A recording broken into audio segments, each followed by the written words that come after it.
Landeskog after it. Gets it moving. Centering feed. Tying it over. Ludwig fires. Scores! John Ludwig rips it home from the slot. Colorado back within one. His first goal as an Eagle. Gabe Landeskog will pick up the secondary assist. Left wing half wall to the blue line for Rosen. Back for Tynan. Upstairs. Rosen. One-timer. Scores! Gabe Landeskog! And there's your punctuation on a comeback weekend for the captain. We're tied at 3.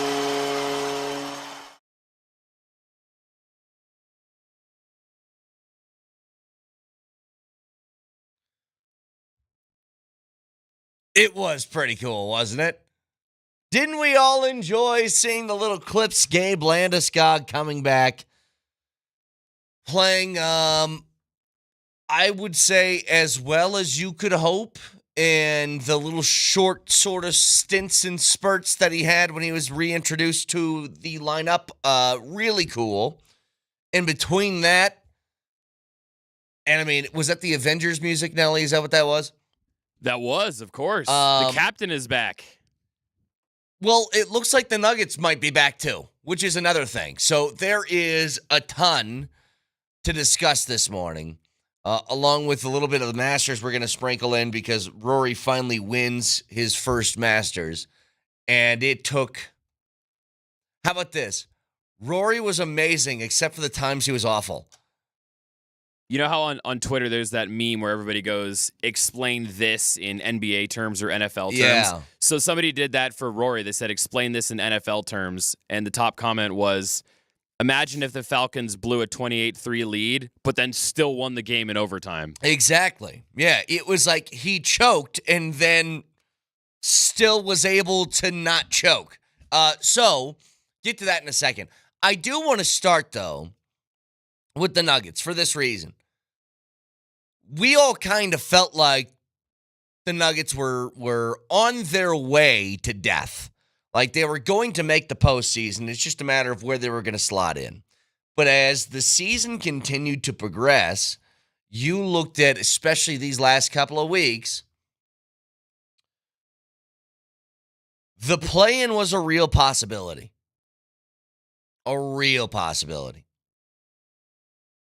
And the Nuggets had 3 games remaining with all of these other teams within a game of them. So they started this 3-game stretch in the 4 seed with little to no room for error. And guess what? They finished the 4 seed winning 3 straight games after firing Mike Malone and GM Calvin Booth. It looks like they've been sparked, which was the hope. Now, does this continue into the postseason? Who the hell knows? Maybe, maybe not. Maybe they go back, when the games actually really count. Stuff's on the line. Maybe opposing teams dial up some pressure that makes it, even makes it back to what it was prior to the 3-game win streak. Maybe. Or maybe this team's playing with a little bit more life, a lot more defensive intensity, and a little more care. Like maybe that's it. Aren't turning the ball over nearly as much. They gave up 40 points in the fourth quarter, and Houston, because the game was over, and Houston only finished with 111. Now, they kind of saw the writing on the wall about midway through the third quarter that they were not winning that basketball game, so they threw in their backups for the entire fourth, but that's where they scored the bulk of their points. Like, I'm really impressed that they were able to close this thing out and finish. Like, think about this, how we felt. Coach fired, and they're hosting a playoff series, at least one. It's a big credit to them for sticking with it and maybe getting the message. Take a look back at the final 3 games, the games that they needed to win. They gave up 116, 109, and 111. By the way, the 109 that they gave up to Memphis, I'll remind you, Memphis is the league's leading scoring team. It's either them or Cleveland. I can't remember, but they're one of two. And you held them to 109. I don't think that's a small detail. For whatever reason, the changes that have been made have really boosted them, at least on defense. And now you head into the postseason again with a 50-win season, which feels weird in a year that you fired your coach about a week ago. But again, I am incredibly impressed with what they've continued to put together. I'll tell you this much. This is where I think that Adelman has done a great job in place of Malone. The minutes for Russell Westbrook feel right. When he's playing well, he stays on the floor. When he's not, he leaves. In the last couple of games, Russell's been really good.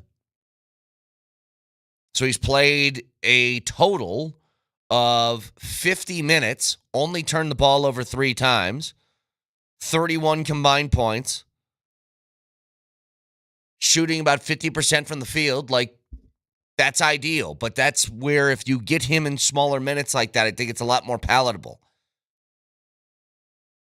But that goes for a lot of guys that are on this roster right now. And I don't know what the playoff rotation is now going to look like.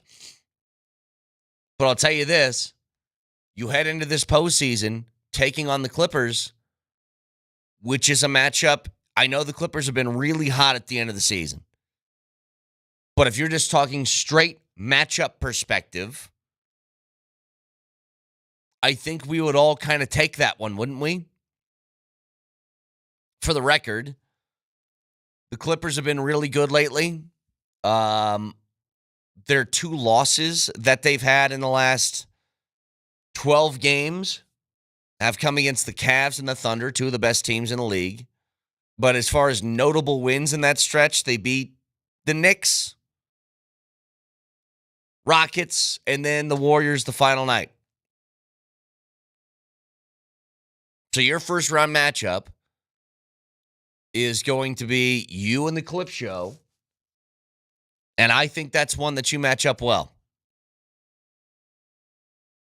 They have some dangerous pieces. Obviously, Kawhi's still really good. James Harden can still find the bucket, all that stuff. But it's not Minnesota. It's not OKC. It's not one of them. So 303-504-0925. Champ Mazda text line, one price, one person, 1 hour. I want to throw it out to you guys. The way the Nuggets closed out the season, the way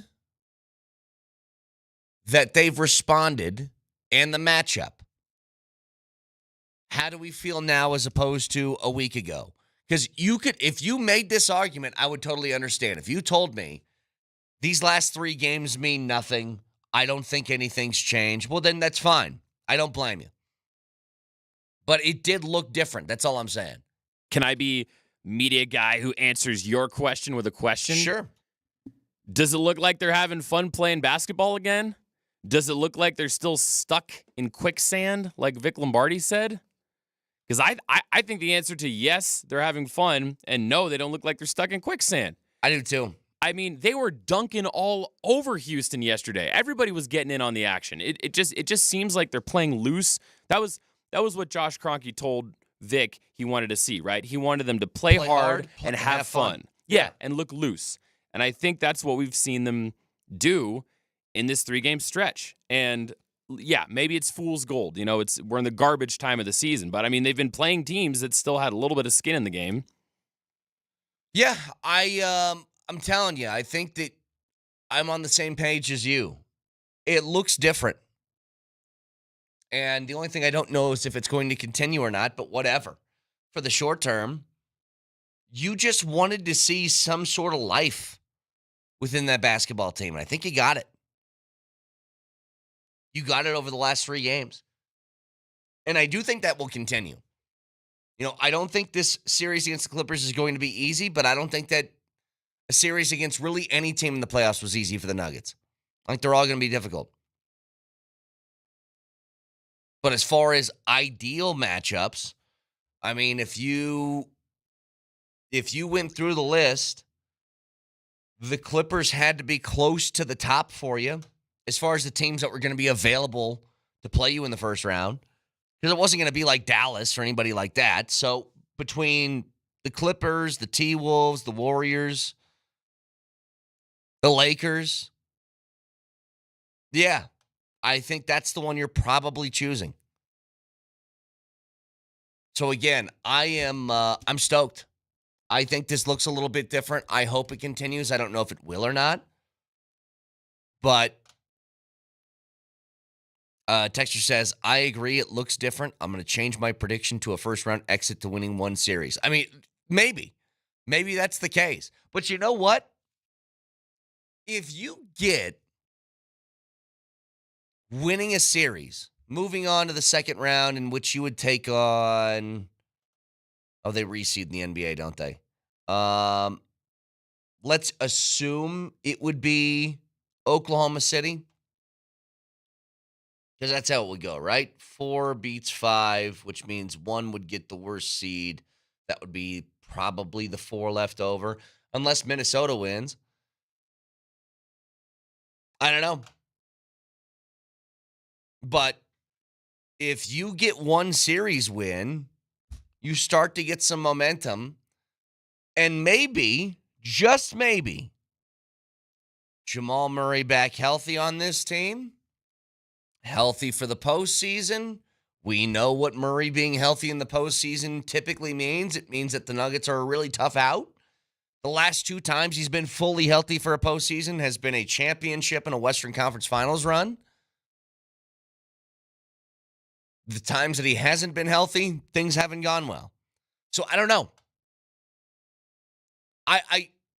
I'm not telling you I think the Nuggets make some run now. If you told me they lose in the first round, I'd be like, yeah, I think I get that too. But it does feel different. There doesn't feel like, how about this, Nelly? There was this sense of inevitability that this season was going to end and you were going to be angry. I don't have that anymore. It probably still will end in a disappointing fashion. But I don't have in my head, it felt like a guarantee. Doesn't feel like a guarantee anymore. And I think that was the whole point of why Kronke made the move when he did. You had that sense of doom. And if nothing was going to change, you were just going to sink. You make that change now, you win a few games, you keep the 4 seed, which I don't know how many people would have had them winning all 3 of these games to close out the year. And now you have a sense of, I don't know, maybe a little hope. And I think the locker room probably feels that too. I agree. I feel completely different. I think everybody thought that a first-round exit was just, you keep saying inevitable. That's how this season felt, very inevitable. And now it seems like they have a chance. I agree. If Murray stays healthy and this core gets back to doing what they do best and Adelman keeps switching up the rotations, it'll be interesting to see what his playoff rotation looks like, because Malone notoriously would shorten his bench to, a total of 7-8 man rotation. Maybe Adelman sprinkles in more guys. He has a bit of a 10-man rotation. So I think we're going to learn a lot about who the Nuggets really are in these next few games to start the playoffs. And we're going to see if Kronke was right, that he wanted to squeeze juice. Well, I don't know if they would go quite that many, but it certainly feels like it's not going to be, 7. I bet you get, and I think they should, put DJ in there for a few minutes, get some size on the floor when Jokic is out, play Peyton Watson, tell him just to go crazy defensively. You're going to play Westbrook. The questions become guys like Pickett's and Strothers, whether they're going to be part of your postseason rotation or not, who knows? But at least we get to have the discussion about that being the first couple of games at home, by the way, which is always nice. So, get back to this in a little bit. broadcasting for the Backus and Shanker Studios. Their passion is justice. We can talk about the Avs, or to me, the more interesting thing over these last few games is Gabe Landeskog coming back and playing for the Eagles and grabbing himself a goal the other night. Gets all that in a second. Stick around.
picked up by Tynan again. Sends it around. Landeskog will sweep over right wing boards. McDonald in behind the nets. Tynan picks it up. Left wing half wall to the blue line for Rosen. Back for Tynan. Upstairs. Rosen. One-timer. Scores! Gabe Landeskog! And there's your punctuation on a comeback weekend for the captain. We're tied at 3.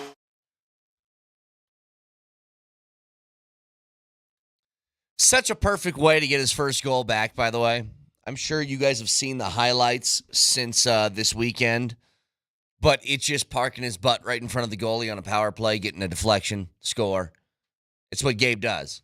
And you can see him in some of these little clips that were out after the Eagles game wrapped up, where he is taking punishment down low. He's dishing it back to other people. He's finding his position. He's fighting and clawing. Like, this is what you wanted to see.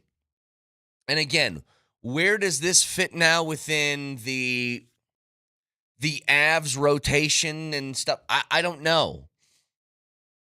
But it's always good to have another body out there. And especially being him. Like, just watching Gabe with the giant smile on his face after not just the goal, but if you remember after the first game Friday night, where he gets the old the water bath from all of his teammates as he's at his locker, and the smile of just like, oh my God, I did it. It's got to be this unbelievable feeling. So Gabe Landeskog, guys, it's official. He's back. And he is available to play. Again, what does the overall play look like compared to 3 years ago? I have no idea. But I was thinking about this the other day. The last time Gabe Landeskog was on the ice for the Avs, hit me this weekend, Nelly. The last time he played for the Colorado Avalanche, baby Jamal Cale was about 2 weeks old. Like, just came home from the hospital. Think about how much I have brought up baby Jamal Cale on this show, who is now almost 3. That's the last time he was on the ice. And now we are right around the corner from seeing that happen. Our boss has never seen Gabe Landeskog play for the Colorado Avalanche. Yeah. The guy running our ship right now. And, Brett, you know, in this business, in this media business, this media game we play, we all like to be right. We like to have our takes and put them out there, and we don't want people to keep receipts and put us on Receipt Street. Well, after the show today, I'm going to go sign a lease for an apartment on Receipt Street, because you may remember a few weeks ago, I came on this show, I sat in this very chair, I turned on this very microphone, and I said to you the words, and I quote, Gabe Landeskog is as good as retired. That was the thing I said on this show. Oh, really? And when I said it, I meant it, and I believed it. I honestly thought that he was toast, and I have never been happier to be proven so completely wrong in my life. I could not believe the recovery he's made. I mean, he was dusting up guys in front of the net after the play. He was putting dudes in headlocks. He is not afraid. I certainly had, as I think most people did, a feeling that his retirement was coming up until the documentary was released. If you remember, I got really, really, like, my antenna went up when he did that. He did the interview with Keefe. He jumped on with the Spit and Chicklets boys. He did this, he did that. And I remember at the time people were saying, Brett, he's just trying to promote the TV show. And I go, well, what does he stand to gain from it? It's not like he's being paid by The View. Doesn't matter to him. I always thought from that moment, it just felt, oh, here's going to be this thing documenting my life. And I go, well, how does it end? The only way that docuseries truly works is it ends with him on the ice again, doesn't it? Or is the ending just this? Is it like Sopranos cut to black? And you have to, like, choose your own sort of ending for it. I know the only way you can close this out is he's back on the ice. And obviously, that's what the end of this series is going to get, because it's kind of filmed Hard Knocks style, right? They got some stuff from the past, but they're kind of like feeding things in from the current too. I'm I can't wait to see whatever episode. I don't know how many episodes this thing is, but you would figure they're going to have him being on the ice with the Eagles, and hopefully they'll continue this all the way through his first appearance in the postseason. And I mean, think about if this ends with the Avs winning a cup and he's on the ice for it again. Oh, my God. now there's your TV That's show. Hollywood. Yeah, that's Disney on ice right there. But with Gabe, I think I kind of feel a similar way to him as I did about Alex Smith. Obviously, very different injuries, very tough to compare their roads to recovery. But when Alex Smith was just cleared to return to play football, and I think he came out for Washington and took a couple kneel downs or ran a couple garbage time plays to wind out the clock, just by getting to that point, he already won. If he did absolutely nothing, just the fact that he was approved to return to a football field, he already won. And that's the way I kind of feel about Gabe. Like if he enters a playoff game and records a point of some form, I mean, that is the definition of playing with house money. Just the fact that he's able to return to the ice in any capacity, he's already moved mountains. It's honestly incredible. I think you're right. And on top of that, gonna be honest, guys, got nothing for you the last few games for the Avs. I am largely checked out of whatever the last few games had to offer. They didn't matter. The team at times played like they didn't matter. At times that they ramped it up and whatever. But, I mean, you had 3 games in which Nathan McKinnon was not on the ice. You had 2 of those games, the final 2, in which Cale Makar was not on the ice, along with Devon Taves, along with a host of other people. I'm not going to make any sort of grand judgments about anything when the guys are basically only skating to progress to the offseason. That was their only goal. Now, is it nice to get a win at the end of the year? Sure. Charlie Coyle with another goal. Jack Drury throws one on there. EJ finds himself the back of the net for the first time since being back with the Avs. I got a whole bag of nothing for you for the last few games of the season because I don't think they matter. I don't think it has any impact on the postseason. The only thing that does matter now is you're taking on a very, very tough opponent in Dallas. That's it. Aside from the fact that the Avs had a pretty thrilling comeback yesterday to overcome that deficit, I think the only notable part of last night's game was the fact that national TV snatched it up, which is great. Yeah, you want a team that has nothing to play for versus a team that's already locked into their playoff seeding. Good national TV game. Right. So Altitude didn't do the game. Moser was in the booth with McGahee, and I tuned in at one point during the first period, and they were just cramming the show full of Spaceballs and Blazing Saddles references. They were just rattling off Mel Brooks movies references in the play-by-play, and I went, yeah, we're all on the same page here. Let's just get to the playoffs already. We're just quoting movies during a hockey game. Let's go. Let's play Dallas already. This is now a really interesting discussion. So this is from a longtime listener, Matty B. Matty B says, I do have a better feeling about the Nuggs than I do the Avs. Being completely honest. It was well over 25 years ago, but I've seen the movie where the Stars have the home ice advantage before. I still hate those late 90s Stars teams. It's an interesting question now, isn't it?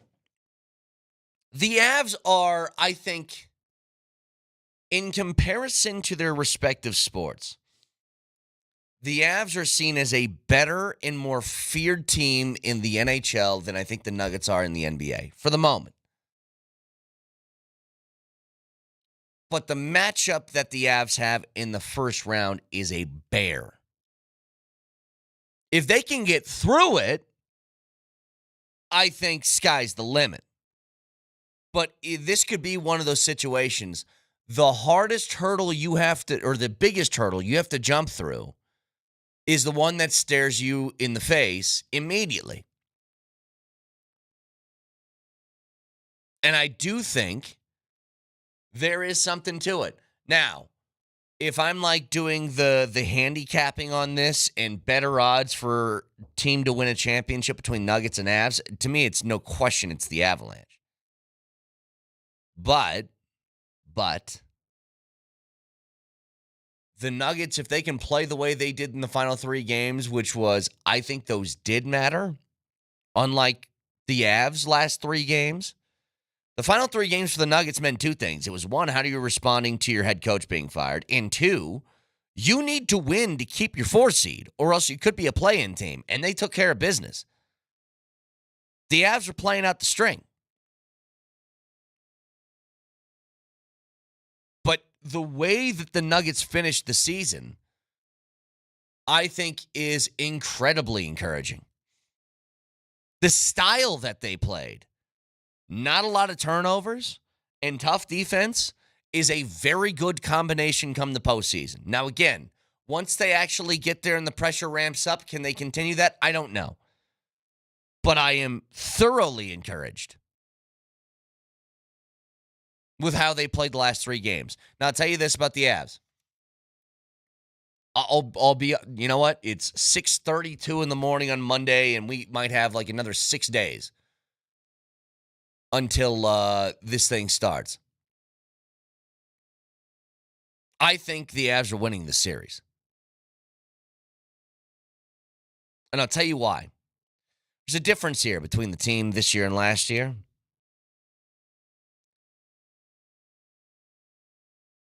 The Avs have, first of all, competent goaltending, which hasn't been here since they won the Stanley Cup. They have 2 guys in which I think you have full trust in, which gives me a little bit of the Darcy, Frankie sort of vibes that you had back then. Second of all, they have a team with the depth that I also think rivals the Stanley Cup team. That I think when you get to lines 3 and 4, think about this for a second. I don't know where Landy's being slotted in, but let's say he's a third liner now, with where he's at with his knee and being off for 3 years and just getting himself back into playing shape. Let's say he's a third liner. You get Landy on your third line? You can kick ass in those bottom 6-year forward groups. I mean, totally. In a way that other teams just can't. They can't stack up. The same way that they couldn't back when you won the Cup. They couldn't stack up with lines that had, the Coglianos and Helms and O'Connors and you guys, you remember all the names, all the different dudes back there. Didn't have it. You know what you had last year, by the way? You had Zach Parise in Game 6 against Dallas as a second-line guy. It's not happening this year. The depth is back. The goaltending confidence is back. For the most part, the health is back. I mean, this should be as confident as you've been in the Avs since Game 6 of the final 3 years ago. That's how it feels. Not to mention, if Val Nichushkin is on the ice, you're pretty good. I'm not nervous about this at all. I don't think you guys should be either. I understand if you are, but that's the other thing. You just have, to me, what feels like the right pieces at the right time to really make a run at another cup. You have the best player in the world still on your team in Nathan McKinnon. Or Cal McCarr, depending on what day you want to argue about who's the best. But both of them.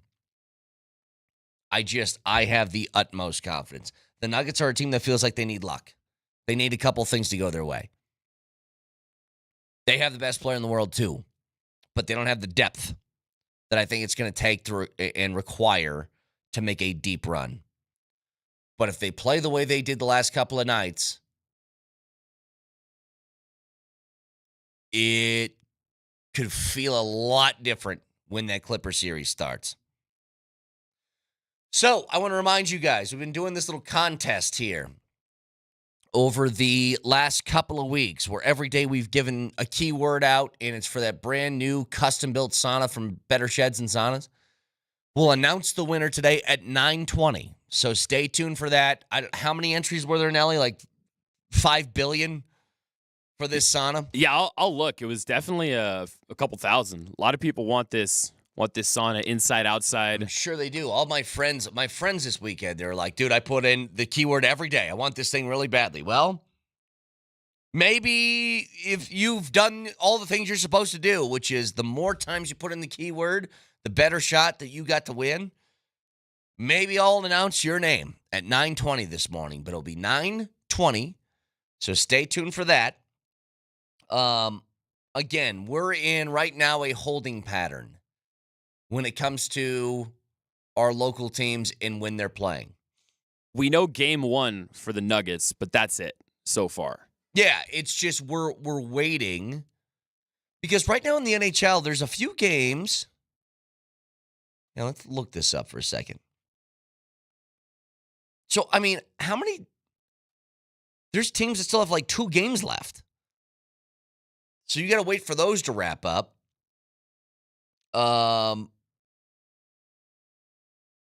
Yeah, I'm very confused on how the Avs are done already, and then we're still waiting this long for other things to get going. You always have one game that gets rescheduled because Montreal has a snowstorm and Boston can't fly in or something. I'm assuming this is just these are Canadian chaos makeup games. Could be. There's a lot of teams with 80 right now. Are the Avs the only team that is done with their season? I think they are. Well, I'm 100% positive that the Nuggets will play game 1 against the Clippers on Saturday the 19th at 1:30 p.m. Mountain Time. So I can say Yes. that we're sure of. That we're sure of. I'm waiting for the inevitable, and the Avs will play their first game at 2:00 Mountain Time on Saturday. And you're just like, all right, great. But that time of year, cannot wait. As both teams have a lot to be confident in heading into the postseason. The Nuggets especially have ramped that up over the last, I would say, week.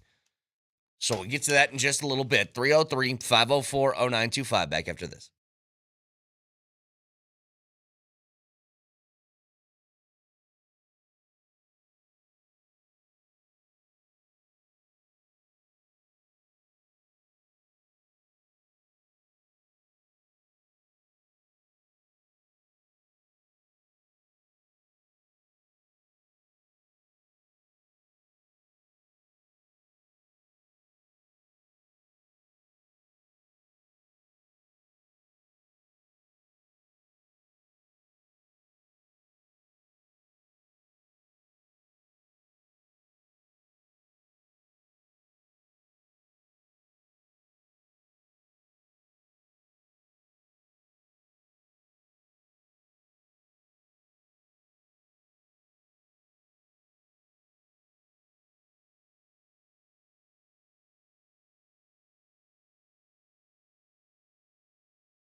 So just a couple of minutes on this. I watched a ton of the Masters over the weekend, including the matchup on Sunday. What I think stinks is that you had a real opportunity for Rory and DeChambeau to go back and forth, but DeChambeau just fell apart. Couldn't hit an iron to save his life. Couldn't finish a putt. He just kept dropping down the leaderboard, and it felt like Rory heading into the back nine with a 4-stroke lead, it was over. And then Rory self-destructs. And this is what's weird. He hit some of the most amazing shots to bail himself out of trouble. And then easy shots, he just messes up. He's got a putt on 18 to win the Masters. That's like a 4-footer? Can't remember the total distance. But close. And he misses. Only to send it into a playoff in which he hits an amazing shot to tap in for his first win at the Masters. And I don't know how people feel about this. Now, I'll be the first one to tell you I'm not a Rory guy. So I was not rooting for Rory. But to be like, he played incredible. I mean, sometimes. I don't think I've ever seen anything like that, though. The most amazing shots that you could hit, he is just throwing darts. And then the easiest stuff, he blows it. And if anybody, and I'm looking mostly at DeChambeau, could have just hung in there, Rory blows that thing, and it becomes an all-time bleep up. It becomes that. But instead, because everybody else had trouble dealing with the moment too, he becomes a Masters winner. It was wild to watch. You know, he's on 18, and all he's got to do is par, and this thing is his, and he puts his second shot in the trap. I, for the life of me, don't understand how he continued to kind of like put the pressure on himself like that. Like he double bogeys to start the day to get immediately to a tie with DeChambeau and then starts throwing out amazing shots again. I don't know. He was really tough to read, but I don't feel like that was some sort of amazing performance to close things out. I think he got really lucky. Really lucky that nobody else other than guys who started the day like 6 strokes worse than him. You know, Justin Rose had an amazing day. But when you start that far back, whew, Can I ask you as an outsider looking in, why are you not, quote, a Rory guy? What's wrong with Rory? I don't like his attitude. He really soured me when he started. All right, I'll tell you what it is. When the guys jumped to live and he basically called them all traitors, and then he went back to the PGA and he started complaining that they weren't making enough money. I go, well, what is it, dude? Are you mad that the guys took the money? You can't be mad that they took the money and then you go begging over this way asking for more money. You can't do it. And he has been especially salty still to those guys who have left. When they have in turn earned him more cash by doing so. Like, that's a big part of it. And I just think his general attitude towards things is poor. He's the kind of golfer I don't like that takes it way too seriously. I'll give you an example of why I love DeChambeau. Like, they're walking off 18 on Saturday after the third round, and Rory's just walking straight-faced by people. And DeChambeau is giving the crowd high fives and stuff like that's what I feel like you should be. He's just, a texter says he's a punk. That's how I feel about Rory. Yeah, just a punk. So, yeah, I'm not a fan of his. But still, if DeChambeau didn't kind of puke all over himself, which was weird because DeChambeau was not, you go back to the U.S. Open last year, he didn't do that. He came back and beat Rory. And this has the makings of a really fun rivalry, and I hope it does. But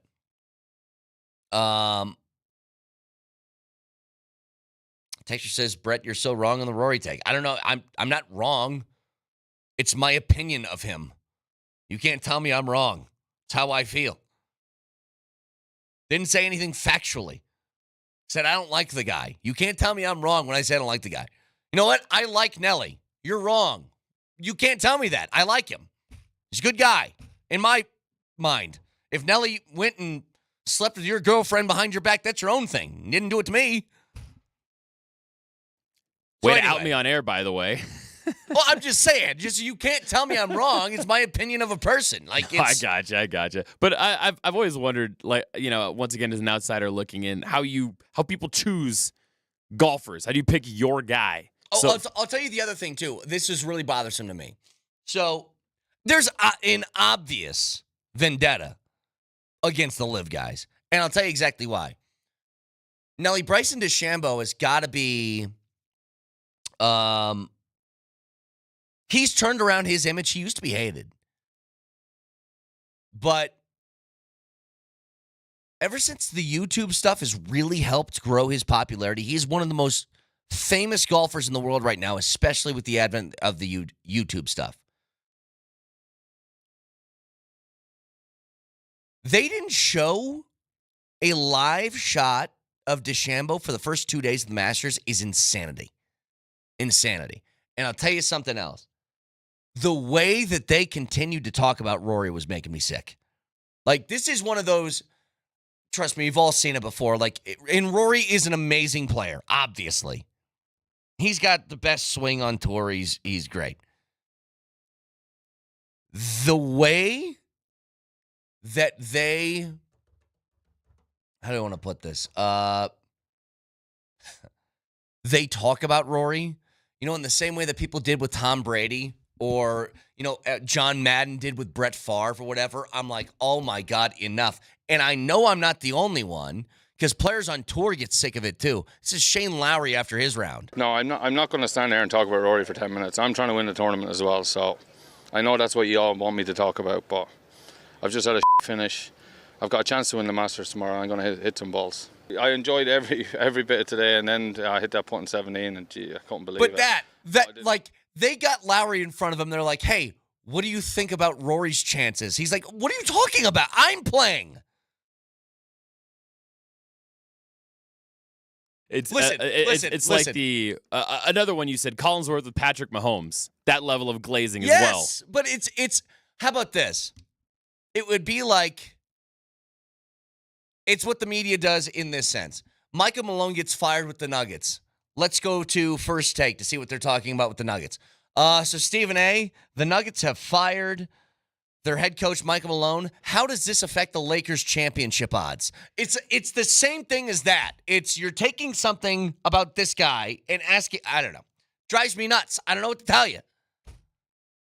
Drives me insane.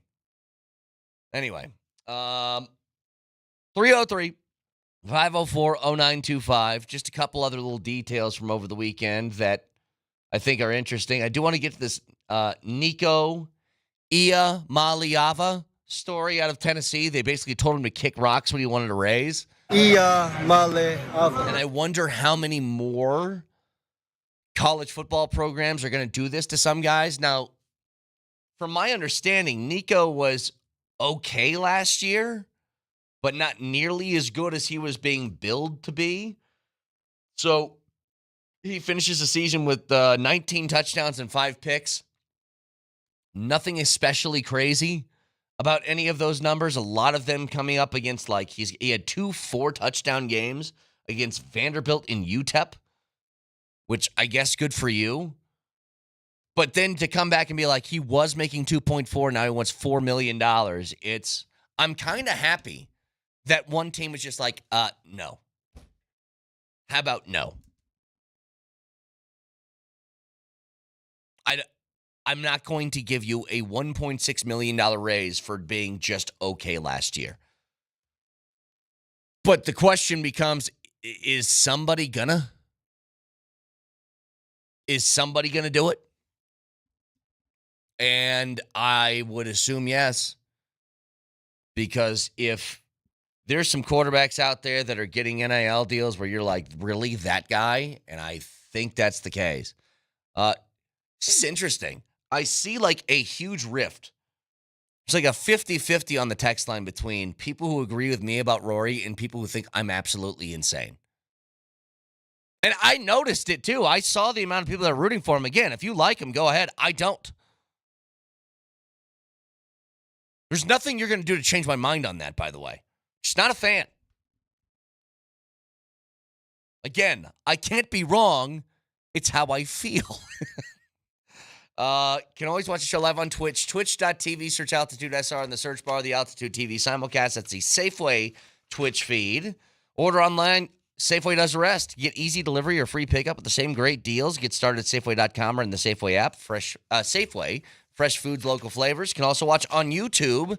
Got that simulcast on YouTube every weekday, 6 a.m. to 7 p.m. and that Altitude Sports Daily. It gives you a recap of everything you missed from Denver's #1 sports station. Moser, Lombardi, and Kane next.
Adams has it. Backdoor cut. Eason blocked against the glass by Gordon.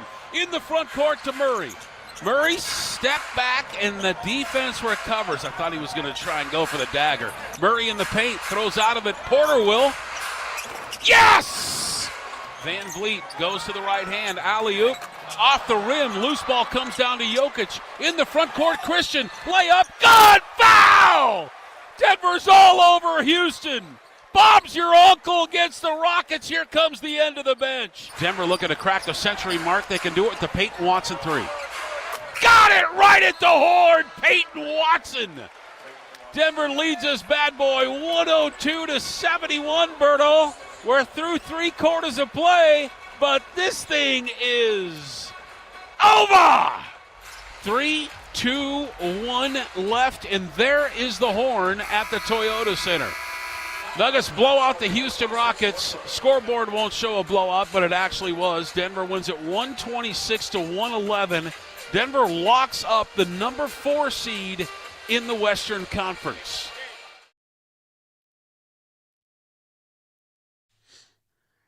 What a weekend as the regular seasons for the Avs and Nuggets both wrap up. We got the Nuggets playing with fight, with fire, these last 3 games of the season. We have the return of number 92. If you watched or listened over the weekend to the Eagles broadcast, Landy doing what Landy does, which is parking his big butt in front of the net, fighting, battling, and getting a deflection for his first goal in almost 3 years, which was amazing. We'll get to it in a couple of minutes. But to start here, Moser is not here because he got in at 3:30 this morning, so he might be here a little bit later. But, Vic, what do I do with the final 3 games from the Nuggets? Because it looks different. They aren't turning the ball over. They're playing good defense. They gave up 111 points, and they gave up 40 in the fourth quarter because the game was over. What's going on? You do nothing. You do nothing with those games. Okay. What matters is what they do moving forward. Because I'm not sure you can evaluate the Nuggets based on the last 2 weeks, what they were before the dismissals and after. But now you have a chance. Now you have a week off before they're back at it. Game 1, in case you didn't know, is next Saturday, 1:30. Clippers come to town. Of all the possible matchups, I don't know if this is the easiest. I wouldn't call this easy one bit. I think this is hard. But it's a preferred one to but others. It's a preference. Yeah. Isn't that amazing? You know, having that conversation with Chris Dempsey yesterday, there are a lot of teams out there who want no part of the Clippers. They've won 15 of 17. They've won 8 in a row. What they've done over the course of the last month since Kawhi Leonard got healthy is downright medieval. And yet the Nuggets are sitting there going, yeah, I'll take that over that. It feels like just from a matchup perspective, it's preferable to others. Yeah, I don't know how else to say it. No, matchups are everything. You got Kawhi, you got Harden. I mean, Norman Powell was playing at an all-star caliber level. You had they got a good team. Yeah. But I don't know. I'm kind of with you. Like, if I had to choose, I think the Clippers, maybe not number 1, but one of the tops that I would prefer to hit that 5 seed. And I still can't really understand why I'm saying that, because they're a really good team. Again, Kawhi gives them a different level, and we've seen already what Norman Powell and company have done to the Nuggets. First 2 games of the season that they've played, Norman Powell could not be stopped. Yeah. Well, I'll put it to you this way, Vic, and here's what I am really encouraged by. I'm kind of with you. I don't know what to do with these last 3 games. But credit to the Nuggets. This could have been a disaster, right? These last 3 games could have turned you into where Golden State or Memphis is at right now. Could be the 7th seed. Yeah. Which, judging on how you played the Rockets, would not have been a bad landing spot either. Well, listen, they get the 4 seed. They lock that in. I don't know how many of us thought before this 3-game stretch that they would have kept the 4 seed at the end of it. I didn't. But I'll tell you this. Whether this actually changes things, like the way that the team plays, if they're a better version now than they were a week ago, I don't know. But I'll say this about it, Vic. There was an inevitability, this sense of doom before the move was made to fire both Malone and Calvin Booth that I don't have anymore. I'm at least, questioning how far they can go. which I wasn't doing before this. So I think this was the point to why Kronke did it when he did it, right? Was to provide some sort of spark, and maybe they did. Maybe they found one. Well, the words Josh Kroenke used when I interviewed him was he wanted to squeeze more juice, and he got squeezed, and here we are. Yeah. They're squeezing. By the way, Josh Kroenke will address reporters today at 11 a.m. at Ball Arena on a variety of subjects. There's a lot to talk about. You said 11? 11 a.m. Gotcha. So that is going to be broadcast. We are carrying that live on Altitude Television. If you cannot watch it, we will have the press conference live. Is that going to be just a Nuggets thing, or is it Nuggets and Avs heading in the postseason? Or I'm not even sure, but I think it's open to everything. Yeah. I mean, think about all the topics we've got. Well, I was going to say, here. I wonder if he's going to catch a couple Landeskog questions. Well, we got a little bit of everything. I mean, and I know we're going to get into Landy. That was goosebumps material. Watching that unfold Friday night and then Saturday, that was amazing. But as far as the Nuggets, dude, listen, they are the 4 seed. The level of confidence isn't where it was the last 2 years. I get it, but it's like a rebirth. It's like a skin that a snake that sheds its skin is what I'm trying to say. And you know what I'm saying? It's a new version of itself. That's what the Nuggets are right now. It feels like that. I know, it's not. The roster's the same. And they pretty but much it looks different somehow. I don't know how else to say it. It does look different. Those weren't easy games at the end of the year. Those were tough teams. And I think Houston wanted to win that game, and then they just kind of gave up midway through the third. By the way, we were talking about this earlier, Vic. When's the earliest the Kaz has given this game is over call? Because midway through the third is pretty early. Yeah. You could sense it was over early. Listen, I'm not sure why the Rockets decided to play their starters as long as they did, maybe just to give them some time so that they eliminate the rust effect. Yeah. But it probably didn't help their cause because they did look rusty. Let's be honest. Yeah, they did. The Rockets looked rusty. Mm-hmm. They looked bad. It made me, watching that game made me say, God, man, it'd be great to play the Rockets in the first round. They don't look ready. I'm not going to lie to you. Of all the first-round opponents, let's just take them down the list.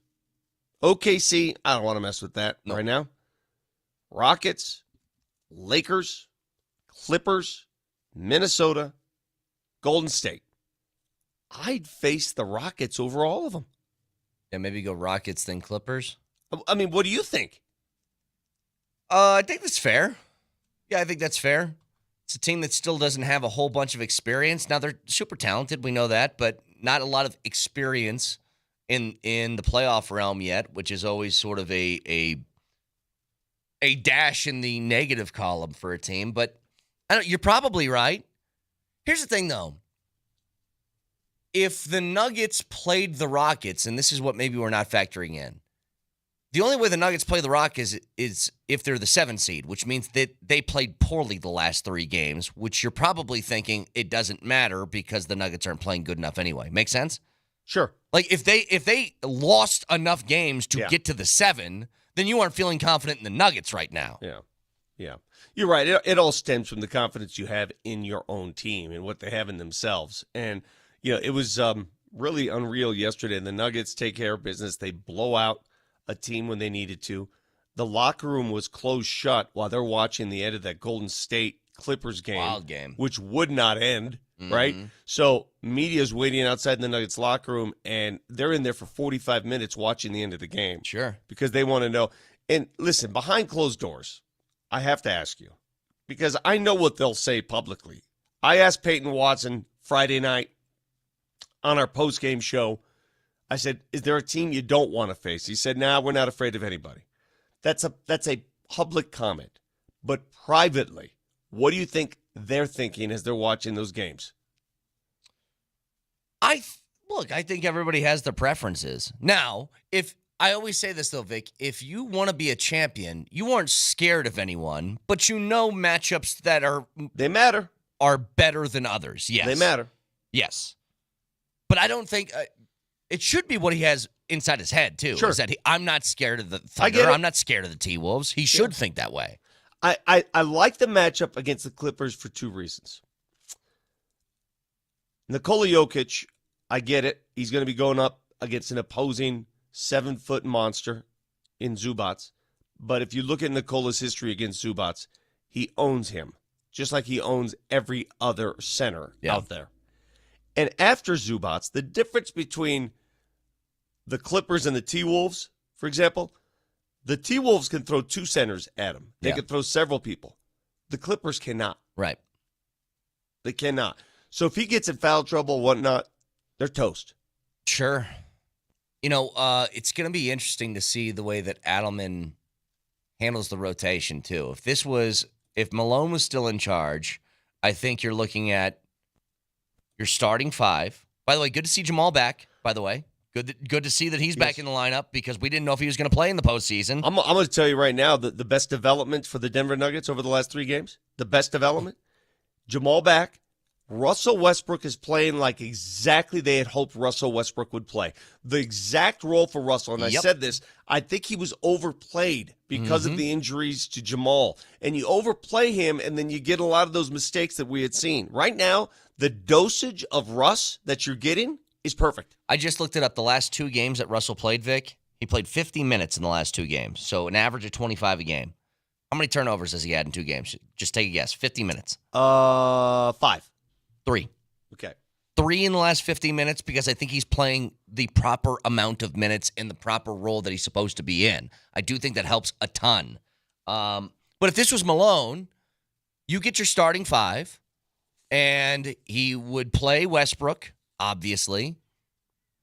And then after that, you're like, all right, as far as the set rotation of guys that would go in outside of Westbrook, so you're at 6, maybe Peyton Watson's your other guy that's in there. Like, he might have went just 7 guys. I don't know how Adelman's going to handle the rotation. Like, could he go Watson and a little bit of DJ and maybe a Strother? Like, I don't know. Does Pickett play? I think that Adelman is maybe a little bit more open to giving guys a couple of minutes, I guess is what I'm saying, though. Does that make sense? It makes total sense. I'm more eager to see what the Clippers do to defend Nikola. Because every team has a wrinkle it throws, and Jeff Van Gundy will be sitting there over there. You know, he is the chief assistant coach. He's probably designing something as we speak. There is no way they go one-on-one with Joker and put Ivica Zubats on him. There's no way, because Zubats will foul out in the first half. Well, so I maybe you take this route, though, Vic. Maybe the Clippers look at when Jokic puts up 45 points, the Nuggets lose. Maybe they think of it that way. Sure. Of, let's just go one-on-one and force Jokic to continue to try and dominate inside. But the problem with go one-on-one is you're going to foul out your center. Oh, I get it. I'm just saying, like, maybe their thought process is when Jokic is forced to put up 25 to 30 shots, the Nuggets aren't as good. Hey, and for those like breathing a sigh of relief that you're playing the Clippers, take it easy. That's a pretty impressive feat to go to Golden State and win that game. Yeah. That's pretty damn impressive. Because would they have flipped? It would have been no. Minnesota would have gotten the Minnesota. 5. Yeah. So, but that you're would have either kept Golden State out of the play-in. It would have taken Golden State to the 6 seed. Yeah. Yeah. So you're waiting on either Minnesota or the Clippers yesterday. Golden State had no impact. I mean, they weren't going to play the Nuggets. But it would have. Your point is they were entirely motivated to stay out of the play-in. Sure. So that was a game that Golden State wanted, and the Clippers took care of them. 100%. Yeah. But, you know, of all the teams, Golden State might be sitting prettier than all of them. They get Houston. They can avoid OKC in the second round. Yeah. Well, again, a lot to break down with that game. I do want to get to the Avs side of things, and we can talk a little bit about the game if you want to. I'm pretty uninterested with their final 3 games because theirs were inconsequential, and you could tell by the lineups that were out there. But the Landeskog story, I think, is just unbelievably cool. It's amazing. It's exactly what we had hoped it would be. So right? we'll get there in just a second. Reminder to all you guys, if you've been putting in these keywords for the last couple of weeks, Vic, we announced a winner of that sauna at 9:20 this morning. So a whole bunch to get to. Stick around.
Landeskog after it.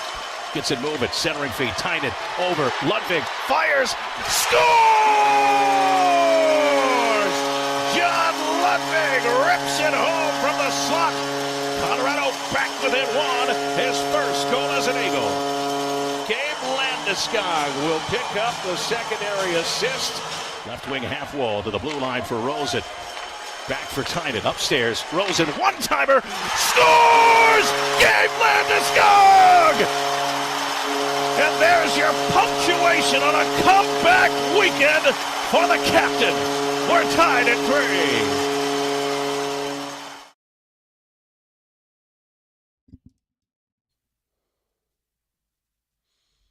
3. How glorious was that?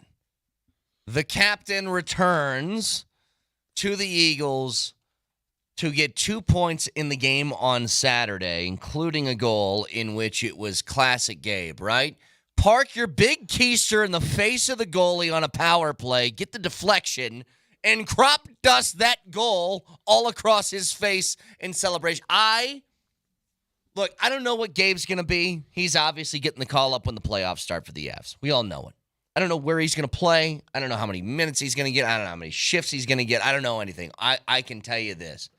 Oh, that was just an amazing. Oh, yeah. I'll tell you the clip that I thought was the best one that I saw over the weekend, Vic. The goal was great.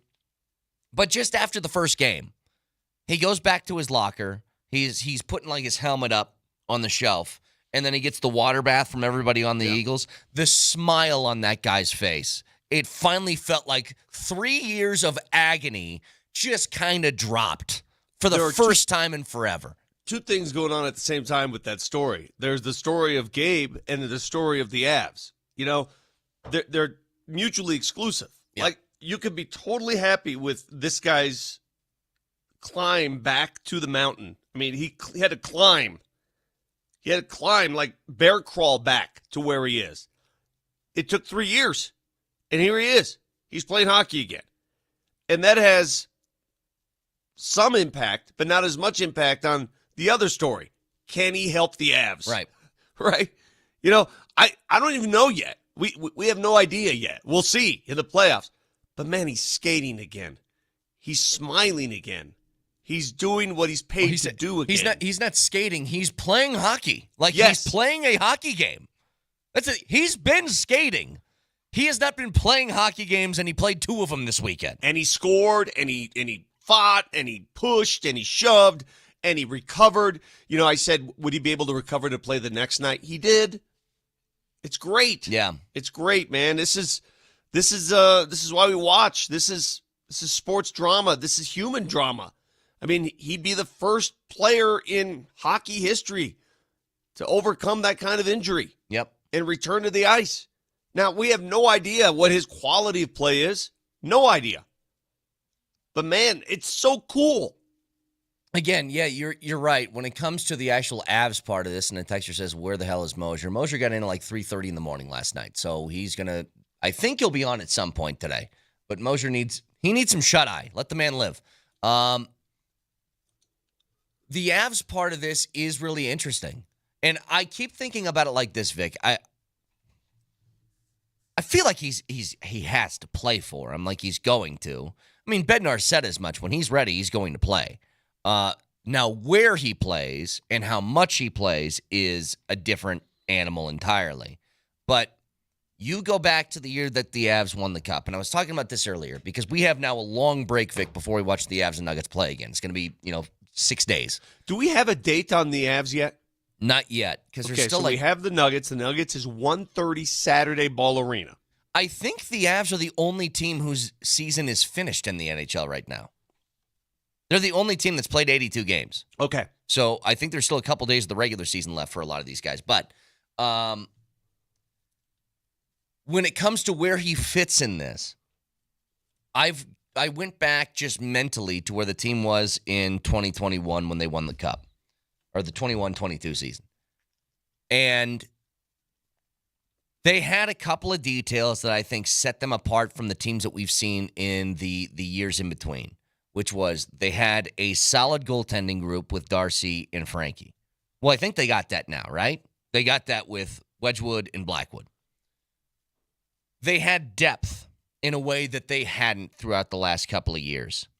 And if we're talking about Landeskog being healthy enough to play hockey again and jumping back on this team, and he's like a third-line guy for you, it kind of tells you where they're at as a team. Because I'll remind you, last year in Game 6 against Dallas, when you got bounced, Zach Parise was a second-line player for you. Yeah.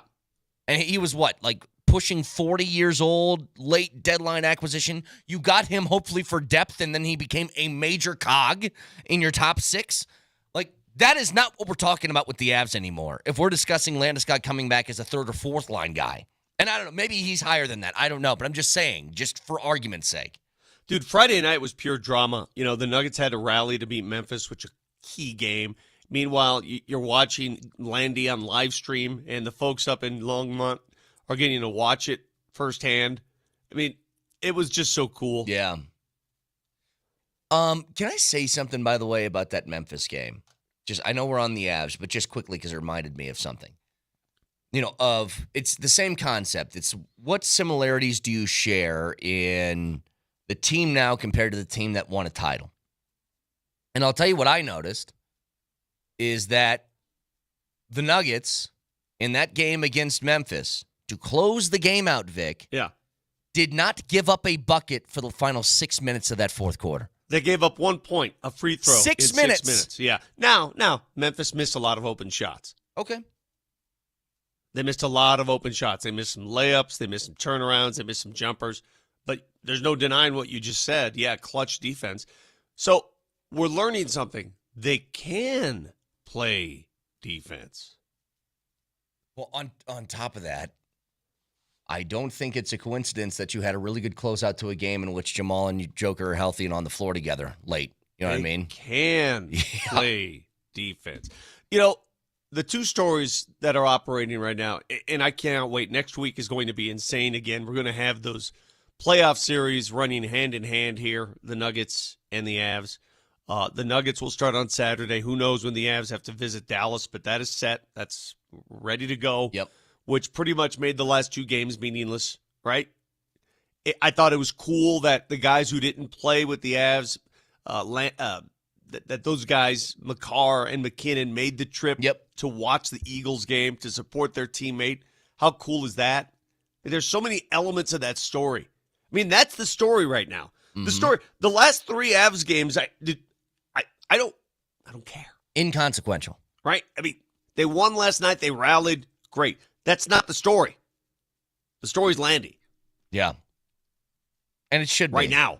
And it should be because, again, by the way, the Avs did win to close out the season last night. They put up 4 in the third against Anaheim. Good to see Coyle get on the board. Good to see Drury. EJ got himself his first goal since coming back with the Avs. I think that's great. But let's be honest, that game didn't feature McKinnon. It didn't feature McCarr. It didn't feature Taves. Didn't feature a whole bunch of different guys. They're just trying to crawl their way to the finish line here so that the playoffs start and everybody's healthy. I don't have anything I can make out of it, is all I'm telling you. It's good to see guys back on the ice, getting guys healthy. That's the entire goal. And the Avs have, we were talking about matchups for the Nuggets, Vic, with the Clippers. The Avs have the opposite of the issue here, where they might have their toughest test immediately out of the gates. That if you can get through that one, maybe you're feeling really good from there on out, but you got the haymaker coming early. Yeah. It's kind of like if you're boxing, when you face a guy with some heavy hands, the tires out late. It's like, if I can survive the first couple of rounds of this, then I should be okay. And that's kind of what Dallas feels like. This reminds me a little bit of 2019.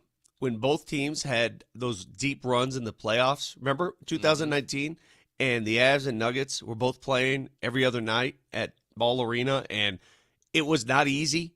They'd go to 7-game series. It was back and forth. These are different teams now. This is going to be more of an uphill climb for these teams. Yeah. This is a tougher road, right? You ain't getting 16-4 in this playoff run. That ain't happening. No. Well, do you have the audio? You said, Nelly, with David Adelman after the game talking about matchups because, I got it right here. I got it. It was, you know who you're playing now. It's going to be the Clippers. And No, actually, when he was doing his post-game press conference. this was as the game was finishing. Yeah, Gotcha. because remember that Warriors-Clippers game took about a century to finish. So Yeah. he's already started his press conference. So he started the press conference, and they said, hey, do you got a preference on who you want to play? It's really funny. People ask, like, who do you want to play in the first round? Nobody. I mean, the West is loaded. I mean, you think people want to play Jokic? I mean, Murray, guys that won championships, Aaron, Michael, CB. I mean, the West is what it is. So whoever you're going to get, it's going to be a beast. And we know that. And we got to have the right competitive mindset. And like you said, the physicality is going to geek up, and we have to match it. It's true. Right. I mean, Vic, we were saying, like, maybe the best matchup is the 2 seed in the West. You're just like, what? You know what I love about Adelman? He makes it sound so simple, and yet it's so accurate. Yeah. He doesn't mince words. It's like, yeah, oh yeah, you're right. You're right. I think he's the best soundbite in Denver sports right now, to be honest with you. Didn't Jokic say something like what the difference is going to be with Adelman as head coach as opposed to Malone? He goes, he said something like he's very matter of fact and he's probably going to be a smartass about it. He used the word smartass. Yeah. And that's like, I get that with Adelman. He's just very like, here. Hey, speaking of Coach Malone, classy gesture on his part. I did hear back from Coach Malone. I sent him a text, and we received some stuff back and forth, and I told him congratulations on what he did as the Nuggets coach and what he meant to this city and what he brought this city. And you saw what he offered in the newspaper on the Denver Post side. He thanked everybody. Total classy gesture. Took a couple days for him to sort of, to chew on it before he did it. Oh, but, sure. man, a class move on the part of Michael Malone to do that. Yeah, just the last part of this, I'll read it. I got it in front of me now. I actually saw this when I opened up the paper on Sunday. So he starts it by saying 10 years ago presented the incredible opportunity. He thanks the Kronkes. He thanks everybody that's part of the organization. Then he says, to Nuggets Nation, it's been an absolute pleasure to lead and fight for our team every night. To help bring Denver its first NBA championship, it's an accomplishment that I'll always cherish. I will be forever grateful for the unwavering love and support you showed me and my family. Denver is home, and being your coach has been my privilege. Thank you all. Yeah. And he had a great relationship with Denver fans, right? It was a great relationship. That parade is going to be legendary for years to come. Well, you think about it, like, as far as the culture of what the Nuggets are, think about, like, the phrases that have been used. They're all Maloneisms, right? It's take that L on the way out. It's all the different things that he sort of personified within this group. I'm going to put that in the pipe and smoke it. Yeah, There it is. all of that.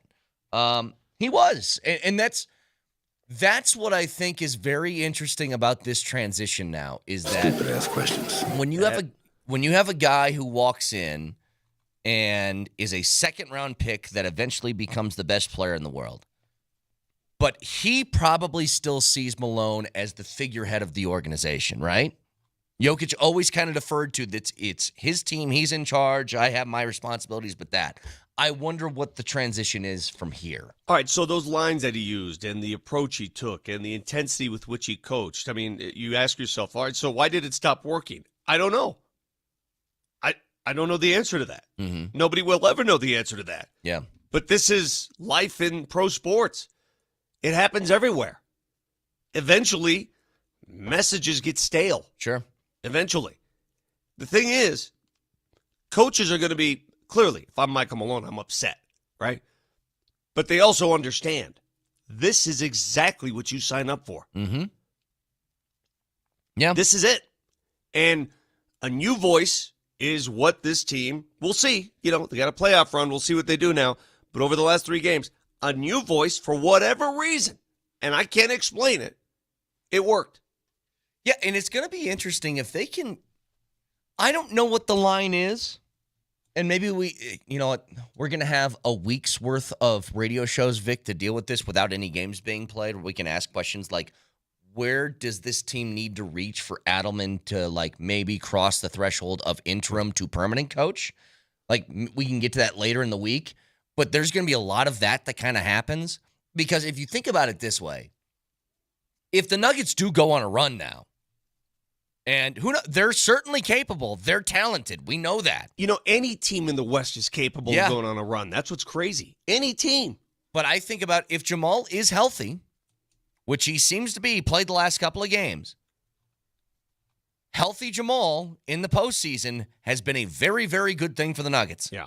The last 2 times that he's been fully healthy, you've won a championship and you made the Western Conference Finals. I'm telling you, I think the biggest development I've noticed out of the Nuggets over the last 3 games is how much more focused and how perfect the role Russell Westbrook suddenly has on this team.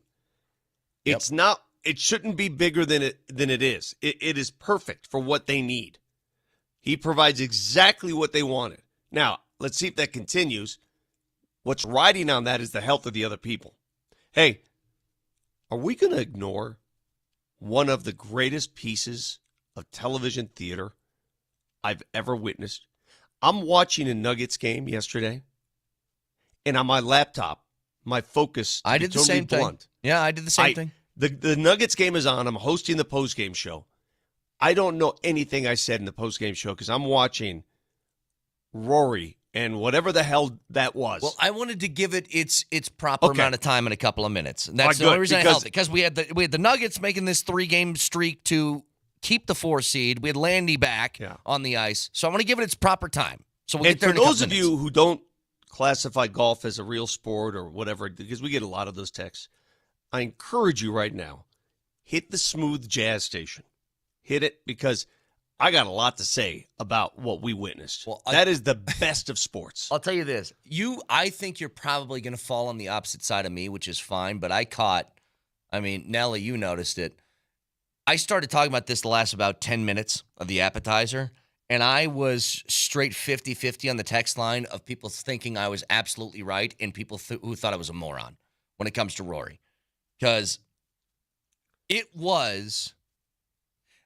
RORY was amazing, except when he was awful. That's the beauty of it. That's what made it so good. It's the human condition. It's choking and redeeming all in the same damn tournament. It's all of it.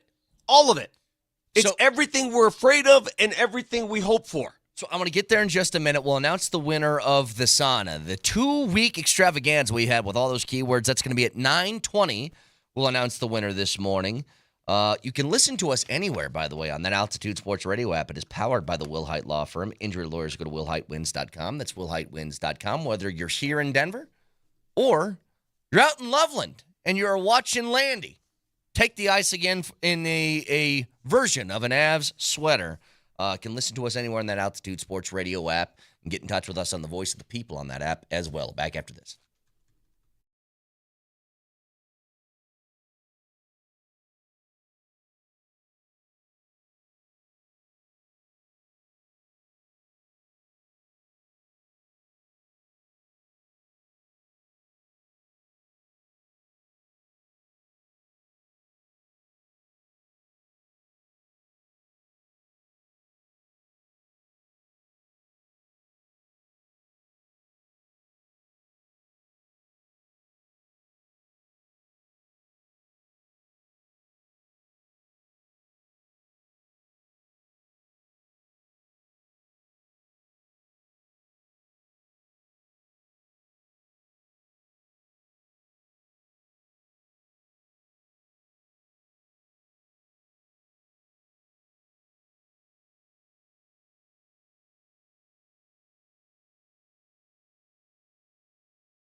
there For in a couple those of minutes. you who don't classify golf as a real sport or whatever, because we get a lot of those texts, I encourage you right now, hit the smooth jazz station.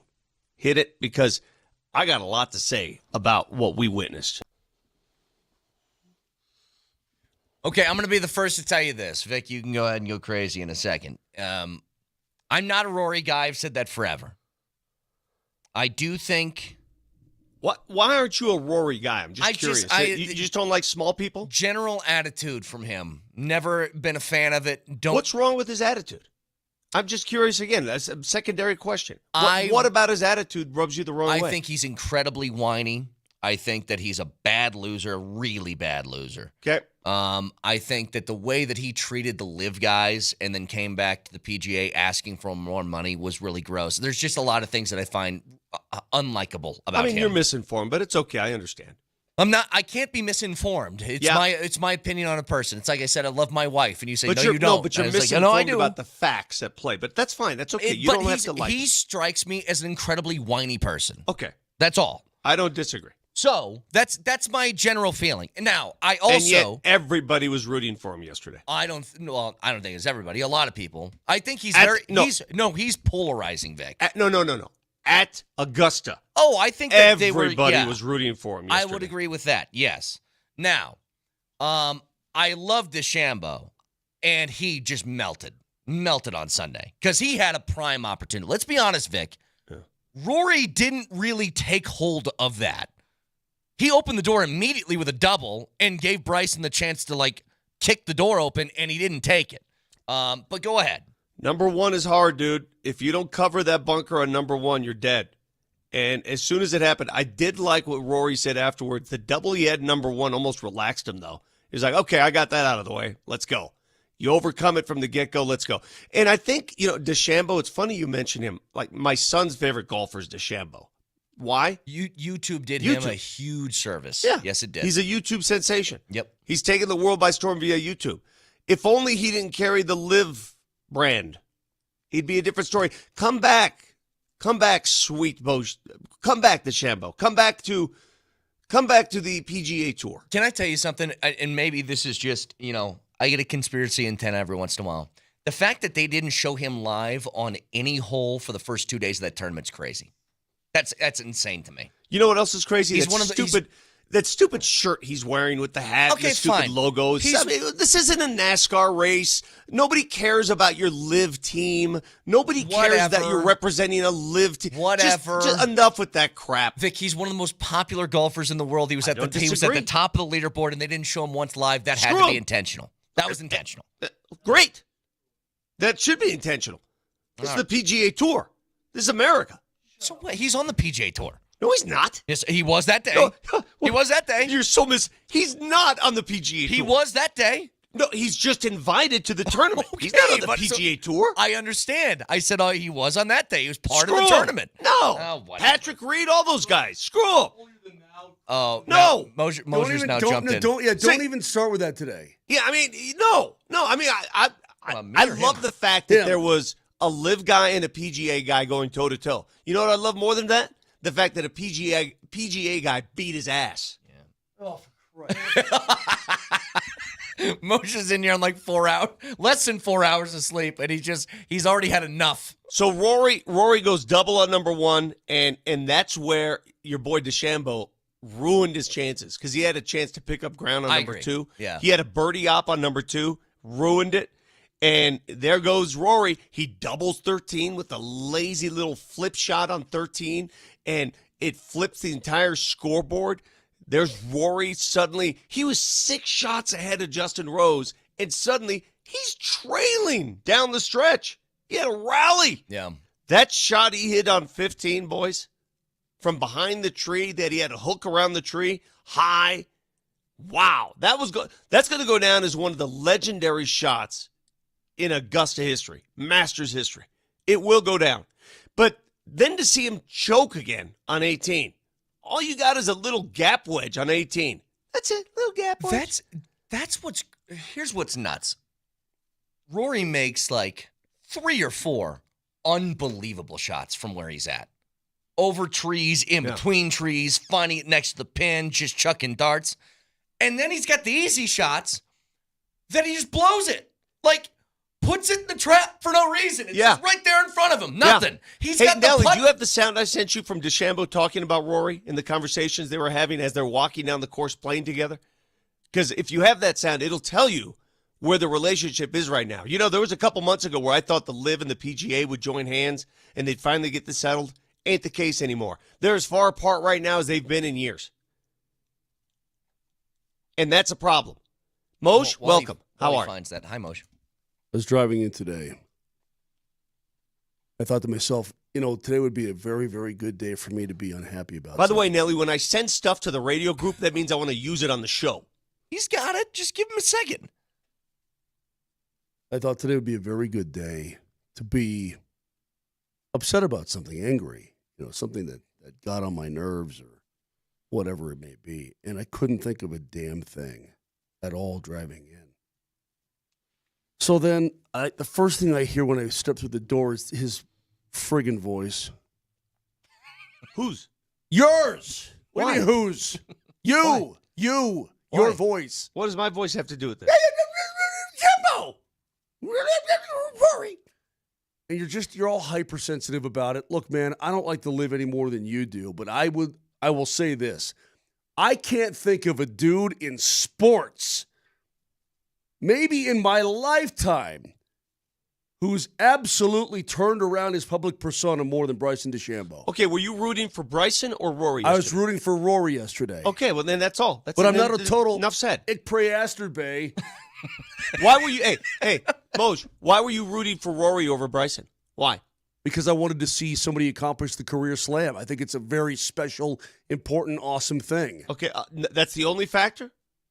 That's it? Oh, you believe me, there's part of me that I'm angry at the LIV guys. Listen, part of this is too, I used to like John Rahm an awful lot, right? Hold on. There's my alarm that I was going to have before John Rahm choked his career away. He goes over to the LIV, takes his money, now he sucks. So my Stay point, there. Yeah, my point is that it's a lot like what happened with 96 a little bit. You know what I mean?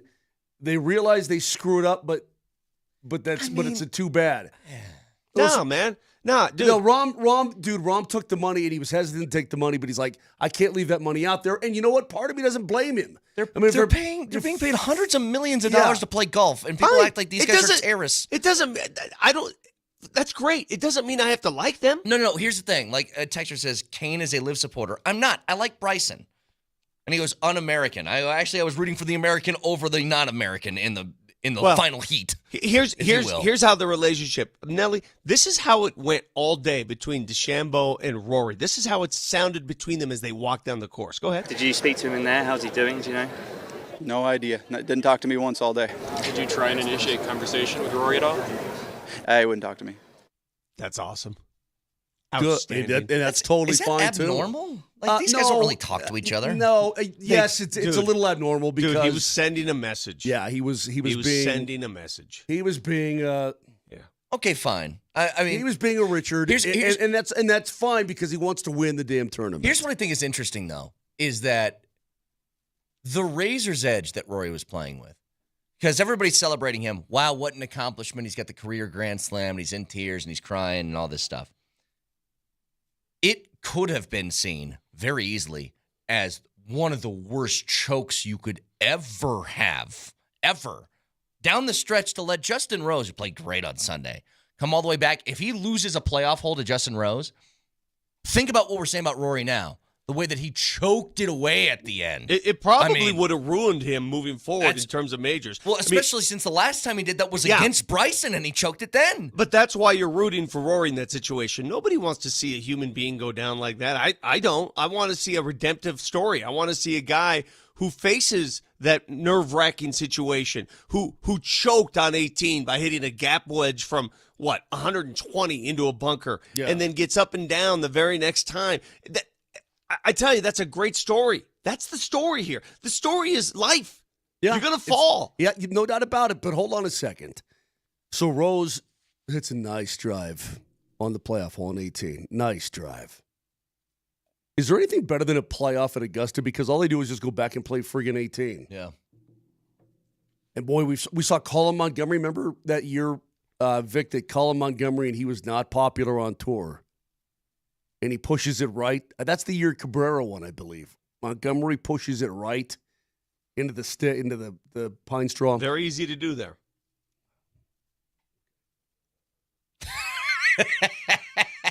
I can't tell you how perfect your drive has to be there. I don't need the secret conversation. I already know what you're going to say. I don't care what Moser says. There's one of us here who can offer perspective. Okay, all right. I said I don't need the private All right, conversation. so hold on. I know what you're thinking. So then I'm watching Rory, and Rory takes a while to hit his tee shot. He always sort of stands over it. You're counting 1 1,000, 2 1,000, 3 1,000, 4 1,000. And I'm going, man, he's got to be gripping like a mother. Mm-hmm. And you know what he did? He striped it. I'm like, whew, whew. I even let out like an audible gasp, like, ah. Moser, you only want to hit that with a little bit of cut, but you want to start it at that left bunker. Ow. I am actually amazed, by the way. Amazed. Because both times we've talked about this today, I've got the text line yelling, Brett, you're so right. I can't stand Rory. And a whole bunch of people saying, you're insane. Rory's the best. Like, I'm telling you, I don't know if there's anybody else on tour that people feel this way about one way or the other, this strongly about anyway. There are guys, yeah. Like who? Who is that loved and that hated at the same time? I don't know why. I don't know why there's hate for Rory. I told you, people think he's whiny. It's very simple. But he is a little whiny. I'll tell you what else it is. I will guarantee you it's also this. They very obviously wanted to see Rory win that thing. 100%. You want to see a PGA guy win. Yes. Well, no. CBS did. The Masters did. Everybody did. Nobody at Augusta National wanted to see Bryson DeChambeau win. Okay, Nobody. Okay, fine. I'm talking about the broadcast team. It felt like you were watching like people talk about Tom Brady or Aaron Rodgers or Brett Favre. And you're surprised that Jim Nantz and the CBS broadcast crew that broadcasts PGA golf wanted to see a PGA golfer win? That's a surprise to you? No, I'm not surprised by any of it. What I'm telling you is I think that's another reason why Rory gets hate because people get tired of it. It's like people talking about LeBron. We understand how good the guy is. I'm just telling you that's a part. It's not that I don't get why they're doing it. I understand why, but I think it drives some people nuts. Bryson DeChambeau has been great for golf. His YouTube channel is nurtured a lot of young golfers. Take this stupid NASCAR shirt off when you show up at Augusta. All right, so anyway, Rory's there hitting number 2, right? And Rose hits a pretty damn good shot. He got very This is where again, you've got to wonder if there's a higher hand involved.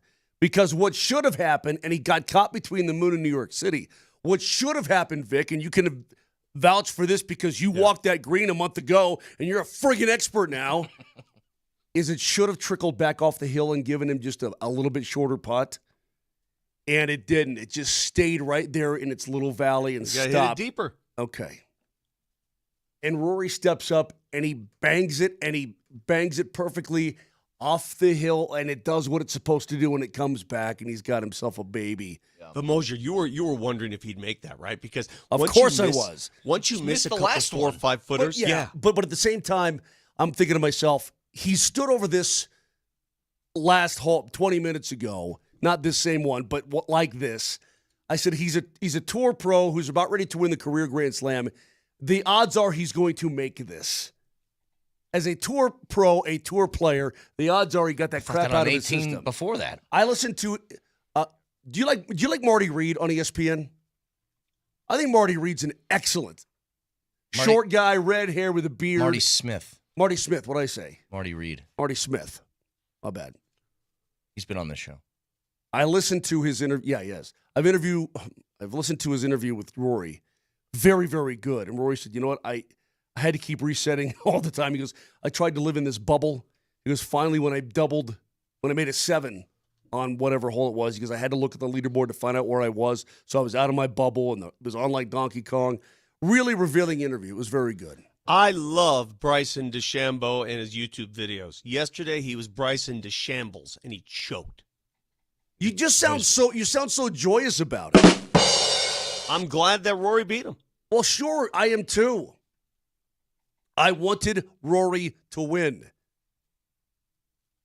But I'm not being a total jackwagon about it. Well, but I mean, that doesn't bother me either. Maybe you just maybe you don't like some people. Oh, yeah, but he's So I've been trying to say about Rory. I don't like him, and then people are yelling at me. I'm like, I don't care. It's how I feel. But he's mouthy this morning. Look at him. He's mouthy. We'll get back to this later. I want to jump back to the Nuggets. End the season on a 3-game win streak. Who'd have guessed that? Keeping the 4 seed. Get to it next.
Oh, Moser doesn't want to go to work today.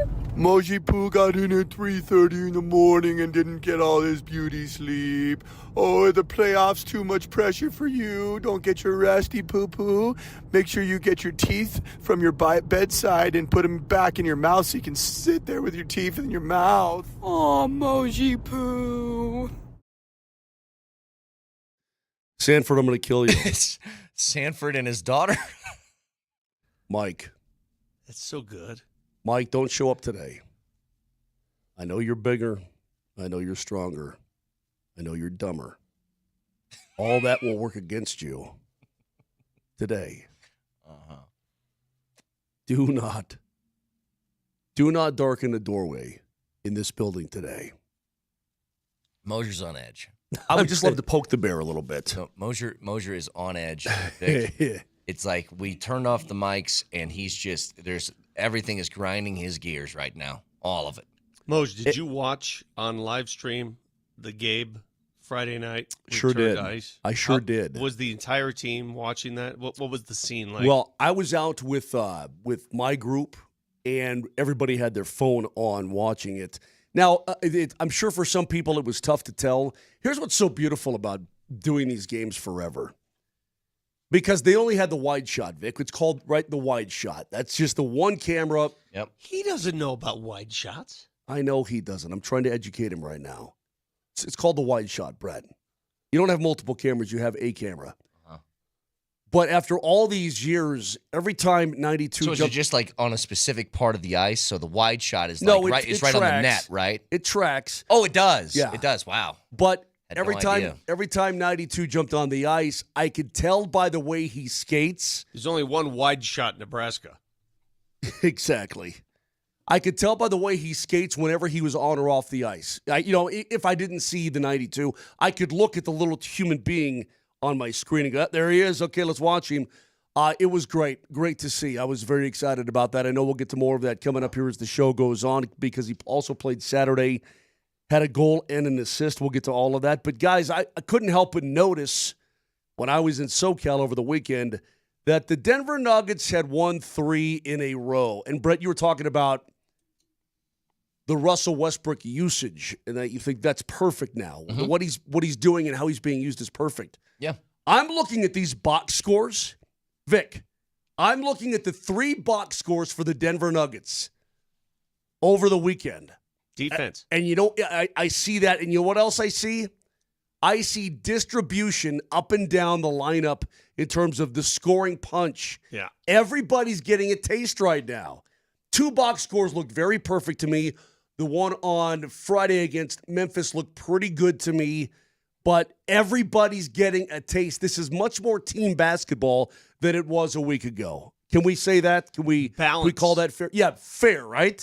Yes. That's a fair assessment. Now, you're going to have to win some games in the playoffs without being balanced, but I think a balanced attack is what they had hoped for. Now, one thing we have to mention, it's hard to be balanced when guys are hurt all the time. So they've been healthy the last 2 games. They're going into the playoffs relatively healthy. Jamal is going to play. And I wonder right now, I'm going to ask you guys right now. Here we go. Game 1, Saturday, Ball Arena. Who is your 8-man rotation? Who are the 3 guys coming off the bench for the Denver Nuggets? Russ, P. Watt, and I don't know if it's just going to be 8, but I would say probably. It depends on the situation. Yeah, it's a great question. It could be DJ to get a couple of big minutes when Jokic is out. It could be Pickett, could be Strother. I don't know. Pickett played 19 yesterday, did not have a point. He went 0 from the floor. So I guess it's all how David Adelman feels or what kind of groove he may be in. I think it's probably a rotation of Pickett, maybe a little Strother. I don't know. I think the answer is there is no answer. And that's the right answer. The right answer is we'll see. That should be the answer. We'll see. I think that P. Watt and Westbrook are guarantees, though. I think those 2 guys are going to play. Outside of that, I have no idea. But those 2, I think, are getting minutes. Yeah. I will say this series, and not because I'm entirely scared or anything like that, but this series is going to test me in so many different ways. For some reason, Zubats always seems to play well against the Denver Nuggets, and I don't know why that is. But we got the beard. And have the Nuggets ever had a 7-game series against the beard? I'm trying to remember. Let's see. When he was in Houston, the Nuggets, I believe, never played them in the postseason. When he went to, I don't recall one whatsoever. This will be the first. So you're going to see a lot of floppage. When did he get to L.A.? 2 years ago. Yeah, you're going to see a lot of floppage. No, they played the Clippers when they were in the bubble. They didn't have the beard. They didn't have the beard then.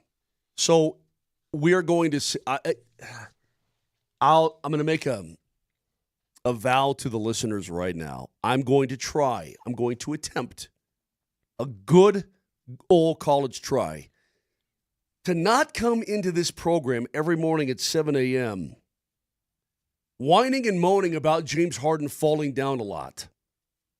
I'm going to try. It's going to be tough. But I'm telling you right now, all you people out there with iron guts, and you think you're so tough, and you think you've got it licked, and you think you have the world by the tail, I guarantee you by game three, even the most hardened of you out there, basketball people, Nuggets fans, are going to show up and listen to this program, and you're going to be just as pissed as I am. And Vic is, and Brett is, and the next version of the human mop is going to be driving you insane with the calls he gets and the crap that he pulls. You have to, and here's the problem. You're not just playing the Clippers. You're playing the whistle, and you've got to be able to overcome the Clippers. Okay, fine. Okay. But you got to be able to overcome the dang whistle. That's fine. That's fine, Moj. But let me ask you this. Would you rather face that, which we know it comes with the territory, won't be easy, would not be surprised if this is a 7-game series one bit.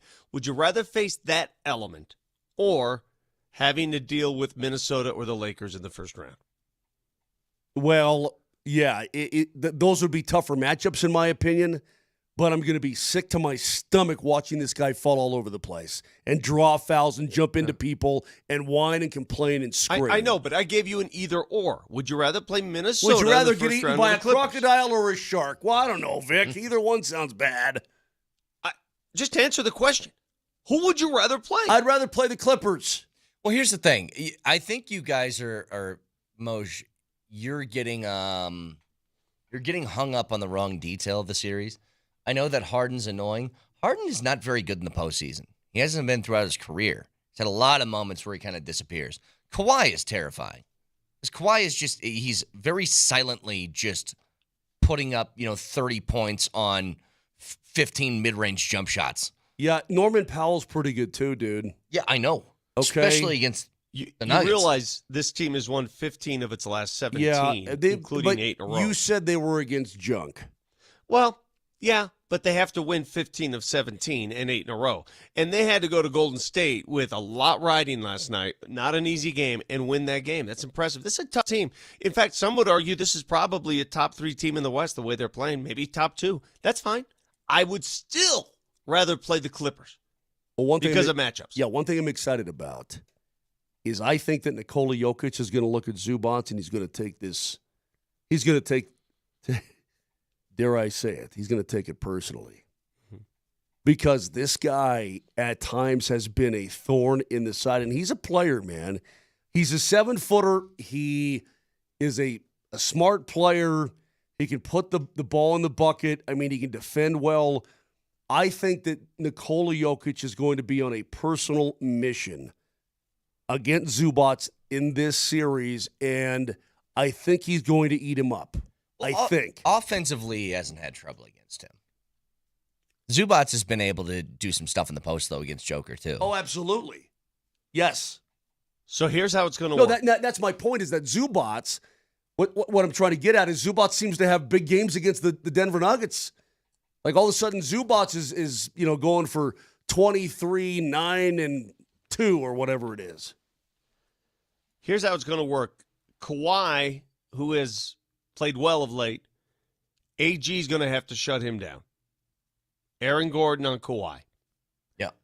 Which leaves, I don't know who you put on Harden now. Do you put Christian Brown on Harden? Yeah. Or do you put Christian Brown on Norman Powell? No, I think you put him on Harden. That leaves MPJ for Norman Powell. Yeah, but Harden, think about this. Harden and MPJ on each other, that is just you're asking Harden to get a dribble drive, and he's parading to the free throw line the whole time. They're going to throw Chris Dunn, who's a defensive guy, on Jamal Murray. And they're going to try to beat him up. I'm curious to see what the Clippers do to contain Nikola Jokic, because if they go one-on-one with Ivica Zubac, if the Zubac is the one-on-one guy, he'll foul out. So I would not be surprised one bit if they pull one of those, hey, let's bring like Ben Simmons in the game and have him just follow Joker around everywhere and have Zubac on the backside, much like the Lakers did. Wouldn't surprise me one bit if they tried that. All right. Fine.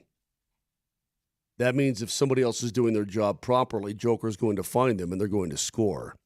Which has been happening the last 3 games. And that's the way it should work, Vic. Every time Joker had those double teams with that backside pressure, I mean, he's so damn smart. He throws out of it and guys make. That's why you won a championship.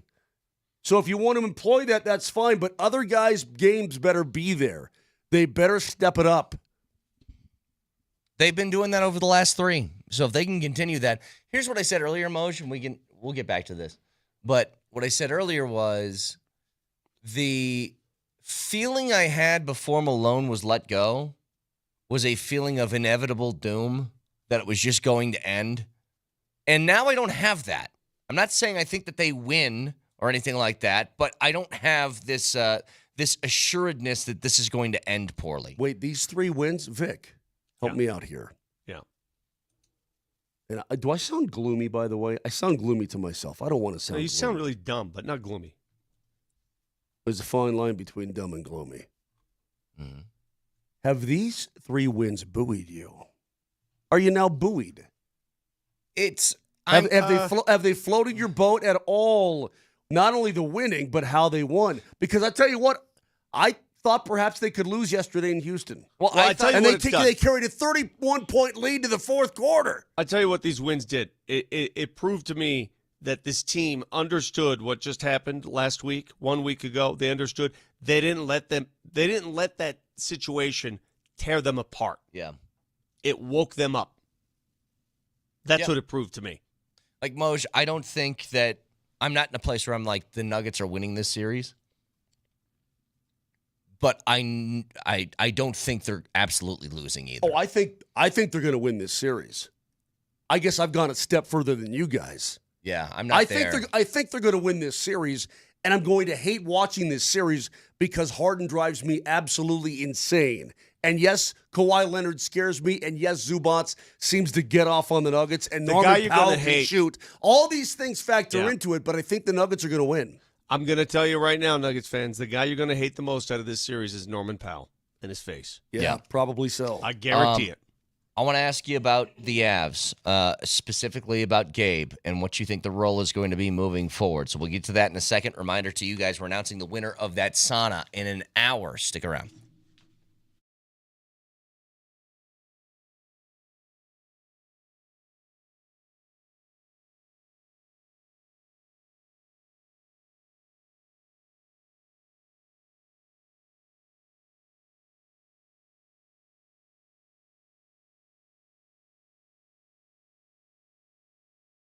Feeling sluggish, low energy when you're getting what should be a good night's sleep. How are those sleep patterns right now? If they're off, been working out, aren't seeing the gains you used to see, well, you may do yourself a favor and go to RockyMountainMen'sClinic.com and take the low T quiz on the website. You may have low testosterone, but you may not. You never really know. But if you're not feeling like you used to feel, that could be the case because guys start to lose 2 to 3% of their testosterone production every single year in your early to mid-30s. And before you know it, you're like, golly, I'm just not the same. So do yourself a favor. Go to RockyMountainMen'sClinic.com. Take the low T quiz. Super easy. Schedule a consult. The appointment's only $99. You got the consult, the T, and the PSA test. And if you do sign up for testosterone treatment the day of your appointment, your visit's going to be absolutely free. It was that way for me. Diagnosed with low testosterone when I had my yearly physical years ago. I'm like, that's just not going to cut it. I'm going to do something about it. And the Rocky Mountain Men's Clinic has totally helped me. They can help you as well. Don't wait. Most men wait a year or longer. Give them a call today. 720-440-7900. That's 720-440-7900. Or, again, go to RockyMountainMen'sClinic.com.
All right, Moser, the final three games for the Nuggets were huge. They needed to win those to keep the 4 seed, and they did. They bounced back after the firing of their head coach in a big way. The last 3 games from the Avs were inconsequential. They did not matter when it comes to the standings. Did win their final game, as you were there yesterday, 4 goals in the third period, but you didn't have McKinnon, you didn't have McCarr, didn't have Taves, didn't have a bunch of people on the ice.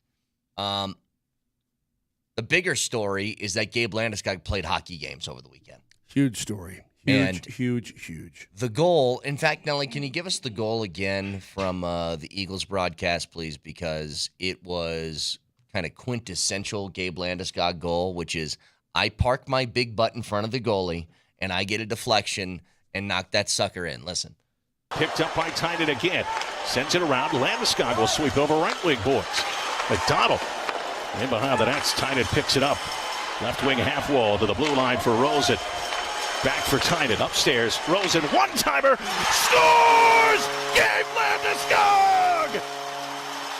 And there's your punctuation on a comeback weekend for the captain. We're tied at 3. The question now, Moj, we know he can play. He did that back-to-back nights. It was beautiful. Some of the videos that you saw from the locker room, he gets the water bath, and then he turns around, big smile on his face. Probably has to be the weight of 1,000 different suns lifted off his shoulders.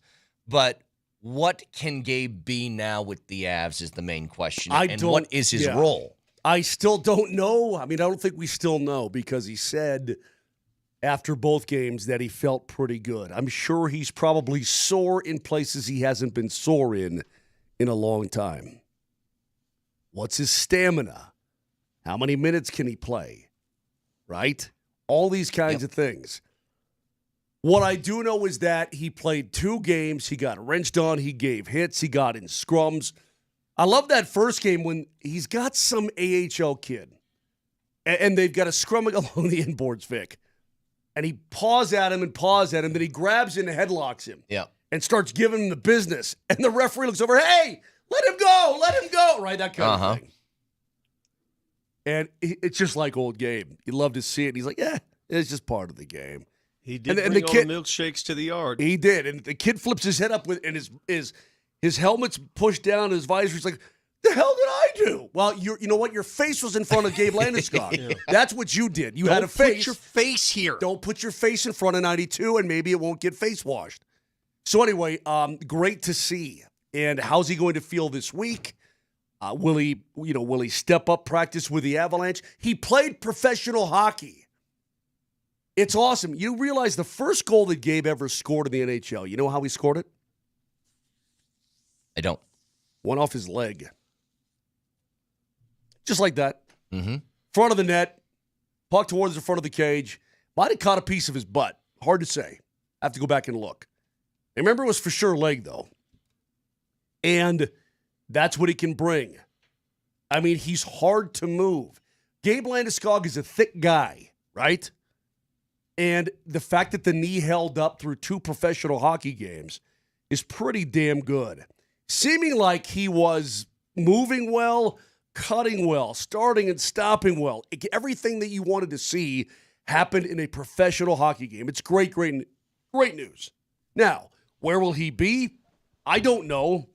Certainly, if you put him on a line with Nathan MacKinnon right now, that would probably be difficult for him to keep up. Yeah.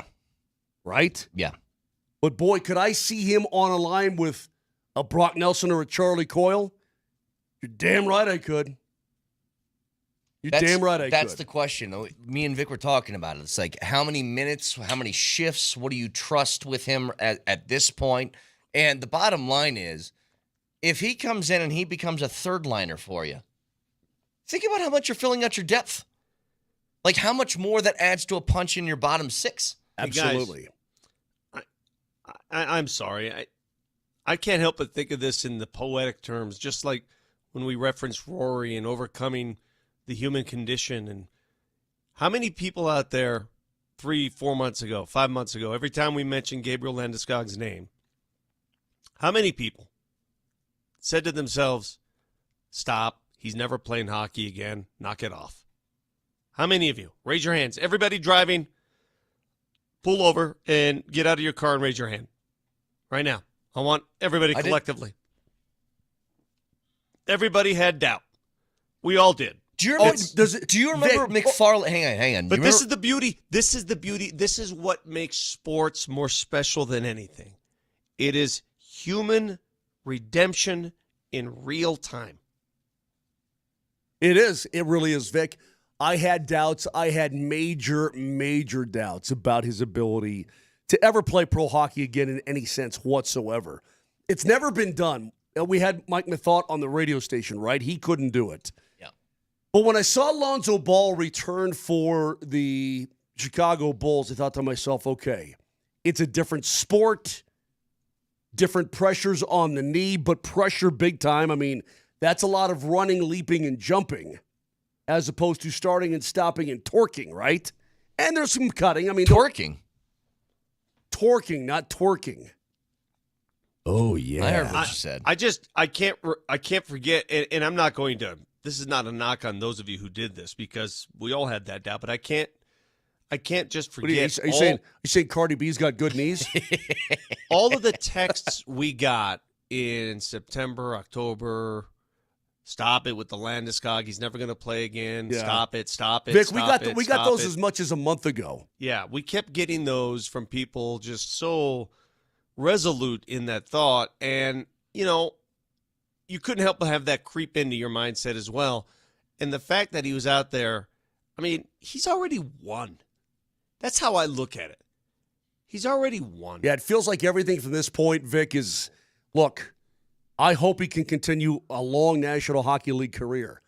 But it feels like coming back, all the work that he's put in for almost 3 years, all the everything, the isolation, the multiple surgeries, the rehab stuff, the setbacks, the everything, as he talks about the dark days.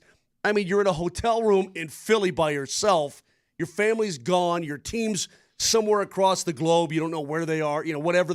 And you feel like just a loner loser. I mean, all these kind of things. You come on back, man, and you actually played pro hockey again. It's big. Well, hang on a second. This is from March when, Nelly? March 3rd. March 3rd. So 5.5 weeks ago? 5.5. This is, I believe, after the deadline. Chris McFarland's doing his post-trade deadline press conference. He's asked about Gabe. Listen. Yeah, no, Gabe continues to rehab. I think things are he's doing good. He's doing, he's grinding hard every single day, but I don't foresee him joining practice like in the next day or two or week or two here. So, I mean, I think you guys can figure out where this is kind of going, but, hopefully it'll keep going well. That quote right there, he goes, I think you guys can kind of figure out where this thing is going, to me was translation of just stop. Just stop. I could not figure it out, by the way. He set the hint out there. I more hints, please, because I can't figure it out still. Well, to me, here's One how more it sounded. hint, please. How it sounded was this. He's not coming back in a day or two or a week or two, so you can figure out where this is going. I thought that meant so he's just not even remotely close still. And I go, well, the playoffs are starting in about a month and a half. If he's not going to be close in a couple of weeks, then when is he going to be close? I'm sure, Brett, that coming down the second half of the season here, and I want to address Kamara and everybody else who's texting in. Great analysis, Mark. Nothing Burger Moser. Great analysis. Let me explain. Ignore that stuff. Let me explain. Kamara and everybody else. You think Chris McFarland was blowing smoke up your tailpipe? No. Why do people do that? Hold on. Vic, do you think every week, and Brett made it a point, I finally said to Brett, how long ago was it? 6 months ago. I go, I'm not asking about Gabe anymore because I know what I know, and I'll let you do that. And you're like, fine, I'll do it. I did it like once every 3 weeks. Right. I check in. You're the guy. And do you think Jared Bednar was blowing smoke up our tailpipes for the last 9 months? From last summer all the way through to where we are today? Mm-hmm. No, he's not. You know why? Because you don't know. Because he didn't know. I didn't know. Gabe didn't know. Nobody knows. You've got to clear all these different hurdles along the way in order to see what we saw even on Friday night, for crying out loud, right? And then on Saturday night. You don't truly know. I don't know how his body is today. I flew in from LA at 3 a.m. So we'll see. All signs are pointing to very good things. The reason why it's such a big story, and I love it, it's unprecedented. It's a 3-year story. It's not a 3-month story. It's not something that happens. We don't have something to relate this to. Right. There isn't another NHL player who went through this. That's what makes this story so ridiculously unique. The fact is, the only time my mind changed was when the show was about to come out. That's it. It's the first time in probably a year that my mind started And that's to when you change. felt optimistic. Yeah. You had a spidey sense. Well, I was just like, I don't know. I don't know the point of doing this if it doesn't end with a return. Like, I was trying to figure out, what does the end of the show look like if Gabe doesn't take the ice again? Is it just Sopranos cut to black and then you figure it out? Well, let me ask you this, Brett. Let's say it's 3 weeks ago, a month ago, and he was skating, right? Mm-hmm. Let's say he goes down in a heap in the corner. How does the show finish? Probably sadly. Yeah, but Like the show, depressing. right? But you don't know. No, I understand, but you don't. But you don't know. But this is what I was thinking, Moj, is that it all had to lead up to the shot of him taking the ice again. And this is kind of like Hard Knock style, the way they're doing the show, right? Where there's some previously filmed stuff along with some stuff that happened recently. And so I don't know if the Eagles game is going to be featured in the upcoming episode or not, or whatever. I'm sure. Who are these people? Because they're doing a good job. They are. That's when it started to feel different. And then he did a whole bunch of, talking to Keefe and talking to the Chicklets guys and everything else. Where I was like, well, this feels like it's ramping up to something. So what people said was, he's just promoting the TV show. And I go, he's not getting a cut of the views. To a certain extent, what does he care how many people watch the show? He's not involved in, like, I don't get 20% of the profit depending on how many people watch it. So the only thing that made sense was he had a decent feeling that he is ramping back in a timely fashion for when the postseason hits. And hopefully it looks like that's the case because most we don't know exactly when they're going to play. And I want to ask you, by the way, are the Avs the only team that's done? I think they're the only team with 82 games under their belt. Yes, they are. How many more days do we have of games? There's some teams that have they go through Thursday. So you won't get a playoff series until, well, you can't do it Saturday because the Nuggets are playing. Well, it'll be in Dallas. I take that back. They could play Saturday. They could. Like, I know they're eliminated, but, like, the Wings only have 79 games played so far. Okay. So do the Kings. If I say, you know what, all you people out there, I swear to the Lord, if you want to fight, let's go. It's fine with me. What? When are they going to play, Moj? I don't know. Hey, Nobody knows. Hey, Moj, does ABC/ESPN/ABC/ESPN, do they want to take a game for the Avs and Stars for a national game on Sunday? I don't know. Are they going to give us a day game on Saturday because the Avs have been off for a week? I don't know. They better not have a day game on Well, Saturday.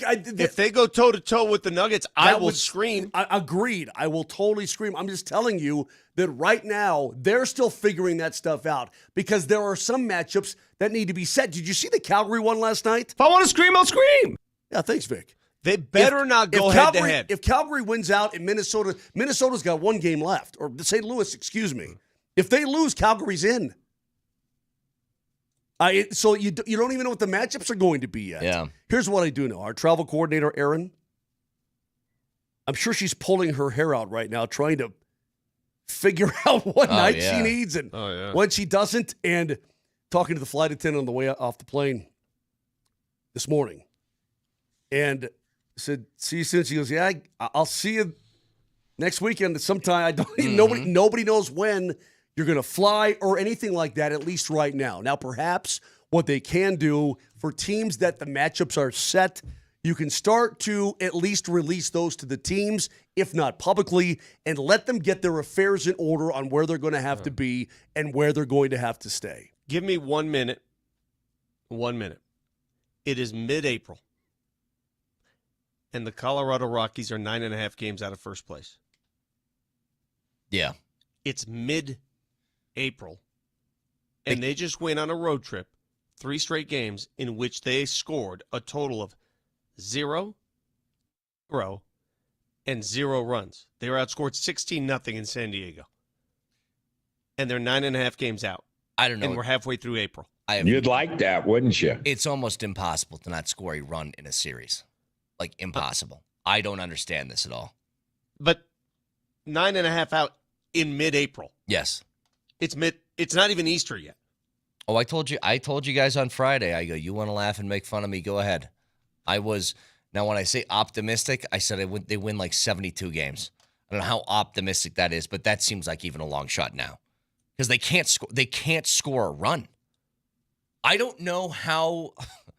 0, 0, and 0.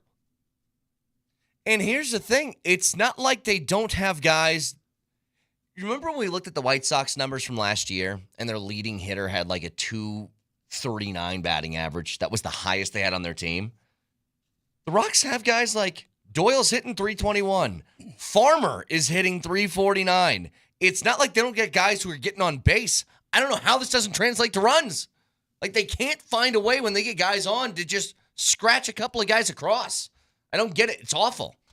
Yeah, there's nothing I can really say. Don't even get myself and Vic started about manufacturing runs because every time I open my mouth up about that, it feels like every time I open my mouth, I get blasted for something anyway.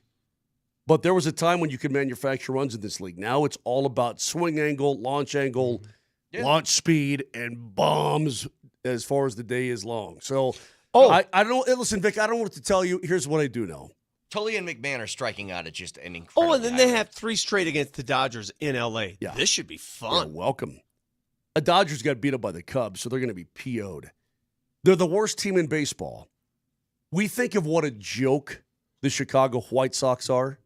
Are they a joke, Brett? They were last year. They're an absolute. What was their over-under win total? 50? I think it was 52.5. No, not the Rockies, the White Sox. It's even worse than that. No, that was that was it. Yeah. They're 4-11. The Rockies are 3-12, bro. And coming off a series where they did not score a run for the first time in franchise history, for the first time in decades in Major League Baseball. No, it's terrible. So what are we doing, Vic? Well, we got a minute.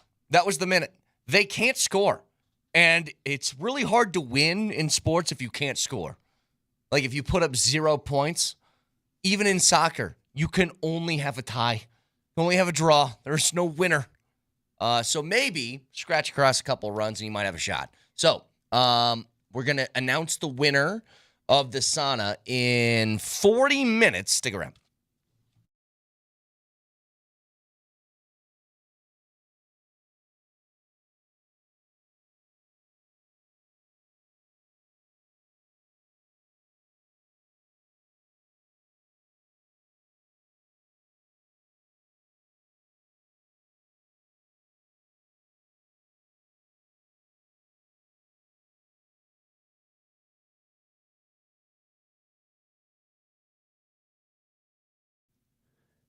It was 85 degrees on Saturday.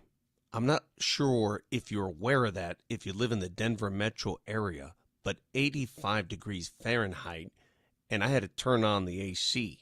Today it's snowing in Denver. Anyway, for those of you with AC and AC issues, and you want to make sure that it's working for the summer, make sure it's working now before it's too late.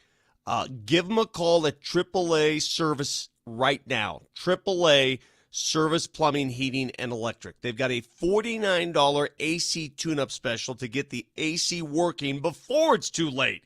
Schedule your appointment today. That's AAAtoday.com. Call them up. Schedule at AAAtoday.com.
You gentlemen seen your midterm grades yet? Mr. Kroger. 2 C's, 2 D's, and an F. That's a 1.2 grade average. Mr. Dorfman. Hello. 0.2. Fat, drunk, and stupid is no way to go through life, son. Mr. Hoover, president of Delta House. 1.6. 4 C's and an F. A fine example you set. And the Colorado Rockies. 0.0.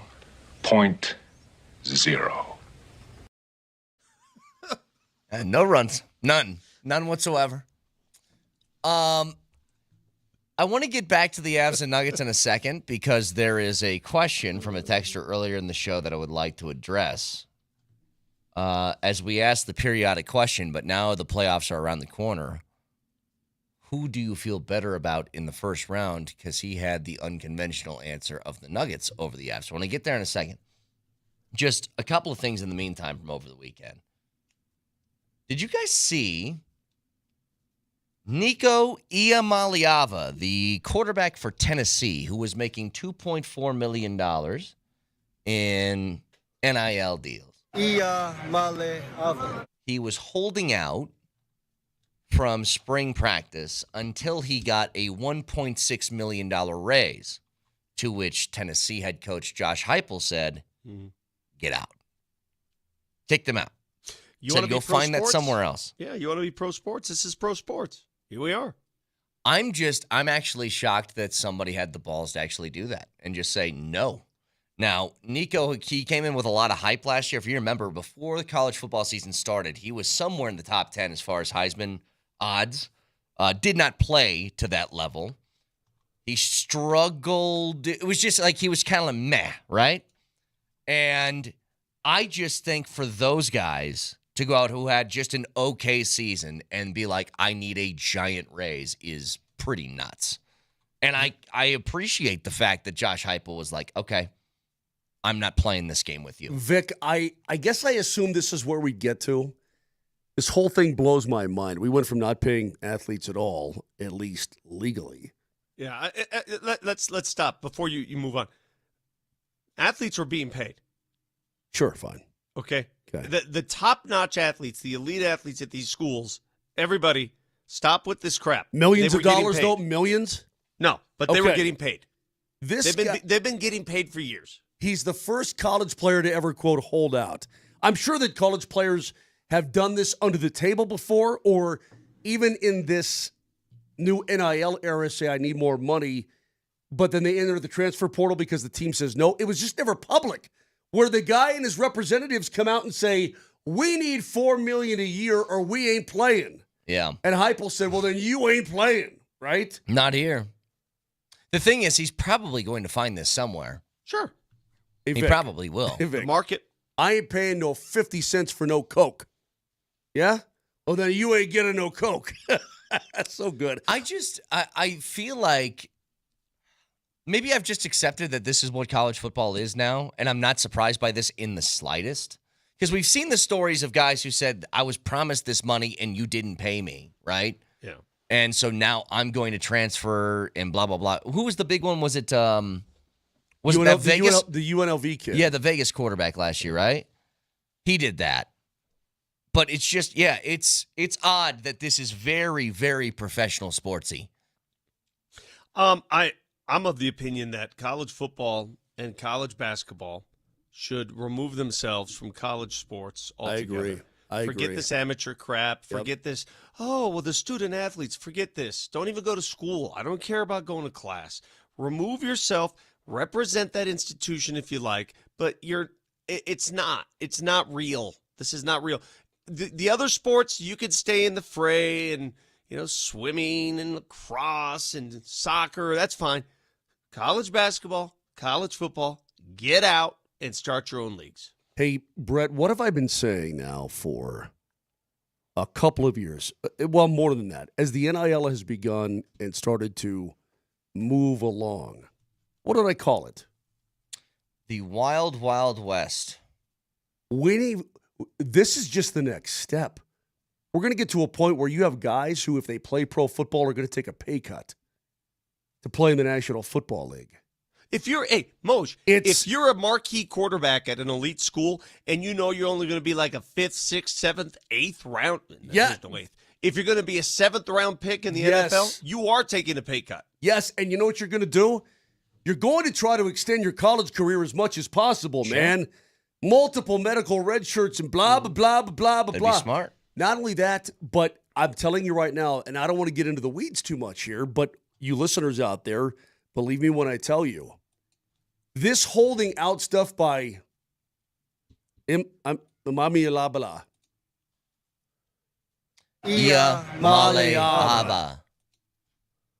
This, you know what that basically is? The schools, Vic, are going to have to protect themselves somehow. They're going to have to come up with collective bargaining with the college players. They're going to have to, because right now the players have all the power in the world. It's and there's nobody to stop it. There's no stopping this power that the players have, right?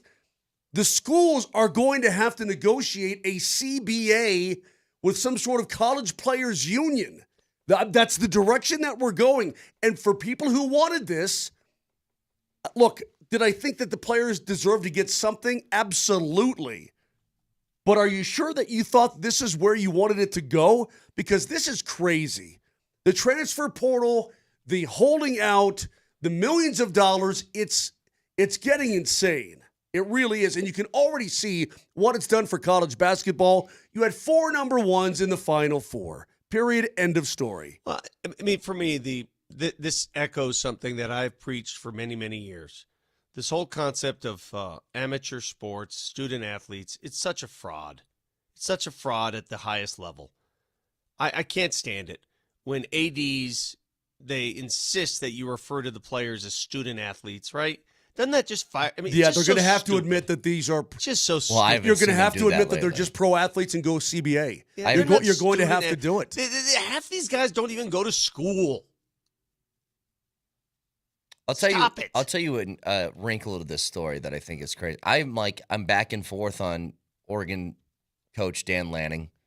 Sometimes I think that guy's cringeworthy. Other times I think he's all right. But report is he was the one that tipped off Josh Heupel about. So I guess Nico's dad was making phone calls around college football about how much more could you give my son if you were to transfer there. Yeah. Dan Lanning, I guess, was one of those phone calls. He tipped off Josh Heupel about it. And part of me says, okay, I guess that's giving a heads up to a friend of yours or something. And the other part of me is Dan Lanning has had this exact situation for the last 3 years. Yeah. He took Bo Nix from Auburn. He took Dylan Gabriel from Oklahoma. And he took, this year, the kid out of UCLA, Dante Moore, is going to be his. It's like, all right, you're snitching on this kid, but you've done this to other teams. Yeah. Seems weird. And it's going to keep happening. What's crazy is the kid threw for 19 touches and 5 picks. Yeah, he was just okay. Mm-hmm. Yeah, he was the 8th best passing yardage total inside the SEC.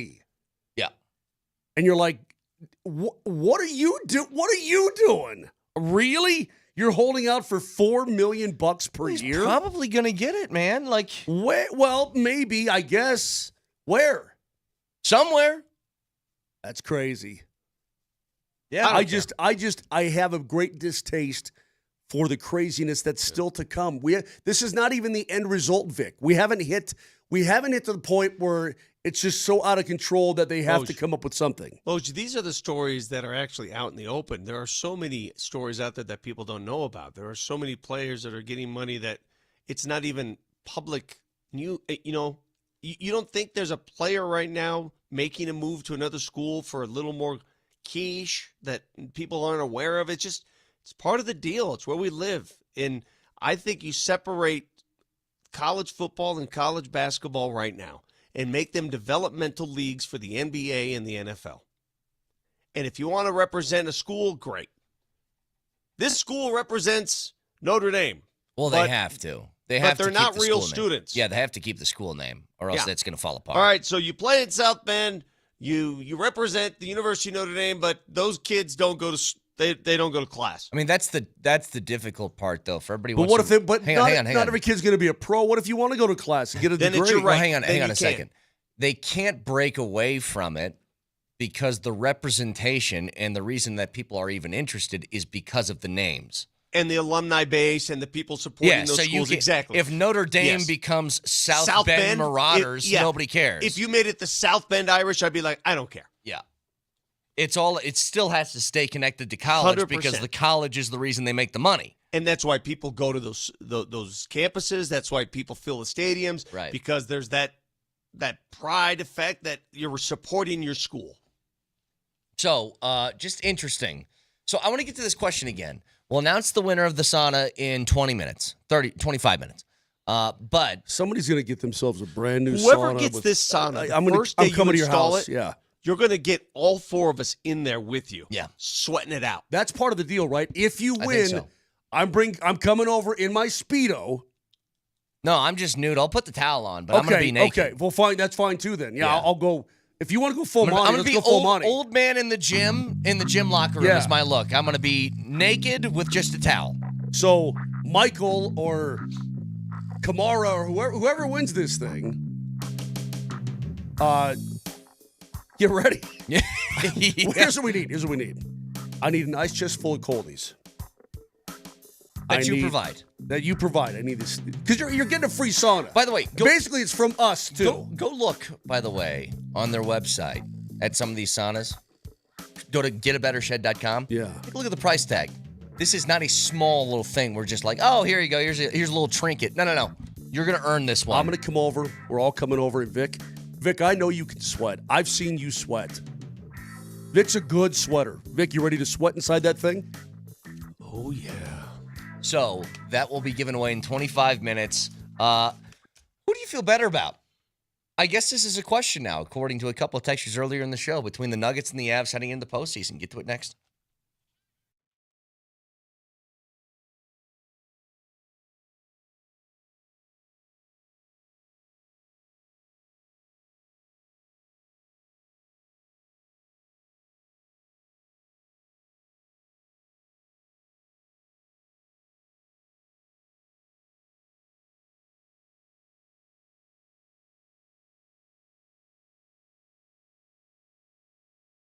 Nuggets and Avs season's done, so I jumped on the Circus Sportsbook just to take a look at what are these series prices. I love these. Before these 7-game series start, you can just bet on the winner of the series.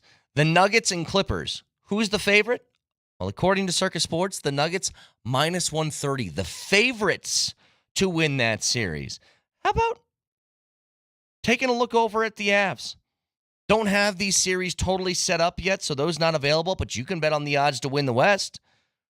The Avs plus 400 on that as the postseason approaches. You can find that and so much more on the Circus Sportsbook.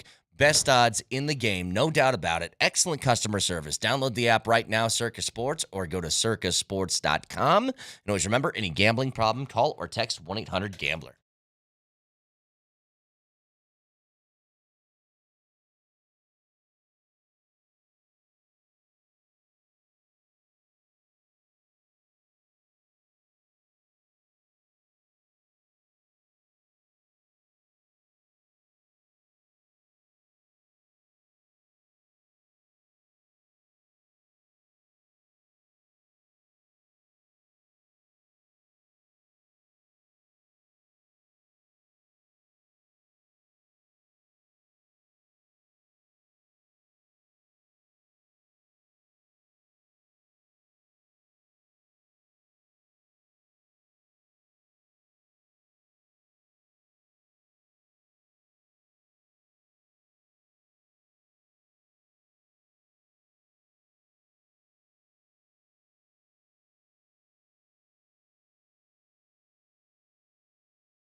Rah. Rah, rah. Whoa. Okay, so I'm curious. I don't feel this way, but I have seen a couple of things, and maybe it's just because you're living in the moment, and recently for the Nuggets, things have turned around and gotten better. I, without a doubt, would say it's been incredibly impressive what they have done since the firing of their head coach and the way they've responded, which is playing actual defense, not turning the ball over as much, more people involved seemingly every night than just the Joker show. I think all of that is incredibly impressive, and holding on to that 4 seed is too. You're impressed that they've been able to keep it together. Yes. Or that it's looked different. It really has. But I'm not taking it as far as some that I saw on the text line this morning who said this. Given the matchup, that if you had your preferences, maybe the Clippers aren't the number one option, but they're preferred over a couple other teams you can think of, certainly over teams like OKC or Minnesota. And by that, a couple of people said that they feel better about the Nuggets in this opening series than the Avs.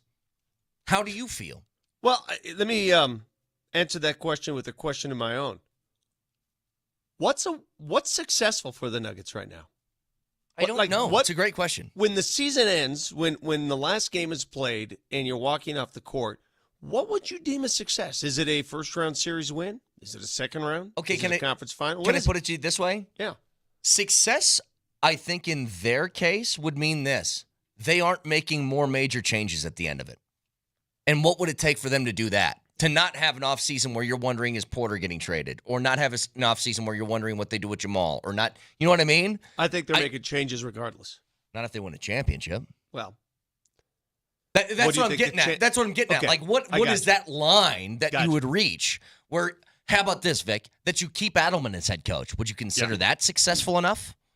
I mean, success is, it's funny how success sometimes, even success gets stale. Think about this.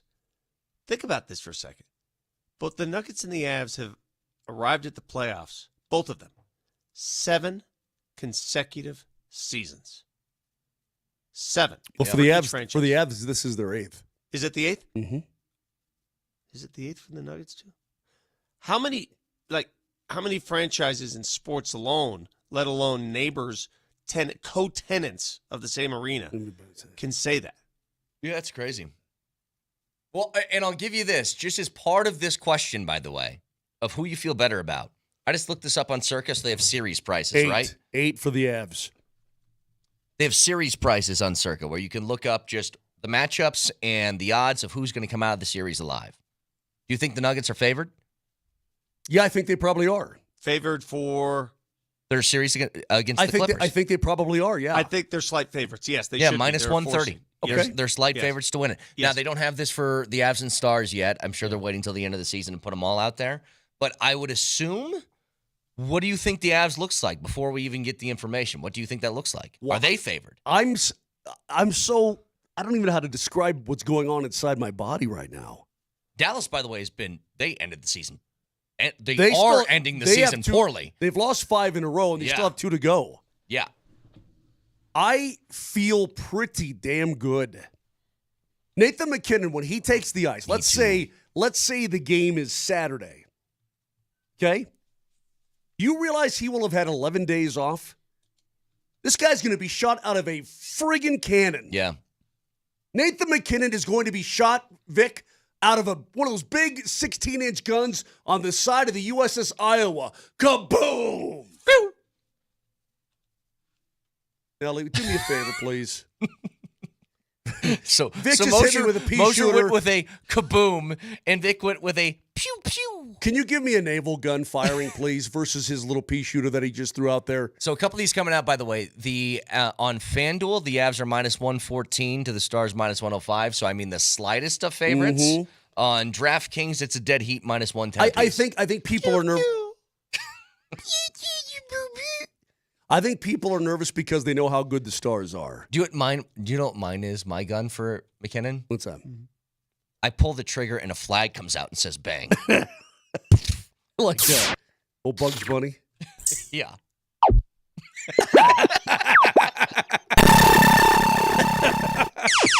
Dude, he's going to be absolutely explosive. And I'm sure, yeah, well, lasers, sure. If you want to go Star Wars, that's fine. I'm sure that it's going to be pretty crazy. And the Dallas Stars are a very good team. And you know who they've got there? They've got Ottinger. But what they don't have is Miro Heiskanen. He's not going to play in the first round. And I'm guessing Tyler Seguin probably will. But this is going to be one hell of a series to begin things. The funny part is, I've been feeling better and better as the days have gone on about this matchup.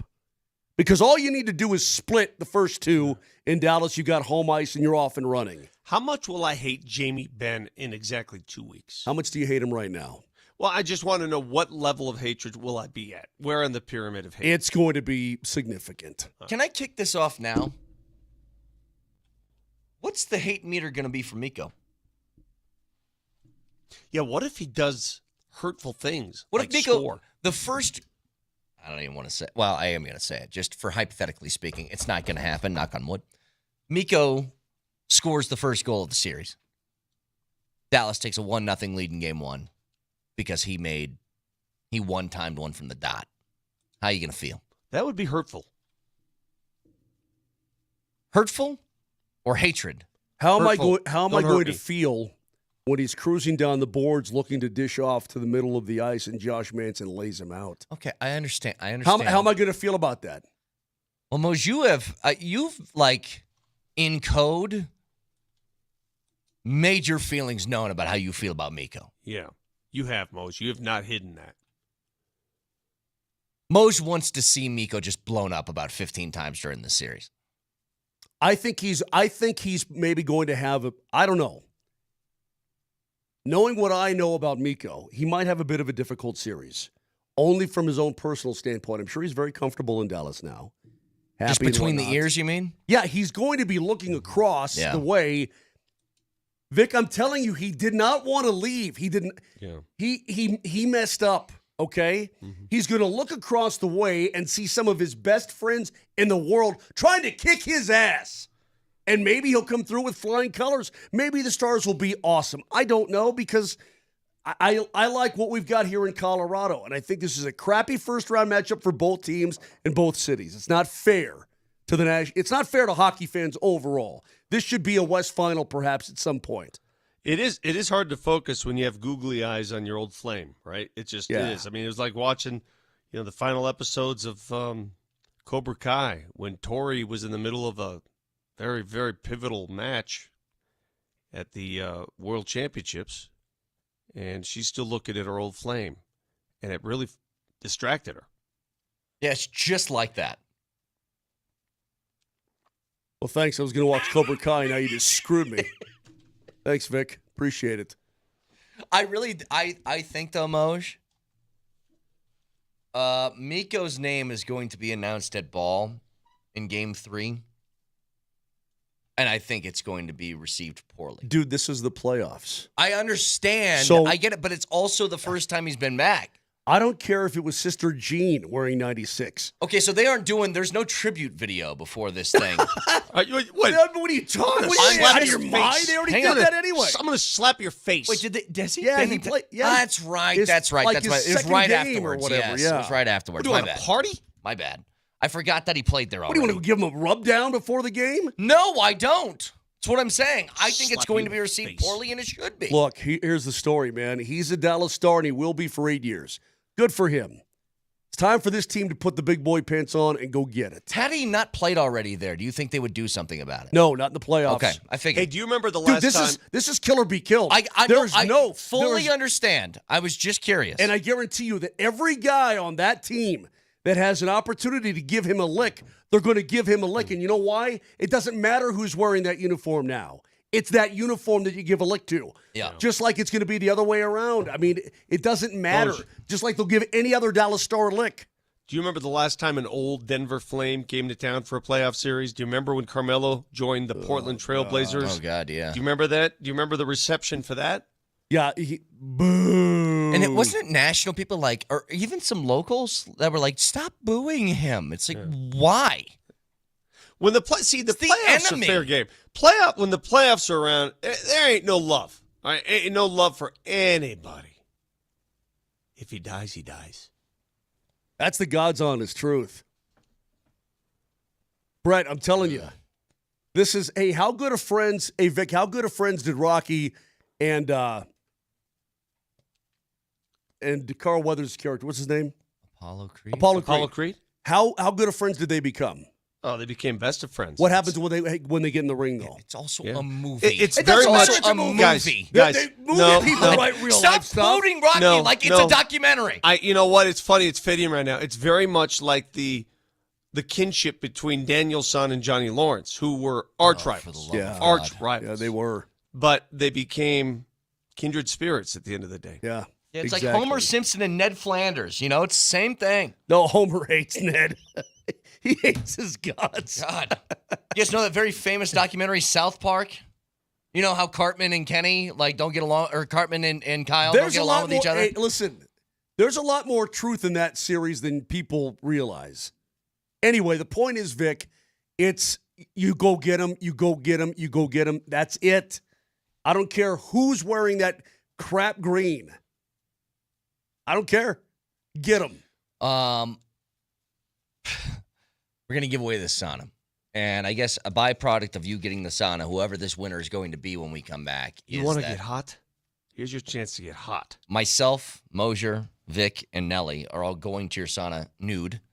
I'm going to let it get hot. I'm going to let it all hang You're providing the beverages for us, and we're going to break that thing in We're first. going to let it all hang out. Yeah. So I guess that's part of the deal. So if that sounds like something of interest to you. I'm sure there are people right now going, God, please don't call my name. In 5 minutes, Please we're going to announce the lucky winner of who gets to sweat my sweat all who gets to have us nude in their sauna in 5 minutes. Stick around.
And can I get a hot tub? Nice.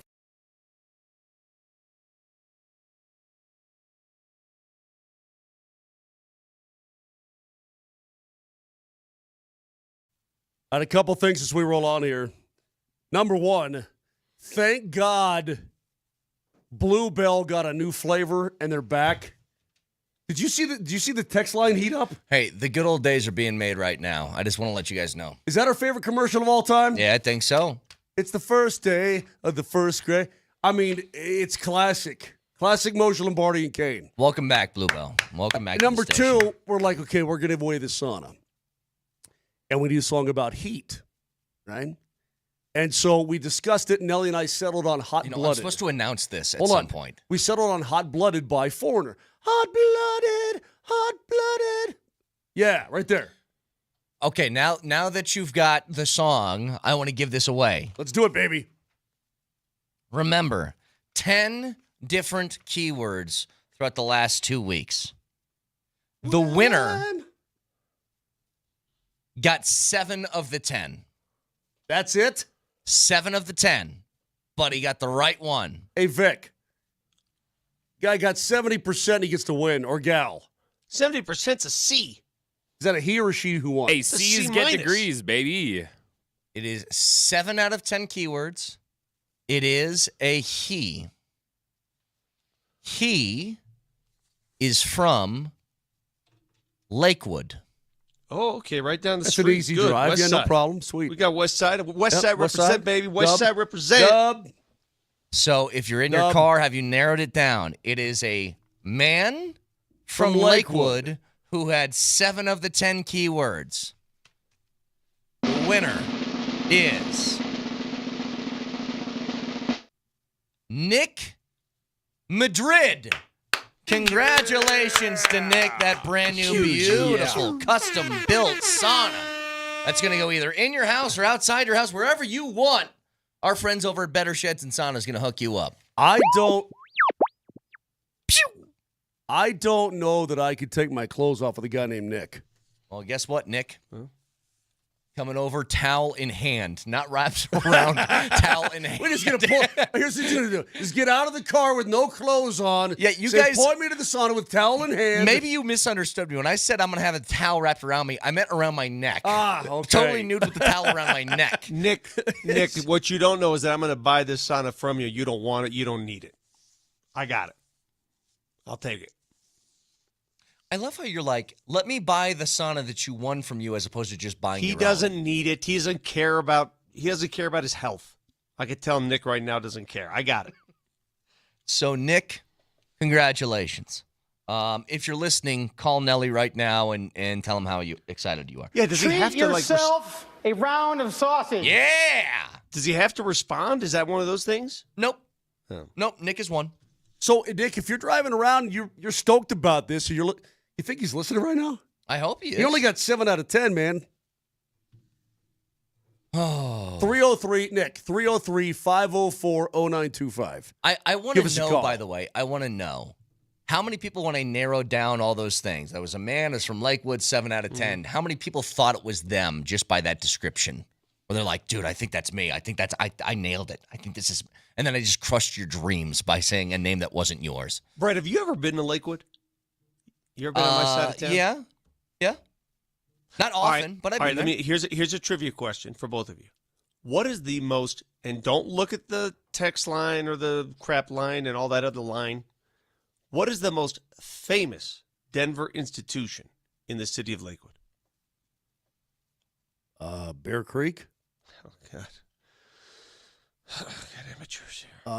Green Mountain. I don't know. What are we looking at? We're dealing with amateurs. It's a really nice brewery over in Lakewood, by the way. We've got amateurs. We got amateurs. I mean, this is amateur hour. Casa Bonita? Yes! Oh, yeah. Okay. You're talking about a business, not a thing, because everything else I said was correct, too. Okay. Lakewood's got a pretty big footprint, Brett. And by the way, Casa Bonita is so far out there. First of all, don't pronounce it like that. You're pronouncing it like some white guy. How am I supposed to pronounce? Oh. Casa Bonita, Dios mío, is how Vic wants you to say it. Casa Bonita is so far west. Again. Casa Bonita. Casa Bonita. Oh, is it? He's saying Casa. That's what. Yes, Yeah, the ridiculous. Casa. You think you're still in Denver, but you're not. You're actually in Lakewood. Texture says Hooters. I'm sure there's one over there. Yeah. Anyway, congratulations to Nick. Use the hell out of that sauna. I would. I certainly would. Okay. So what happens this week with the Colorado Avalanche? Here's the best part about having this week off, getting ready for Dallas. And Dallas has 2 more games. I think one of them is tonight. I think one of them's on Wednesday, I think. But the best part is not only do you get rest, but you get to practice. Yeah. You get to work on things. Bednar mentioned that they haven't been able to practice a lot lately. Because, well, number one, the schedule is so condensed. Number two, you're at the end of the regular season, and guys are tired and beat up a little bit too. Number three, it's in the CBA that you have mandatory days off. Back in the day, you could just work these guys to death. You can't do that anymore. But you're going to have the opportunity now to actually practice, work on things, fine-tune things, get all your T's crossed and your I's dotted before the postseason begins. This is a very beneficial week because what do we say? Rest is a luxury? Weapon. Rest is a weapon. Hey, can I ask you guys a question regarding the playoffs? As the playoffs are coming. Nuggets, Saturday, Clippers, 1:30, Ball Arena. Let's look outside that sphere a second.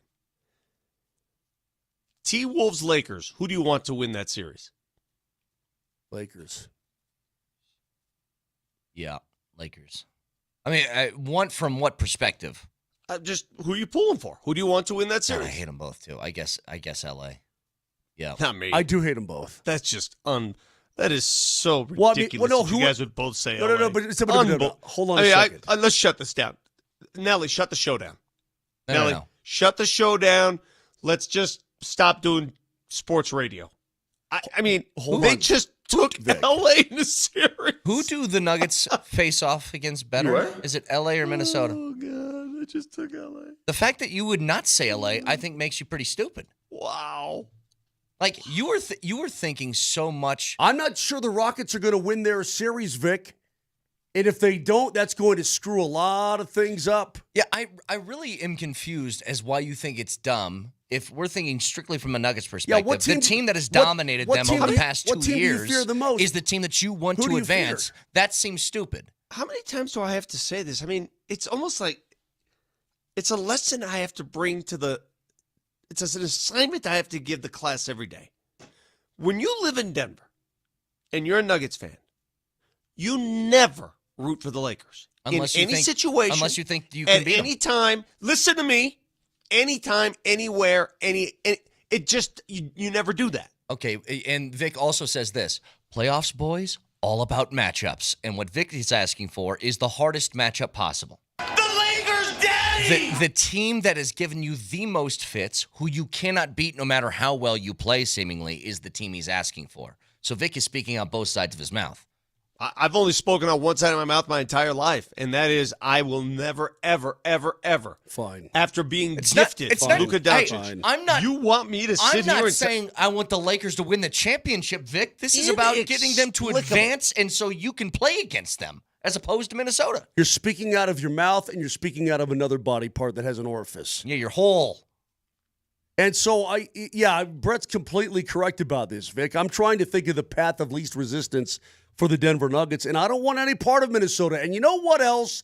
2 days ago, you didn't want any part of Minnesota either, you big baby. Actually, what I said, you know what? Let me take that back. I said, screw it, bring them on. That was before I realized that the Nuggets were going to win 3 in a row and secure the 4. That's when I thought the season was going to be over soon. Correct. Yeah. And now I think maybe it won't be. That was the Michael Malone, the day after Michael Malone. I'm like, screw it. Bring on the T-Pups and let's sink or swim, whatever. Well, now things are a little bit different. You know what's crazy about the NBA playoffs? The NHL is always like this. So I could tell you this, Moser, and you'll respect it. In the NHL, anybody, literally anybody can win.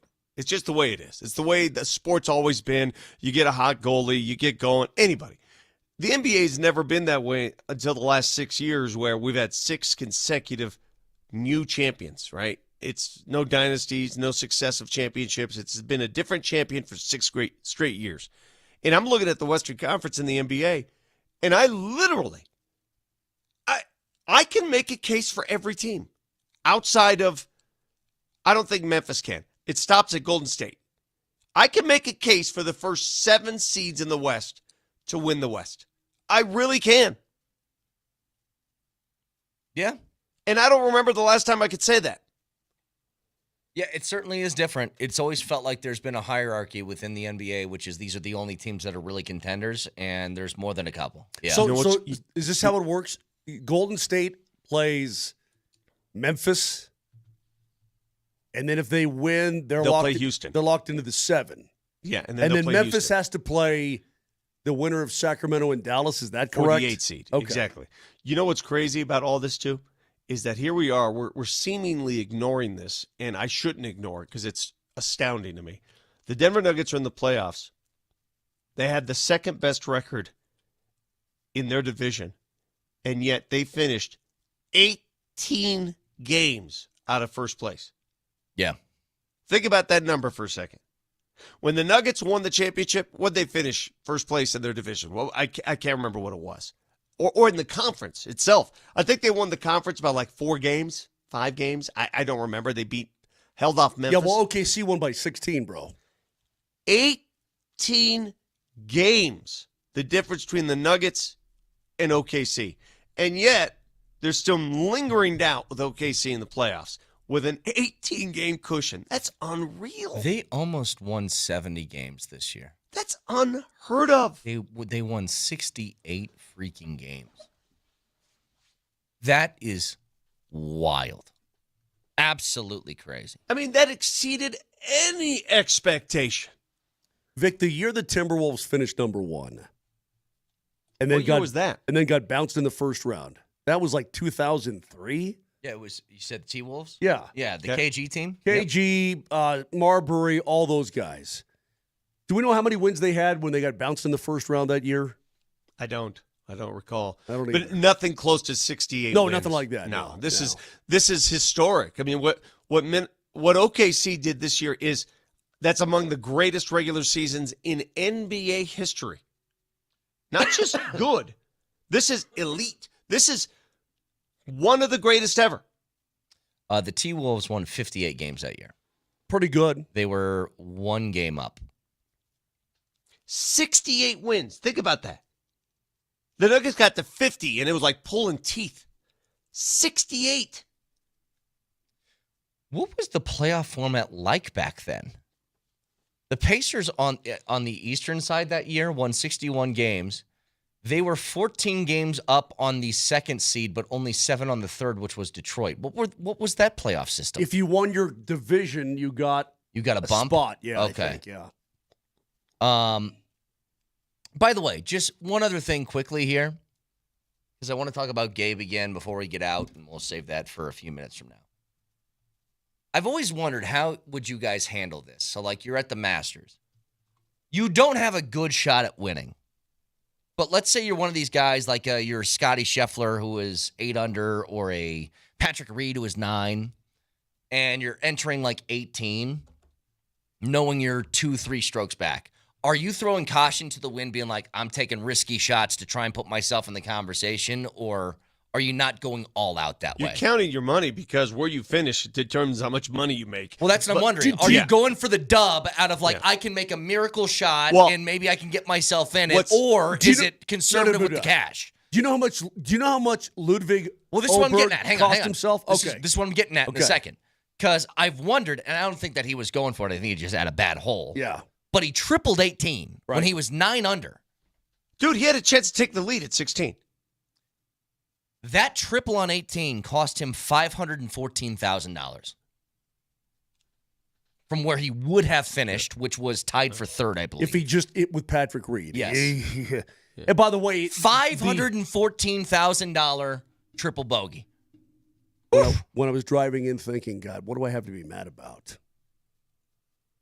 And I couldn't think of anything. The one thing that I did come up with is Reed dunking his 2nd shot on 17.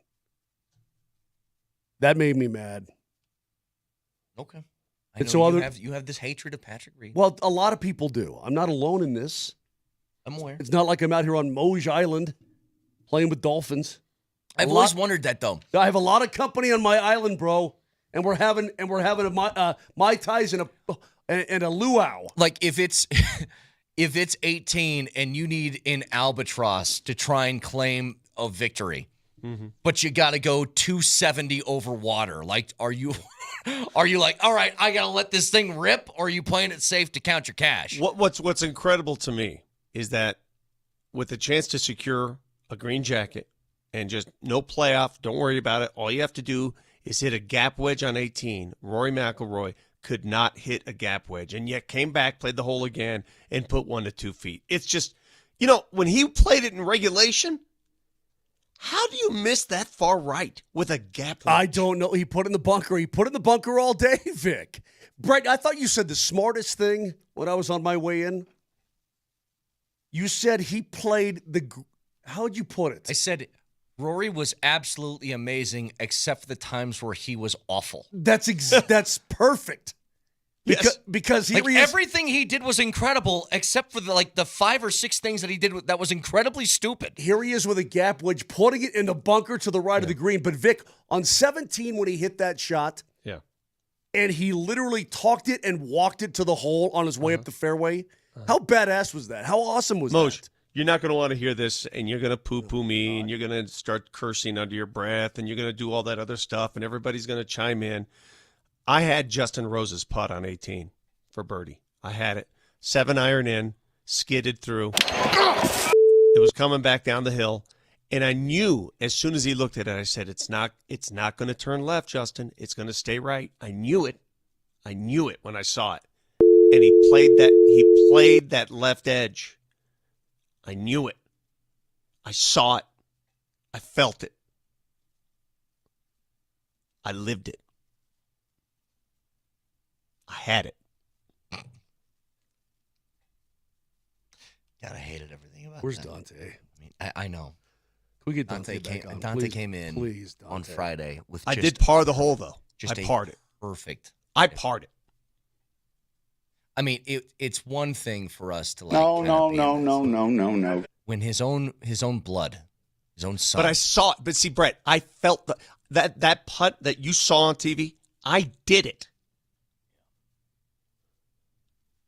That same putt, same distance, same distance. Yep. For the exact same consequences. By the way, are you guys going to admit you're wrong about old Justin Rose there? That he was going to tire out, old man won't have it late? I know, dude. He How did about come that back comeback, hard. huh? How about, hey, did you see the disparity? Like when Rory was on the second 9 and you had Justin Rose, I think it was a 6-shot swing. It was like ridiculous. Yeah. He was done. And then all of a sudden he comes storming back. Mm-hmm. I've never seen such craziness ensue in the final round. Rory was amazing, except when he was terrible. But, unlike Rory, I hit the green on 18 All right. with my second shot. You know what, Nelly, we're done. We're done, dude. here. If you, I have to turn my microphone off right now. We're done because I'm about to say a done. bad We're word. done. Moser had that putt, and the pin was the Nelly? exact same.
feeling sluggish, low energy, when you're getting what should be a good night's sleep. How are those sleep patterns right now? If they're off, been working out, aren't seeing the gains you used to see, well, you may do yourself a favor and go to RockyMountainMen'sClinic.com and take the low T quiz on the website. You may have low testosterone, but you may not. You never really know. But if you're not feeling like you used to feel, that could be the case because guys start to lose 2 to 3% of their testosterone production every single year in your early to mid-30s. And before you know it, you're like, golly, I'm just not the same. So do yourself a favor. Go to RockyMountainMen'sClinic.com. Take the low T quiz. Super easy. Schedule a consult. The appointment's only $99. You got the consult, the T, and the PSA test. And if you do sign up for testosterone treatment the day of your appointment, your visit's going to be absolutely free. It was that way for me. Diagnosed with low testosterone when I had my yearly physical years ago. I'm like, that's just not going to cut it. I'm going to do something about it. And the Rocky Mountain Men's Clinic has totally helped me. They can help you as well. Don't wait. Most men wait a year or longer. Give them a call today. 720-440-7900. That's 720-440-7900. Or, again, go to RockyMountainMen'sClinic.com.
All right, my microphone's on now. Relax.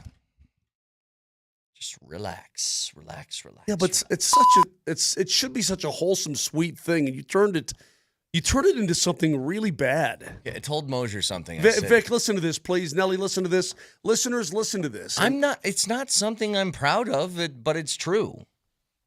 How do we get there? Anyway, I can't let people touch my face. It's a weird thing. I hate it. I can't have people touching my face. You would not do well in an Italian family. Oh, I know, but I What are you, some sort of freak? An immediate sort of like, what do they call that when you push back real quick? Some sort of reaction. You're flinching.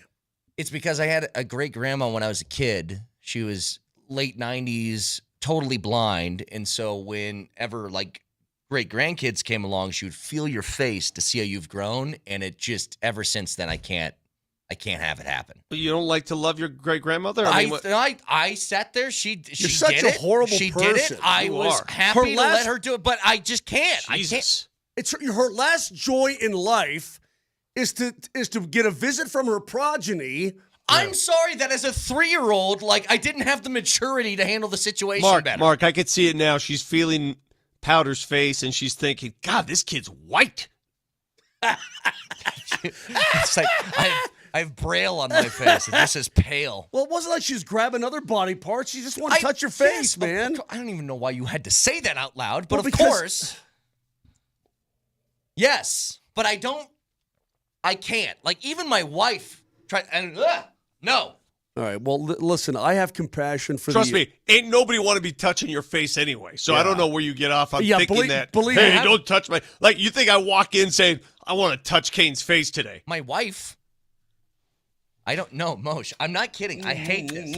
No, that's fine. I'm saying with your hands. Hands. Oh, so like Italian family, if you want to do one of these moves, like the kiss on the cheek thing?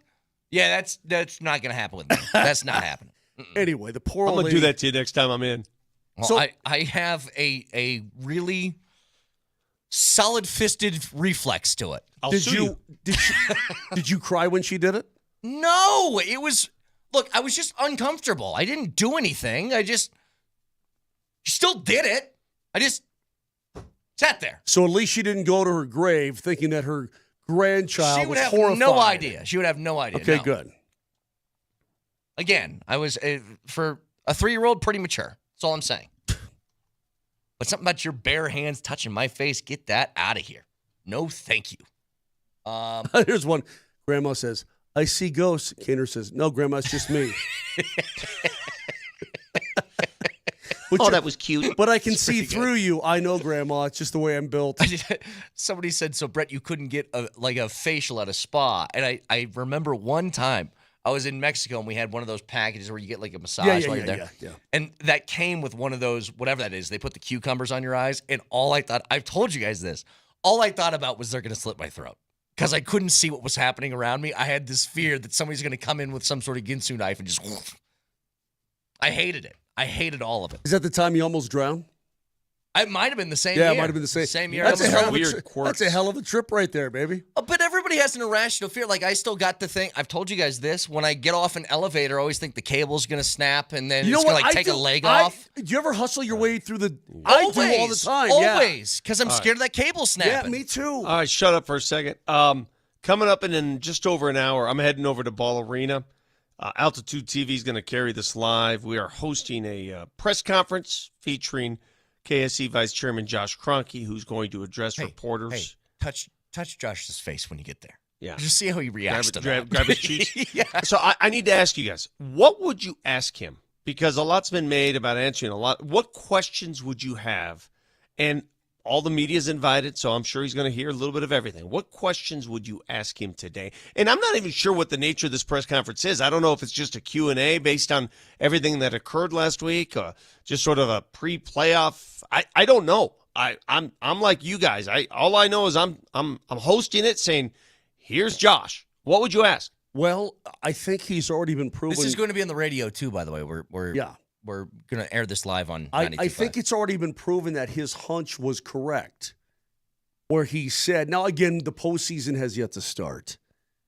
But from what I've seen these last 3 games, Vic, and it's not just that they're winning, but the style that they employed and the sharing of the basketball and the making and the sharing of the scoring load creates a better scenario for the Denver Nuggets and the defensive side of things. When he said, I believe that there's more out of this team that we can squeeze out, how much we got to find out, I believe he's already been proven correct in that regard. Okay. I think there's a couple of questions I would have for him that he's probably not going to answer, or maybe he can, but he won't. One of them is, what does Adelman got to do to keep the job? Mm-hmm. I think that would be one that would be interesting. I don't know what the line of demarcation is for him to be the permanent coach as opposed to interim. I think that's a feel thing, right? Yeah. Like, sort of if you feel it. Yeah, I think so.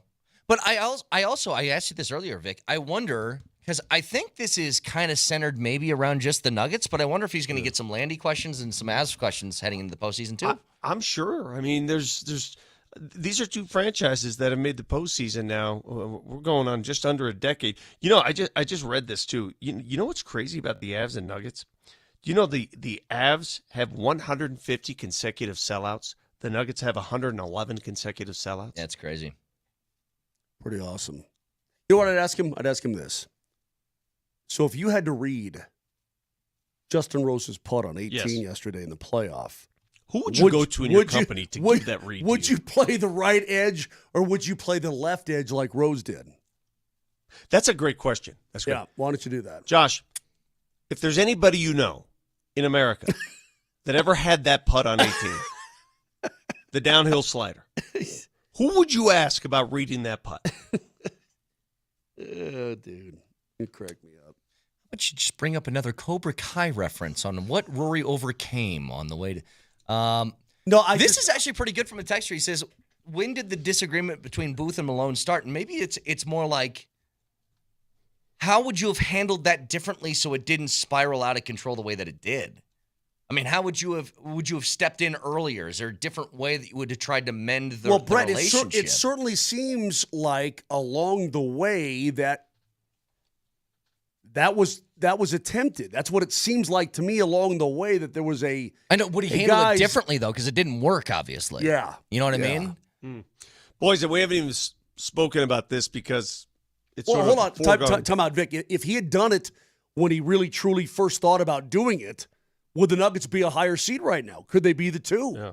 Well, but I mean, that's not a question to ask. Would have done it at the All-Star break. Yeah. Would have done it at the All-Star break, and obviously the win streak. But our friend Jake Coyne just reminded me of this as I read it. Regular season's over. All votes for MVP are coming in. Nothing else matters at this point. And Nikola Jokic did something that's never been done.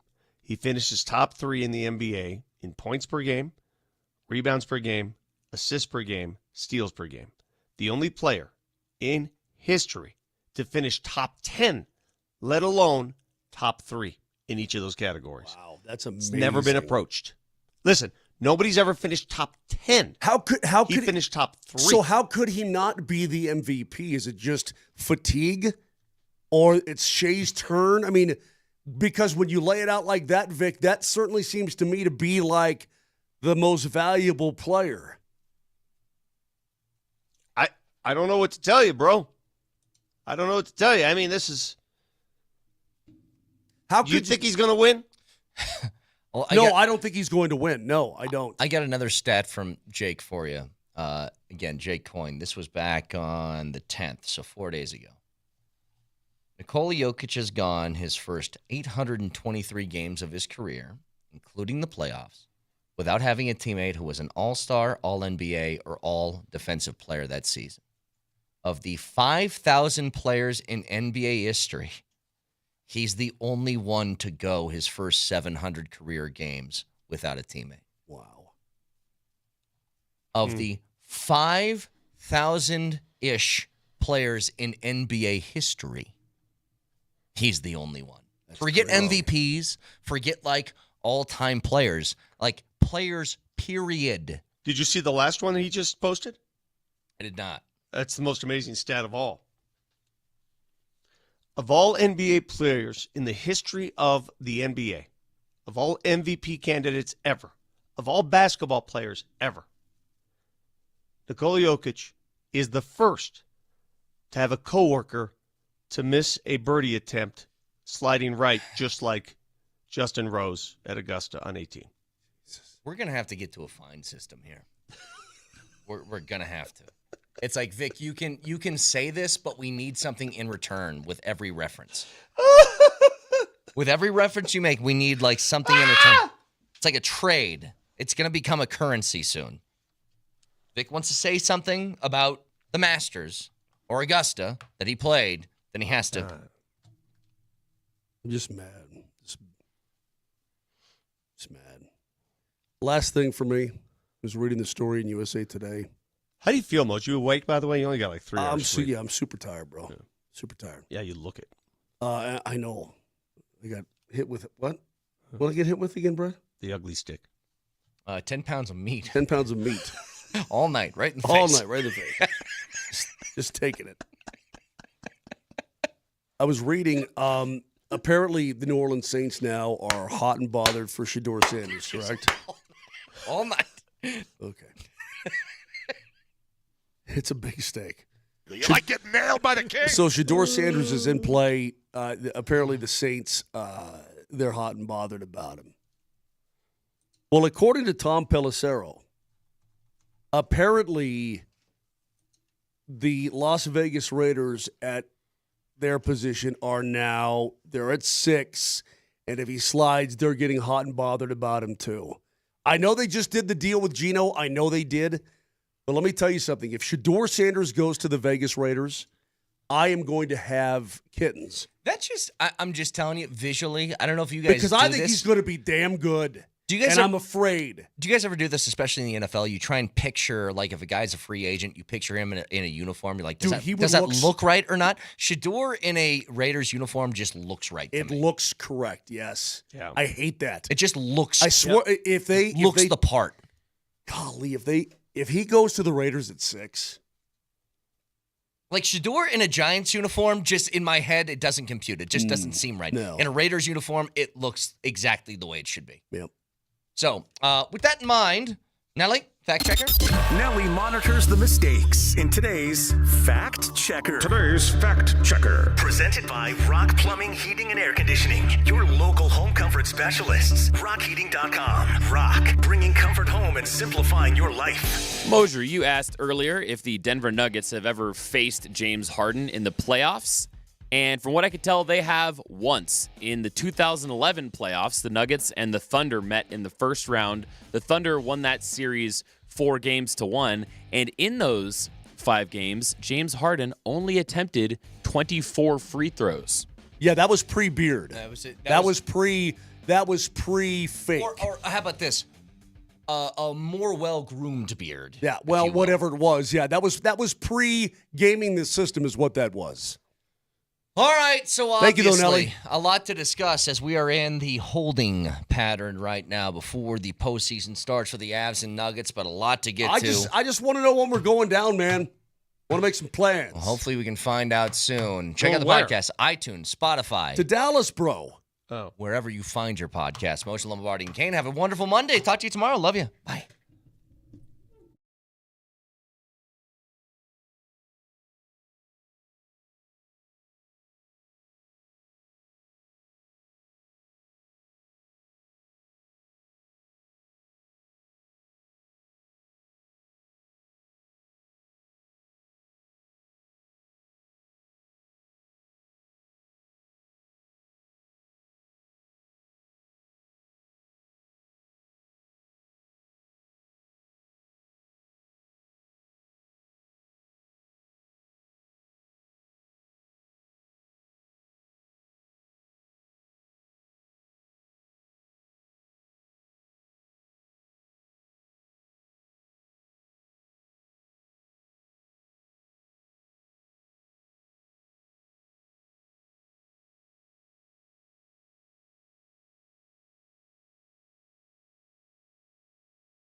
What a weekend that we got to witness. Gabe Landeskog comes back. He scores a goal, has an assist, plays in back-to-back games for the Colorado Eagles. The Nuggets win 3 straight with an interim head coach. We have playoff matchups. Denver will host the LA Clippers 1:30 p.m. right here in Denver. On Saturday, we await the time and date for the Avs as they'll travel to Dallas to take on the Stars. Rory McIlroy becomes the 6th golfer in history to finish the career Grand Slam, just the 2nd one since before the moon landing to do that. And the Rockies go to San Diego and don't score a run in 3 games. Where was that in the rundown? We probably should include that. Rockies, they're on fire. They have some really cool new uniforms. Yeah, they, it's kind of, it's colorful. It's colorful times in Rocky Land. A lot of colors. Sunsets. Sunrises. You know what your prize is after not scoring a run in 3 against the Padres? New uniforms that don't button up. New uniforms and a date with the Dodgers. That's going to be a fun one. That's a lot of fun. Hey, you know what? The Dodgers, just not a great team.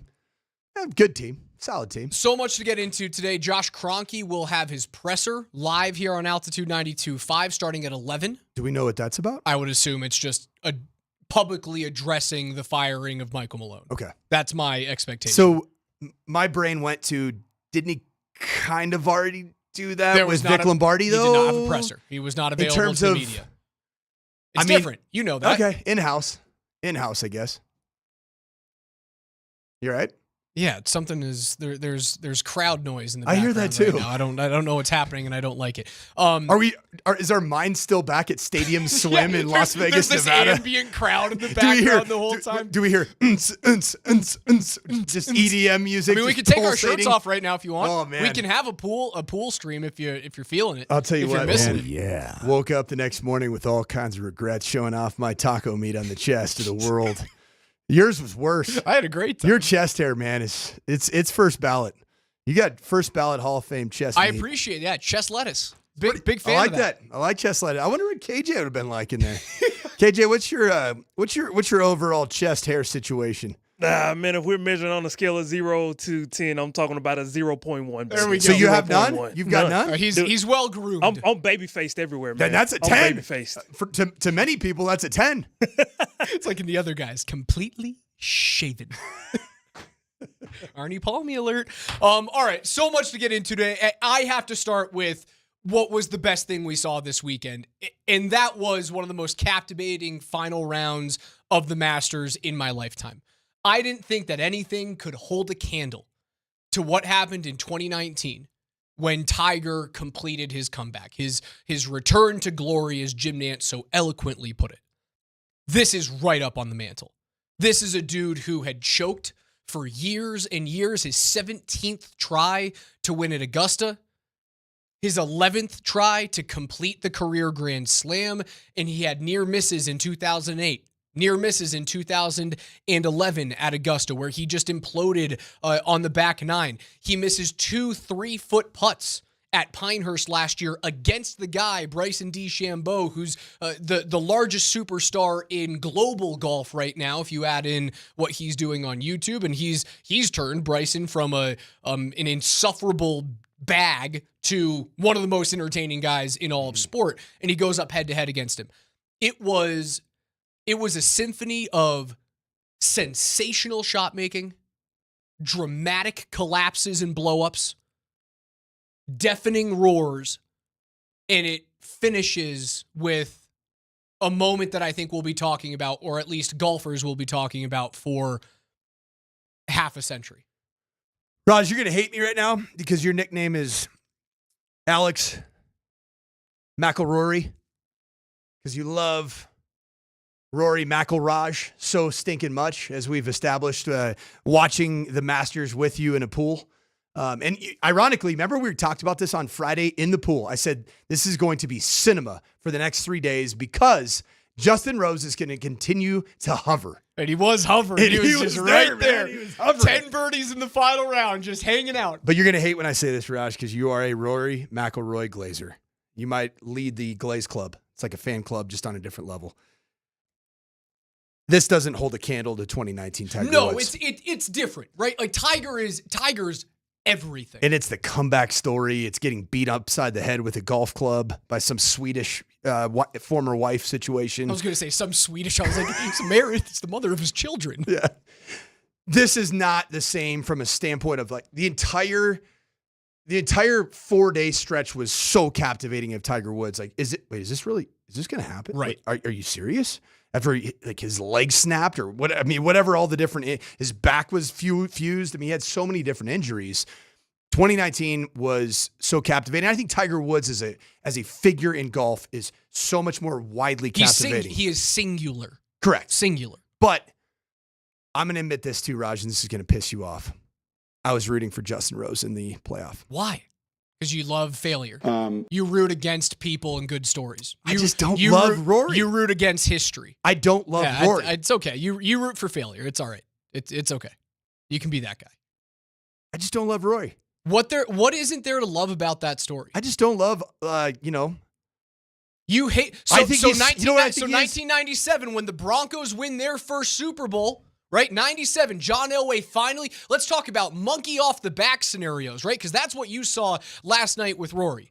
That was monkey off the back. That was catharsis. So in 1997, you hated the Broncos winning the Super Bowl. But you're acting. You hated him. The narrative Yep. right now is almost talking about Rory McIlroy as if he's a 49-year-old that's been playing golf forever and has failed time and time again. Well, he has. The guy had won 4 majors.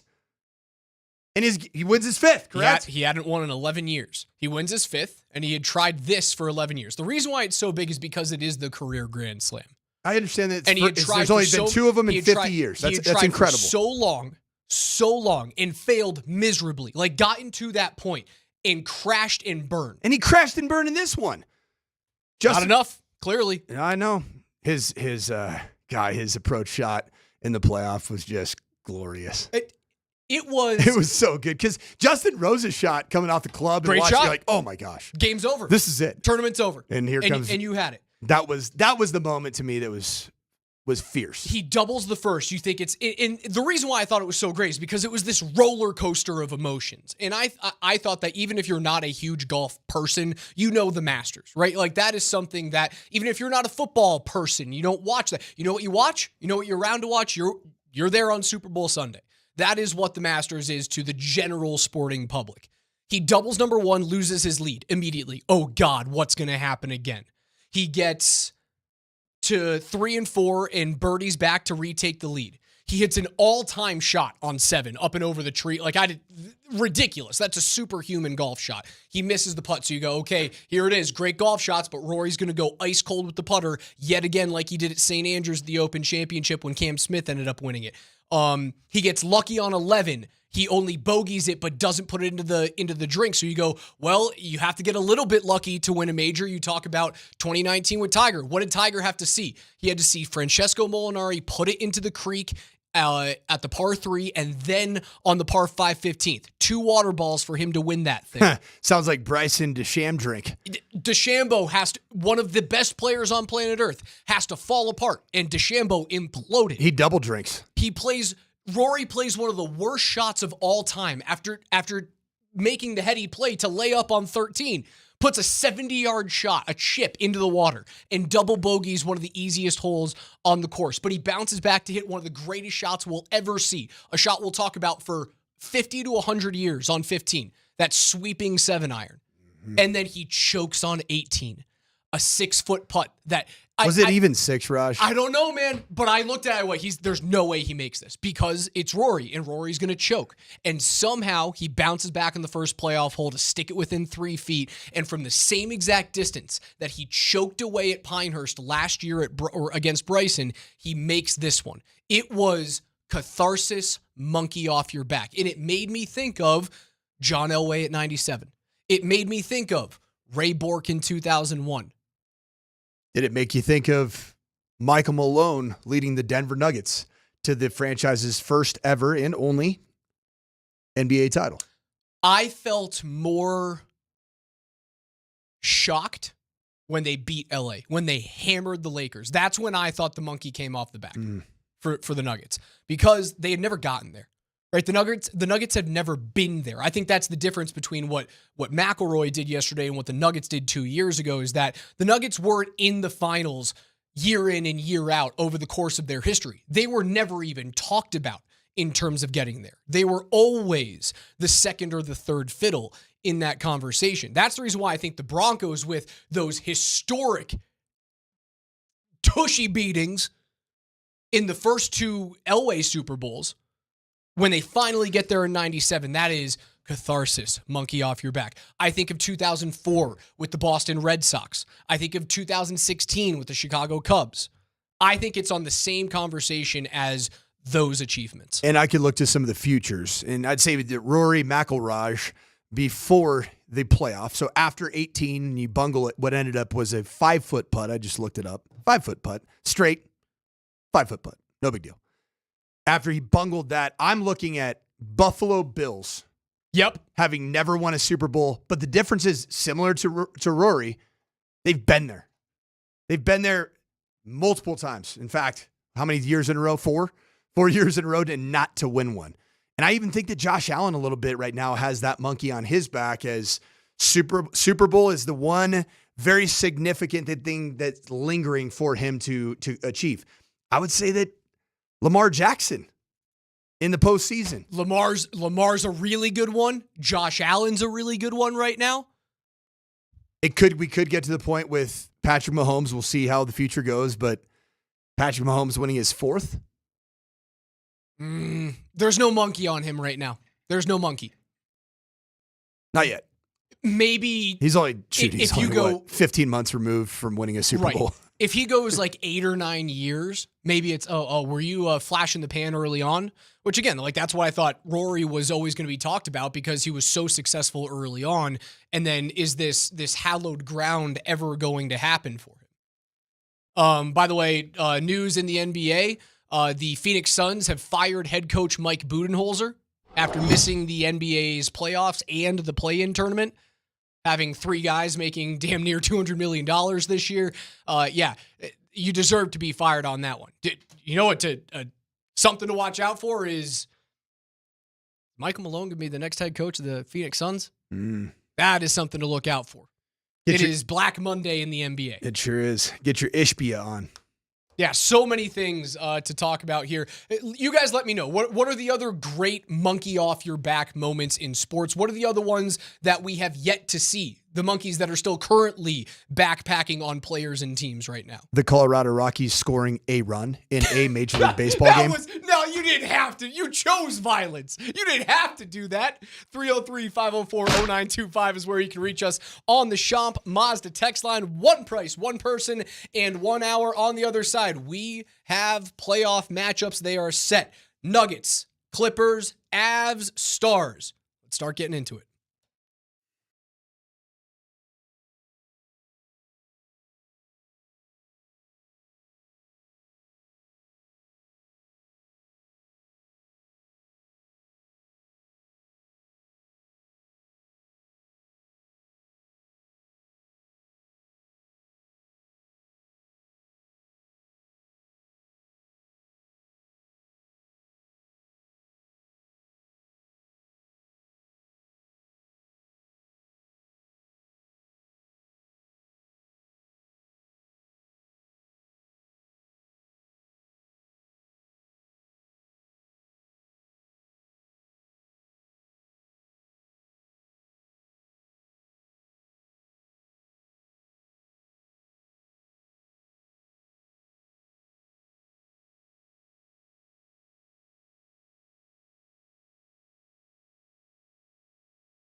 2 seconds, 1. That is it. Colorado finishes the regular season in style.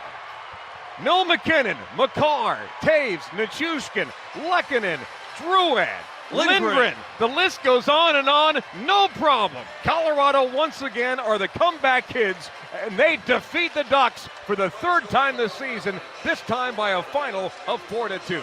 The way you finish this regular season with 3 wins in a row, the basketball you're playing right now, how would you compare it to where you want to be? I mean, now this is it. This is what we are. I think when if we play like this, we can go long in the playoffs. Do you know that the Nuggets are 29-7 this year when they give up 115 points or fewer? In their last 3 games, they've given up 116 or fewer, and they've won all 3 of those things. That's the difference. For how good the Nuggets offense can be and is when all the pieces are playing together and healthy, 116 or fewer, they're going to win. They're going to win playoff series. If they can do that defensively on a consistent basis in this postseason, they're going to win not just playoff games, they're going to win playoff series, plural. Well, that's the issue, right? Is you have to make sure that it translates into, at the very earliest, round 1 against a red-hot Clippers team who's won 15 of 17 to get to the 5 seed. Granted, they had to get red hot to get up to the 5. I'm still not as concerned about the Clippers as I would have been Minnesota, as I would have been about the LA Lakers. It's a really good draw for them.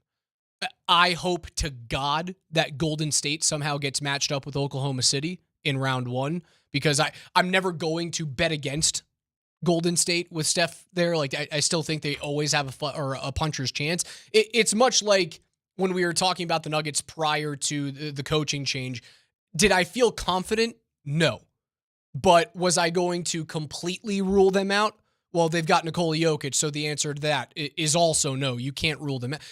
I feel the same way about Steph. That's the reason why I want Steph and the Warriors to find their way into the 8th seed somehow. Go up against OKC, push them to 6 games, make them sweat a little bit. The Nuggets get theirs done in 6 against the Clip Show. And then you set up what shouldn't be a comfortable second-round matchup, but it's your best matchup in the West, which is insane to think about. That the team that just set the NBA's all-time scoring mark, beating the 72 Lakers, that's your best matchup. Raj, how long has it been since the bombshell news on our program of Michael Malone and Calvin Booth being dismissed? Has that been more than a week? It was on Tuesday. Of just last week? I believe so. Yeah, it was on Tuesday. Does that not feel like 100 freaking days ago? Well, 3 wins ago, man. There's a different vibe. Just think about how different everything feels on this Monday than last Monday, coming off another bad weekend. And I believe it was, you had just finished up a 4-game losing streak, first time in what feels like a decade here in Denver. It's probably been 3-4 years. I feel like the Denver Nuggets have found their voice together, their collective voice, their communication. They've found their almost humility, because of the decision to move on from Michael Malone and Calvin Booth.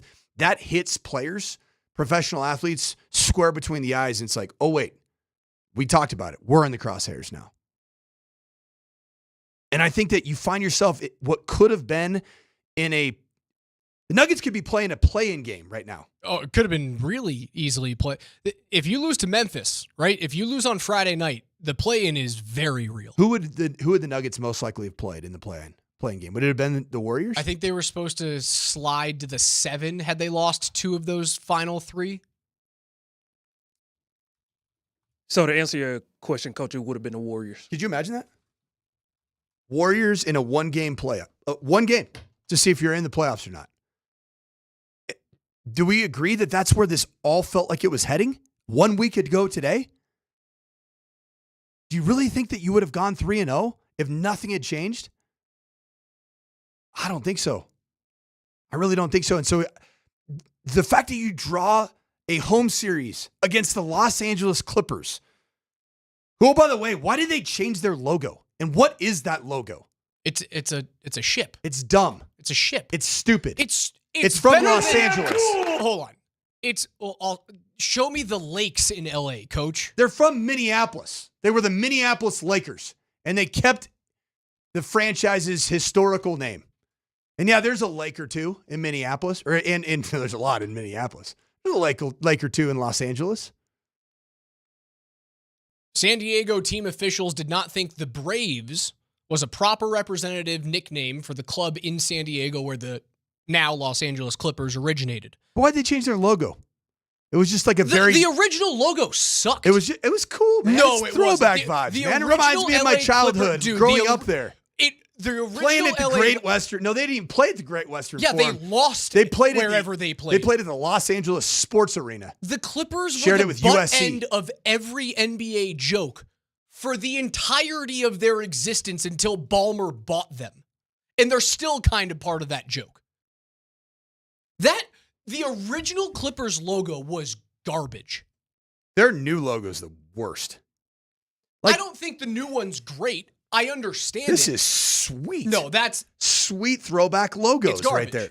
How is that garbage? Because it is a complete ripoff of the Laker logo. The oversized C that eats up the next letter in the word mark. Just look at the Lakers. Oversized L that eats up the A. It's literally the same logo. It's a ripoff of little brother going, yeah, we're going to be just like you, Dad. So when you see That logo sucks. when you now see, and go ahead and Google Clippers logo, and I get it, a Clipper ship. The frick does a Clipper ship have to do with Los Angeles, California? San Diego. Even San where Diego. the team, a reference to the city being known for the great sailing ships that passed through San Diego, known as Clippers. That would have been in the Eastern Seaboard when there was a lot of sailing and nautical. You know what the amazing and thing Navy about what the and amazing thing about seas are fighting and oceans, the Yankee Clippers, right? The Yankee Clippers historically is a Revolutionary War deal. This is not West Coast.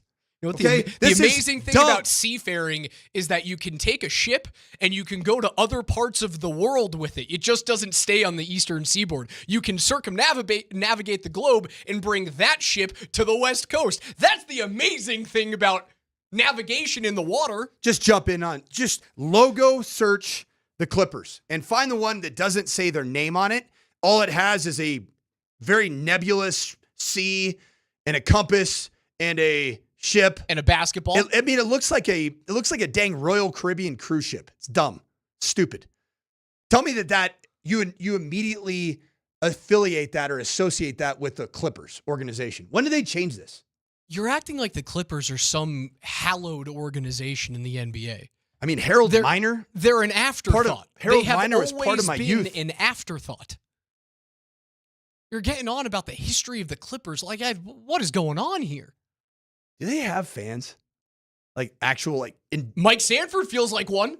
No, I just think their new logos. It's a bad move. I think they've lost any fans that they may have had. They lost me. It's really not that big a deal. You know what? You know what's a bigger affront on the logo side is what the Dallas Stars did to their logo mark.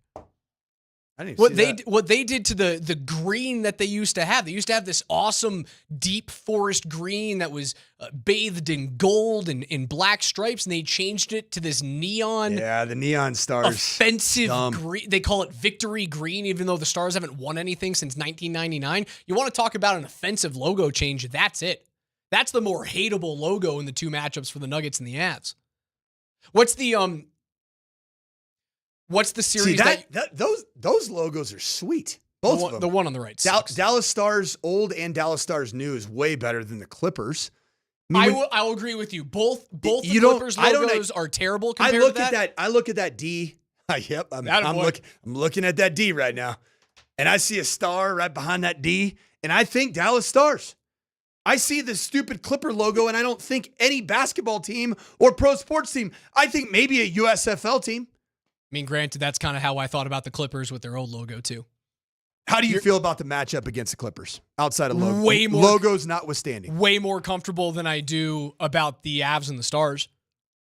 I would say that because the Clippers are not a team that I look at and go, you have a claim to the throne.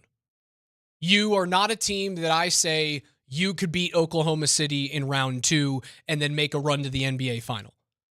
In the NHL, I look at the Stars and go, I know you're kind of injured right now and Miro Heiskanen might not be back, but I think the Avs and the Stars, both of those teams go, we have a claim to the Cup this year. We have a claim to the West. Raj, I feel really good about both of these matchups.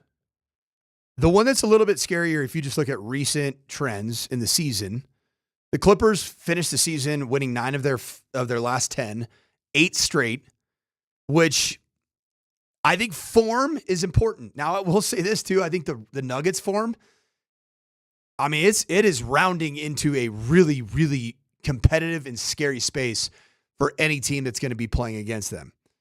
Clippers are a bit old, man. They're a bit old in the tooth. I think they're a team. You look at, obviously, Kawhi Leonard he's a really good basketball player. James Harden has not had a ton of historical success in the postseason.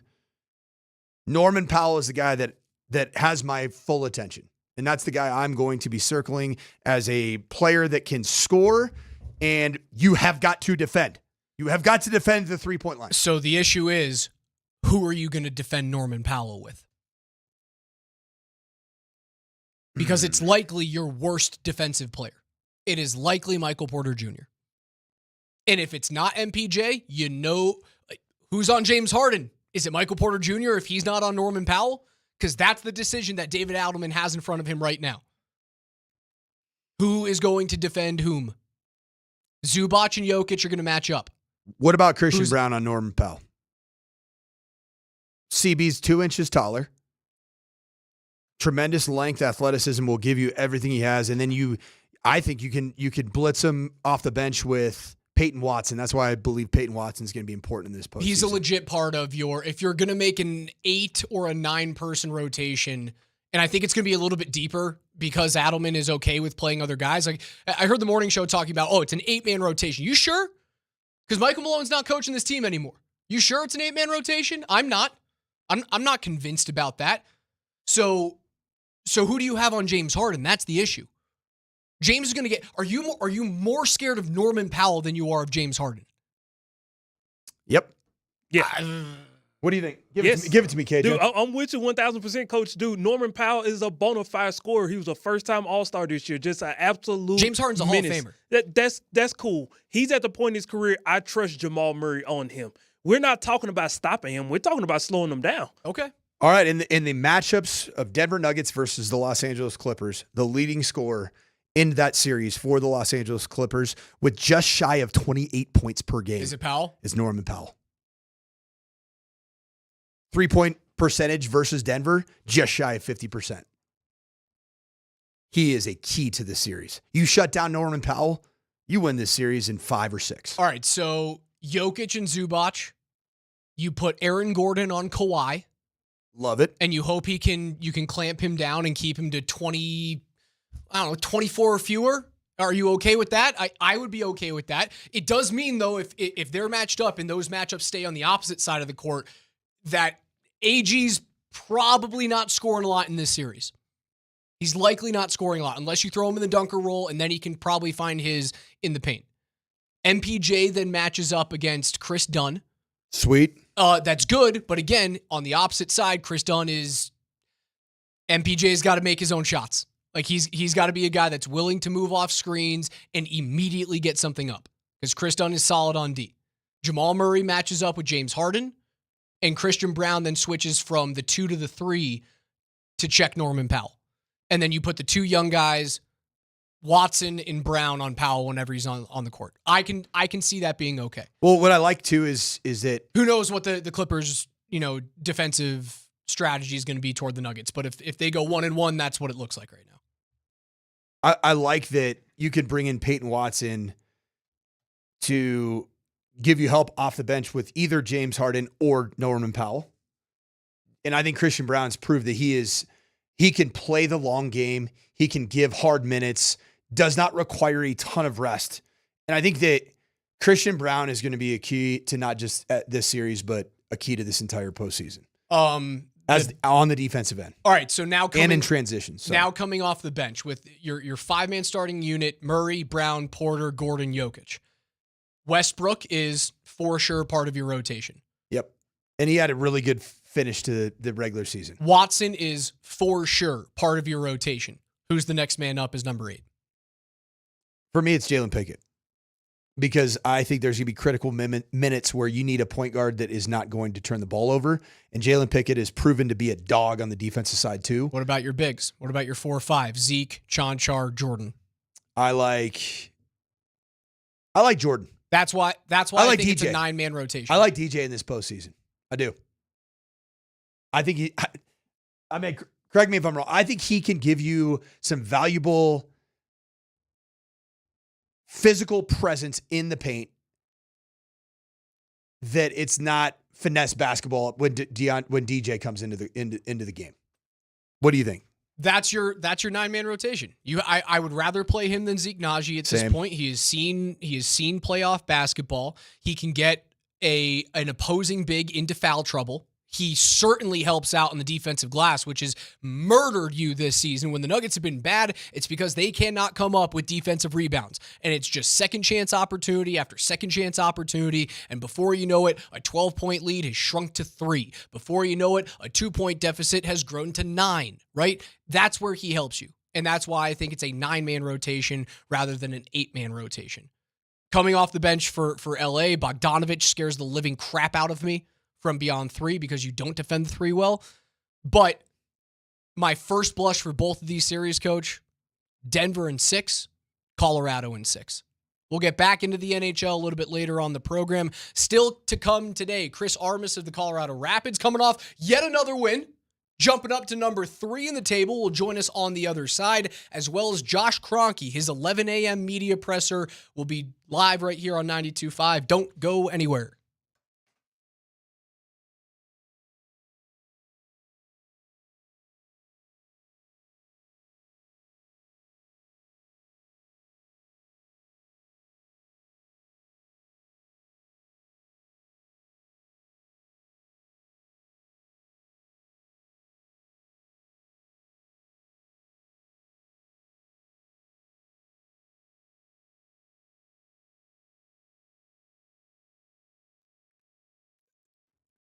What is good? Colorado spring is here, even though it doesn't feel like it this morning.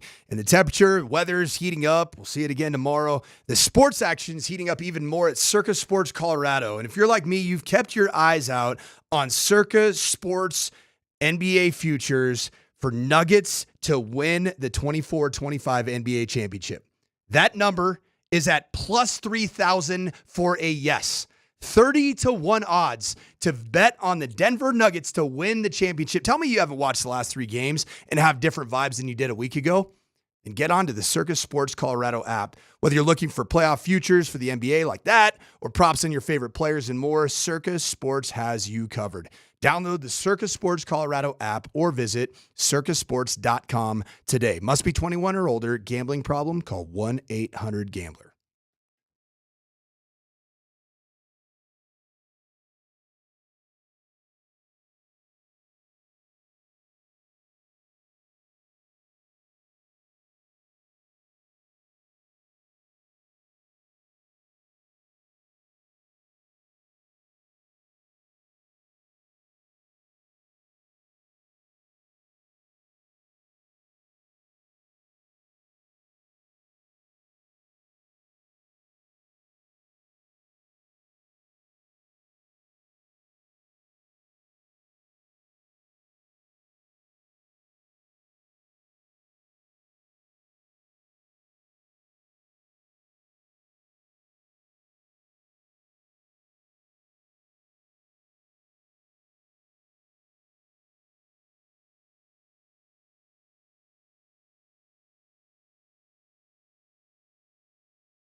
Welcome back to the Morning Sprint. Alex Ryanemi alongside the coach Mike Sanford, KJ Granderson behind the glass. Let's head on out to the Ramos Law hotline. Car accident, you need Ramos Law, a medical doctor and attorney. Find them at ramoslaw.com, where we are joined by Rapids head coach Chris Armas every single Monday morning at 10:45 here, coming off of a 3-2 victory at home against San Diego. Coach, tied for third in the table.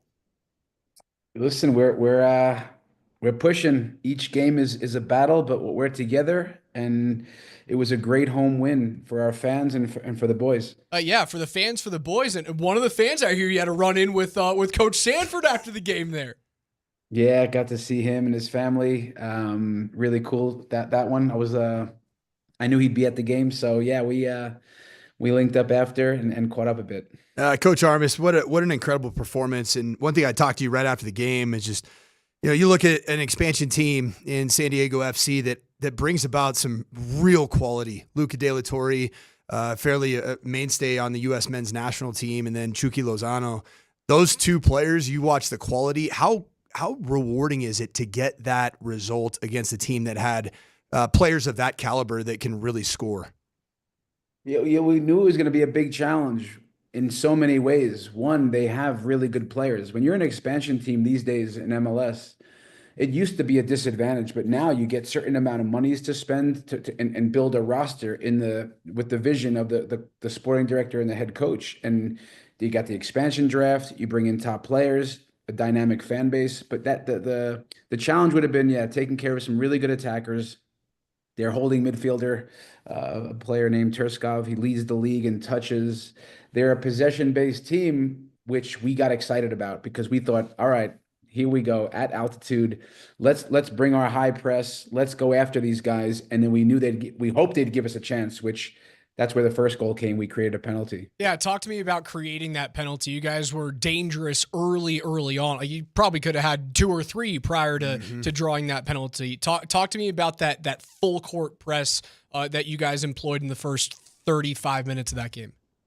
Well, in soccer, when a team is building out of the back, like on a goal kick or something, we know we can go after them, but they usually have a +1 with the goalkeeper, maybe a +2, but we thought we'd commit some numbers, and it's just not easy. It's this cat and mouse game, this chess game, and we know that we're pretty good at the high press, and it's not, we say, guys, not if, when we win it, come on, just try to slice a ball right into the middle of the goal where top of the 18-yard box. And that's exactly what we did. And Darren Yappy got fouled. We create the penalty. Mihalovic buries it. You mentioned Darren Yappy, homegrown, and was a new entry in the starting lineup. It's been Kevin Cabral, who did come in service as a substitute. But Darren Yappy drawing a foul in the box and then also scoring. It was a bit of a poacher's goal, being in there, getting dirty inside of the opposition's area. What did Darren Yappy mean, and how fun is it to see somebody who's homegrown that's loved so much by this fan base to get that big of a moment?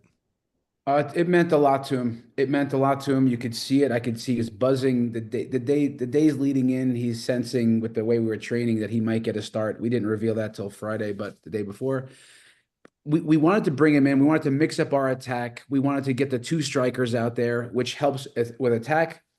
It also helps with high pressing when you have 2 robust number 9s, call it strikers. So yeah, listen, we thought we reaped the rewards from it. He reaped the reward from it. He gets a goal. You got to remember, everyone, with young players, it takes time and patience for the organization, for the coaching staff. We've been looking for maturity from him, mature performances, and he's been hungry, sidelined with a shoulder injury for months. Came back hungry, had a good first day back in, and we'll hope to build on that. Offseason acquisition, Chidozie Owazium. He's a player that I just watched. His tireless effort was all over the place. And then when that game concluded with a 3-2 win and pulling out 3 points, he just collapsed to his knees and just exhaustion, but also just so much emotion. How much did it play into this victory, using the benefit of altitude and running a team that is truly at sea level into the ground? Because I saw them really give way at the end to your guys' attack. Listen, we ask an awful lot of the players. I'm taking, I don't know, 100 or 200 steps on a sideline on a night. These guys are running big mileage, 6, 7, 8 miles in a match. We run the most amount of high speed running and overall distance in the league.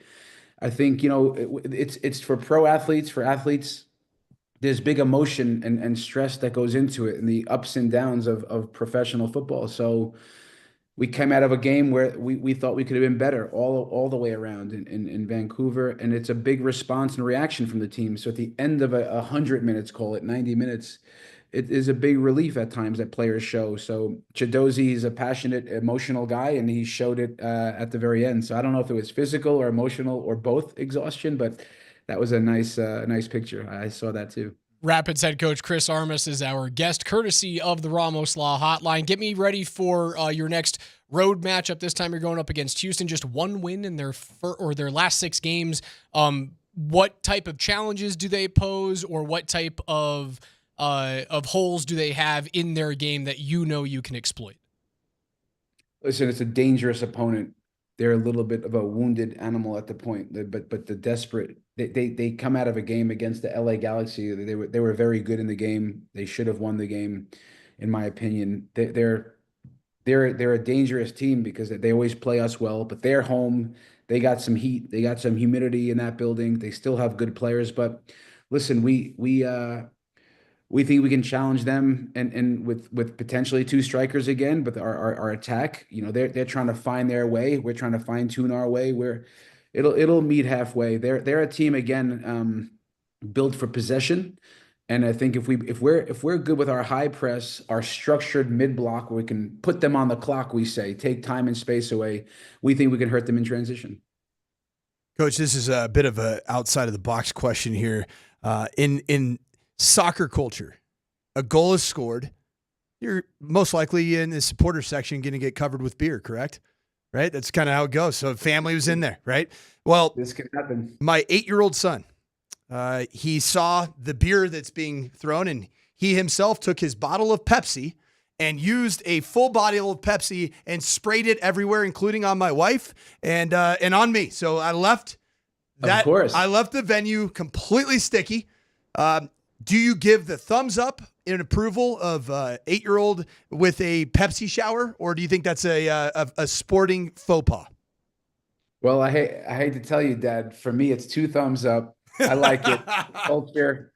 He just created some new culture there. I love it. It was definitely the first time my wife looked over and was like, "Is he really doing this with You should have brought the boys to Vegas. It would have been more of a party. Except for Circa is a 21 and older venue. Yeah, it's probably not going to be poking holes in my plan. Coach, thank you so much for your time. We appreciate it. We'll talk to you next Monday after what we hope is another win. You guys continue to climb in the table. Thank you for having me. I appreciate the privilege to be with you guys. Thank you. Coach Chris Armas of the Colorado Rapids. Yeah, you got an opportunity to go say hi to the coach after a big win. You're all over the place this weekend, Coach Sanford. Yeah, everybody thought I just would be worthless after going to Vegas. I was ready to roll, man. I had my scarf was up. Same 8-year-old also popped the top after the first goal, went shirtless for the rest of the game. It's because he saw Dad on Twitter just popping his tarps off. He did. I guess sometimes monkey see, monkey do. I kept my tarp on. I think it was probably not the right place, the right venue to show off the chest curtain, if you will. Take us wherever you guys want to go on the Altitude Sports Radio app that's powered by the Wilhite Law Firm. Injury lawyers, you can go to willhitewins.com. That is willhitewins.com. Josh Kronke is set to address the media coming up in just 5 minutes from right now. We will take the entire presser live right here on Altitude Sports Radio 92.5. I assume this is to decompress after the full season of 82 games, after the 3-game stint that we've seen under interim head coach David Adelman, and obviously the bombshell that happened about 6 days ago right here on 92.5, where we broke that news after Shams tweeted it out.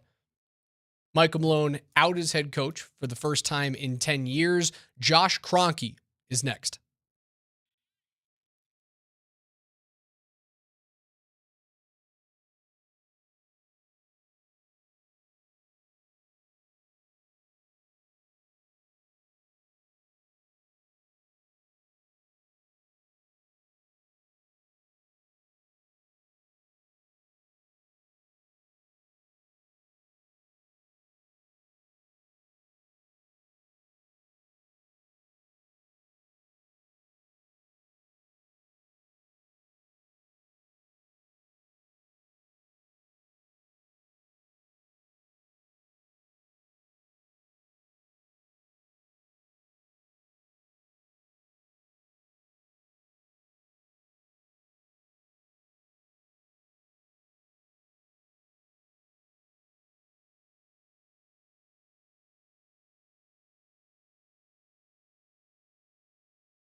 Just a few minutes from right now, Josh Kronke will address the media live with Vic Lombardi at Ball Arena. We'll take that whole presser live right here on the morning sprint on Altitude Sports Radio 92.5. So that just a couple minutes away. Could be a multitude of things. Like there's a possibility that this is just about the head coaching change. Could this be about like the Jokic extension that's impending as well? Like there's a lot of things this could be about. I still think it's about rehashing like what happened last week, and this is why we did this. Now I'm actually speaking to the media and not just Vic, but that's just a couple of minutes from now. Coach, the other thing that we haven't really gotten into this weekend, Gabe Landeskog played back-to-back hockey games and looked better at the end of the second game than he did in the first. And played in all of the special teams. Was on the penalty kill. Was on 3-on-3 in OT. I mean, Raj, there wasn't as much rust as I thought. You correct me if I'm wrong, but the degree of difficulty on the goal that he did score, and I know it's a deflection, but like if you haven't played in 3 years, it's not human to just get back into a competitive hockey match game and be on the ice and be able to deflect that in. And that was so impressive. Jumps out of the way, hits off of his shin, goes into the back of the net, and he's juiced up, right? And then he starts for the remainder of that game, right? That they scored that with 2 minutes and 30 seconds to go to tie that game and send it to overtime. The Eagles against the Henderson Silver Knights, the AHL affiliate of Vegas. He gets so juiced up after that, and it wasn't because he scored. Like you could very clearly see Gabe could have given two you-know-whats about actually getting on the score sheet. What do you think his excitement and passion and emotion was for? Tying the game for his team. I think because he took a whole weekend that was about him. So think about this. Gabe is the third longest tenured captain in the National Hockey League behind who? Alex Ovechkin and Sidney Crosby. He took a weekend that was all about him, which couldn't have felt great for that guy. Like we know Gabe, he's not a dude that wants the attention on him. The, comeback documentary notwithstanding. He wants his attention on his teammates. That is what a revered leader does. Agree, but I also think that smile on his face, the jubilation that he wore is also that I just did what I do. And that is park my Swedish derriere I can do this again in front of the net and score a goal by way of just getting junky inside of right in front of the crease. All right, you see it differently. But how sweet is that though for him? Both just of these things are great positives. To check that box. Like, that was the question. You can do it in an open skate. You can transition, move around the ice, but can you do it when there's physical bodies and presence and it's getting mucked up? He did it, man. That's that you wanted confidence coming out of that. Gabe has confidence now. When does he make his debut for the Avs? Game 1. Yep. Game 1. There's no reason to hold him off till game 3. I've heard some people like, oh, what about the extra bump that you would get if you held him out till game 3? No, you want healthy players playing hockey in playoff games. And Gabe right now, while it's a bigger jump from the AHL to the NHL, the pace that he showed at the end of game 2, again, back-to-back games for the first time in 3 years, the pace that he showed at the end of that game was all I need to see. He has the speed to keep up. Now, the main difference between the National League and the American League is positioning. You could see if you watch those games and compared it to NHL games, like guys are just out of position. Yeah. And that'll be the biggest difference. There are bigger players. They're going to lean on him a little bit more. There's not going to be the 21-year-old kid going into the corner and he sees 92 and goes, even subconsciously holding off just a little bit because you don't want to be the guy that runs Gabe Landeskog in his first game back and ruins this amazing feel-good story. Well, that goes out the window in the playoffs. Goes away. There's still massive steps to be taken. He plays in game 1, and he plays directly on the third line. This is how I would do it. So who will be his line mates? I want him playing on the left side of Charlie Coyle and Ross Colton on the right. Love it. And that is a third line checking that has scoring upside. Don't look now, but Charlie Coyle. That's what I was going to say. Surging Charlie Coyle's confidence. got 2 goals and 8 assists in a 6-game point streak. Half of those games he hasn't played with anybody. Chuck Coyle, baby. He had 7 assists the whole year going into his trade with Boston. Like, don't look now, but Charlie Coyle's starting to round.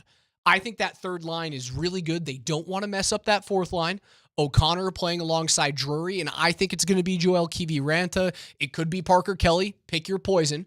Or Miles Wood. I think Miles Wood might be like I think he's the odd man out going into the playoffs. And then if he gets better, I could see 92 moving up into the top 6 without a doubt. He plays in game 1, man. Who's the first line? Game 1 of the playoffs. McKinnon, Drouin, Nichushkin. No? That's your first second line. Brock Nelson, Arturi Lehkonen, and who am I missing? Who's my other winger? Am I missing someone? Natchez. Oh, Marty Natchez. That's your second line. And then your third line is Coyle, Landeskog, and Colton. Your fourth line is Drury, O'Connor, and then pick any one of Miles Wood, Kiviranta, or Parker Kelly. Raj, even Jimmy Vesey. How different do those 4 lines sound dude, from what you played last year against Dallas? That's insane. Insane. It's so different than a year ago. Josh Manson will be in back. the same series. You play Mackenzie Blackwood as your starter, although I think not because Mackenzie hasn't played well, but because of how much confidence you have in both of them, the leash on Mackenzie is short. Now, I think he's going to be great because the downturn in Mackenzie's performances have been because the Avs have just been sitting and resting players because for a month and a half, they just haven't really had anywhere to go up or down, and certainly over the last 2 weeks. They're in a great spot. The only issue is they match up with another team that is just as good as you, that is just as dangerous and has a big enough claim on the cup. Let's head on out. This is Josh Kronke. Obviously a big week for the Denver Nuggets last week and some of the decisions that were made. I think I want to start off by initially just saying thank you to both Calvin and Coach Malone. It was an incredibly tough decision for us for a lot of levels, but I think at the very end of the day it was a very tough decision because of the amount of respect that I personally have and that we as an organization have for both of what those gentlemen did for us while they were here. Brought us our first championship, helped establish a new culture, new standards that will continue to move on into the future. And, you know, to be frank, neither of them deserved it. And so for that, I apologize. For my position, you know, as a leader of the organization, I needed to be better at different points in time. I could see certain trends behind the scenes with the group, and those were worrisome. But when you have an incredibly talented roster that we have, an incredibly solid group across the board of people, you're able to play through some of that. And so ultimately, you know, I made the decision that I did last week with the hope of kind of rejuvenating the energy of the group and reestablishing some positive thoughts before the playoffs and some belief. And I think that we did that over the last 3 games. Hopefully you can see still a long way to go. But, you know, I think that the initial message that I want to make sure that people understand is that, you know, we give a lot of thanks for what they did. We're pushing forward into the future, and this season is not over yet. So that being said, I'll go ahead and open it up to questions.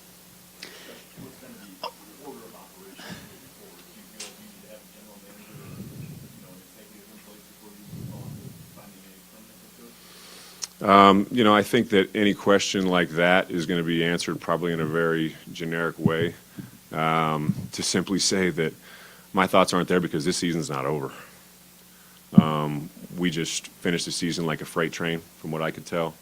I think last Wednesday, you know, was a big step in just shifting the energy and getting past that first game without Coach Malone at the helm.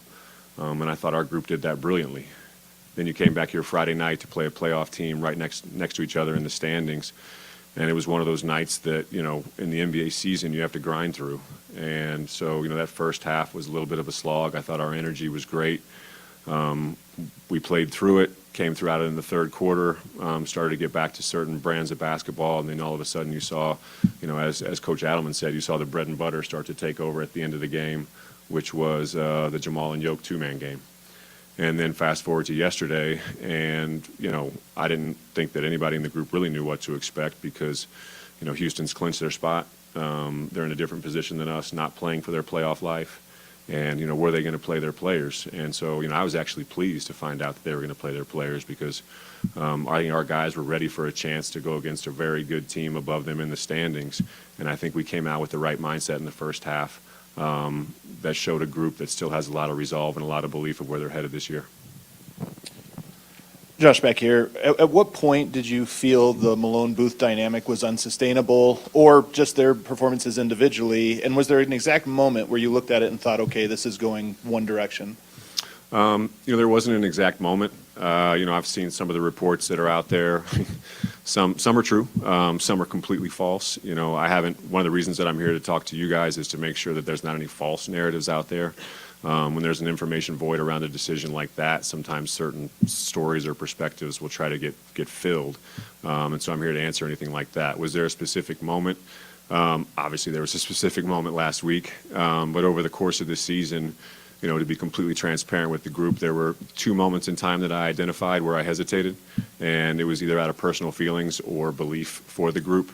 One was last fall. I couldn't tell you an exact date. It was around Thanksgiving at some point when I was really feeling like things were not headed in a direction or up to my standards as an organization.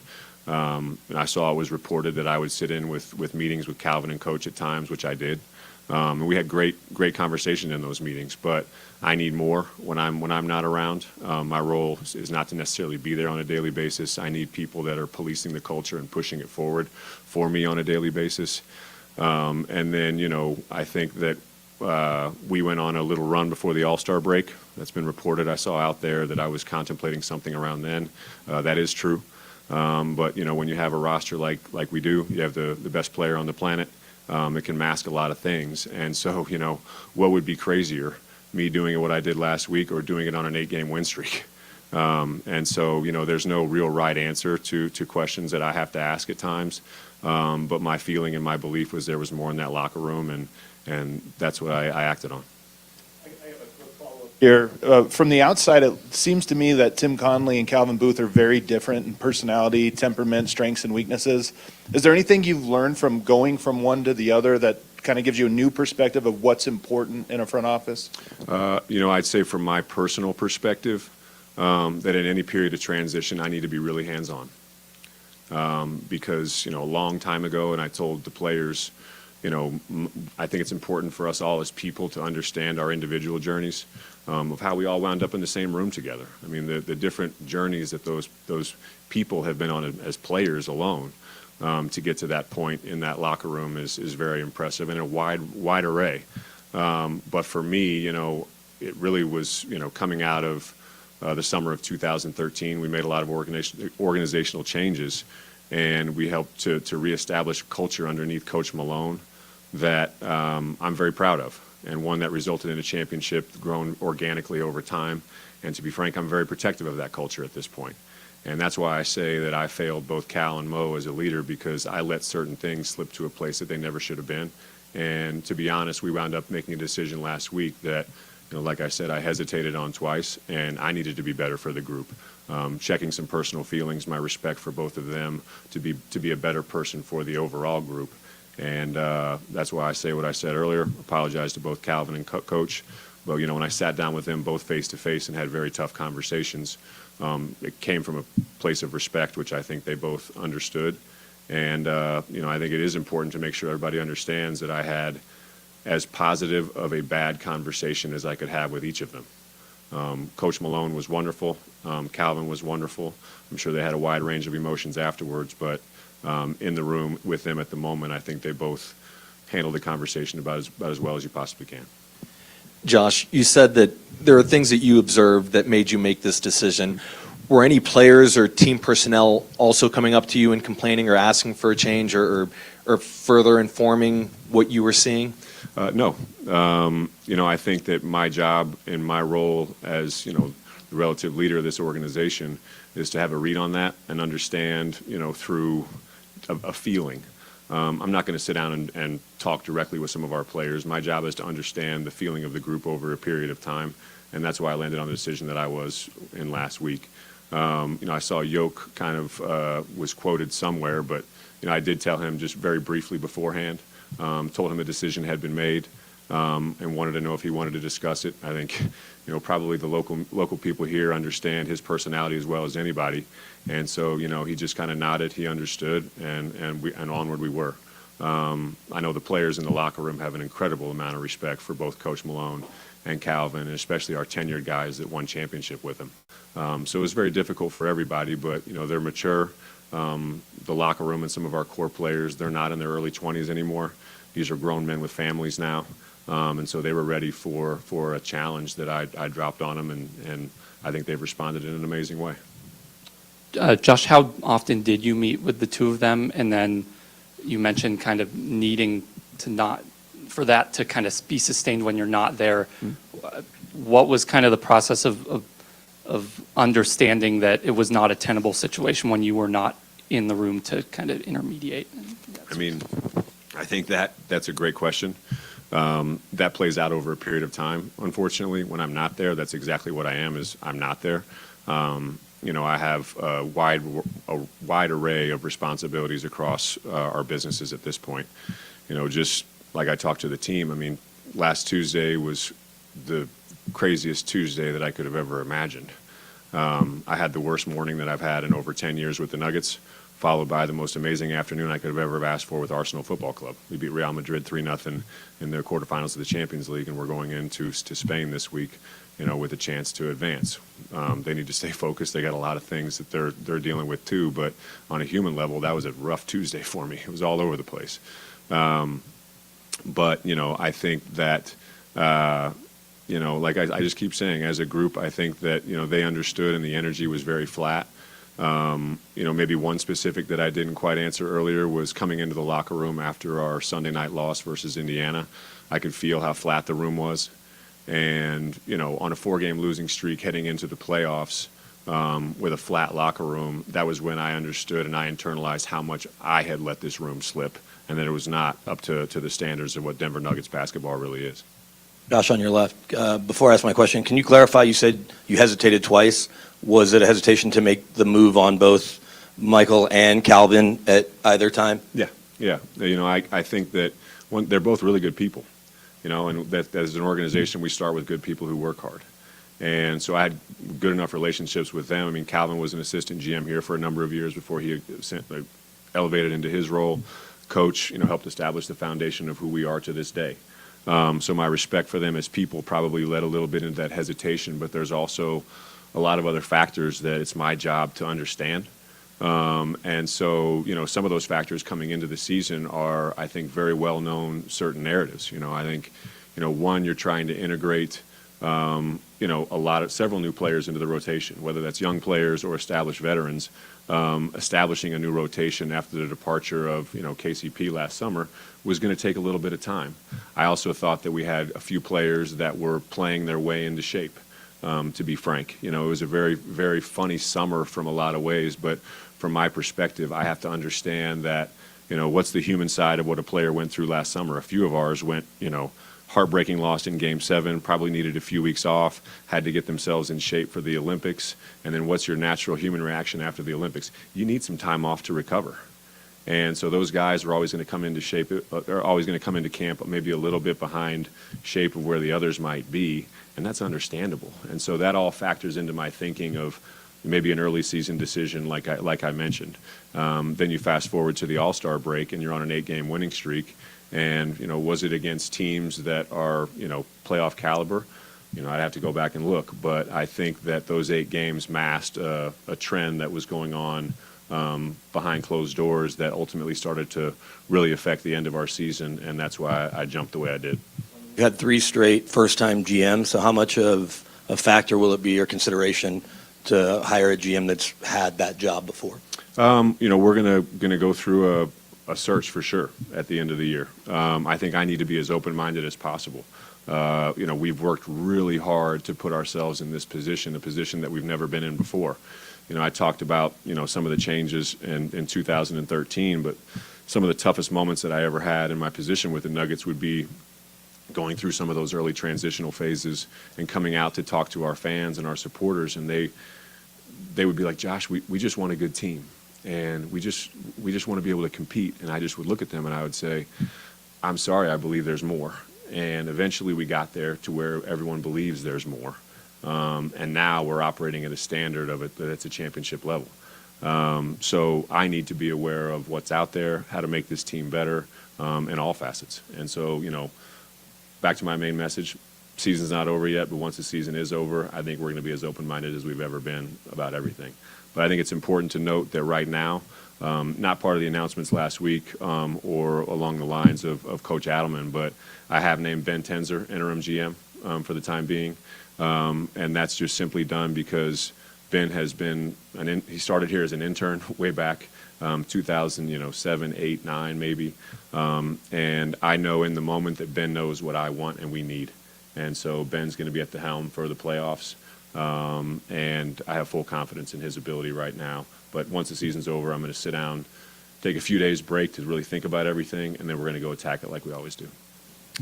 Josh, in the middle, this is one of the latest times that a playoff team has ever fired their head coach heading into the playoffs. I think it's the latest. The latest. So trust me, I went through all that. I'm like, am I crazy? So, I fully understand what you guys are probably thinking in the moment.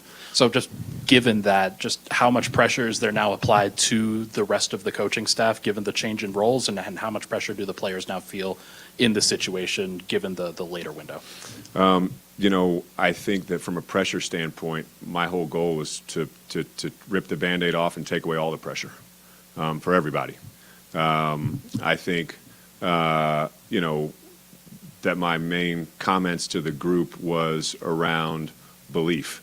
So to kind of answer your question was simply, I don't do what I did last week without having complete faith in several areas. One is our assistant coaches and our whole coaching staff. Those guys have been here for a number of years. We've had a lot of continuity in that area. They've been with this group of players for quite some time. And I think they know what they need to do in a moment like this when the going gets tough. And then 1B, and it's really just 1A or 1B, doesn't really even matter, is my complete belief in the players. It's a veteran group. Several of them have won championships. They know what the standards are. They know what they're about to head into. And so, I think that with those two areas as kind of your pillars of trust and belief, you can make a decision like you did last week. And while you don't feel good about it, you might feel a little more comfortable knowing that those are your two pillars that you're going to turn and face to. And so I think that, from a pressure standpoint, there is no pressure. We talked about being vulnerable as people, and I think that the decisions that got made last week thought that, maybe that made this group more vulnerable. But, I think Yoke's quote was pretty much spot on. Josh, are you going to be more hands-on in your role with the organization moving forward? I don't know if I'll be any more or less. I think that, from my perspective, I've always been pretty hands-on in a way, maybe more so than some people realize. What does that mean? I'm not 100% sure, but, I think with my background, it's natural for me to kind of think about it some. I live and breathe this stuff. This is what I do. This is what I've done for the last 15 years. And so, if anybody has a good read on the group, hopefully it's relatively me at my level. But, I'm never going to be somebody that's saying what player to pick or anything like that. I've moved way past that in my career and my roles and my responsibilities. That doesn't mean my basketball instincts won't kick in. There's a good example, like when Calvin is wanting to trade up in the draft to take a guy like Peyton Watson. And we're going to use a future asset. In that moment, you better believe my basketball instincts kick in, and I know all of the data around one-year former McDonald's All-Americans and their success level in the NBA. And so in that moment, our minds will come together in a way that hopefully help us make a sound decision for the organization when you're using some of the assets and you're in the position that we're in. If that makes sense. Yeah. Josh, this is 3 parts to the same question, but there are a lot of different types of coaches, developmental strategists, leaders. Same with front office, people that are good at finding value, good at making trades. Do you have a sense of which of those is most important to you in this moment that'll inform who you hire? And then, to what extent do you think Nikola should be involved in any conversations about who's brought in? I think what I would say, Adam, and what you've described your question is, finding value where others may not. And that's going to be a big area of what we need to be going forward. We have the best player in the world. I think that we've got a great roster, and there's some really good players in there that know how to win, and they seek the moment at the highest level, which, I saw some stuff out there. Well, Nikola Jokic has never had, an all-star, teammate. I was like, he's got some teammates that are ready for that big moment, and they're not afraid of it. And there's a lot of all-stars out there that can't say that. And so, back to Jokic, and I saw DA's quote about him. If he doesn't win MVP, it's hands down the best season ever not to win an MVP. And I know that I'm saying that in biased lenses about our guy in there, because I've watched him grow from, an 18-year-old rookie up there working with his two brothers into a 3-time MVP, a finals MVP, and hands down the best player in the world. But I understand there's a lot of different things that go into that vote.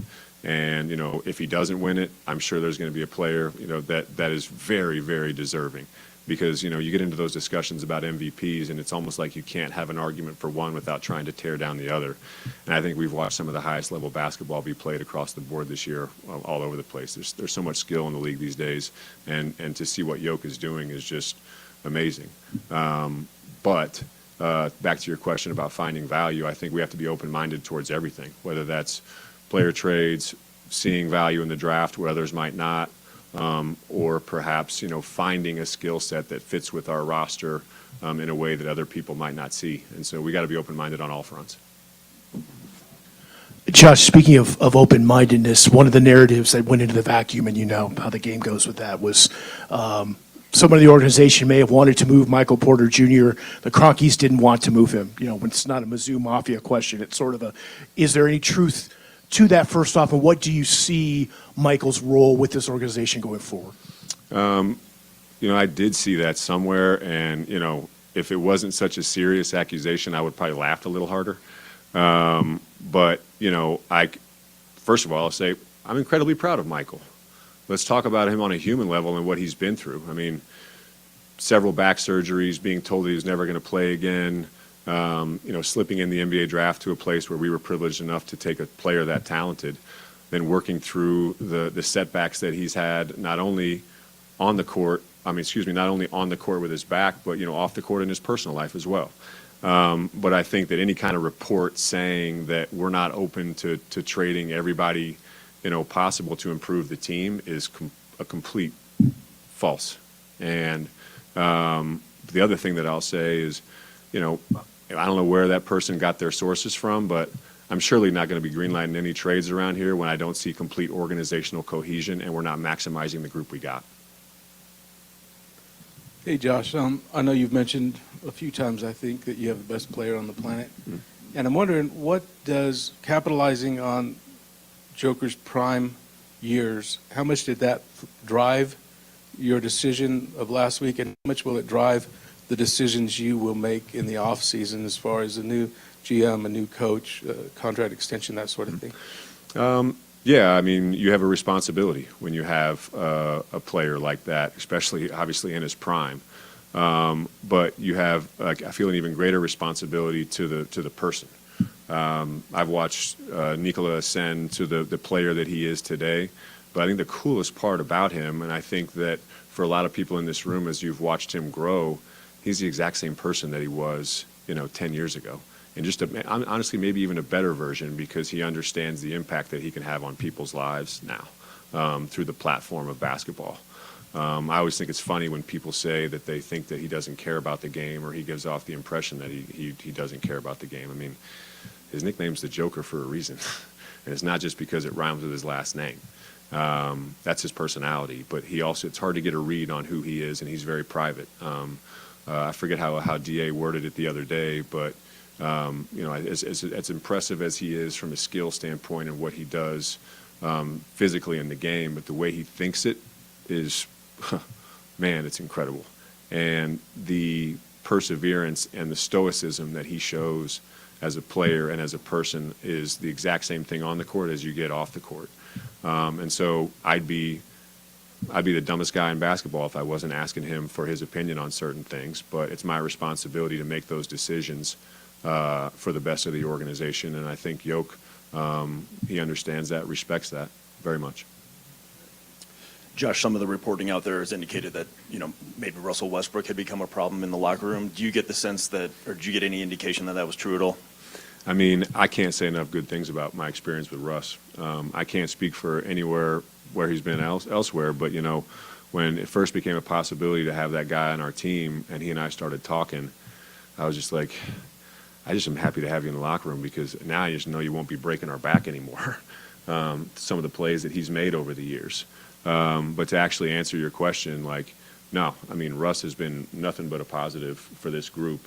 If anything, the way that I would describe Russ is, every year we have, a different, I forget however you want to class it, different, bowl of food, bowl of soup, whatever. Russ was a very spicy ingredient for us to add, and we needed it. I thought we needed some spice this year. He's one of the most competitive people and players out there. And I think as long as we're channeling that in the right direction, Russ's heart is 100% always in the right place. Because, a lot of guys in our locker room, we do have some young players in there. I mean, I don't know if this is true or not, but I'm sure they grew up looking at Russell Westbrook as one of their idols in a lot of way. And so I think the cool thing about Russ is that, one, that competitive fire gets him going. But at this stage, who he is as a person, I think he understands the impact that he can have across the board. And it's just making sure that we're harnessing that and pointing in the right direction. And he's an unbelievable teammate, unbelievable person, and we're lucky to have him. Josh, what was your conversation like with David when you told him he was going to be the interim head coach? How did you decide on him being the interim, and how much of an audition is this playoff run going to be for him? DA's been with the group for a number of years. I don't have the exact stats, but he's been our lead assistant for quite a while. He grew up around the NBA, just like Coach Malone did, in a way. But you can tell DA, I think, from the few times that he's had a chance to interact with, for lack of better expression, the media, or the public through the media, I think you get a real sense of who he is as a person and his ability to communicate. It might be different if we were trying to throw somebody in from the outside on the fly right now. But DA knows that group. He knows the type of communication I think that they need, especially right now. And while he hasn't been in that chair, head coaching chair before, he's more than ready for it. I think Patrick Waugh had a great quote one time. He's like, I read this funny stat sometime that, first-year head coaches always have to have game one somewhere, or something like that. And DA had to have game one somewhere at some point, and last week it just happened to be for him in Sacramento. But I think that the group has full faith in him leading us going forward. But as they know in that locker room, it's going to take everybody, and especially from this point forward. We worked our butts off over the last week, got progressively better, put ourselves in a position where we can now have a few days off before the playoffs. But I think that we'd be remiss if we didn't at least acknowledge what's coming into this building, and that I think is probably the NBA team playing the best of anybody right now. I don't know what the Clippers stats are over the last 15, 20 games or so, but they've been playing unbelievable basketball, and this group is going to be challenged to the utmost, because I know the amount of respect that we have for them, the players they have, the coaching staff they have, and we better be ready because they are playing the best basketball of anybody in the league, and the West is an absolute bloodbath. But we got some pretty good players too. We got some great coaches, and we'll be ready. Thank you, Josh. Thanks, everybody. Thank you, Josh. Thanks. Those are the words of head coach, owner Josh Kronke, talking about the firing of Michael Malone and Calvin Booth, what the last week has been like for the Denver Nuggets. Very, very transparent about how the culture got away when I was not there. Very transparent about the culture going toxic and the relationship between Calvin Booth and Michael Malone that ultimately led to the failures on the court and their own firings, was because he didn't have his finger on the pulse of what was happening in the room. Mentioned a couple of times that this was not a snap decision. No. This was a decision that I was thinking about in the fall. This was a decision that I was thinking about around the All-Star break, and it got masked by an 8-game win streak. He said, I've been called crazy by firing my GM and head coach, the latest in NBA history for a team that was destined for the playoffs. And he went, am I crazier to do that during an 8-game win streak in the middle of the year with the best player on planet Earth? Am I more crazy to do it then or to do it during a 4-game slide when I walk into the room after the 4th loss in a row and go, where's the energy here? I thought that was a very honest interview. It was a lot of, I think, authenticity. There was no dodging of questions. This is a really tough decision to make, and I actually went into it the day after it happened. We broke it down, and I thought after sleeping on it, there were 4 guilty parties, and he admitted that he was one of those guilty parties as it relates to how it got to this point. And he took personal accountability, but he also said that when you're the decision maker and you know that the culture is going down the wrong path, and it was a lifeless locker room following that Indiana Pacers loss, it was a decision that he just felt like he had to make at the time he made it. And I believe it's already proven to yield the fruit that could have avoided a postseason catastrophe for this franchise. Right. It has yielded immediate success. And again, as team president and governor of both the Avs and the Nuggets, I guess being more present is something that it feels like Josh was kind of alluding to, of while I am all over the place. He talked about Arsenal That was a wild quote. A crazy I wake quote. up Tuesday morning, have the worst day of my life with the Nuggets, and then that evening we beat Real Madrid and Arsenal over the pond in the Unbelievable. Champions League. Right, Like, so- what are we doing? That's a different life. You and I aren't living that life, Raj. Never will live that type of life. Lots of different hats to wear, but I did get that feeling of be ready to see a little bit more of me in and around that team. And there were reports that before the media was able to go into the locker room after their final home game, both Stan and Josh Kronke were in a closed-door meeting with the team after that one. That means a lot. It does. Right? That means that there are decisions being made actively by ownership because of what's happening on the court. And I think that Joker's post-game pressers have spoken volumes of going, yeah, there's a reason why those guys got fired. Sure, it's on them and the toxic environment that they had with each other that seeped into the room. But at the end of the day, if we win basketball games, again, just look at the 8-game win streak that Josh Kronke said masked a lot of the issues and forced me to wait until now, or rather last Tuesday, to make these decisions. Joker's very clear, like, back in Serbia, if the head coach gets fired, you're next. I think he has that mindset right now. Yeah, he does. I think that we've all seen Nikola Jokic be, and it was talked about in this interview, in this press conference with Josh Kronke, but he's been highly stoic, but also highly transparent about the state of the Nuggets, about his own shortcomings at times. And I think what you're seeing is Nikola Jokic is the face of the Denver Nuggets franchise. Authentic, genuine. David Adelman, in his short stint thus far as interim head coach going into this postseason, authentic and genuine, transparent. And then I think Josh Kronke just rounded that out and showed that leadership of this franchise is not going to duck the tough questions and faced it head on. And I was impressed. So Ben Tenzer, now interim GM for the rest of the season.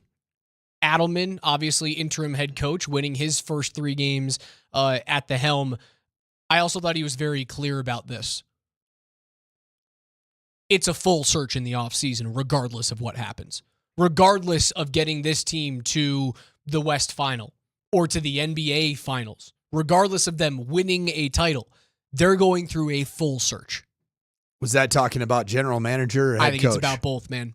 Yep. I think they have to be married right, because you can't bring in a GM and go, that's your head coach, deal with it.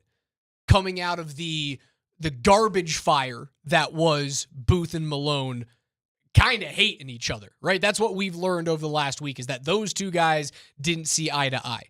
So this whole search that's about to happen right now, you have to marry the GM and the head coach together. You have to have one vision that is aligned underneath Josh Kronke moving forward with the Nikola Jokic era 2.0. It's a full search. And I think even if they host a trophy at the end of this season, I don't know if David Adelman has a shoe in to win that thing. He's absolutely your head coach. I don't know, man. I don't know. On, man. I don't know. He wins an NBA I don't championship know. trophy in I Denver, guarantee it. Colorado. I can't guarantee it.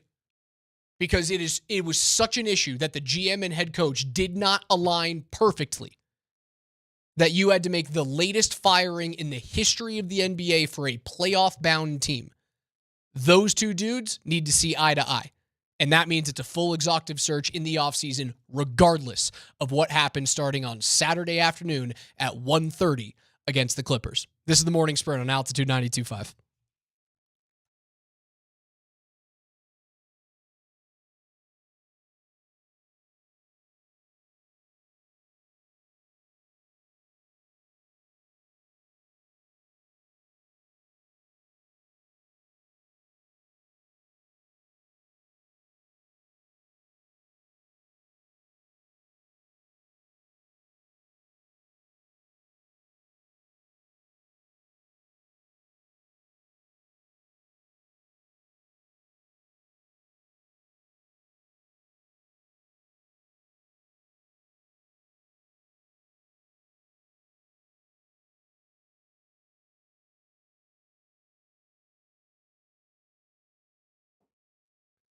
What a weekend of beautiful temperatures, bluebird days up in the mountains, but we all know the spring's in the air and the snow just going to keep on following at Loveland Ski Area.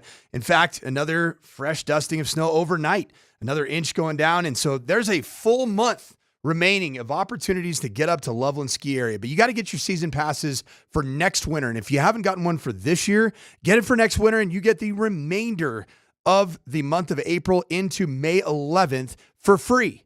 Get your 2025-26 pass at the lowest price, and you will also get bonus days at over 30 partner mountains for next season. Closing day, once again, is coming up May 11th, so the sooner you buy, the more free spring skiing you'll enjoy. Visit skiloveland.com and make sure you get your season passes for next year today.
we went on a little run before the All-Star break. That's been reported. I saw out there that I was contemplating something around then.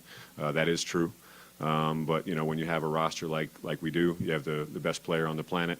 It can mask a lot of things. And so, what would be crazier, me doing what I did last week or doing it on an 8-game win streak? And so, there's no real right answer to questions that I have to ask at times. But my feeling and my belief was there was more in that locker room, and that's what I acted on. Denver Nuggets governor and team president Josh Kronke addressing the media after the firing of Michael Malone last week and Calvin Booth on Tuesday. He did let us know that Ben Tenzer is the interim GM for the remainder of the season. So CU Buff. We now know that. It's a Tenzer of Boulder, Colorado fame. He's like an intern. Started out as an intern. Head of basketball ops for the summer league or something like that. In Vegas, the Vegas Summer League. So I don't know what being an interim GM going into the playoffs means. I don't think it means anything. You just kind of watch the team that's already there and just say, "Hey, go get him." You get to update your Wikipedia page, I suppose. One of the more, I think there were some really good questions asked. One of the questions that I really enjoyed being asked was about the potential of Russell Westbrook being a, quote, locker room problem. And that was vehemently denied by Josh Kronke. I do find that I don't know that Russell Westbrook himself was creating and stirring up all kinds of massive drama, but it's almost like the Russell Westbrook experience in and of itself comes with something. And that's been my overall feel. I don't think it's necessarily been like there's a crazy toxicity in the room, but I think that the head coach needed to handle the Russell Westbrook experience better. And I think so far DA has. Yeah, Adelman has been very good. He's at the center of attention in terms of head coaches going into the postseason, right? Like, name another one that has more, I guess, pressure on them. Like, Joe Mazzulla doesn't have the pressure. You have the shine of a championship last year. Maybe JJ Redick there. Like, if LA gets bounced in round 1 against Minnesota, do you look at JJ Redick and go, "Oh yeah, that was a fun story"? LeBron's guy that comes in as a head coach and makes them exciting for a little bit, but if they get bounced in round 1, hey, that was a fun podcast. JJ, do you want to come be my head coach?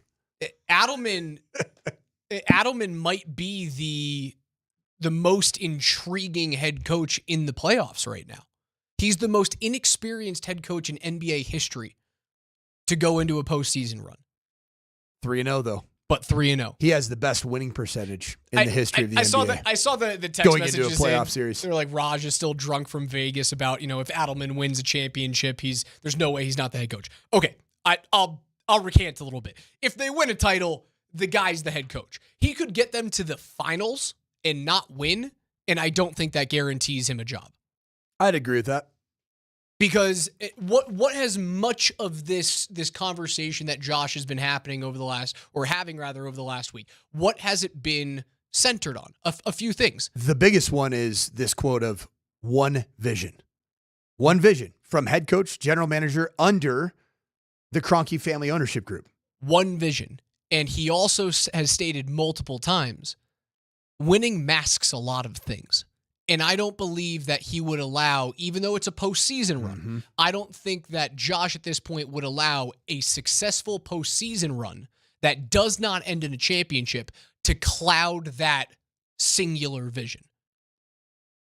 It almost seems like as Josh Kronke is getting longer into this tenure as, you said, governor, is that the official title? Governor and team president. And team president of the Denver Nuggets. And overall with the teams that he's very intimately involved in, it's almost as like he's learning these lessons as he moves on. One of the lessons that you've talked about is the lesson of Jamal Murray, fresh off winning a title, recency bias, if you will, max contract, signing him to that big deal.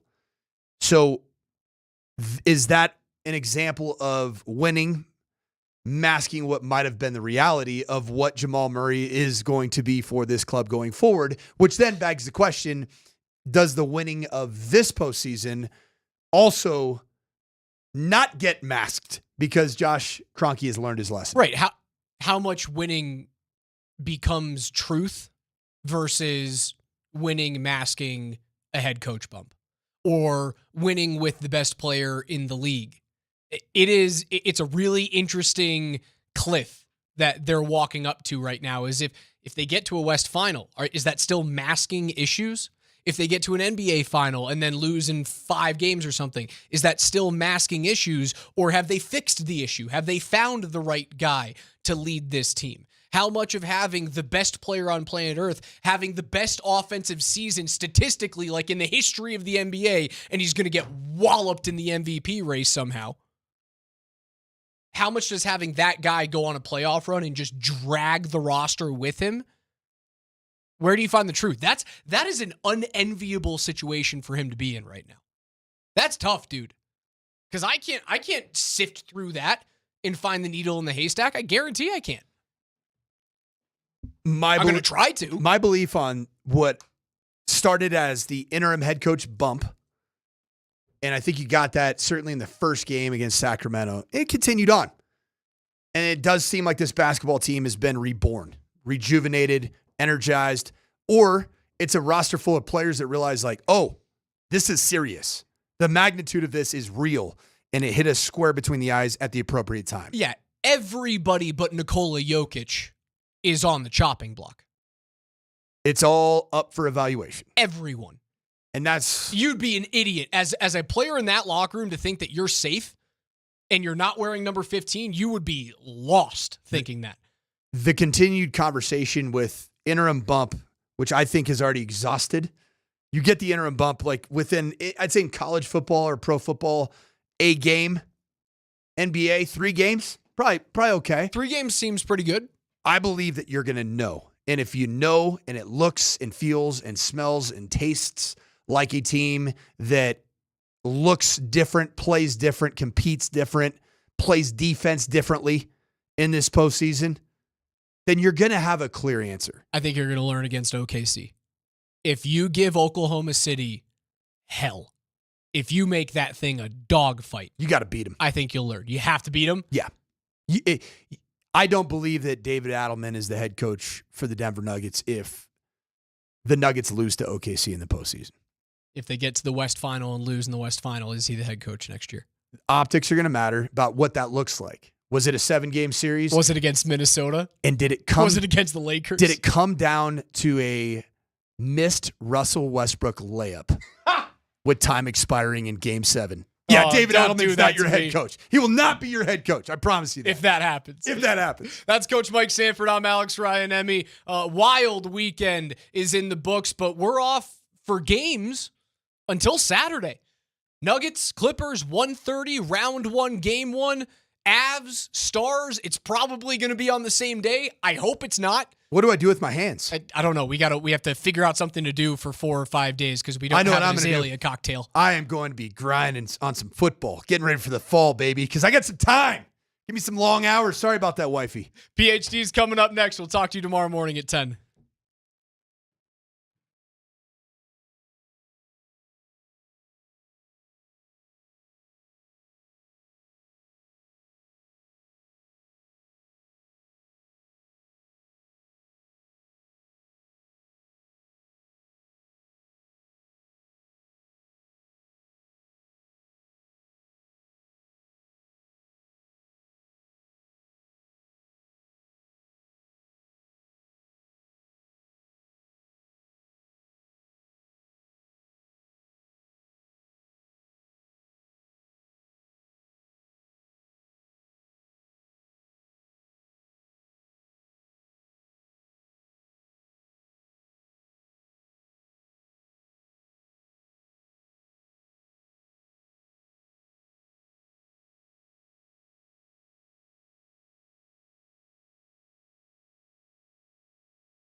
In behind the nets, Tynan picks it up. Left wing half wall to the blue line for Rosen. Back for Tynan, upstairs. Rosen, one-timer, scores! Gabe Landeskog! And there's your punctuation on a comeback weekend for the captain. I've been working on all nuances of skating, right? Like it's one thing to be on the ice and skate and do certain drills, but it's another one to do it in a game speed and game intensity. And, I know I've put the work in, I know I've put my time in, and now this weekend I've gotten a chance to just not put it to the test, but take the next step and just trust my training, trust where my knee's at, and it's been feeling really good. For all this history, Journey is over. McElroy has his masterpiece. Look, it's a dream come true. I've dreamt about that moment for as long as I can remember. Watching Tiger here in 1997 do what he did and winning his first green jacket, I think that inspired so many of my generation to want to emulate what he did. 3, 2, 1 left, and there is the horn at the Toyota Center. Nuggets blow out the Houston Rockets. Scoreboard won't show a blowout, but it actually was. Denver wins it 126-111. Denver locks up the number 4 seed in the Western Conference. The way you finish this regular season with 3 wins in a row, the basketball you're playing right now, how would you compare it to where you want to be? I mean, now this is it. This is what we are. I think if we play like this, we can go long in the playoffs. What a weekend. Wow. And not to trump all those stories, but Josh Kronke giving a half-hour-long press conference about the firings of Michael Malone and Calvin Booth, where he took specific accountability, responsibility, and apologized to Michael Malone and Calvin Booth, detailing what he thinks he should have been better at. Welcome to the show, Scott. Welcome back from Houston. That's refreshing a little bit, isn't it? Sure. Well, I'm here to ask you guys, Tyler, what'd you think of what Josh had to say? I never heard it personally. Okay. But Right. I've also talked to him twice since all this. But Well, it was incredibly honest, I thought. One thing he made clear was that the reason why he wants to do this, well, first off, everybody does these sorts of things. And a few days did go by, almost a week, actually. What day was he fired on? Tuesday. Okay, Last Tuesday. so yeah, almost a full week goes by without a presser, but he gets up there and he says, look, one of the main reasons why I want to do this is because of misinformation, and he was very honest about things that were true in reports, and he didn't really fight back on too many different reports. The only one he really fought back on was Russell Westbrook being a problem in the locker room, and he was vehemently denying that, how good he's been for the franchise. But I thought it was really, really cool to hear him get up there, said that Michael Malone and Calvin Booth didn't deserve it, and he probably meant that in individual forms, meaning Michael Malone as an individual did not deserve to be fired. Calvin Booth maybe as an individual did not deserve to be fired, but as a collective group, it was not working, and that was very clear to him. There were 2 moments that he thought about pulling the trigger. One was before Thanksgiving, which is interesting. We'll go back and look at what was going on around Thanksgiving. Didn't they start the season 11-10 or something like that? So. Yeah, we should just take a peek at the standings and really what was going on. So that long ago, back to Thanksgiving.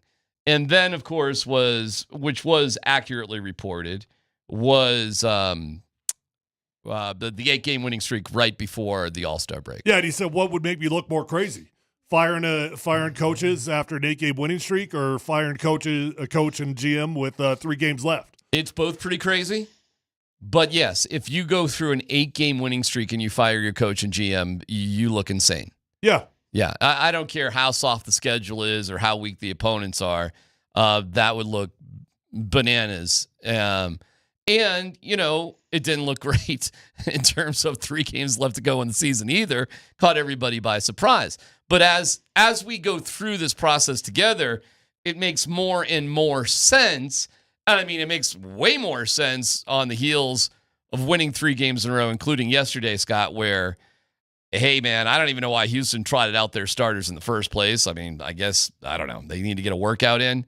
But the Nuggets, the game meant more to them, and they proved it. They played like it, and they deserve the win. And they deserve a huge pat on the back for winning 3 games in a row. And I can't think of a better scenario than to host the Clippers in the first round based on everything that was sort of in the wind before these 3 games started. Hey, real quick before Scott talks about the game, he kept saying there were 2 times, but didn't he really say there were 3? There were 3 moments that he thought about doing this because he said that going all the way back to last Thanksgiving, he was thinking hard about doing this. Yeah, I think he was talking about this past November, this Thanksgiving of this season. Okay, yeah. okay. I heard that as like because it was a bad start of the season. So yeah, this Thanksgiving and then right before the All-Star break, and I guess ultimately the 3rd time is when he did pull the trigger.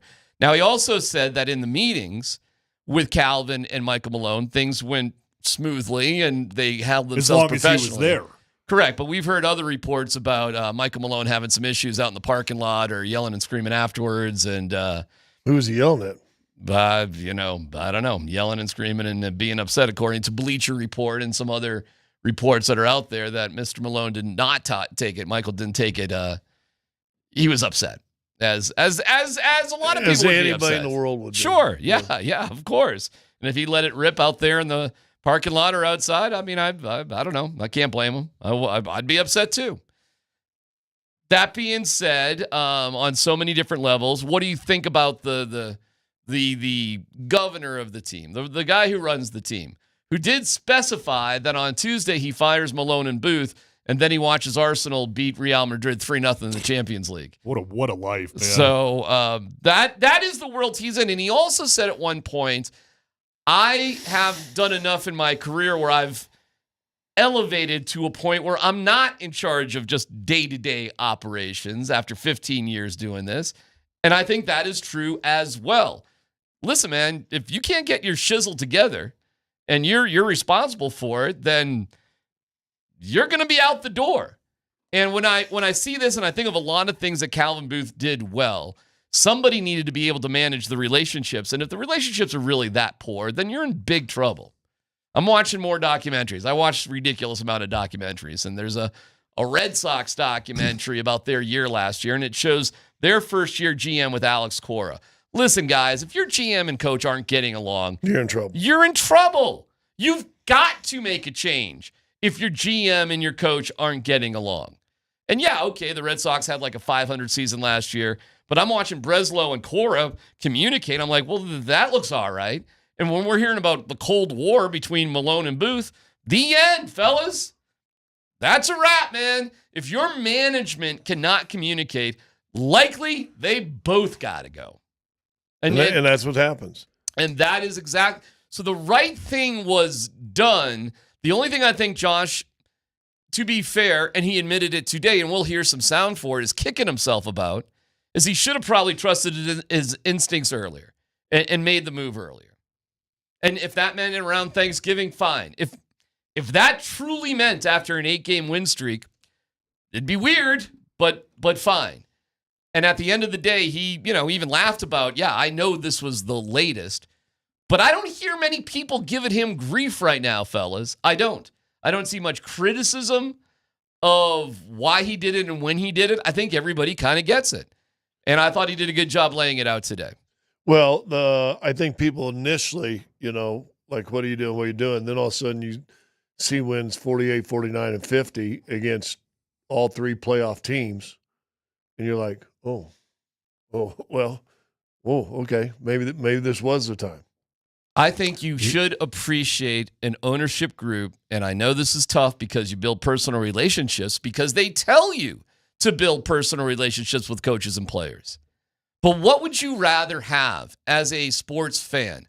What has happened recently or the BS that's going on at 20th and Blake where they've gone 27 straight innings without scoring a run?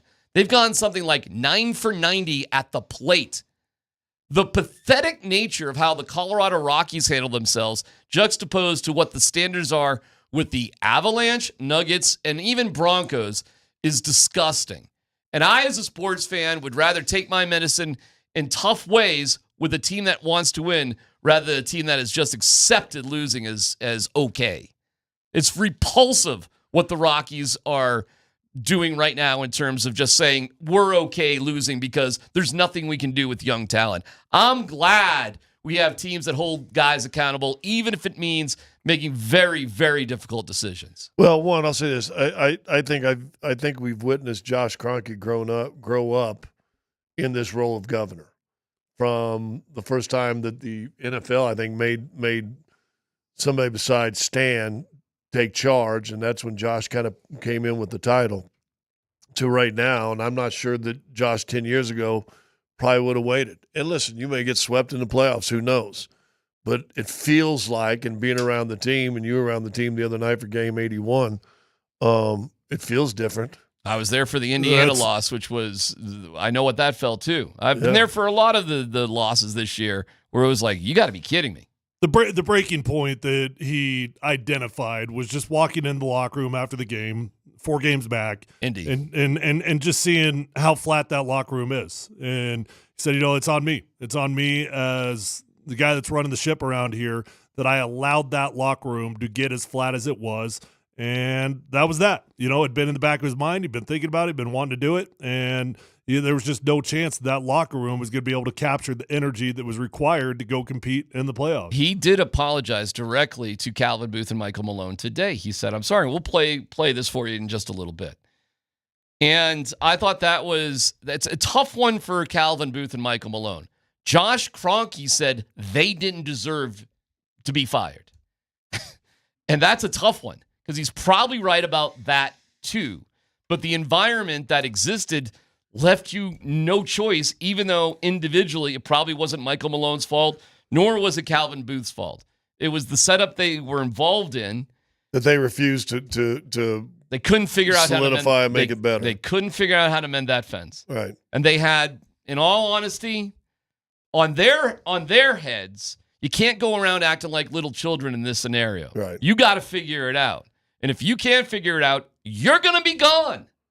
And that's what happens. Do you not, after hearing this, then don't believe that he does feel this team has some juice left in there that can be squeezed? There's zero doubt. And I thought this from the start, that this was about giving this its best run right now. You don't waste a year of Nikola Jokic. This wasn't throwing in the white towel. Keeping Booth and Malone to the end of the season, the playoffs would have been throwing in the white towel. towel. That's a good point. That would have been quitting. This ain't quitting. No. And you know what? 3 playoff teams that you face, 3 wins that you got. That you had to get. You had to get. The toughest probably being against Memphis on Friday night. That was probably the toughest one. And you got it. You got it. And Friday was Friday was a crazy Denver sports day. First, you had the Masters. Second, you had Gabe Landeskog's return, which I was up there in Loveland for, which was electric.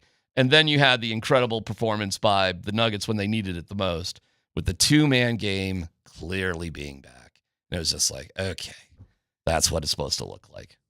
And when I'm watching the 2-man game and seeing the crowd and seeing the play and all that, you don't see how that could work in the playoffs? Well, and I thought this out there too, going back to Sunday, 1:30 game. Wasn't like Houston just threw it in. Now, the game was more important for Denver. Way more. But they weren't like saying we're just giving this to you too, because they jumped on them early and then was fighting 6-8 points, whatever. And Joker in that first quarter was just, he kind of set a tone. So now we're gonna take care of this right now. And then on Saturday night, Gabe scores a goal for the hell of it, bounces off him or whatever. Got a little lucky, but right, exactly. All right, hits off you, it's a goal. Exciting. And then the Avs last night in the third period were like, well, we may as well win. That was hysterical. That was the Avs JV team on a Ducks team. Have a little pride, Ducks. I mean, I know your season ain't going anywhere, but like, you're home, you got a 2-0 lead, have a little pride. Avs are just like, it's better to win. So they won. And then Rory, wow, what a finish to the Masters. It was the second greatest golf viewing experience of all time. It was absolutely electric, start to finish on Sunday, and we got to spend some quality time on it. Yeah, it was awesome. It was an incredible sports weekend. Let's hear specifically from Josh Kronke if you missed it. And we'll react to everything. Loaded show. We're thrilled that you're here today with us. PhD on 92.5.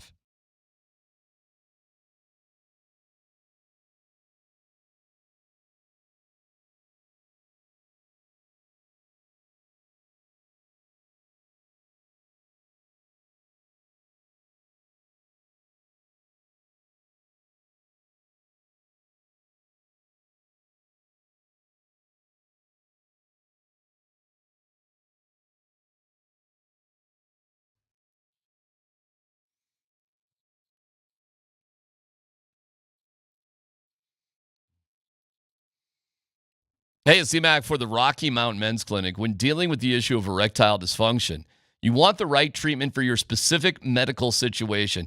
Every case is different, and finding the right treatment can mean the difference between just an okay experience and an amazing one. So here we go. It's the Rocky Mountain Men's Clinic. They're there to help you when the pills or herbals fail. With treatments with success rates well over 90%, some can have you last an hour or more. They're there for you. They've served the Front Range of Colorado for nearly a decade, treating tens of thousands of men. So schedule a visit today. That initial visit's only $99. Get the consult with a Colorado licensed medical provider, a T and PSA test. If medically advised, a test dose. If that dose doesn't work in the office, your visit is free. They've got an expert staff like a lot of men. You could be having sex the day after your appointment. Up and down I-25, Fort Collins, North Denver, Central Denver, Castle Rock, and Colorado Springs. Hit them up today at 720-440-7900 or visit RockyMountainMen'sClinic.com.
Yeah, I mean, you have a responsibility when you have a player like that, especially obviously in his prime. But you have, I feel, an even greater responsibility to the person. I've watched Nikola ascend to the player that he is today. But I think the coolest part about him, and I think that for a lot of people in this room, as you've watched him grow, he's the exact same person that he was, 10 years ago. And just honestly, maybe even a better version, because he understands the impact that he can have on people's lives now through the platform of basketball. Josh Kronke, less than an hour ago, talking about the changes they made, the role of Nikola. That is actually how you're supposed to say his name. Nobody does it really, but that's the right way to say Except it. Cause. Nikola Nikola Jokic. Let me play some more from Josh and see what you guys think. This is on, let's see here. Let's just start with the opening statement, how he addressed everything going on. Big week for the Denver Nuggets last week and some of the decisions that were made. I think I want to start off by initially just saying thank you to both Calvin and Coach Malone. It was an incredibly tough decision for us for a lot of levels, but I think at the very end of the day it was a very tough decision because of the amount of respect that I personally have and that we as an organization have for both of what those gentlemen did for us while they were here. Brought us our first championship, helped establish a new culture, new standards that will continue to move on into the future. And, to be frank, neither of them deserved it. And so for that, I apologize. For my position, as a leader of the organization, I needed to be better at different points in time. I could see certain trends behind the scenes with the group, and those were worrisome. But when you have an incredibly talented roster that we have, an incredibly solid group across the board of people, you're able to play through some of that. And so ultimately, I made the decision that I did last week with the hope of kind of rejuvenating the energy of the group and reestablishing some positive thoughts before the playoffs and some belief. And I think that we did that over the last 3 games. Hopefully you can see still a long way to go. But, I think that the initial message that I want to make sure that people understand is that, we give a lot of thanks for what they did. We're pushing forward into the future, and this season is not over yet. So that being said, I'll go ahead and open it up to questions. Okay, reaction to that opening statement. Very mature and very well said. Sounded like a leader. Yeah, he's rightfully so grateful to these guys. He feels the awkwardness of firing the all-time greatest coach in franchise history. And yet he's confident enough in his own evaluation of things that are going on behind the scenes that he's not wavering, and he might have wavered. He did waver multiple times. He told us about 2. I think he really told us about 3 times, or 2 different times that he wavered. The third time he made the decision. And you're sitting here not really, at least I really did not understand the firing when it happened. I had a really hard time thinking that the Nuggets could actually become a better basketball team for the remainder of the season without Michael Malone. And yet what was really missing more than anything was a spark and an energy that has absolutely come through David Adelman and a change. He said they didn't deserve it. Did Michael Malone and Calvin Booth deserve it?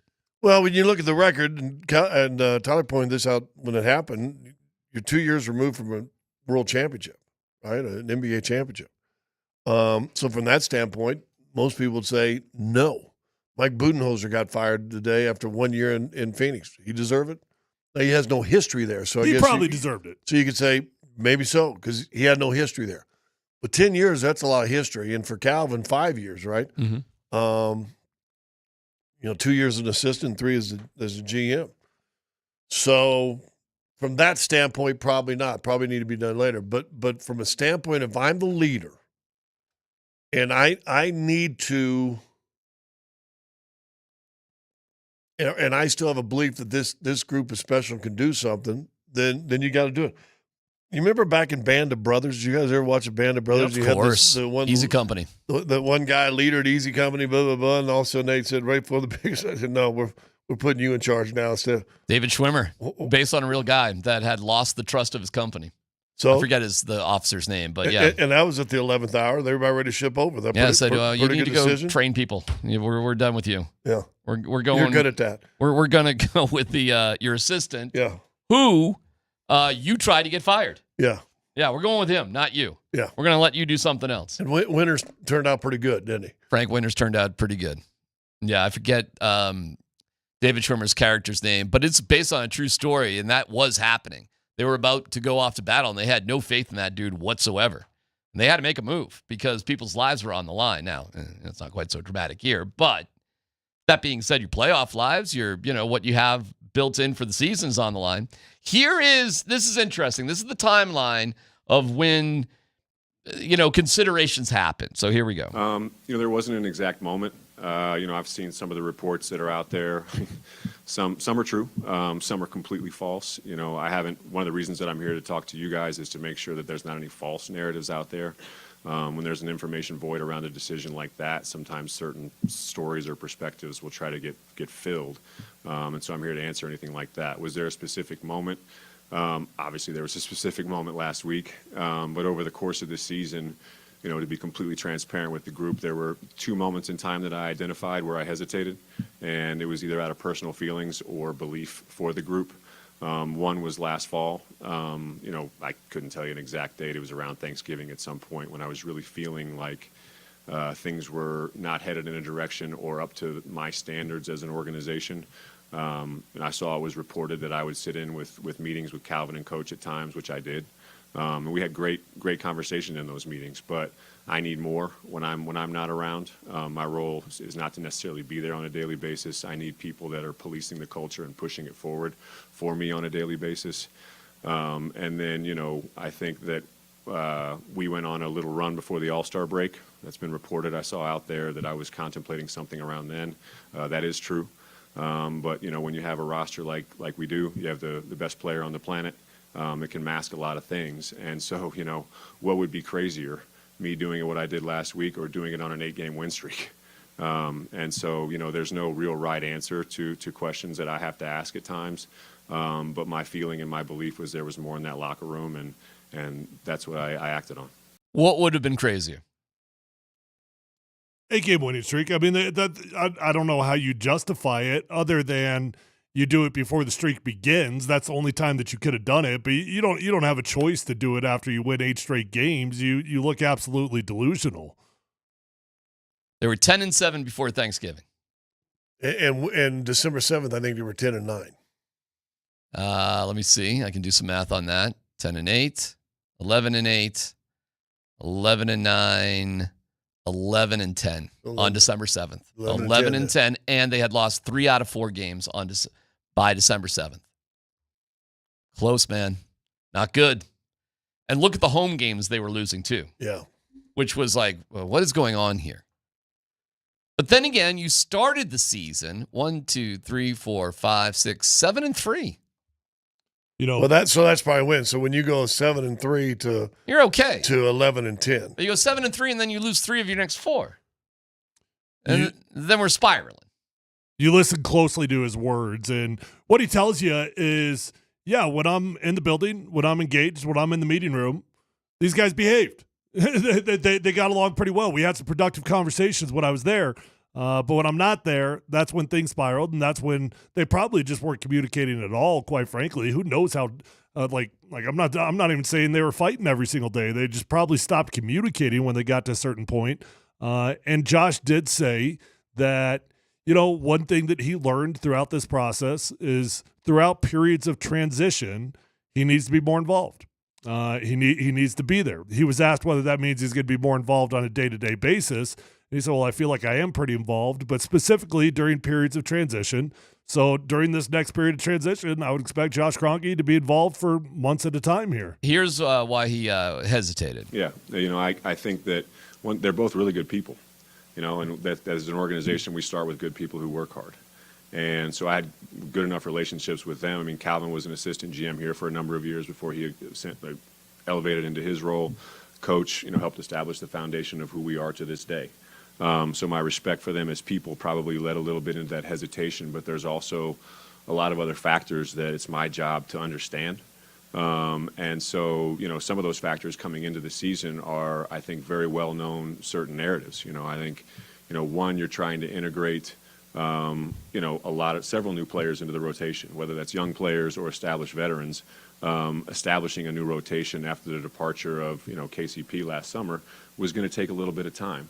I also thought that we had a few players that were playing their way into shape, to be frank. It was a very, very funny summer from a lot of ways, but from my perspective, I have to understand that, what's the human side of what a player went through last summer. A few of ours went, heartbreaking loss in Game 7, probably needed a few weeks off, had to get themselves in shape for the Olympics. And then what's your natural human reaction after the Olympics? You need some time off to recover. And so those guys are always going to come into shape, are always going to come into camp maybe a little bit behind shape of where the others might be, and that's understandable. And so that all factors into my thinking of maybe an early season decision like I mentioned. Then you fast forward to the All-Star break and you're on an 8-game winning streak. And, was it against teams that are, playoff caliber? I'd have to go back and look. But I think that those 8 games masked a trend that was going on behind closed doors that ultimately started to really affect the end of our season. And that's why I jumped the way I did. Were there more than – it was just Jamal and Jokic who were in the Olympics, correct? Was there anybody else? No, I think that's it. Yeah, I think there's those two. Yeah, okay. So we're not talking about Jokic. So we're talking about Jamal there, obviously. But we all knew that too. We all recognize it. We said, Jamal, he's just not there yet. And Jamal, once he got himself in shape as the season went on, actually, there were some amazing moments for Jamal as the season went on. So, okay, you'll understand that. That's a difficult thing to get together. He defended Westbrook today, but there's no doubt Malone was leaning on Westbrook probably more than it was intended, and it was at the cost of developing the young guys. So this isn't to say, don't play your guys, play them however you want. And David Adelman has done that, hasn't he? Yeah. He's basically said, I'm going to play whoever I think, whoever is good. But I think Malone probably leaned on Westbrook too much during the time that Jamal needed to get in shape and there were a lot of other injuries. And all of a sudden, hey, this is what we had in mind. Now you played him too many minutes. Now you are playing him 2 minutes, and you're not trusting Jalen Pickett very specifically. That is a problem with the GM and the coach. Hey, everybody, we want everybody here. We want Russell Westbrook here. Why the hell is he playing 35 minutes and Pickett's maybe not even getting off the bench? Certainly we could play Westbrook for 20 minutes and give, 7 to 10 minutes to Jalen Pickett, while Jamal Murray is still working to get himself in shape. And you can see where there was just a crazy lack of communication between the coach and the GM. And that hurt you.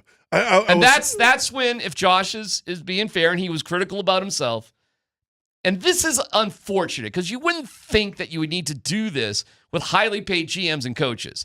But that was probably the moment where they needed to be brought into a room and there really needed to be somebody else who's saying, okay, guys, let's chill out here for a second. And what are we really doing here? And that apparently just did not happen. I went back and looked because I was starting to think in my head, Chuck Daly got fired from Detroit. Chuck Daly was there for 9 years. His first 2 years, he won 46 in both seasons. That's the lowest number of games he won in 9 years. He got fired 2 years after winning back-to-back championships. And I believe he won 48 games and was let go by the Pistons. So, and he's in the Hall of Fame. So great coaches get fired. At times you're thinking, really? Why? Well, why do great coaches get fired that have been there for a decade? And Scott, you've talked about this a million different times. Why does Pete Carroll get let go from Seattle? Why does Mike Shanahan get fired from the Denver Broncos? At the end of the day, if you keep enough of the same bodies, and that's one thing Pete Carroll did very, very well, is that he rotated that building in and out. And he got rid of the superstars, he got rid of the players, so that the message did not remain stale. But when you got the same guys in that room that have been there for a decade with you, or at least a handful of them that are the most important guys, you could be the greatest coach in the world, and yet it's like listening to mom and dad tell you to eat your green beans. Right. I'll tell you this, though, and this one I'm going to put on Malone. And I like Michael Malone. But his arrogance got the better on him on this one. Clearly, fellas, when you draft who you draft, there's a purpose for it. You know what the intent is, and you ain't the boss. You're not the GM, and you're not the owner. And even though you got a new contract and you got paid a lot, it's about square footage and restaurants. Like, you may buy a house that has a lot of square footage. You may have a fancy restaurant, but you ain't the owner, man. And why did we draft these guys if you're not going to manage the time with them, as well as Westbrook, who you like a lot? And that is on Malone. He got caught being a little too arrogant, a little too big in his britches, because even though somebody didn't step in and sort of negotiate with him in Booth, he knew what he was doing. He absolutely knew what he was doing. And you better win. If you're going to be that arrogant and you're going to supersede the intents of the organization, you better win. And when you don't win and the dauber's down and everybody's bummed out, like you just got your dog run over, you kind of got what was coming to you. So I would say he kind of did deserve it, frankly. I'll respectfully disagree with Josh Kronke on that. You went against what the organization was set up to do. Whether you liked it or not is irrelevant. You went against it, and it didn't work. Well, See ya. with that scenario, would you not say it happened 2 years in a row? I mean, the year before you did win 57 games, but you wore the hell out of Reggie Jackson. Yes. I know you're putting that all on Malone, but I put that on the organization, and I think that includes Josh Kronke, and he's taking responsibility for that. Look, you know who Mike Malone is. So when you're drafting these guys, you know darn well who your coach is. So as an organization, you did not have a plan of conduct. You had two different minds that had two different visions. Okay, who's going to win, right? And at the end of the day, Michael Malone got to choose the playing time. Well, you as an organization had a plan for a guy that you knew wasn't going to like your plan, and quite frankly, probably wasn't going to follow your plan. So I don't know that I put that entirely on Michael Malone. I think that goes all the way up to the top, and that goes with an organizational hierarchy of who's in charge, who makes the decisions, and whose plan is it. And if the plan doesn't have continuity, I think that's tough to just put that on Michael Malone, because you know damn well what Michael Malone wants to do. At the end of the day, though, Malone forced the issue. He forced it. And he relied way too much on Westbrook, and it made Westbrook look bad. It did. He put Westbrook in a tough spot. I was listening to a podcast from friends of Russell Westbrook, and they said, listen, a lot like we've said, the dude just goes 1,000 miles an hour, period, the end. He doesn't know another way, right? Which is good, but you got to sort of keep it in mind that could just overwhelm, the younger guys or even the team itself. And that's not even Russell Westbrook's fault. It's not his fault. He is who he is. It was a fascinating conversation today with Josh Kronke, but with the 3 wins and you're facing the Clippers, guys, could it have worked out better? Give me a better scenario based on everything. Give me something that could have gone better for the Nuggets. Yeah, I mean, you feel like a dangerous team now. You got a better scenario? You do this way early, you get the 2nd seed, and you're playing the first play-in team. Well, how about this one?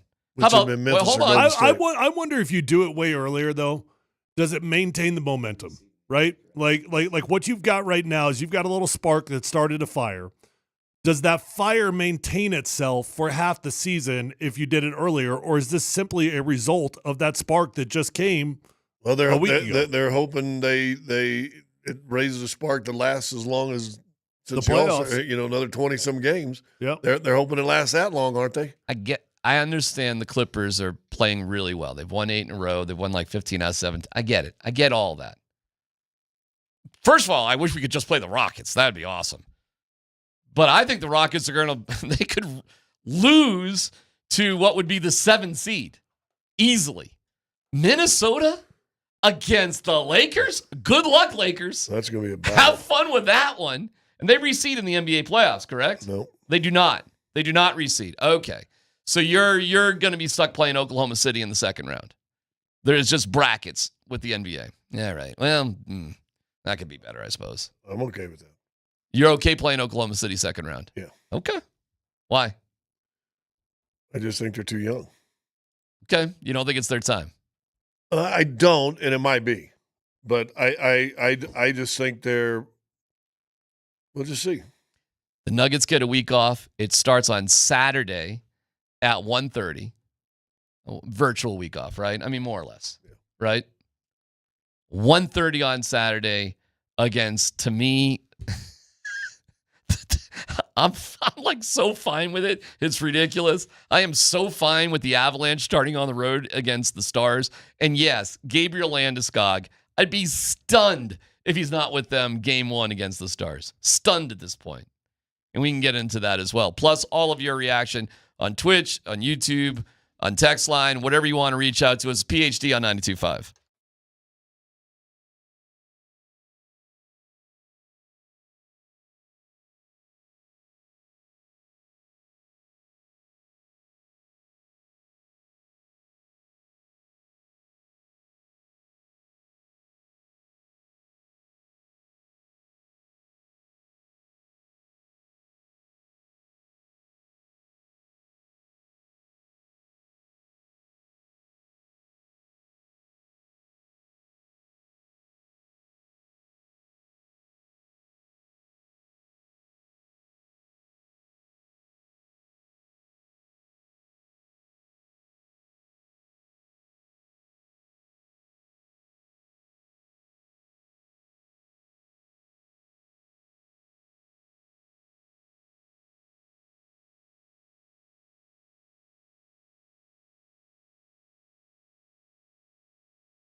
yesterday there was a lot going on.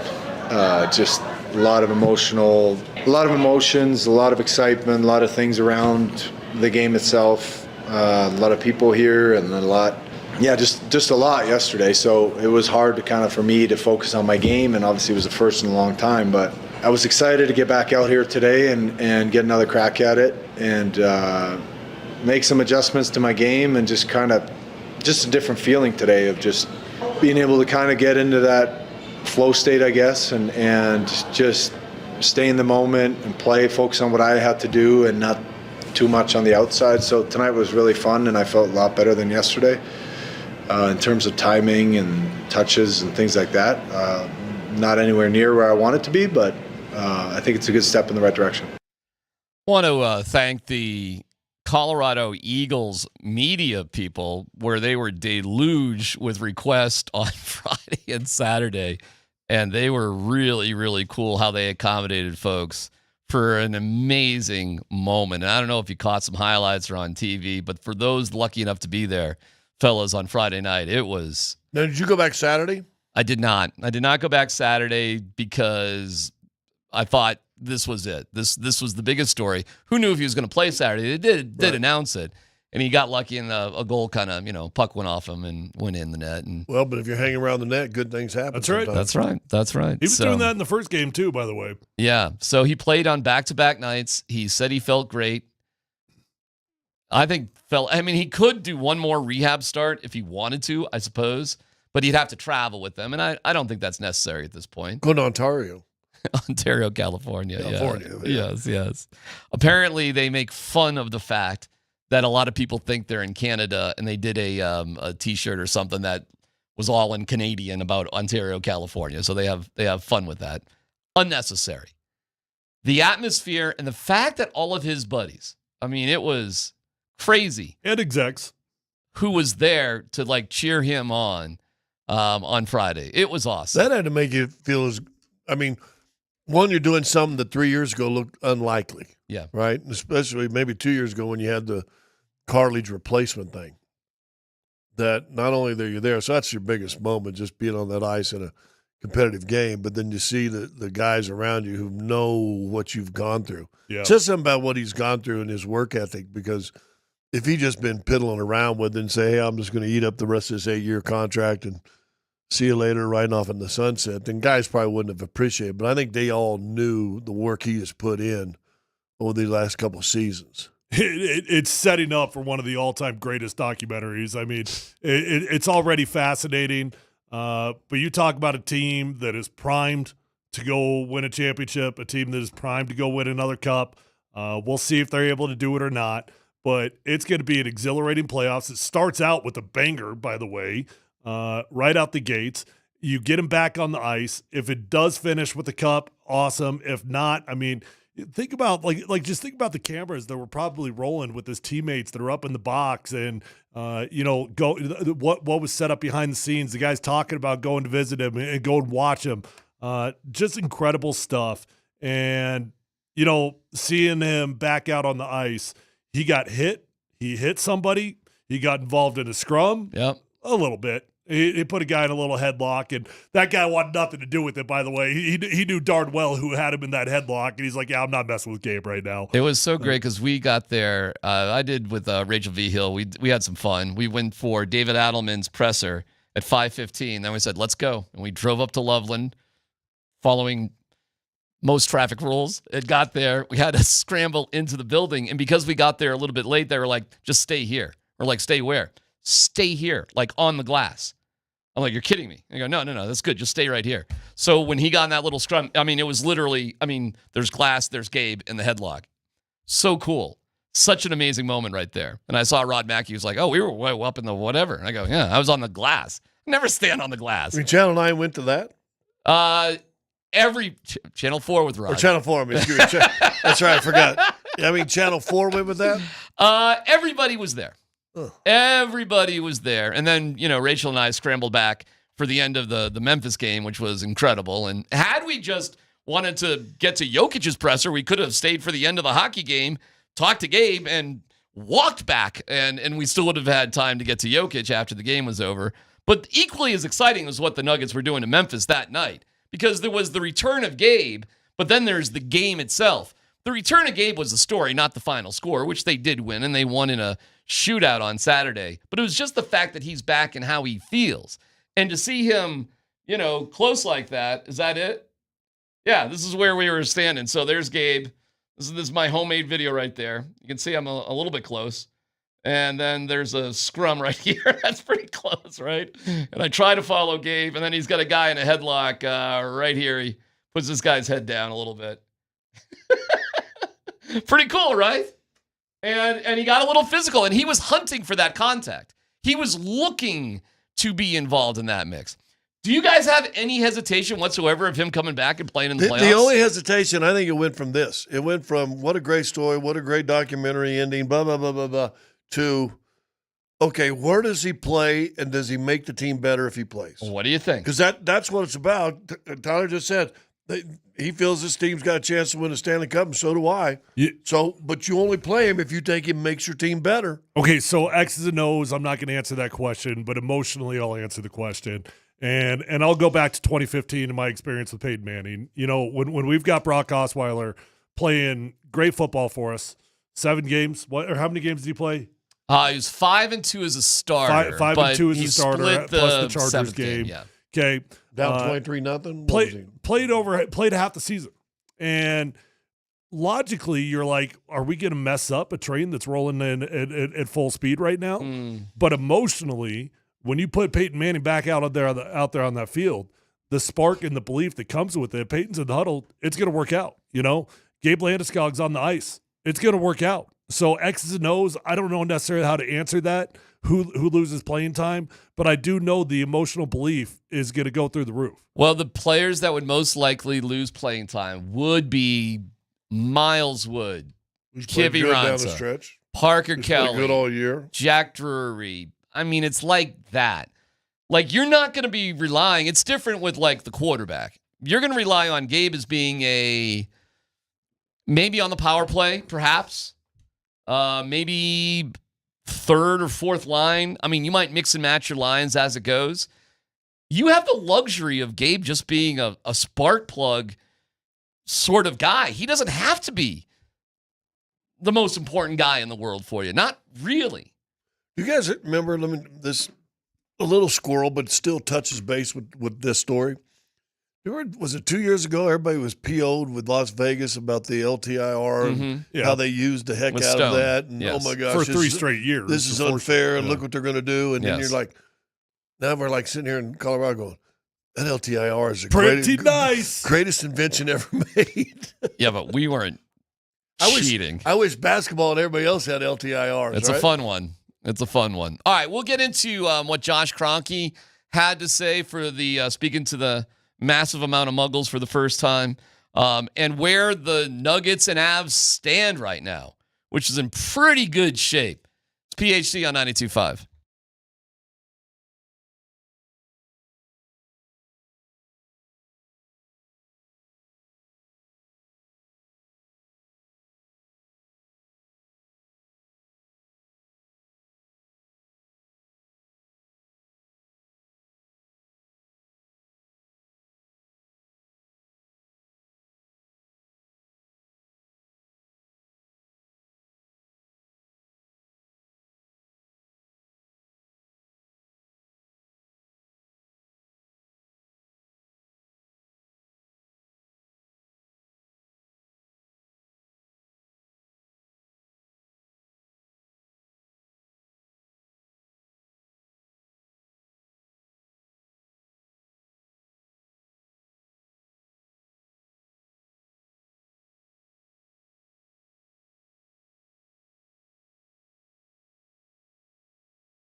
I mean, I can't say enough good things about my experience with Russ. I can't speak for anywhere where he's been elsewhere, but, you know, when it first became a possibility to have that guy on our team and he and I started talking, I was just like, I just am happy to have you in the locker room because now I just know you won't be breaking our back anymore.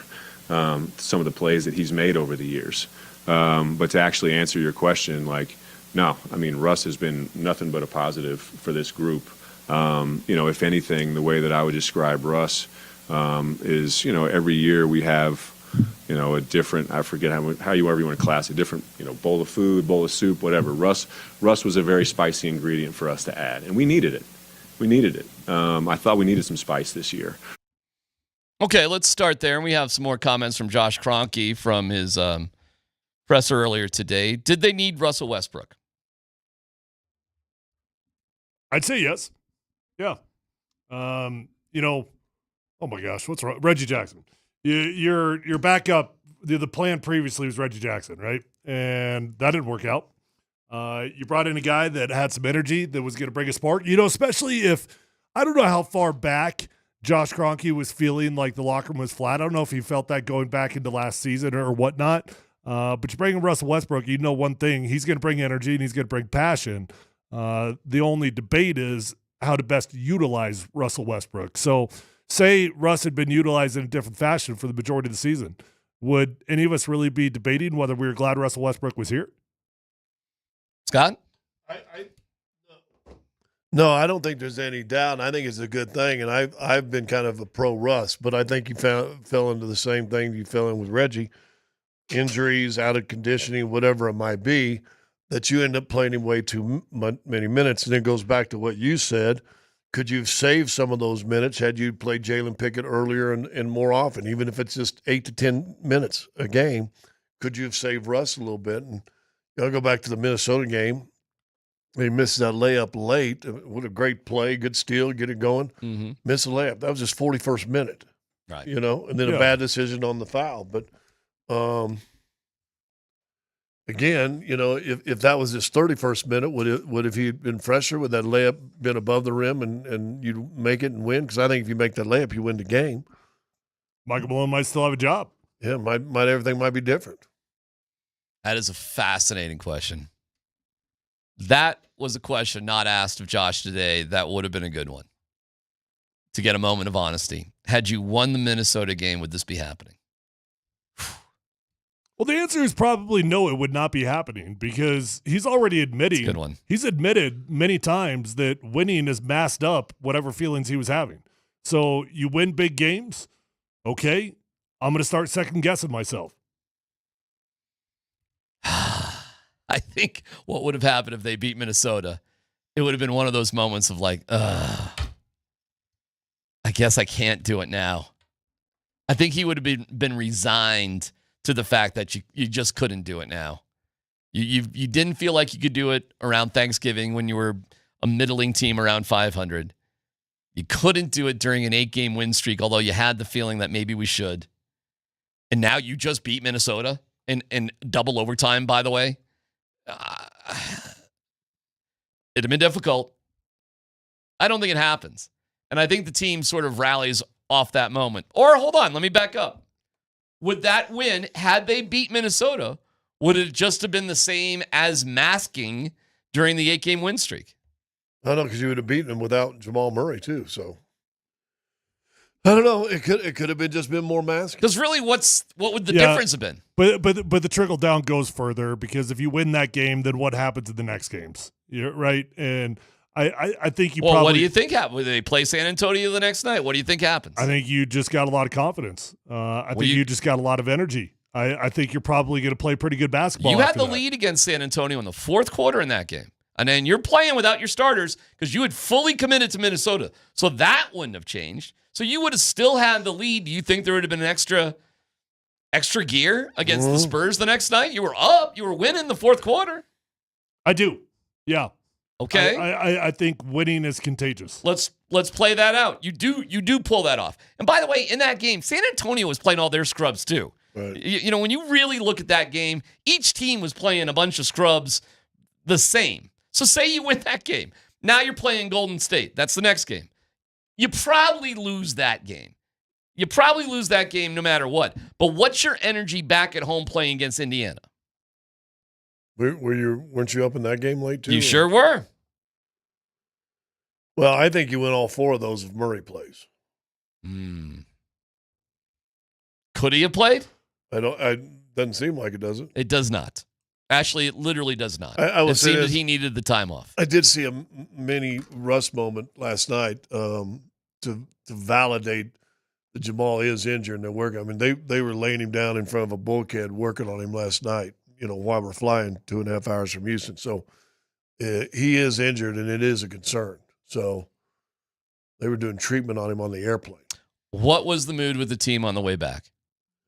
What was the mood in the locker room? What was the overall mood from when you started this 3 games to when you ended it with the team?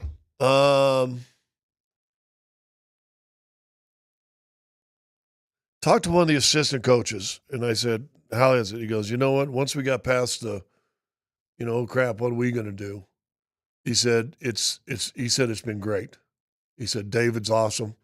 He said, it's been great. There was a moment, which when they did that, and you still got to go to Sacramento, I think there's, because coaches are now, none of them have contracts going in next year. And, some of them got new kids and, which is the life of an assistant coach, right?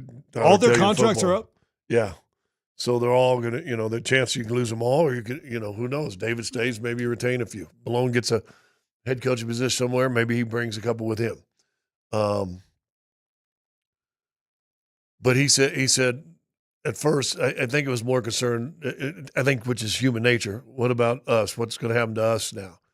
He said, but after that, he said, David did a good job. We rallied, and we said, you know what? We got work to do. Let's do some work. And the coaches took that mindset too, as well as the players. I think that's huge. So now what?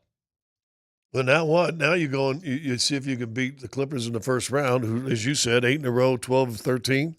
I think it's 15-7, something like that. Yeah, it's good. Well, since Kawhi came back, who basically long-term IR is almost what he did, so they don't have that. I mean, he didn't play. I mean, it'd be interesting to see how many games he actually played in. And he's a beast, man. He's a beast, and he's a champion. And now a guy who's had balky knees, you don't have to worry about back-to-back games. In fact, they're playing Saturday, didn't release the second game, so now you're probably not going to play till Monday, Tuesday, or Wednesday for game 2, right? I would assume. You would assume Monday initially, but then they didn't announce it. That might be a Tuesday or Wednesday game. Do you think the presence of Josh Kronke led to the improved play of the team? The moment did, and here's why, and it kind of answers your last question a little bit of what now. What now? The pressure's off, and that's the beauty of the situation. Previously, you were weighed down by an anchor that was too heavy to lift off the ground, and the pressure was all over the place to win, to capitalize on a Jokic year. He's in his prime, all those things. Josh Kronke makes the move. He fires Calvin Booth. He fires Michael Malone. And what does he say when asked about expectations? Try hard and have fun. That's pressure's off. And that is a pretty free place to be, man. I mean, Scott, I don't know that you necessarily played with similar anxiety that I played with it at a lot of points in my career. But when I finally got to a point in my career where I'd kind of achieved everything I ever thought I could, the pressure was off. And it didn't matter at that point. That was, ironically, my ability was going downhill in terms of my physical ability. Mentally, I was as sharp as ever. It was as fun as I've ever had playing the game, and it was as good as I've ever played playing the game. And I think that's what's going to happen with these guys when the pressure is off. Well, I think the pressure's off. I think there'll be some – listen, and see if you guys disagree with this. I've not heard him say it, and I don't think he would say it. 15's going for it to win a championship this year. Yeah. Forget all the troubles. Forget all the whatever. 15 in his mind says we can win a championship. Sure. I promise you that's what he thinks. So if there's any pressure from that standpoint, which the one guy I'm not worried about putting added pressure on himself is Nikola. Mm-hmm. But when you got the best player on your team, best player arguably in the world, in his mind knowing we can win this thing this year. Here, That's a as little scary, isn't it? Josh Kronke was asked about being more present. I don't know if I'll be any more or less. I think that, from my perspective, I've always been pretty hands-on in a way, maybe more so than some people realize. What does that mean? I'm not 100% sure, but, I think with my background, it's natural for me to kind of think about it some. I live and breathe this stuff. This is what I do. This is what I've done for the last 15 years. And so, if anybody has a good read on the group, hopefully it's relatively me at my level. But, I'm never going to be somebody that's saying what player to pick or anything like that. I've moved way past that in my career and my roles and my responsibilities. That doesn't mean my basketball instincts won't kick in. There's a good example, like when Calvin is wanting to trade up in the draft to take a guy like Peyton Watson, and we're going to use a future asset. In that moment, you better believe my basketball instincts kick in, and I know all of the data around one-year former McDonald's All-Americans and their success level in the NBA. And so in that moment, our minds will come together in a way that hopefully help us make a sound decision for the organization when you're using some of the assets and you're in the position that we're in, if that makes sense. I think it helped him being around. I think it helped him go in the locker room, being on the road, just sort of like... Not hiding from what he did. Nah, he was there. And he was present. And the players all know who he is and what's going on. They all get it. Now, does he need to be around like that? Actually, I'd say no. But in this circumstance... Maybe for the rest of the year, the answer is yes. Well, right now, yeah. Yeah, it is. But he was in Houston. He was in Sacramento. Guess who doesn't really need him around, and it's fine. The Colorado Avalanche are fine. They're good. They're fine. If he wants to be around, cool, but they don't need him to be around. He actually kind of needs to be around the Nuggets right now. Right now. And we'll see how it goes from there. But maybe that's enough. Who knows? I mean, it's hard to not get up for the playoffs. The playoffs are just a different beast. Right. Everything slows down in the playoffs. It doesn't get rushed. Everything is way chill compared to the regular season. Anybody, once you get to the playoffs, can find a sense of urgency to play in the playoffs. Literally anybody. So I'm not worried about the Nuggets now. It was getting to this point. To think that they were staring down the barrel yesterday, they could have been in a play-in game if things went the wrong way. And from what I understand, and you could help collaborate, the entire team sat and watched the overtime game between Minnesota and the Clippers, correct? Mm-hmm. Right? Well, I believe so. I wasn't in there. Okay. I know this. Marlo was on his phone in the bus watching it. And I know some of the coaches were a little late coming to the bus that usually get there, so I would assume that answer is yes. I mean, I'm not saying anybody's afraid of the Timberwolves, but who in the world would have been rooting for the Timberwolves to win that game? Come on, man. I think we can be honest about that, right? Right. Everybody was pulling for the Clippers yesterday. Who wins that series? I don't know. Oh, come on. Who wins the series? L.A. Wow. Okay, Tyler? You're talking about Clippers Nuggets, right? No, Clippers. Oh, you're talking about I'm Lakers, talking, Minnesota. No. I'm talking Yeah. Clippers Nuggets. Who wins the series? Nuggets. I thought you were talking about Minnesota. All right. I feel Lakers. great about the Nuggets right now. Like they got mojo, they got energy, they got the best player in the world. They don't have pressure. I think they're going to win it relatively easily. I'll say Nuggets in 6. What do you think? I mean, 6 sounds about right. I mean, if you want to call it 5 and be super optimistic, maybe, but call it 6 to be safe. I'll say Nuggets in 6, and Game 6 is they handle it pretty easily. That's it. You good with that? Well, I would take that. I would take Nuggets in 5. I would take Nuggets, period. Yeah. I'm asking you what you think is going to happen. I could see that. Yeah. Hold court the first couple games. I sense there's some hesitancy with you about something. I can't put my finger on it. I think the today? Clippers are really good, and we got to see. All right. Do you know something? You feel something? Or you're just being kind of... No, I think we can win. You got to make sure that Harden didn't get 27 free throws a game. Okay. Zubac does as good against Joker as anybody because of his size. All right. Murray's got to win his battle. Gordon's got to hold court with Kawhi and make it at least difficult. Mm-hmm. And so it'll be good. All right. Meanwhile, we have the Avs. They start their series with the Stars. The NHL does some stupid things. And then the RORY situation from yesterday was really remarkable. Captivating TV. You said the second most exciting. I'm curious what you think the top one is. We'll figure that out coming up next.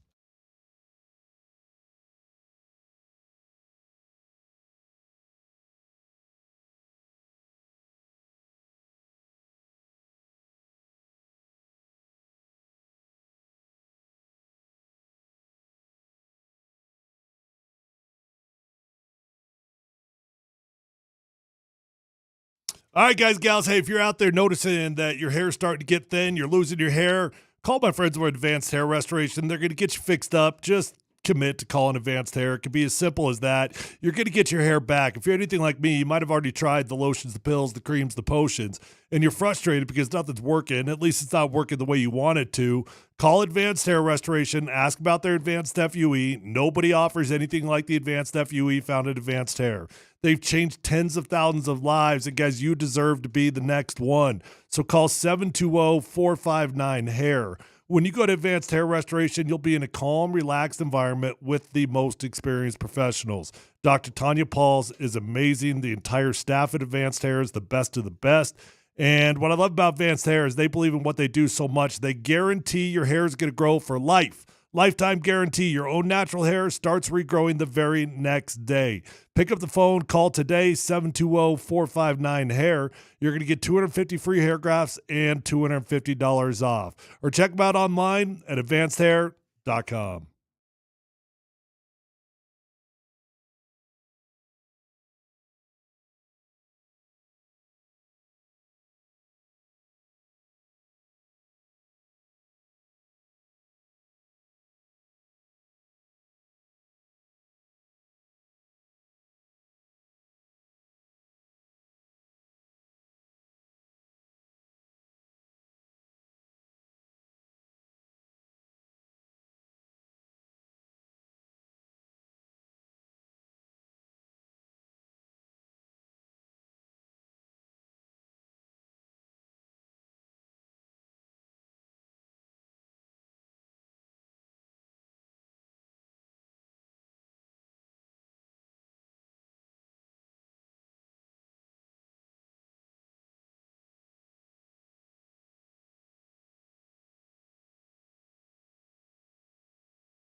Scott, tell me about Ben Tenzor, who will be the interim GM, and what does a GM even do during the playoffs? Probably be around a lot. Be on there. Good kid. Good kid. Got a father of two. Good kid, right? Good guy, lawyer, has done a lot of the contract works and stuff for the Nuggets over the last 8 or 10 years. Been around for a while. Knows the Kronke family well. Has worked with them. Affable guy. Very affable guy. Okay. I think you'd like him. Okay. Well, he's the interim GM. Well, there you go.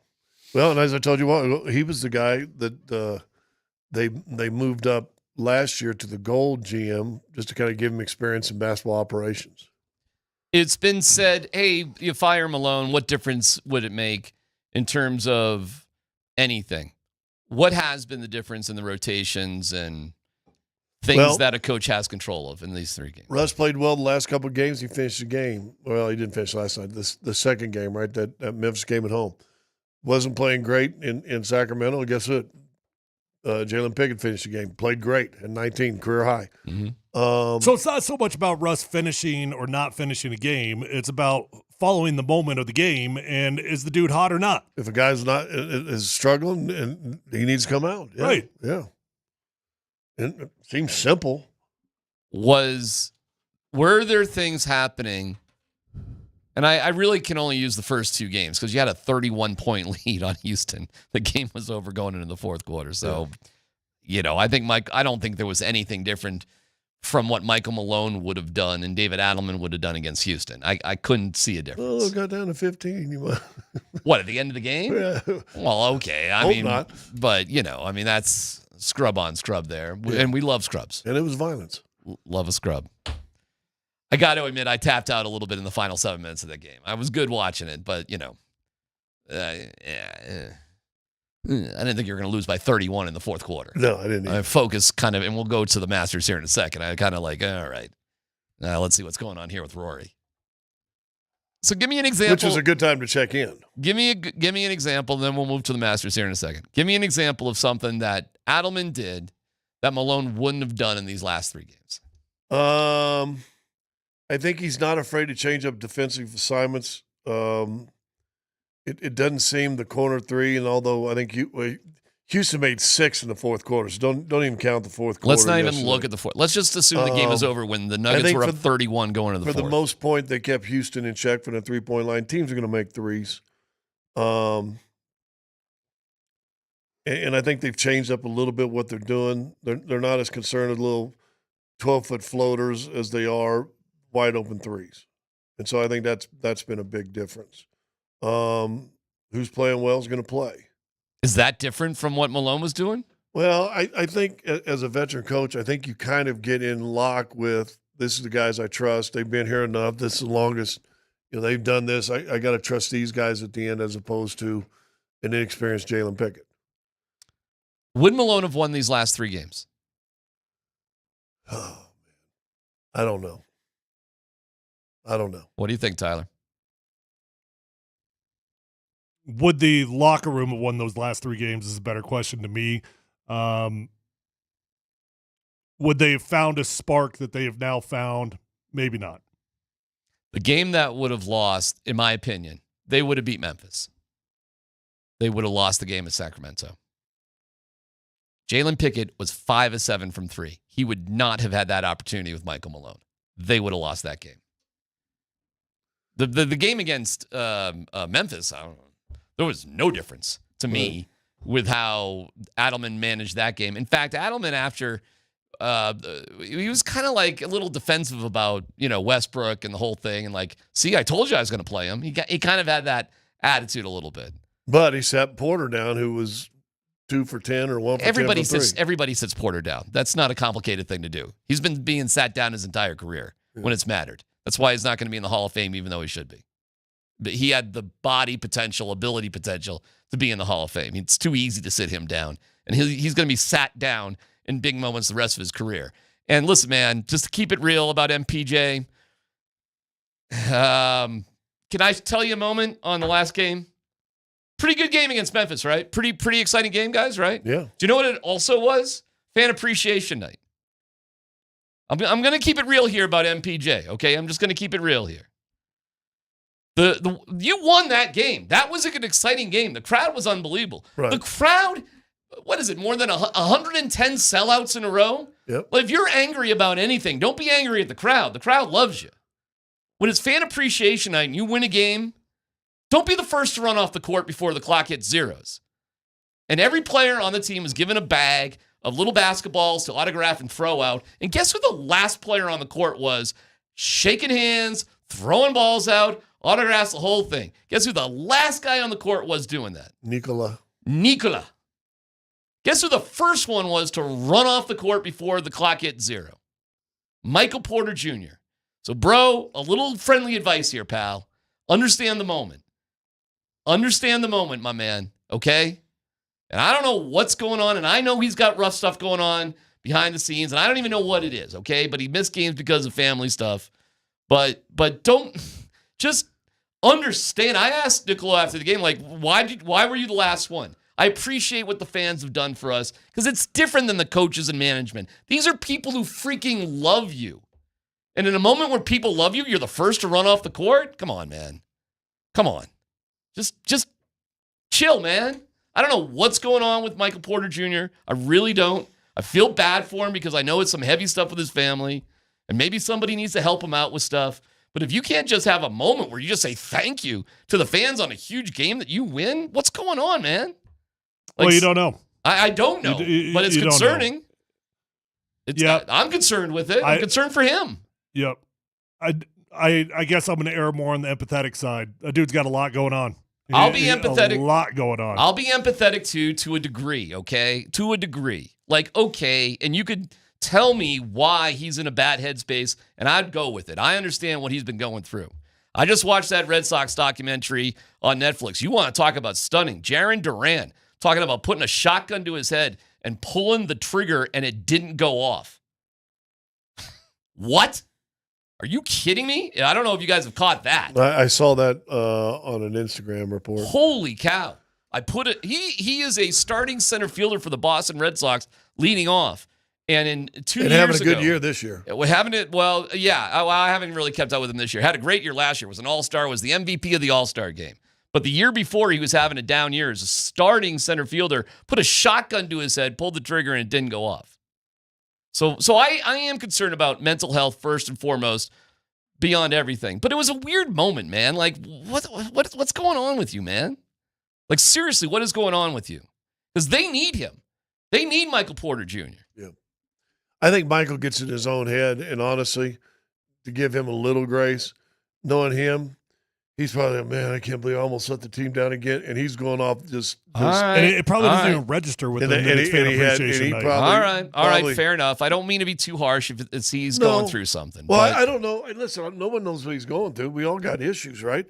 But I could see him. I don't think he would shun the fans on purpose. I could just see him being in his head and not even realize, oh, by the way, I was supposed to stick around and do that. Oops. That's exactly what I think happened. Okay, I would fair be enough. shocked if he intentionally ran off on fan appreciation night.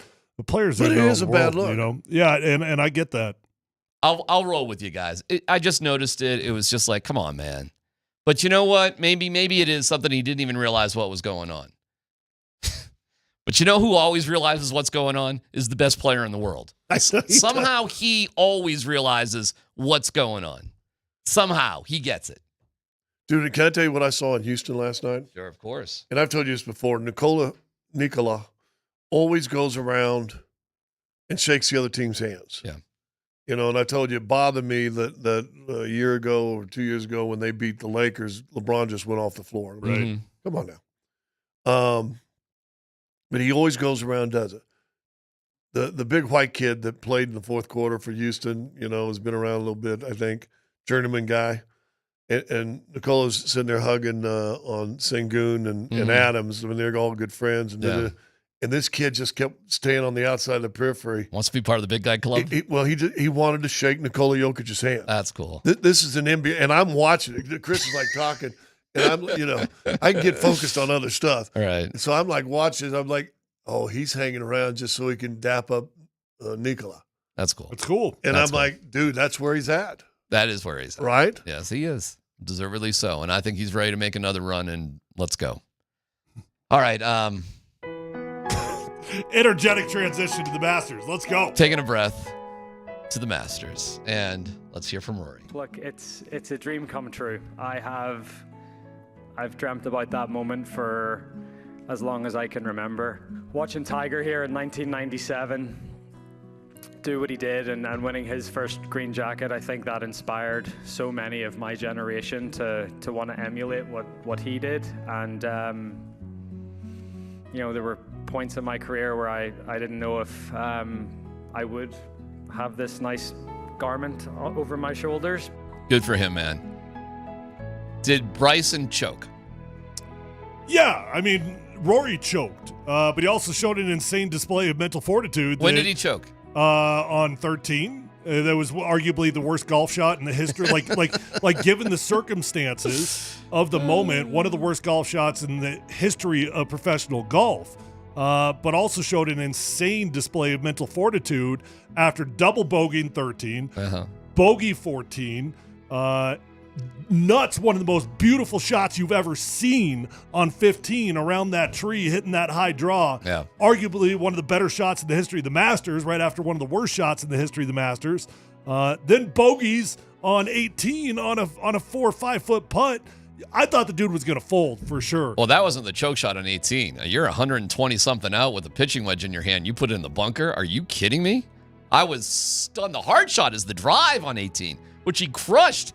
Yeah, but at the end of the day, you did have a 5 foot putt to win the Masters. I mean, come on. I get it, but 120 out with a wedge and you're Rory All you McIlroy? got to do is hit the green. He was nervous as all get out, and you could see it, man. But that day, start to finish, was that not one of the most fun you've ever had watching golf? I couldn't tell if I was rooting for Bryson or if I was rooting for Rory for a long time. Then Bryson just fell off the face of the earth, and I was like, all right, well, I'm all in on Rory at this point. Because you just wanted to see the Grand Slam. You wanted to see the history. You see the dude get the monkey off his back. Bryson was set up where if he eagled, I think, 15, he would have been like one shot back, and he sticks in the water. It's like, you got to be kidding me, bro. Like a Greg Norman moment almost, right? Bryson admitted he just wasn't feeling it and wasn't hitting it all that well, and, he kind of was making some excuses for himself. Okay, I'll follow you on it. I read a great article on it, and from Rory's standpoint. And he said, was there pressure? You don't know. He said, when you're hearing Gary Player and Jack Nicklaus and Tiger Woods and all these great legend past champions said, yeah, he's going to win it this year. He said, and you haven't won. And you're like, he said, yeah, I let it get to me. I let it get to me last year, and I let it get to me a little bit this year. I got to give it to Rory, though, man. You do have a short putt to win. I mean, it's right out of, 5-footer to win the Masters. Like, how many times you sort of go through that? It's like, 3-pointer, 3-2, whatever. That was crazy. For him to stripe his drive and then put his second shot within a couple of feet. And I'm so glad, he won it rather than Justin Rose blew it. Because Rose had an okay shot, too. He Justin had Rose, about an 8-footer, didn't he? Well, it was probably more than that. It was probably like 15, I would think. He had a legit shot at birdie. But he had a great hole. I mean, he was going to par at worst, had a shot at it. He took all day to read it. He would have been an incredible story also, for the record. He would have been the oldest dude to ever win the Masters that had not previously won a Masters. Not the oldest ever, but the oldest that never previously won one. He would have been awesome. And he has been this close so many times now. But, man, when Rory wins that thing and he walks to that clubhouse, dude, I got tears in my eyes. I did. I mean, the emotion of sports is freaking incredible sometimes. It is so powerful. Seeing the moment, seeing what that meant to him. It's not about money. Yeah, he just won $5 million. It couldn't mean jack squat to him. No. To complete that Grand Slam, that walk was incredible. And Rory can be a turd sometimes. He can. I get why people don't like Rory. Shoot, Bryson said after the round that Rory didn't say a single word to him the entire round. Yeah, of course, because they hate each other. I didn't know that those two hated each other. Yeah, because of Yeah. Liv. Well, but I thought that iced out. No, I doubt it. I mean, I'm watching Full Swing, and I don't know how they don't hate each other. I don't think once Rory felt like he was screwed by the PGA, I thought that it had iced out, but whatever. I think Bryson probably doesn't hate Rory, but Rory, for a million reasons, probably hates Bryson. And I don't know, Like, even though they may be okay with how things are going at the end of the day, I still think Rory looks at Bryson as one of the key bad guys for the LIV Tour. Even though the LIV and PGA are now kind of blended in the whole thing, that doesn't mean he doesn't have animosity against Bryson. Of course they didn't talk. I thought that was the part of this is pretty awesome. Like, these are two dudes that do not like each other about to play. So I didn't even know that. I didn't know. I will say this, and you've seen like Shane Lowry hug him, and big monster hug, and you saw those guys. What's the little short dude that played with him in the par 3? When I went to the Ryder Cup, and this when I knew America was in trouble, it was like Tuesday practice round. So we went out to watch the practice round. The European dudes, the English dudes, or whatever, freaking are like best friends. Yeah. Yeah. And I'm watching them play, and they're goofing, they're betting on each other, busting each other's hump, and they're out playing alternate shot, and they're talking and it was, I'm like, ooh, they're awful loose. And I'm watching Americans, they hardly even talk to them. Everyone has their own swing coach, their own thing. And I'm like, that's a team. Yeah. Which is what the Ryder Cup is, a team. Americans don't care. They're just a bunch of individuals, and Europe just waxed them in that Ryder Cup this past year. So that's what I thought was cool, how close, even as a competitor you can be, but how close you can still be and how much appreciation you still have for other guys who win something. There was a long time there that I just wish Rory would shut up. There was. When the guys left for the LIV and he just, like, he got on the pedestal, I'm just like, dude, shut up. Like these guys are taking $500 million. Like really? We're going to get on a high horse about this? And you wonder if he'd already previous had a Masters, would he have been more tempted? Maybe. But when it all came down to it, and Rory's got a chance to chase history, to become the 6th ever to ever complete the Grand Slam, it doesn't matter what you think about the dude. I don't have to like Tom Brady to like watching Tom Brady play football. I don't have to like Patrick Mahomes. I like watching these dudes play football because it's greatness. And you just got to witness that moment. It was incredible. I did say it was the second greatest golf viewing experience of my life. That was up there. But nothing will ever beat 2019 when Tiger Woods made his comeback and he wins the Masters. That moment when he won his 5th green jacket and completed the comeback, left for dead, and then the walk after, very similar to Rory's, it was so emotional because Tiger now walks up to Charlie, his son, makes the hug that he originally made with his dad, That's a good one. full circle moment. That's a good one. And then hugs his mom. His dad's gone. But that was, I mean, shoot, it's Tiger Woods. Nothing's ever going to beat Tiger Woods making his comeback at the Masters. That's a good one. There have been a couple Ryder Cups who have been unbelievable viewing sort of things too. That's a great one though, obviously. And Tiger kind of lapping the field early on was incredible. And well, we won that first one. They won like 20 under, and everybody's like, no one's ever done anything yeah, like no, this. you figured he was going to never lose a golf tournament ever. But that being said, I mean, we're going to an extra playoff hole. We're bogeying 18 to go to an extra playoff hole. Come on, man. I mean, it was awesome. A double bogey on one from Rory, like the lead flips to DeChambeau after 2 holes. Like, come on now. This is amazing. Think about it, a mental fortitude from an athlete that you can bogey 18 to lose it and then come back and birdie the first playoff hole to win it. You know what? And a good caddy.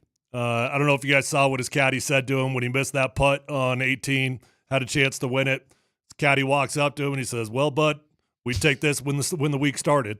You know, Exactly, think about it. Like, let's put this into context. You got a chance to go win the Masters here. Right. We were left for dead after that first day. Yeah, it should won over, I think, the first day. Yeah. And that's the biggest difference between mental midgets like we are in golf and these guys. There's muscle memory that just kicks in. Yeah, but these that guys being are so said, good. that dude was nervous. He was, and I give him all the credit in the world for overcoming it, but he was nervous. Well, the bad thing for golf now is he's kind of accomplished everything other than maybe winning 15 or 16 or 18 or whatever in majors. But now can he not play golf pressure free? Yeah, and now you wonder, does that open up the floodgates? You know, for Rory. Now that he's got that monkey off his back, does he start winning more and more? And majors? he hadn't won a major since 14. I think it was 11 years. Yeah, 14. Yep. It's good stuff, man. It's big stars on the biggest stage with a lot of drama, with Jim Nantz barely talking. I'll take it. It's awesome. It was a great Sunday. Was this Nance's last one, or is this? Oh, I don't think so. He just knows how to be a unbelievable golf announcer, which being a great golf announcer means Every word is gold. Barely talk. Seriously, you got to know how to do it. Takes a lot of talent to be able to do that the right way. And Nance is an absolute master of it. The drama of the entire tournament was fantastic. It was a great Sunday. It was great. And the Nuggets were kicking ass too at the same time. Meanwhile, the Rockies were putting together at the same exact time 27 straight scoreless innings. Really? Seriously. Didn't they only have like 4 or 5 hits the whole weekend? 9 hits. 9 hits? They're like 9 for 90. And one of the guys had 4 of them or something? Yeah, the old second baseman who we don't need, and they just brought up Amador to take his place. And we're hearing about the Nuggets firing Malone. I'm glad Bud Black's such a nice guy. Winning 50 games. Yeah. Hey, 20th and Blake. Take a peek at Ball Arena. No dumb questions coming up next.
Polumbus, Hastings, and DMac present No Dumb Questions. This is your safe space. I like to use no dumb questions as parenting advice for myself. You're a smart guy. Send us your not dumb question now. Tweet it, text it, or Twitch it. It's No Dumb Questions on Altitude Sports Radio 92.5.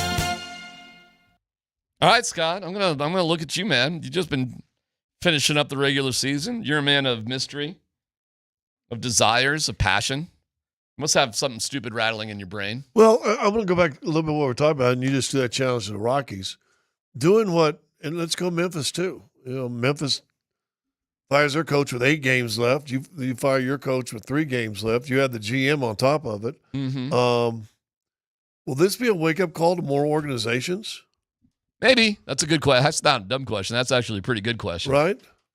Yeah, I mean, well, more owners, and listen, you do it jokingly because you've been getting on the Rockies forever, but I'm being very serious when you think about it. If you're the Rockies, are you not going? Oh, I would fire Bud Black today. But see, I wouldn't unless you did the GM too. Fine. I agree with that. Good. What's the point of firing Bud Black? Fine. Got you in. You just said a while ago when the break goes. Baseball, you don't call any plays. Yeah. So then what does it matter if you have no talent, you can't win? What does it matter that to use that an excuse for going 27? Do you realize how easy it is to score a run? I'm not talking about winning. I'm talking about scoring a run. Do you know how easy it is to score a run in 27 innings? Not if you get 9 hits in 27 innings. It's not easy. I am not even joking. After 27 straight innings scoring a run, I would tell my entire team on a major league team, 27 straight, we're going to bunt until we score a run. Every guy. You're going to step up there and you're going to bunt. It'd be embarrassing as hell that that's my strategy, but that's exactly what I would do. I know that sounds insane, but so is 27 innings in a row without scoring a run, fellas. These guys lift weights. How has somebody not just lucked into a home run in 90 at-bats? Think about that for a second. Okay, so here's a no-dumb question. Would you like to – what's the all-time record for a team offensively being scoreless? Scoreless, like 48. It happened like in the 60s. They got a long way to stories. go. Would you like to see the Rockies at least kind of we might as well break records. Oh, I want to see Bud Black fired and then they could score a run. I do not want them to score a run until Bud Black is fired. I don't even care about Bud Black. No, I get it. Nobody does, and that's how he keeps his job. Yep. That's exactly how he keeps his job. Yep. And turns out that's the way that management feels as well. So, I get it. There you go. I get it. It's not acceptable to me, but I cannot believe when losing becomes acceptable. You realize they have the worst record in baseball. Yeah. And the season's over. You guys realize that too, right? I mean, how can you be 9.5? Oh my God, this early? Like, yeah. Good Lord. I don't know what the fastest that the season was definitively over for the Rockies, but this has got to be up there. You're what, 3-12, something like that? 3-12. You're the only 3-win team in Major League Baseball. You're it. You're never going to sniff 500, not even close. You're going to be in last place the entire season from day one. I mean, what are we doing here? Well, listen, seriously, what are we doing here? And Atlanta's only got 4 wins, and that's a surprise to everybody. Where are the Sacramento? The Sacramento A's above the Rockies. They got 6. Yeah. You think this is going to get better, guys? No, you were like the 3rd worst team last year. You're probably going to be the worst or 2nd worst team this year. Yeah, I don't know. You might have an unbelievable 3-game winning streak at some point, but you're about to play the Dodgers. How do you think that's going to go these next 3 days? They'll probably win it because they do weird things. Listen, we're going to play some sound from Josh Kronke coming up here if you missed it.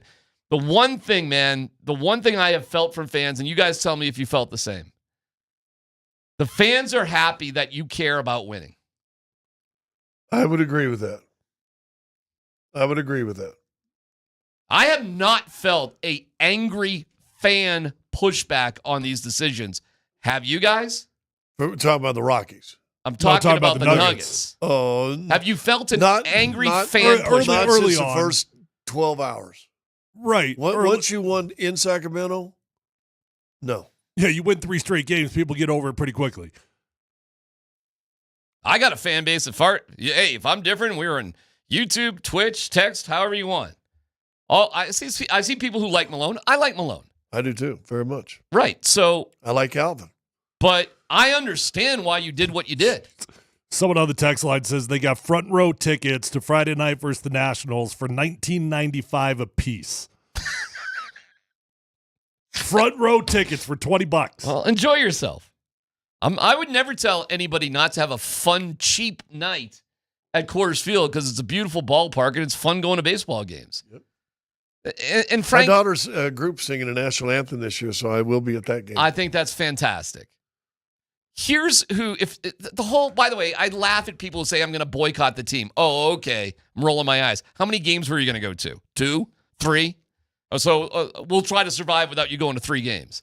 I don't know. The people that matter are season ticket holders. Those are people that matter. Yeah, but I think they are boycotting. Well, maybe okay. Boycott's a strong word.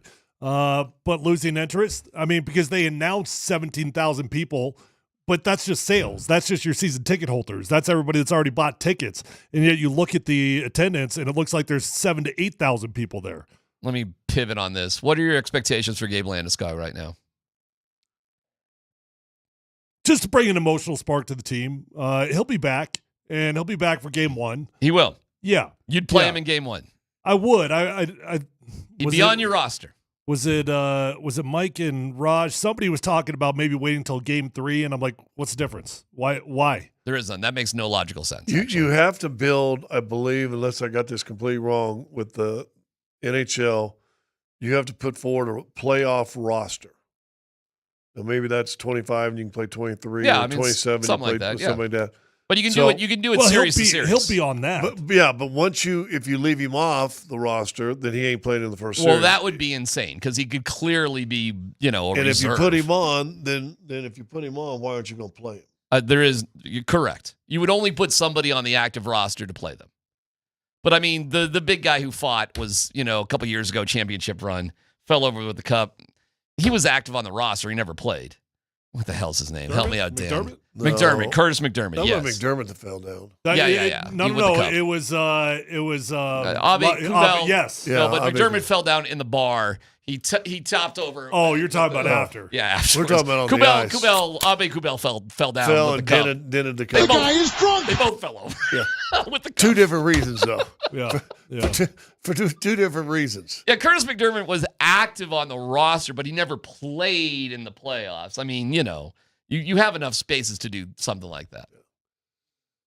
Well, some people talk about, and that'll be the big discussion. Do you put him on the roster and then save him for game 3 at home, or do you let him go out there in game 1 in Dallas? Well, let's have that conversation as well as what Josh Kronke had to say coming up next year on PhD.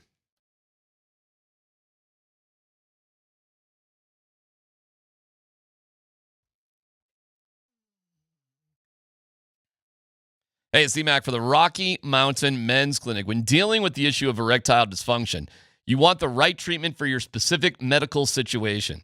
Every case is different, and finding the right treatment can mean the difference between an okay experience and an amazing one. It's almost a given that better medical practice generally leads to better outcomes for patients, and if you suffer with ED, you certainly want a good outcome. Rocky Mountain Men's Clinic practices better medicine. They're the leader in treating men's sexual health issues in Colorado, and this is what they'll do for you.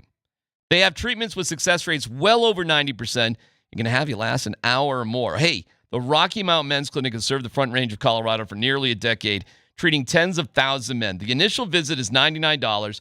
You get a medical consult with a Colorado licensed medical provider, a T and PSA test, if medically advised, a test dose. If the test dose doesn't work in the office, your visit is free. They've got an expert staff. Like a lot of men, you could be having sex the day after your appointment. 720-440-7900. That's the number, 720-440-7900. RockyMountainMen'sClinic.com.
In behind the nets, Tynan picks it up.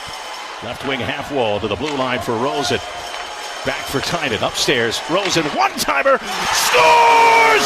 Gabe Landeskog! And there's your punctuation on a comeback weekend for the captain. I've been working on all nuances of skating, right? Like it's one thing to be on the ice and skate and do certain drills, but it's another one to do it in a game speed and game intensity. And, I know I've put the work in, I know I've put my time in, and now this weekend I've gotten a chance to just not put it to the test, but take the next step and just trust my training, trust where my knee's at, and it's been feeling really good. For all this history, the long journey is over. McElroy has his masterpiece. Look, it's a dream come true. I've dreamt about that moment for as long as I can remember. Watching Tiger here in 1997 do what he did and winning his first green jacket, I think that inspired so many of my generation to want to emulate what he did. 3, 2, 1 left, and there is the horn at the Toyota Center. Nuggets blow out the Houston Rockets. Scoreboard won't show a blowout, but it actually was. Denver wins it 126-111. Denver locks up the number 4 seed in the Western Conference. The way you finish this regular season with 3 wins in a row, the basketball you're playing right now, how would you compare it to where you want to be? I mean, now this is it. This is what we are. I think if we play like this, we can go long in the playoffs. Big week for the Denver Nuggets last week and some of the decisions that were made. I think I want to start off by initially just saying thank you to both Calvin and Coach Malone. It was an incredibly tough decision for us for a lot of levels, but I think at the very end of the day it was a very tough decision because of the amount of respect that I personally have and that we as an organization have for both of what those gentlemen did for us while they were here.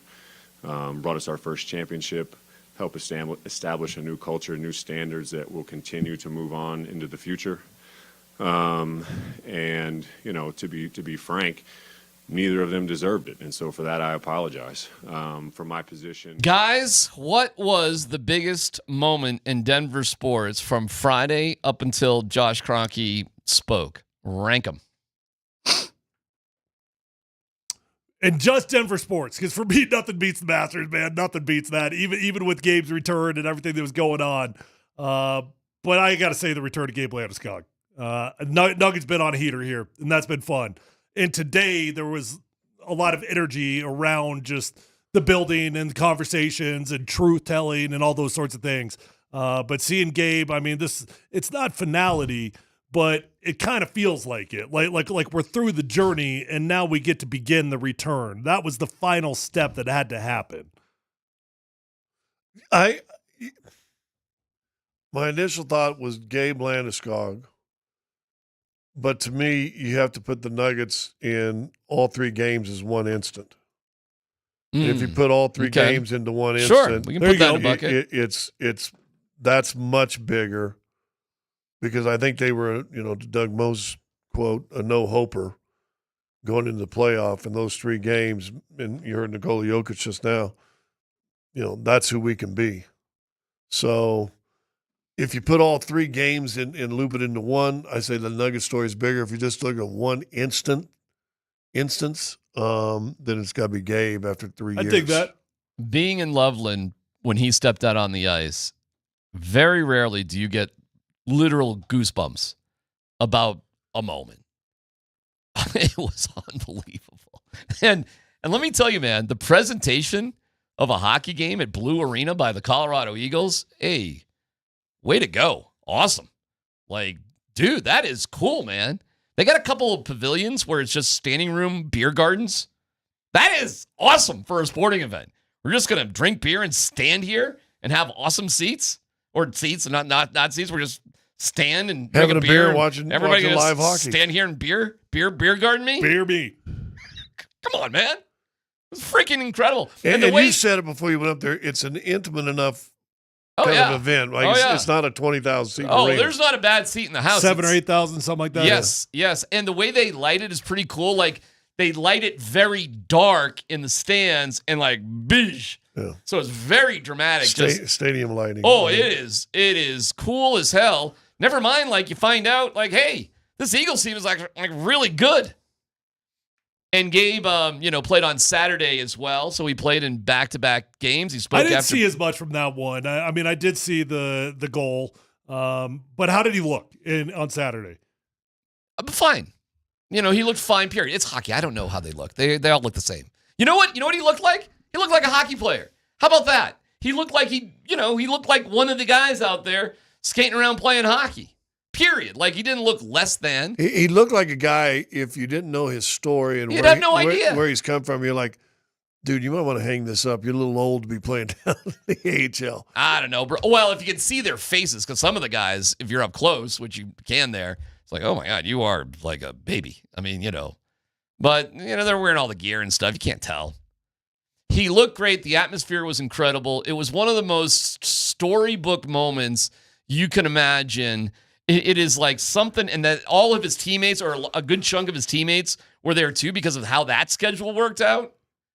Nah, man, it was one of the more memorable Colorado sports moments of all time. I liked how they dumped water on him after that Friday. And, half of the guys don't know who he is and what he is. How did McCarr's brother play? I don't know. He's a hockey player. They all skate around. Well, Don't did you ask get to me. even watch him? I'm watching it. I don't know the difference. They're skating. They got the puck. It looks like chaos.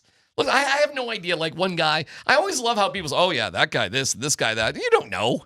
You have no idea. Well, how do you not know that maybe experts do know? I have literally watched like 10,000 hockey games, and I have no idea why the puck goes in and why the puck doesn't go in. After all this time. I couldn't, you don't know somebody who's been to like Connor McGahey, Moser, and I don't think they know what they're talking about. Jeez. You see the guys skate. Can they skate? Can they hit? Can they pass? Can they score? Can they do all that? And it's hockey. And then it's smarter people than me that really know the ins and outs of this, that, the other thing. How did he look? He looked like he was playing hockey, and he's Gabe Landeskog. And he's wearing 92, and the crowd was going crazy. And then my wife, I got something for my wife, and then she caused problems afterwards. But that's another you got story. something for your wife, and she caused problems? That does not sound like another story. It sounds like you want to tell the story. I'll get 30 seconds on this. She's in love with Cale Makar. She wanted How does she feel about Taylor? She loves him too by default. She wanted a Taylor Makar sweater, one of the expensive ones, not a cheap one, one of the $140 ones. Okay, there was one left in the team store, one, and it was a small and a fitter, and that's great. She hits me with, I'm going to keep this brief. Okay, that can be my Mother's Day gift. Can I just tell you guys something? That's a trap. Thank you. I'm going to tell the ladies out there listening, if you love your guy, don't tell them you don't have to get me anything for birthday, Mother's Day, whatever. Don't do it. It's the worst thing you can do, in my opinion. Just tell guys, because we're idiots, what you want. And that's that.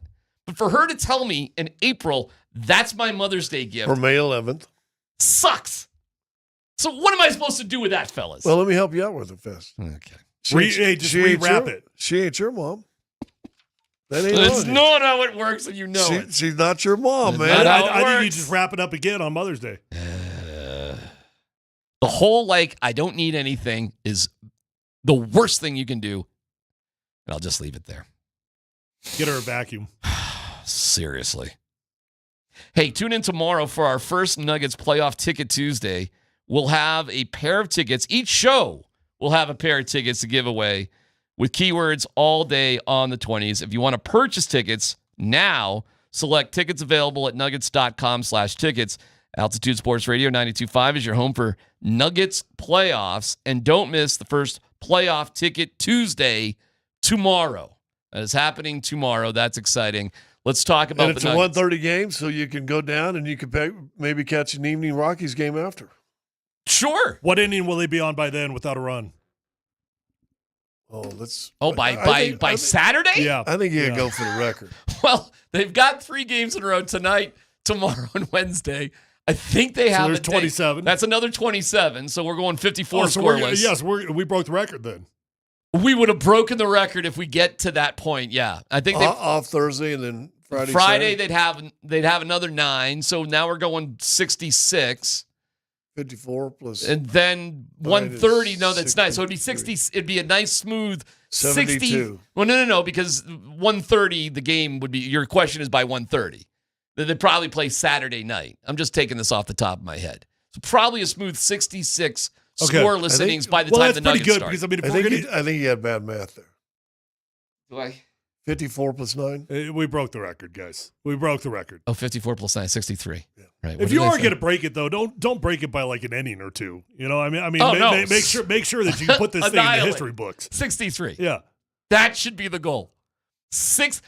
We should root for the Rockies to stay scoreless until they tip off the Nuggets. There you go. And the Clippers on Saturday. That would be great, and we can welcome them back. And hopefully, it's a night game Saturday. Finally, something we can all cheer for. Exactly. Something we can all get behind. The Rockies not scoring. Because if you're going 27 innings, you may as well break the record. Does Bud Black get fired? Oh, Tyler, you understand he's a nice guy, right? I do. No, he's really nice. So as long as he's a nice guy, he does not get fired. Okay. Duh. He might turn into a mean guy by then.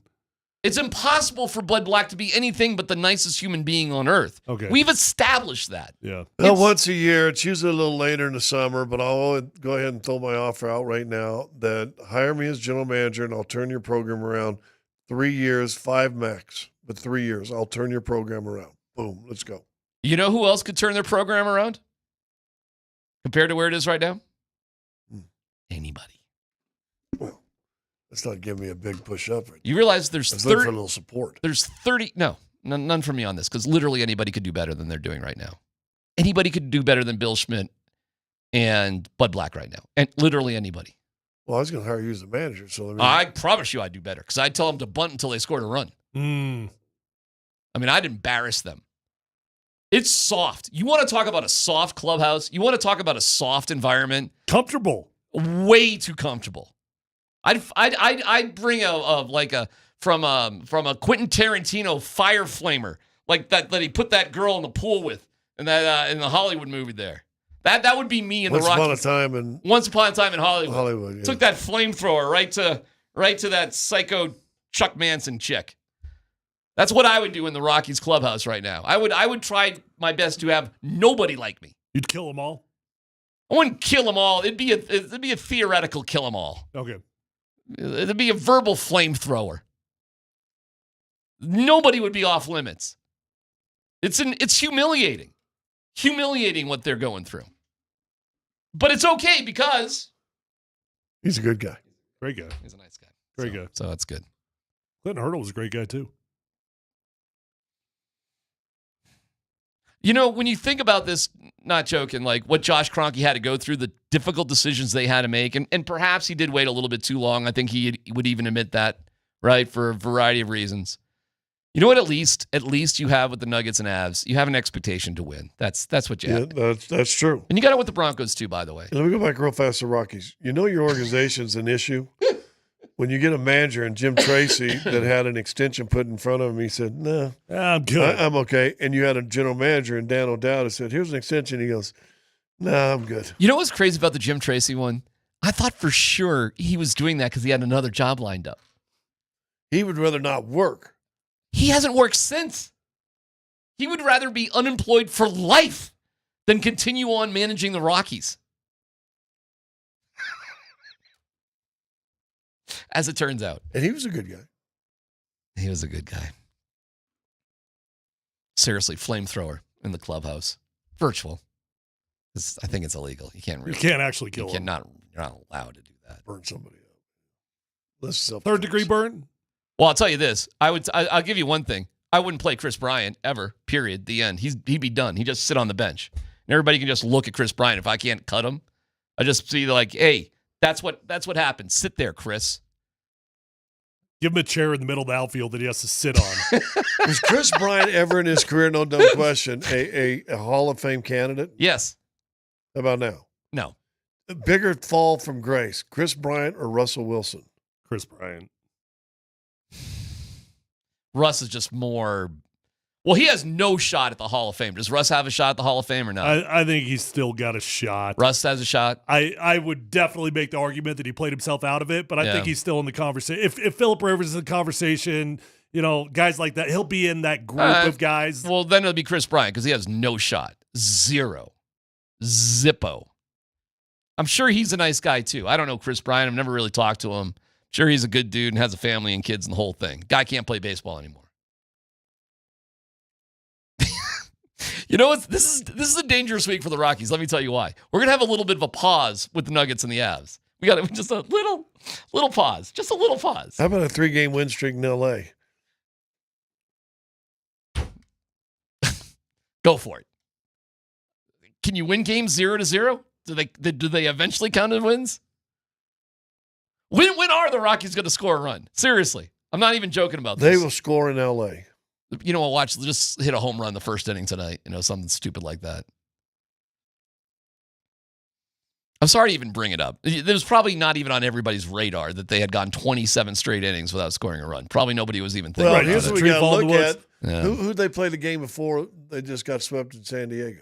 They won that game, actually. They scored a bunch of runs in the 8th inning to actually win. All right, so you can add Forget one who it run. was. Yeah. You can add one, so 28 straight innings. No, I looked it up. They scored runs in the last inning of that game. Okay. So the first inning of no runs was the first inning against the Padres. So 27. They're 27. Kept it clean. Clean sheet. It's a clean sheet. Like the Gabe Landeskog documentary. It's a clean sheet. Mel Kiper has a mock draft and NFL news coming up next with Dan Buds Quins Tanner.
Oh.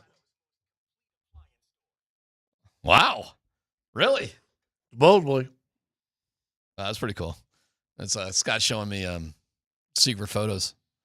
Spy photos. Thank you, Dan Buds Quinn Center, and thank you, Mountain High Appliance. And thank you for Hockey Chaos. We love it. Find them at mountainhighappliance.com. Dan Buds Quinn Center. Let's football go. All right, we'll get to Kuiper's newest mock here in just a second, but something interesting that happened actually after our show on Friday, fellas.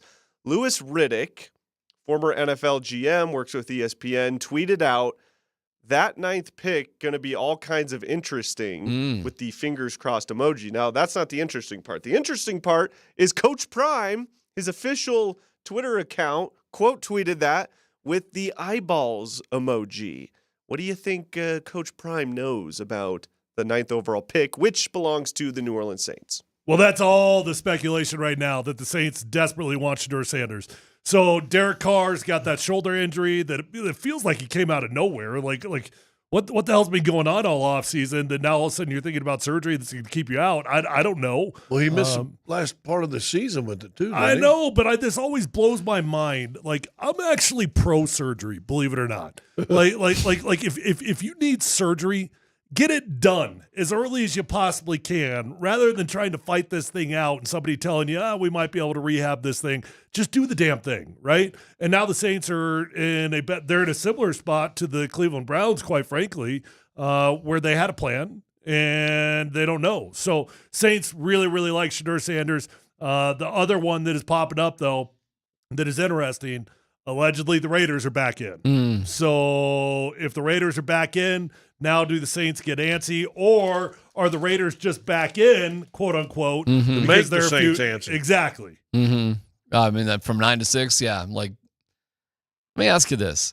If you're Shedeur, would you rather go to a situation, say you are with the Raiders, or even, frankly, with the Giants, where you got to sit a little bit and then you'll start eventually, or you go to the Saints in this situation? I mean, it's your job. You'd just be going from day one. What would you rather do? Well, Saints is a pretty good situation. That was the talking point on ESPN last week. Like, could the best thing for Shedeur Sanders be a huge slide all the way to 21 to the Pittsburgh Steelers? Whew. Would that be the best thing for his future, right? Lose out on money now, but make up for it tenfold in the future by going to a good situation. Oh, what do you think? Well, Spencer Rattler. Can he beat out Spencer Rattler? Dude, if he was drafted by the Saints, he'd be the number one guy from the second he signed a contract. There would be no debate about it. Would he beat out Spencer Rattler? Yes, he would probably win the job from Spencer Rattler. He would start from day one. It would be his job. That's it, the end. No debate about it. You've got Russell Wilson there with the Giants. I mean, I'm rolling my eyes, but he's there. You got Geno Smith. He ain't going anywhere. You go to the Raiders, you're sitting on the bench for maybe 2 years. I think if you can mentally get yourself to the point where you actually believe a small slide or maybe even a huge slide all the way to 21 is the best thing for you, it'd be a pretty comforting place to be on draft day. Because hey, I make a whole lot of money if I go 2 or 3. Probably wasn't counting on it, but really, do I really want to play for the Giants? Do I really want to play for the Browns? A fair point. No dumb question. And if you're Shedeur Sanders and his crew, do you say thanks but no thanks to the offer to come to draft day? I think they already did. I thought they did turn that down already. I thought they were doing their own thing. But I don't know. Yeah. I'm not sure. Probably charge tickets. What do you got? You know who is going to the draft? Jalen Milroe.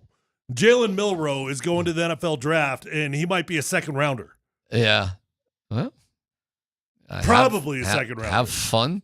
What do you got, Dan? Just to add to this, Albert Breer is reporting from Monday Morning Quarterback, there aren't many coaches or scouts who view Shedeur Sanders as a first-round talent.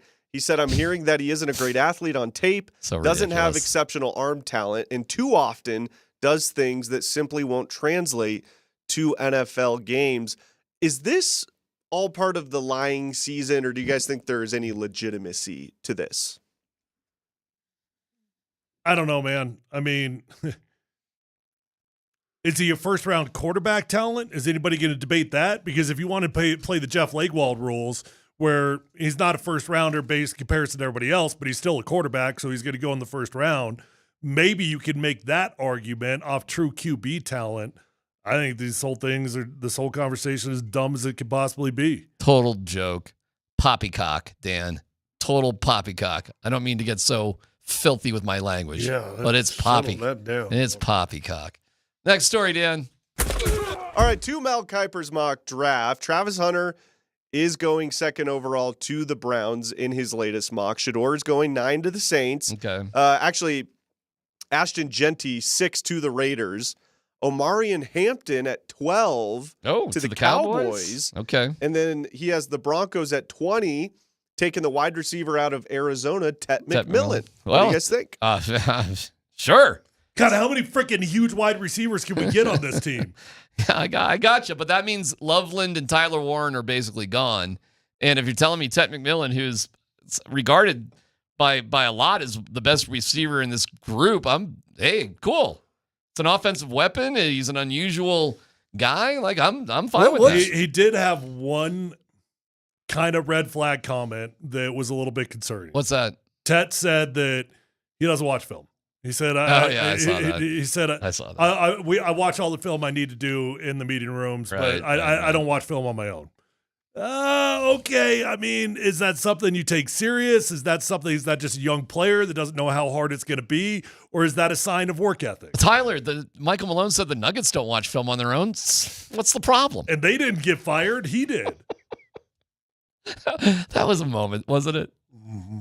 That was a moment. That was one of those moments. I was the one that asked him that question. Good question. What was the question? What was the question? I don't even know now. Sometimes coaches just want to say things, though. Yeah. You just say... That was a 2-answer press conference. So that was an agenda press conference. Yeah. Sometimes you just get lucky when you ask a question. You just say, how you doing? And the guy, he's got something he wants to get off his chest.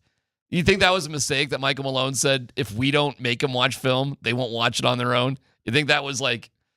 He was...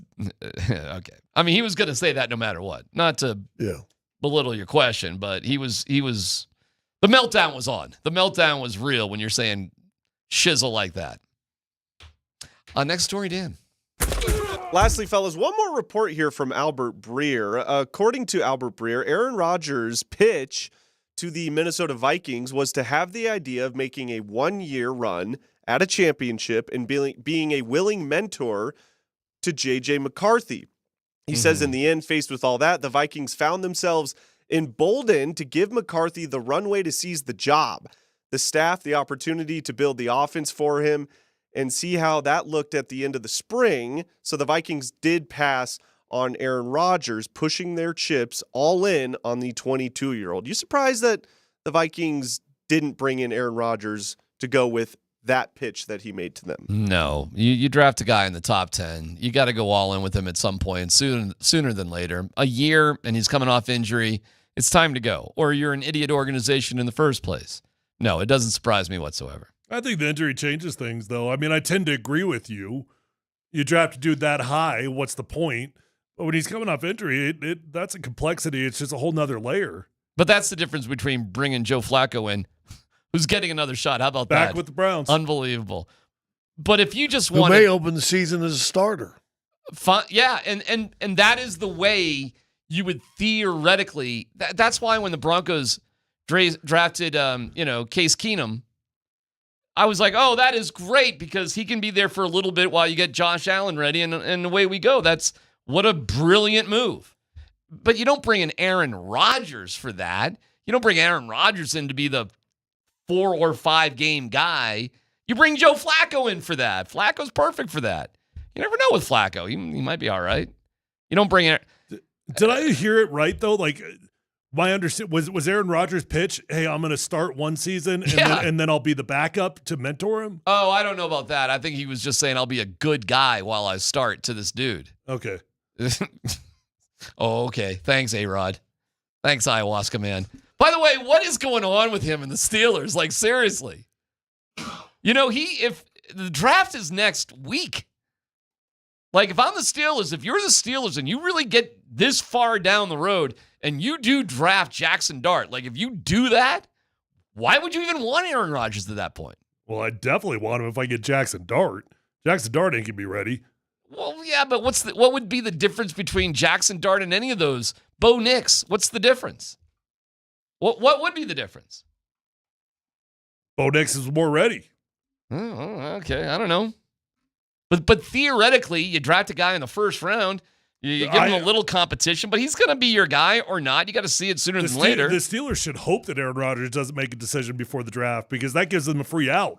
Now they can play the draft however they see it fits, and if they get a quarterback, great, scram, Aaron. Does he end up with this? You know what? I don't even care. I'm not even going to ask the question. I don't even care. It really is. I really don't care. If you're him and he's got a choice, Who you go cares? to Minnesota because they're more ready to win if winning is important to you. And if he sucks, then guess what? You got a young guy come in there, boom, boom, boom, sit on the bench. I guess the only thing I think about is like, what's the story? Why is it taking so long at this point? But I really don't care. And I really don't care about Russell Wilson either. I'm not going to be following the Giants. Although we play the Giants, so we'll care a little bit then. But it's probably money. Probably. You are probably right. I don't know what else it would be. Me neither. What else is there? So what's he want? 45? Right. It's probably something ridiculous, something crazy. He's not doing it for cheap. Yeah, he's not the type of. I mean, he'll feel offended if it's not $40+ million. All right, transitioning quickly to the Masters here. I am curious what some of your other thoughts are with the Masters as you watched it on Sunday. I mean, did you guys watch it? Well, you were doing the game every second. Yeah. I didn't watch any of the Nuggets that day. My bad. I was too sucked into the Masters. So you're not like TV, game on phone or laptop? No, I'm watching the Masters. I was captivated. I mean, it was so thrilling from the very first hole. You had drama going on from the very first hole all the way through. It was some of the most exhilarating golf I've ever watched in my life. I couldn't turn it off. Plus, it's the Masters. I went Masters 75-incher. Nuggets phone, Rockies laptop, kind of off to the side. But it was pretty awesome. I'm telling you, man. Like, because I could hear your call with the phone. That's why I went phone, and I just had the Rockies. We ride the bus, and usually pretty quiet. Past regimes, you didn't really get up there, and it wasn't really goofy. Mm-hmm. So we're pulling into right almost to the airport, and we're on the bus, and Chris is on the phone watching it.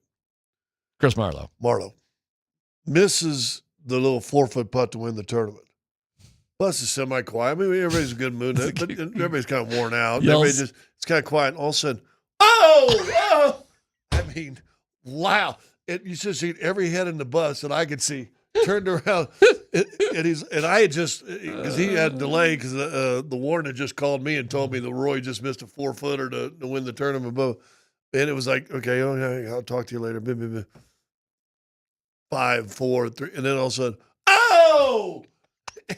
Dude, but Scott, coaches and all the people turn around, and Marlo, he doesn't look at anybody except me. And he goes, Roy just missed a 5-footer to win the tournament. Dude, but the thing is, you did that on 13. Awesome. You did that on 14. Yeah. You did that on 18. I mean, it was like that for an hour. Oh no. Oh, and then you start feeling bad for the dude. Well, now you're actually just putting yourself in his shoes, and you're like, oh my gosh, can you imagine if he folds again? This is going to be the greatest choke job in the history of the Masters. He's the only golfer ever to have 4 double bogeys. And win it. In the Masters and win it. Right? And he had well, one in on the Sunday. final 5 holes, he had a double and 2 bogeys. Insane. All right, so deeper question. What gave him the fortitude in that playoff hole to stripe it down 18?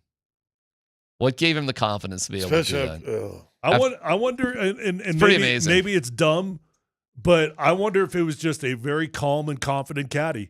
And I told you guys earlier what he had to say, but I mean, what better thing could a caddy say to you when you miss a 5-footer to go win the Masters? Mm-hmm. It's all in front of you, and your caddy walks up to you and says, well, bud, we would have taken this at the beginning of the week. To reset. A reminder of what we just overcome already. Like, we've already overcome a disastrous start to get here. Right. We could overcome it again. Can you reset? That is a hell of a lesson. Can you mentally reset in life when things go wrong in sports like that quickly? Nobody thought Rory could. I'd say most people, the answer would be no. That quickly? Where was that drive going? I thought it was going into the pine straw, going into a bunker, who knows? Banging off some patron's dome. See Jordan Spieth, speaking of dongs, see Jordan Spieth hit that dude in the dong? Oh, that was hilarious. Yeah. Had to be one of his boys or something, right? Had to have. Because he did that on purpose. Oh, absolutely. Did you catch it when it was live? No. I just saw it on Twitter. Yeah. Yeah. All right. That might be the greatest sporting moment of the weekend. Forget Rory. Forget the Nuggets. Spieth walking by a guy, high-fiving everybody, fist bumping, and all of a sudden takes his putter and cup checks a dude. And he bent over. He caught him because that guy bent over, right? And he just kept on walking. And he kept walking. God. Didn't even smile. No. Meanwhile, the Avalanche, what they have in store with Gabe Landeskog, what a return. What a weekend. It's PHC on 92.5.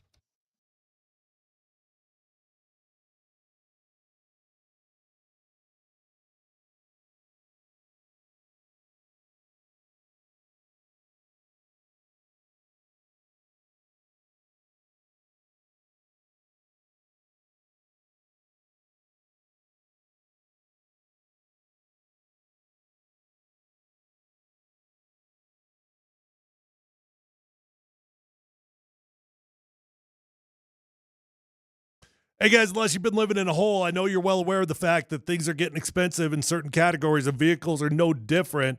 That's why you want to go check out my friends over at Phil Long Ford. They locked in over 1,000 cars, trucks, vans, SUVs, electric vehicles, even commercial fleet vehicles before those rates start rising up on everybody. That means that you, the customer, you get to save the money directly in your pocketbook. And what I love about Phil Long is it's one-stop shopping with over 1,000 vehicles. Whether you're looking for new, whether you're looking for pre-owned, you're going to find the vehicle of your dreams. I've been a customer for life since my rookie year in the NFL. I keep going back because they always treat me with respect. They get me in, they get me out, they give me the best price. That's not unique to me. That's just what's going to happen to every customer who walks in the doors over at Phil Long Ford. They've got an award-winning service department, so once you buy that new vehicle, remember to keep it serviced over at Phil Long, and you're going to have a beautiful ride for a very long time. Let them know your friend Tyler sent you on over, and feel free to shop from the comfort of your own home at phillongford.com.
I got a cool question for Tyler here. I'll give that to you in just a second about your weekend activities, Tyler. They did not go unseen.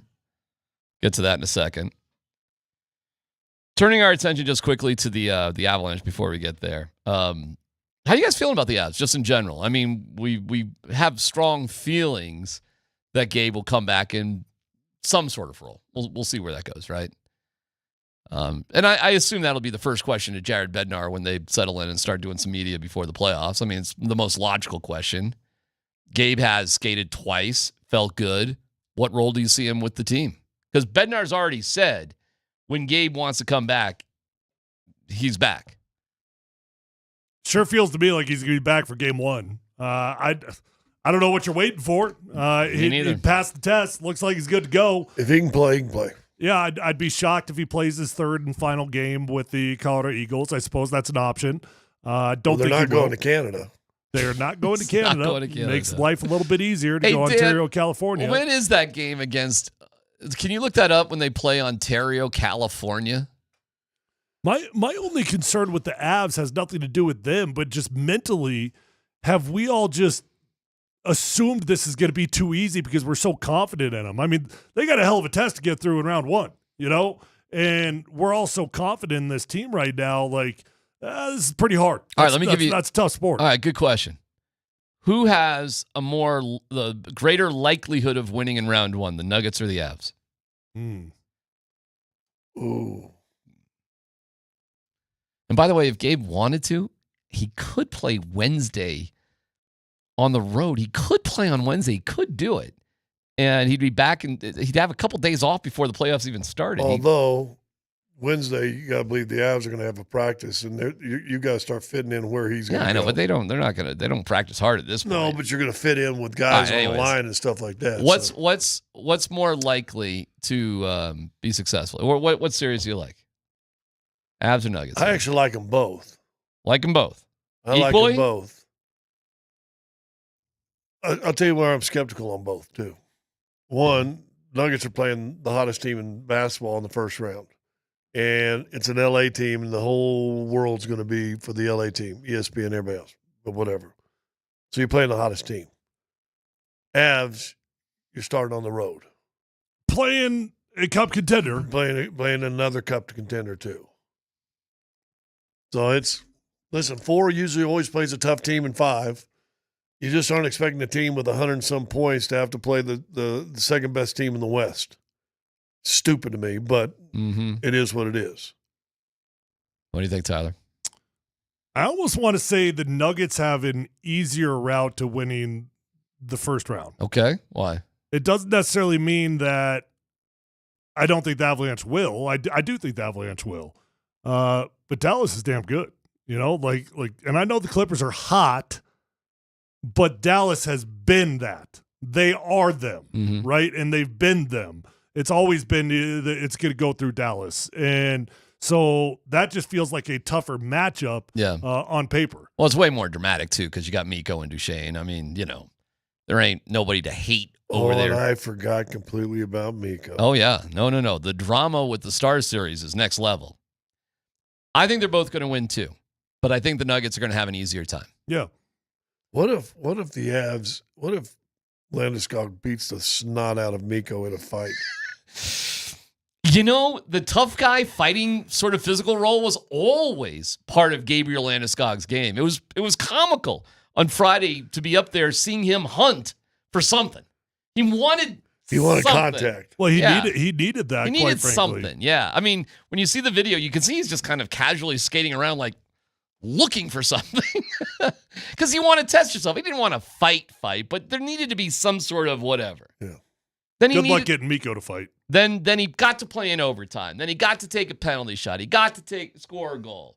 He got to get all those jitters out of him. Really amazing that he was allowed to even play in these games. I didn't even know that was a rule that you could do that. It's really cool, though. Well, that's why you have an AHL team, right? I mean, that's one of the reasons. I guess. It is so freaking stupid that the Avalanche are playing Dallas. That is so stupid. Yeah.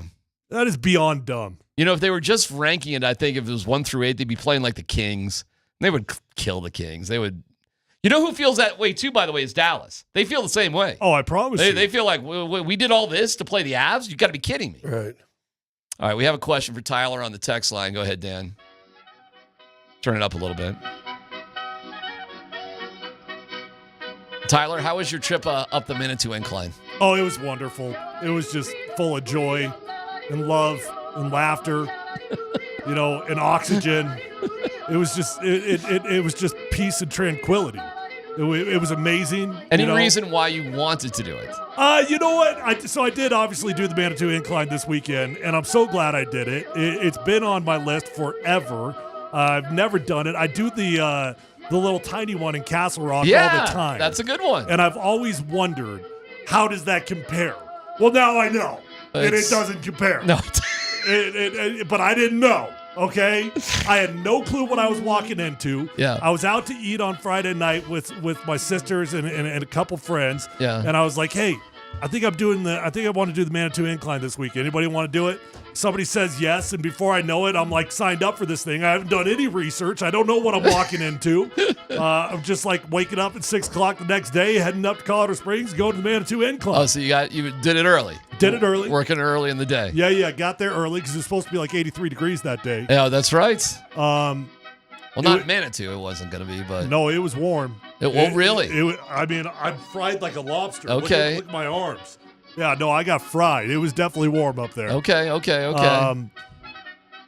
It was doable. I'll tell you this. The dumbest part is on your way down on Bar Trail.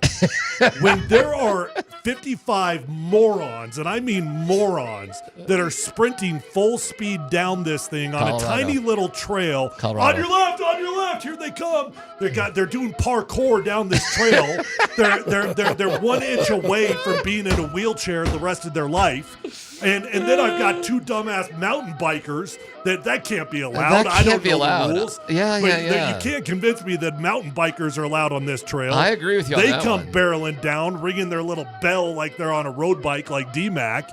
They almost wipe us out. Yeah. But it was really cool. And so then my curiosity, I've never done 14er either. I'm in a phase of life. I'm going to start checking off things I haven't done in Colorado that I should have done my whole life, I asked DMac, I was like, how does that compare difficulty-wise to doing a 14? So I got a movie for you now that you got to watch tonight. Okay. It's called The Life List. It's on Netflix. Okay. Life List. All right. Well, instead of a bucket list, a life list. It's called a life list. I like it. These are life lists, not bucket I will lists. tell you this. If you could do the Manitou Incline relatively easy. It's difficult, but if you could do it relatively easy. I really did feel fine when it was all said and You done. will graze. It was hard. Graze and But Tories. you also been walking for 40 days, right? Taking Every hikes? single day. Yeah. You will have no problemo doing one of the easier 14ers from a cardio perspective. None. You will cruise it and you'll crush it and you'll love it. The technical 14ers are kind of a different, barrel of monkeys. But you could do any of these quandary, grays, Tories. You'd kill it. You'd kill it. And you'll be up at the top of a 14er. So we took our sweet-ass time getting down, and we were just enjoying it because it was actually a beautiful hike. Yeah, the getting down sucks. It's 4 miles on a twisty-turny single. It just goes forever. You're like, wow, when is this going to end? I enjoyed it, though. I really did. There was different scenery. It was fun. It was peaceful, all those sorts of things. So no rush getting down. Going up, you get tired of railroad ties, don't you? Yes. Well, that's the whole thing, yeah. But I get to the bottom, and I'm on my last step. And all of a sudden, some dude is barreling down there, and then he sees a buddy at the bottom. And this guy's clearly training for a triathlon because he's got like all those X's or like Sharpies, whatever you do in these triathlons. I don't know. Okay. He's got all this stuff on his arm. His buddy's like trying to talk to him and he keeps tapping at his arm like, I can't stop. The only thing he says, his buddy asks him, how long is it taking you?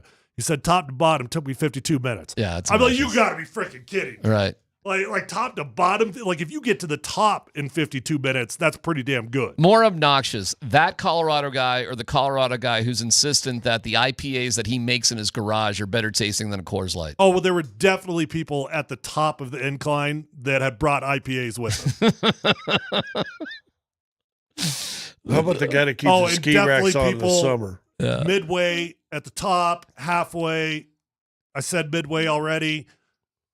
Smoking joints the whole way. Oh, sure. Well, it's we're in Colorado. You got to accept everything with Colorado, man. It's the whole thing. Yes, no, I got to figure out what's next. That's cool, man. Well, if you're opening that door, you're gonna love what's next. I mean, it doesn't end. A year from now, Leadville 100. No, I'm not. No, I will never do like a marathon, or I will never. Don't run. say that. You No, never no, know. no, You no, never no, know. no. I have no Lifeless. desire to. You never know. I'm growing biceps here. I'm not trying to lose my biceps. Leadville 100. Nate and Andy talk about guys who would crush the Leadville 100 IPA. Nate and Andy coming up next here on 92.5.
Denver, Colorado. Altitude Sports Radio 92.5. It's Kreckman and Lindahl. Inbound goes to Jalen Pickett, and the shot clock is turned off. Denver's got to get it across the timeline. And that'll be it, folks. The NBA Denver Nuggets regular season is over. 3, 2, 1 left, and there is the horn at the Toyota Center. Nuggets blow out the Houston Rockets. Scoreboard won't show a blowout, but it actually was. Denver wins it 126-111. Denver locks up the number 4 seed in the Western Conference. And so it'll be the Nuggets and the Clippers in round 1 of the NBA playoffs. But I gotta say, I'm just fired up. It's pretty cool. Pretty damn cool. Woo! Toilets! Here's Nate and Andy, driven by Colorado Off-Road. Nobody loves his bathrooms more than Bulmer. Welcome in, Hold on everybody. now. Wait, you do? I appreciate a well-appointed bathroom. Who doesn't? Enough size and space. One that is not unhealthy. Without getting too deep into it. Yeah. The appropriate level, so you don't feel like you've sat on the ground. Give me the throne that's raised up enough where I don't need, where you feel like you climbed in a cockpit. There can be too low. There can be, yes. We're threatening that here. You don't want. What type of toilets are you sitting on? We're right on the cusp. But there is also, for colon health. Shorter, okay. There is, You never heard of Friday it was Kegels. You never heard of the squatty potty before? I have. Yeah, it's a thing. Google it sometime. You'll listen. 50-year-old knees. I only got so many angles I can go down to before I'm going to have to call for help. That's a hell of a choose your own adventure for you. It really is. What at 50? Is it about the knees or is it about colon health? Listen, you just eat appropriately so you're not making these decisions. Well, I know you don't, so. No, I'm good. No, you know what? You just text me. We have a problem today. Everyone tune in the 4 to see if I didn't do it to myself. Oh, we have so much to do on this fine radio show. We've got matchups all over the place. Matchups, yes. Nuggets, Clips. Avs, Stars. Yeah, we knew that. It all starts next weekend, and you'll listen to all of it right here on Altitude Sports Radio 92.5. We had a highly entertaining golf tournament yesterday. Just a wild ride at Augusta. Way to go, Rory. And we've got a baseball team that is threatening records all over the place. Yeah. Are we doing? I can't wait to talk about them if you can believe it. We got records because you're doing things that they are. I did not think I'd see. I mean, my God. Well, I thought it was interesting. Like for them, they good. What was interesting? Please tell me. They honored Masters weekend by going by the theory that lowest score wins. I like that. Uh-huh. In that theory, pretty impressive. You swept the series. They did. Matter of fact, flipped the record. Very much so. Uh-huh. 9 hits. 9 hits. What is harder? Honestly, let's just do it. What's tougher? Not scoring a run in a series or going 0-16 like the Lions did and the Browns. It feels like how do you not fall into a run in a series against an opponent you know as well as anybody? You should just if anything, okay? How do you not just run into a gapper? Right. Somebody just hit a duck snort off the end of the bat that falls in. Somebody walk, steal a base. Like what happened to the Wiener? No throwing error this time? No getting an extra base because of it? He sombreroed this weekend. Did he? He did, yeah. Oh, that's fantastic. They've got sombrero Mexican restaurants out there. You should have stopped by there. What's funny is I only bet the team total under on the first game of the series. I should have stayed with it, but I was like, they'll wake up a little bit. I went with the theory. Works out more often than not. bet the Rockies under team total on the first game of a road series. That's usually a good call. Pretty good. Yeah. Yeah, it's pretty good, right? I should have just stayed with it. I should have stayed with it that they could go that many innings without scoring a run. They play the Dodgers tonight. Oh, that ought to be better. Yeah. L.A. fresh off a drop in 2 or 3 over the weekend to the Cubbies. Wow, really? They did, yes. Somebody hurt? 16-0 on Saturday. Yeah, Cubs ace Justin Steele is hurt. He's having season-ending elbow surgery. Now, Dollander was the only pitcher that kind of really held up over the He had a good weekend, game. right? Yeah. Only gave up 2? He pitched well. He did. I mean, again, the not scoring a run still doesn't make 2 help your cause. No, it really. But for a young guy going through the old division for the first time, that's a good deal. There's other records the Rocks are after. We'll get to it a little bit later. Hey, tune in tomorrow for our first Nuggets playoff ticket Tuesday. Some smartass on the show kept calling it Play-In Ticket Tuesday last week. It's Playoff Ticket Tuesday. Every show is going to have a pair of tickets to give away with keywords all day on the 20th. So if you want to win tickets, listen all day tomorrow, and we know you do. If you want to purchase tickets now, select tickets available at nuggets.com/tickets. Altitude Sports Radio 92.5, your home for Nuggets playoffs, and don't miss the first Playoff Ticket Tuesday tomorrow. So yesterday, I don't know what to make of the game that was played yesterday. I know what to make of the game on Friday night. And what I saw on Friday night was a Nuggets team that kind of did the thing that they had to on a bad shooting night. They stayed afloat. They waited for Memphis to completely run out of gas. They really defended down the stretch, and the two-man started to click. I thought Jamal was rusty. I thought he and Jokic were very good in the last 4 minutes of that game together. I thought the two-man, I think it produced 3 consecutive buckets for Denver, and that was kind of it. Great victory on Friday night. Yesterday, Ime Udoka actually played his dudes for a while yesterday, and I think he came out in that game and thought, I'd like a tune-up before the start of the postseason. Well, and they'd been losing with their other guys, right? So I think it was like, hey, we don't have a game for a week. Let's go out and try to get a good taste back in our mouths. Exactly, and I thought they spent most of that first half trying to play good basketball. The problem was, a couple of things. Number one, the Nuggets' urgency was just way higher. And naturally, as it's going to be, because the Nuggets were trying to get home court and stay out of a matchup against Minnesota and lock up the 4 seed and all those good things, and they did so. I thought the Rockets came out with at least a solid B effort, which if the Nuggets had come out and given, let's be honest, some of the efforts we've seen out of them this year, that thing could have gotten shaky. Instead, I thought we saw a 100% professional basketball effort out of the Nuggets yesterday. They put a stranglehold on Houston, and the Rockets pretty much realized, okay, pack it in. We're done here. And the Nuggets just kicked their ass. I was thrilled with the way that Denver played in that game yesterday. Again, was it a 10 out of 10 effort out of their opponent?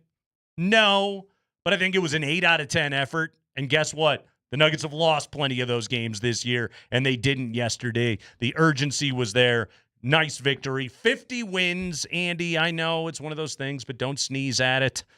Most NBA teams don't win 50. Denver managed to this year. That's pretty good. And home court advantage for at least a series, and they're going to play the Clippers, who we'll get to all of that. But now that the regular season is in the books, think of how you feel today on Monday compared to how you felt, I don't know, last Monday after they blew that thing against the Pacers. Or even Friday. Yeah. Because I thought you described the game Fridays just as you described. I didn't know how to feel about it. I was happy they got the win, but there was a party in there, a party going, all right, guys, had Memphis not played the night before, what would this have looked like? Because I thought you were correct. They ran out of gas. Mm-hmm. I got so stressed at that some game. Open shots. They did. Yeah. And I got so stressed, I walked the dogs. I seriously, I walked the dogs. I came in. It's a deal. I got one dog that can't walk with the other dogs because every time they freak out, he freaks out twice as much. So I got to walk him by himself. So I got him done. No surprise, it's the boxer. I got him done. I checked the halftime score, and I'm like, all right. I need to go out a little bit more. And I took another spin, got back for the last 5 minutes, and everything looked fine then. But I didn't know how to feel about that game other than they won. That's what matters. You control your destiny. And then, look, here's what I liked about yesterday, because I agree with you. I feel like Houston did try to play better. Frankly, I was wondering we were going to have this conversation about the Avs until the Avs have been this weird thing where, in the third period, we'll just whoop you. Yeah. All right. Great. But the first 2 periods aren't as fun when you do that. So yesterday, I do think Houston was trying to get a good taste in their mouths. I do think that Ime Udoka wanted to get, the winning ways back. But I don't know that either team shot the way they wanted to. But then the Nuggets kind of just found their rhythm. And then all of a sudden, it was like the Nuggets from a month ago or the Nuggets from a better part of the season finally we're back in front of the floor, or back on the floor in front of my eyes. The Nuggets, they won the first quarter by 13 points yesterday. They held Houston to 23. Defensively, they came out and I thought played really well in that game. But, this was the thought that I had at the end of the first quarter is, if Jokic doesn't make 3 threes in the first quarter, what's this game going to look like, okay? If this thing gets a little squeaky, how are they going to respond? It was never a question. Jokic showed up and meant business and took his team and he got a victory. And then he's talking about, hey, if we're engaged and we look ready to go, who knows how far we can go. I like him talking that way. Yeah, because, again, I just think, and we'll play some of the cuts from Josh, too, when we know he had the presser earlier. And I just think this team is, look, what Josh wanted to do, what he said to Vic Lombardi, I think is playing itself out right now. Now, again, is it going to be enough to, and we're going to break this down, that's a tough playoff opponent. I know we were all focused on Minnesota, but you and I talked about it on the ride over. Clippers maybe are playing a little bit better than I think some people realize, so this probably won't be an easy deal. But look, the bottom line is this team, and again, if Jamal gets going, I felt like Jamal in the second half found that shot, found his rhythm. It always takes him a minute this year, unfortunately, to knock off all the rust. Yeah. When he has to have this time off. I think it finally happened, third and maybe fourth quarter. So I hope that'll carry over. I'll tell you what, I thought Aaron Gordon played really well. I also think Aaron Gordon needs a rest. Yeah, I think sure this does. week off is Needs going to a be week very off. important for He him. was phenomenal Friday night against Memphis. He's had a wonderful season. And boy, he's got his hands full here. Kawhi Leonard, everybody. Right now, that looks like bad MF for Kawhi Leonard again, and that's going to make for a tough series here for Aaron Gordon. But you know what? It's also a pretty good matchup. If you were describing a basketball player that you would want to defend Kawhi Leonard for 6-7 games, and this thing is going to go a long way, you'd pretty much be describing Aaron Gordon. So you got that going for you. There's matchups galore. We'll dive into all that today here on the show. Yes, we got an entire week until playoffs really start. So we're going to spend some time talking about the regular seasons that we're going to have regular conversations about regular seasons today here on the programs. We'll get into all of that. Yes, there's the Rockies. Yes, Rory McIlroy finally won himself a green jacket. Insanity out there at Augusta yesterday. Just a stomach-churning viewing experience yesterday at the Masters. So we're doing all that today here on the show. But a quick break. When we come back, Josh Kronke spent quite a bit of time talking to the media today, laying out some plans for the future and addressing things that happened in the past. One in particular really stood out to me. I want to play that audio about a trade that wasn't coming up next.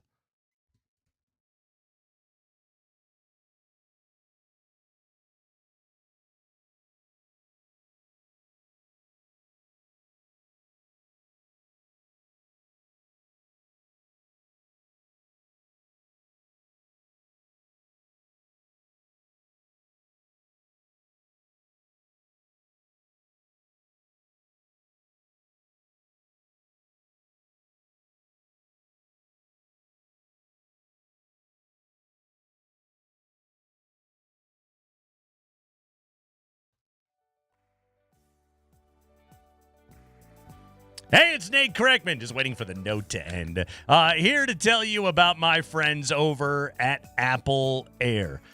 So I had Apple Air install a new furnace over at my house last fall, and it's been cranking all winter long, and we absolutely love the thing. It's so good to just have a plug-and-play heating system in our home that we don't even have to think about, and that's what Apple Air does for you. The things that Apple Air provides standard, those are upcharges with other HVAC companies. Apple Air is not there to upcharge. They write you a quote, not an estimate.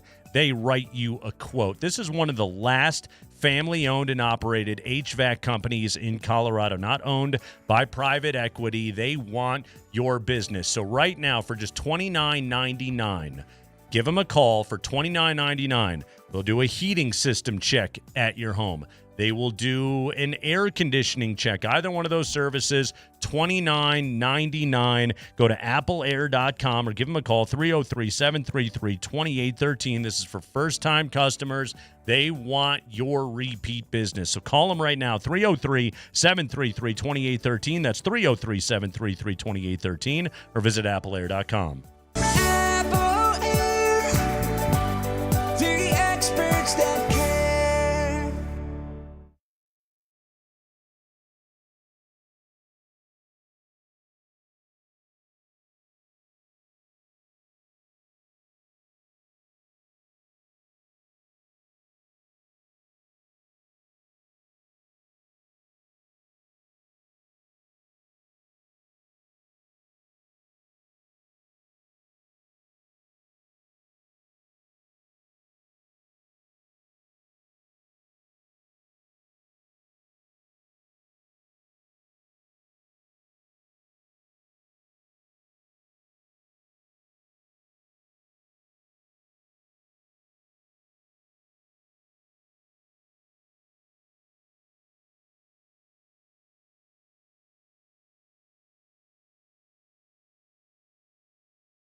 Rebound poked out and grabbed by Christian Brown. It's 2-on-2. Now 3-on-2. Porter, Euro step. Layup good.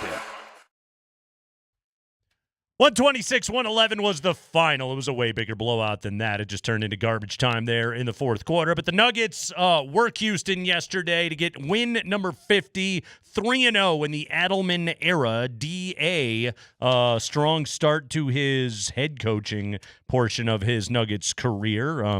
Whether or not he will be the guy going forward, I think has a lot to do with what's going to happen coming up here in the postseason, which will start on Saturday at 1:30 against the LA Clippers. You listen to it right here on Altitude Sports Radio 92.5. And don't forget, tomorrow we're giving away playoff tickets. Listen for your keywords all day on the 20s. Okay, Josh Kronke press conference day down at Ball Arena. A lot of interesting stuff that Josh Kronke had to say today about the way that it all went down. Said that, neither of them deserved it. I think he, meant the timing and the harshness of the timing. I don't think they deserve to lose their jobs. They weren't doing their jobs very well, but neither of them deserved to have it go down the way that it did. You don't want to have it end like that. This is your championship-winning coach, your championship-winning general manager. You don't want it to end like that, but hey, it's Jokic's prime, and the Nuggets had to take a swing. Josh Kronke talked about a couple of moments from the season.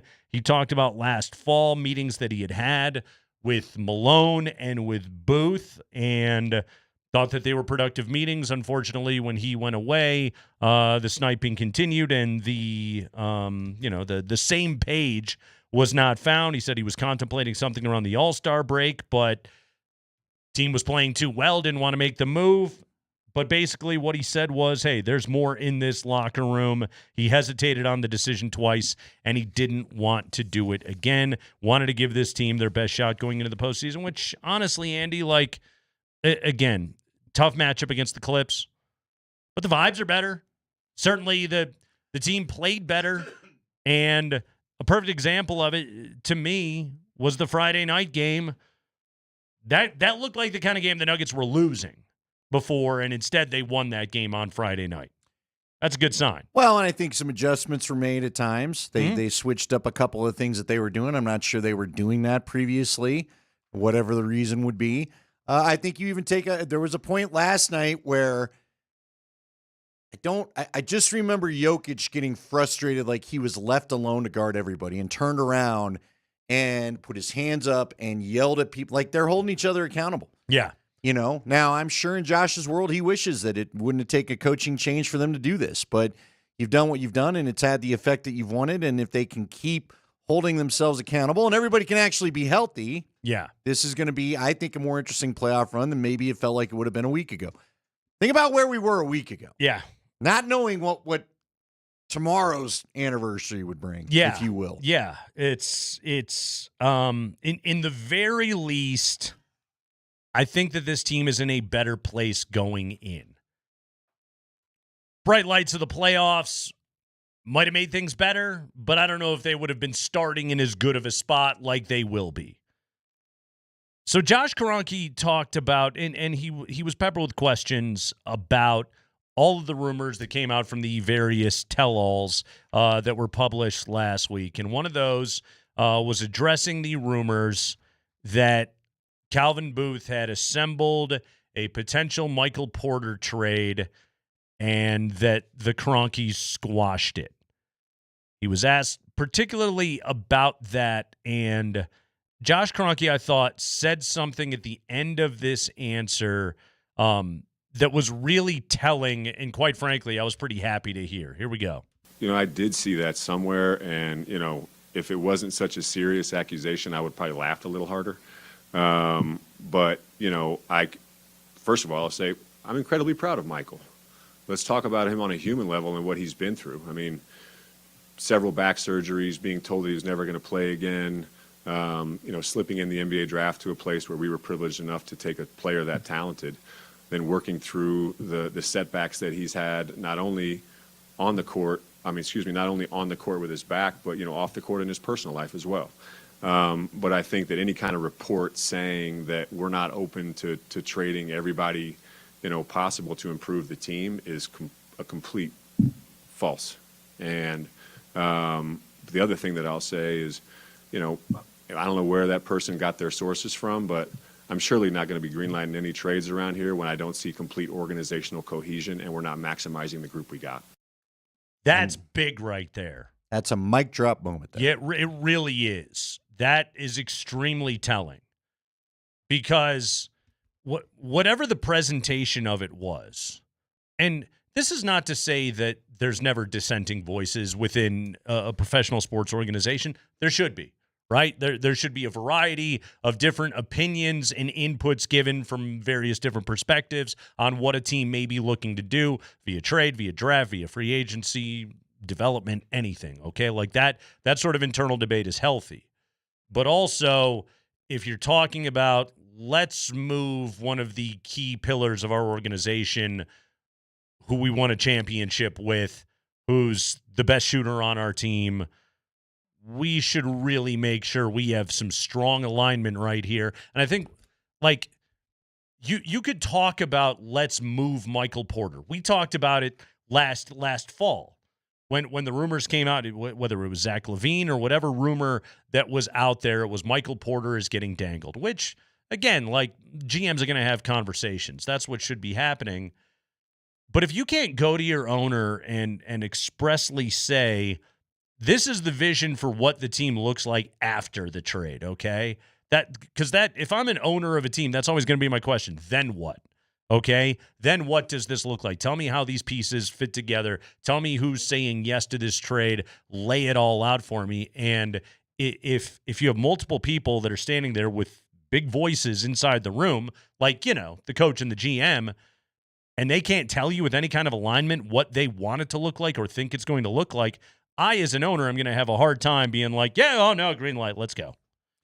Well, let's also throw in the fact that, as I understood the timeline, because I'm assuming he's addressing what was reported by Tony Jones and Ramona Shelburne, about this and what what was said to us, and Tony said it on the air with us last Friday.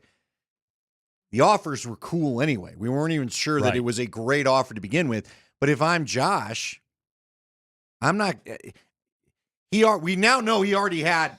I'm not sure I'm keeping these guys around at the All-Star break. Right. So I'm not letting you make the trade. Right. Right. And that, to me, is the biggest alignment there. Because like you said, if you're going to do this, it's got to be for what is then next. Who are the replacements? If it's not, because if you could get like some expiring contracts and all that, all right, then what are we doing with the money once this is gone too? Yeah. Right. It's not just he's out of the way. It's a great point that you make right there, because if you're not keeping everybody around, which sounds like Josh was that idea was pretty firmly planted in his brain by then if you're going to hand this thing over to a new general manager, and we don't know who it's going to be, Ben Tenser's going to step into the interim role for now, who's been with the organization forever. Okay, he steps into it for now, but like, if I'm walking through the door to be the next general manager of the Denver Nuggets, we don't know if it's going to be a promotion from within, somebody from the outside, whomever it's going to be. But I would rather you hand me the championship core four. Now, that doesn't mean that they'll be there for game one of the 25-26 season, but if you hand that to me, I can then start to mold this thing, and I can make the decision that I think is what's going to do best by the team. But if you swing that trade right now, you're pretty locked into whatever that move is going to be. And exactly like you said, Andy, if you're not fully sold on the vision, you can't do something like that. I don't want anyone to mishear me. I don't think trading Michael Porter Jr. is the worst idea in the world. In fact, I've advocated for it a time or two. But what I am saying is, if you know there's going to be a new decision maker in place, let that dude call that shot and build this thing the way that he wants to. Because that's an earth-moving kind of deal right there, right? Well, it is, and for those that may wonder why, probably the easiest guy of everybody we've talked to is probably Porter. Yeah. Now again, we'll see how the playoffs go, and we'll see if the hamstring thing continues to be a deal, and there's always going to be the back question, but we've been telling you for the last 6 months, he's the only guy really you could trade. Now Aaron Gordon could, I think, come July 1st, could be another one that enters the fray of the core four, as you put it, and I think Jamal's in there as well. And how these guys play in the playoffs is going to determine all of this. But again, if they're playing well, then maybe you don't want to move anybody. I don't know. But to your point, with where you're at right now, you might as well let the new GM, because for all we know, the new GM and the new coach may want to play a little bit differently. Now, I'm sure it's all going to go through Jokic. That's not going to change. Sure. But don't alter let them come in and fix the soup. Exactly. And when I'm Josh Kronke and I'm conducting those interviews, I better hear some new ideas. Right. All right? I don't think you just walk in the door and you just go, well, the offense is going to be awesome because of Jokic. Like, yeah, yes, but also, like, give him some new ideas here. Speaking of Jokic, Kronke was asked about how much this move was driven by the desire to take advantage of Jokic's prime, which I thought, as I heard the question being asked, all of it. But also, here's how Josh Kronke answered that question about how much the moves were driven by the brilliance of Jokic in his prime. Yeah, I mean, you have a responsibility when you have a player like that, especially obviously in his prime. But you have, I feel, an even greater responsibility to the person. I've watched Nikola ascend to the player that he is today. But I think the coolest part about him, and I think that for a lot of people in this room, as you've watched him grow, he's the exact same person that he was, 10 years ago.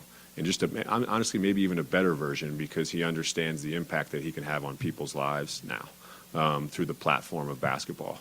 I always think it's funny when people say that they think that he doesn't care about the game, or he gives off the impression that he doesn't care about the game. I mean, his nickname's the Joker for a reason.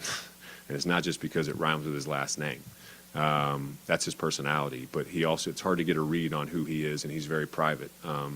I forget how DA worded it the other day, but as impressive as he is from a skill standpoint and what he does physically in the game, but the way he thinks it is, man, it's incredible. And the perseverance and the stoicism that he shows as a player and as a person is the exact same thing on the court as you get off the court. And so I'd be the dumbest guy in basketball if I wasn't asking him for his opinion on certain things, but it's my responsibility to make those decisions for the best of the organization. And I think Yoke, he understands that, respects that very much. Yeah, if you don't have the best player in the world, you probably don't fire the coach with 3 games remaining in the regular season. Right. You probably don't, okay? Like, Josh Kronke's no dummy. He sees the flaws with this team as currently constructed, okay? This is not the best team in the Western Conference. I think everybody knows that going into this postseason. But when you've got that dude, you've got a fighting chance. And if the only way to maximize that fighting chance was to throw the Hail Mary to fire the coach and the GM and send those kind of, shockwaves across the organization, then you got to take a swing at it. And that's what he decided to do right there. But yeah, like, Josh Kronke knows I'll never have a better player on my team than Nikola Jokic. This is it.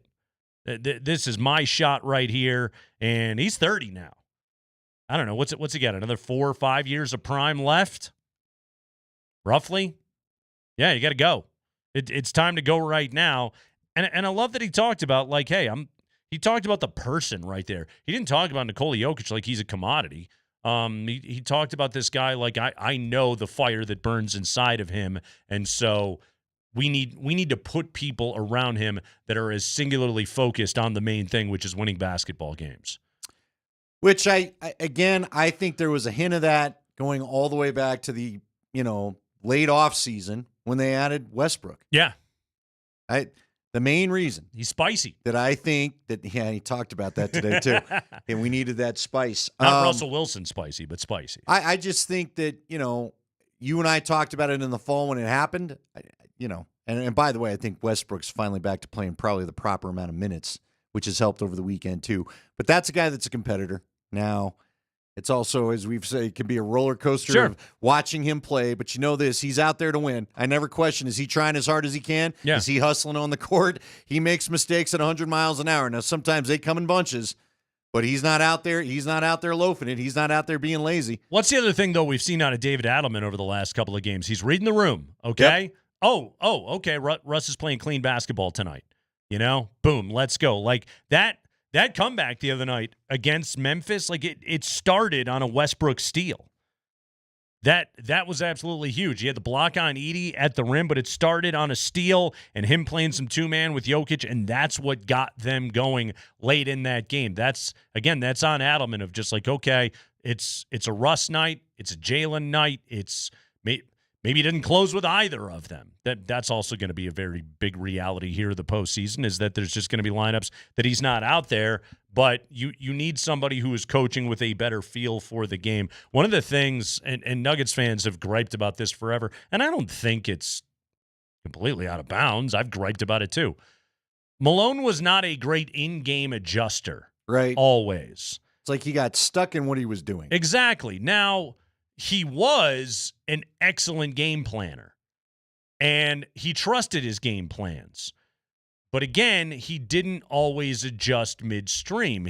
I think that his view of it, and this is just how some coaches view it, is like, I did all of that preparation coming into this game. I trust that work rather than, throwing something at the wall. For better or for worse, that's what he believed. I thought he was a good game planner. I thought he was a good in-series adjuster, but he was never a good in-game adjuster. And David Adelman is kind of coaching like a guy who's probably had a few suggestions on the bench that were not always necessarily heeded. Well, and you said it, read your rotation. Yeah. You don't need to be locked into the guys just because those are the guys. You don't need to be locked into the habit because it's the habit. See, you made me smile when you talked about going in. I remember Wade Phillips, and this is proof it's all coaches all the time. Do you remember Wade Phillips talking about his plan going into the Super Bowl where Von Miller was going to surprise everybody and cover someone? Right. And then he got one pass rush. He's like, nope, scrap it. He's rushing. Yeah. Tackle can't handle him. Malone wouldn't do that sometimes. And again, the proof was at the end of the game. Look, when it comes to the rotation, and I think it's one of the simplest things Adelman can do, because, again, the roster's still a roster. You're still sorely lacking for a 3-and-D guy. You don't have that clutch guy that you're going to put in, it's going to work, it's going to maybe restore order, bring some energy back. Yeah. But he probably did read, everybody knows they can get a shot to play if you're having a night now. Uh-huh. I think that gives you a different energy. I think it gives a different feel on the bench. I'm not going to get shoved to the side because the rotation's the rotation. The Avalanche, meanwhile, they get ready for the Dallas Stars. How big a role is big number 92 going to have after a fun weekend in Loveland? We'll talk about that next.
McDonald in behind the nets. Tynan picks it up.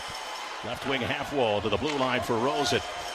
Back for Tynan. Upstairs. Rosen, one-timer. Scores! Gabe Landeskog!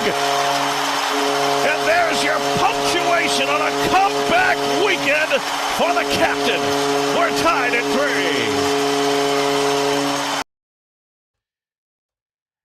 3. He scored! Oh, it's a Cinderella story. Gabriel Landeskog scored a goal.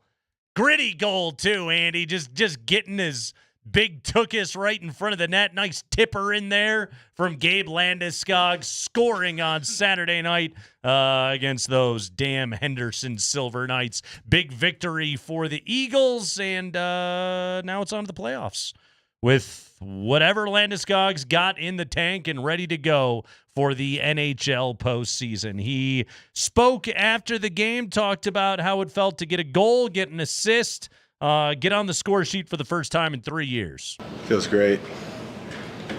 Really feels great. I think the most fun part isn't necessarily scoring a goal or getting on the score sheet. It's just being a part of that atmosphere and being a part of a tight hockey game, competitive, getting to compete again, and, you know, having the trust of the coach to put you back on the ice and just wanting to make a difference and feeling the crowd behind you. I mean, there's nothing like it. So I missed it, and tonight I got to take part in it again.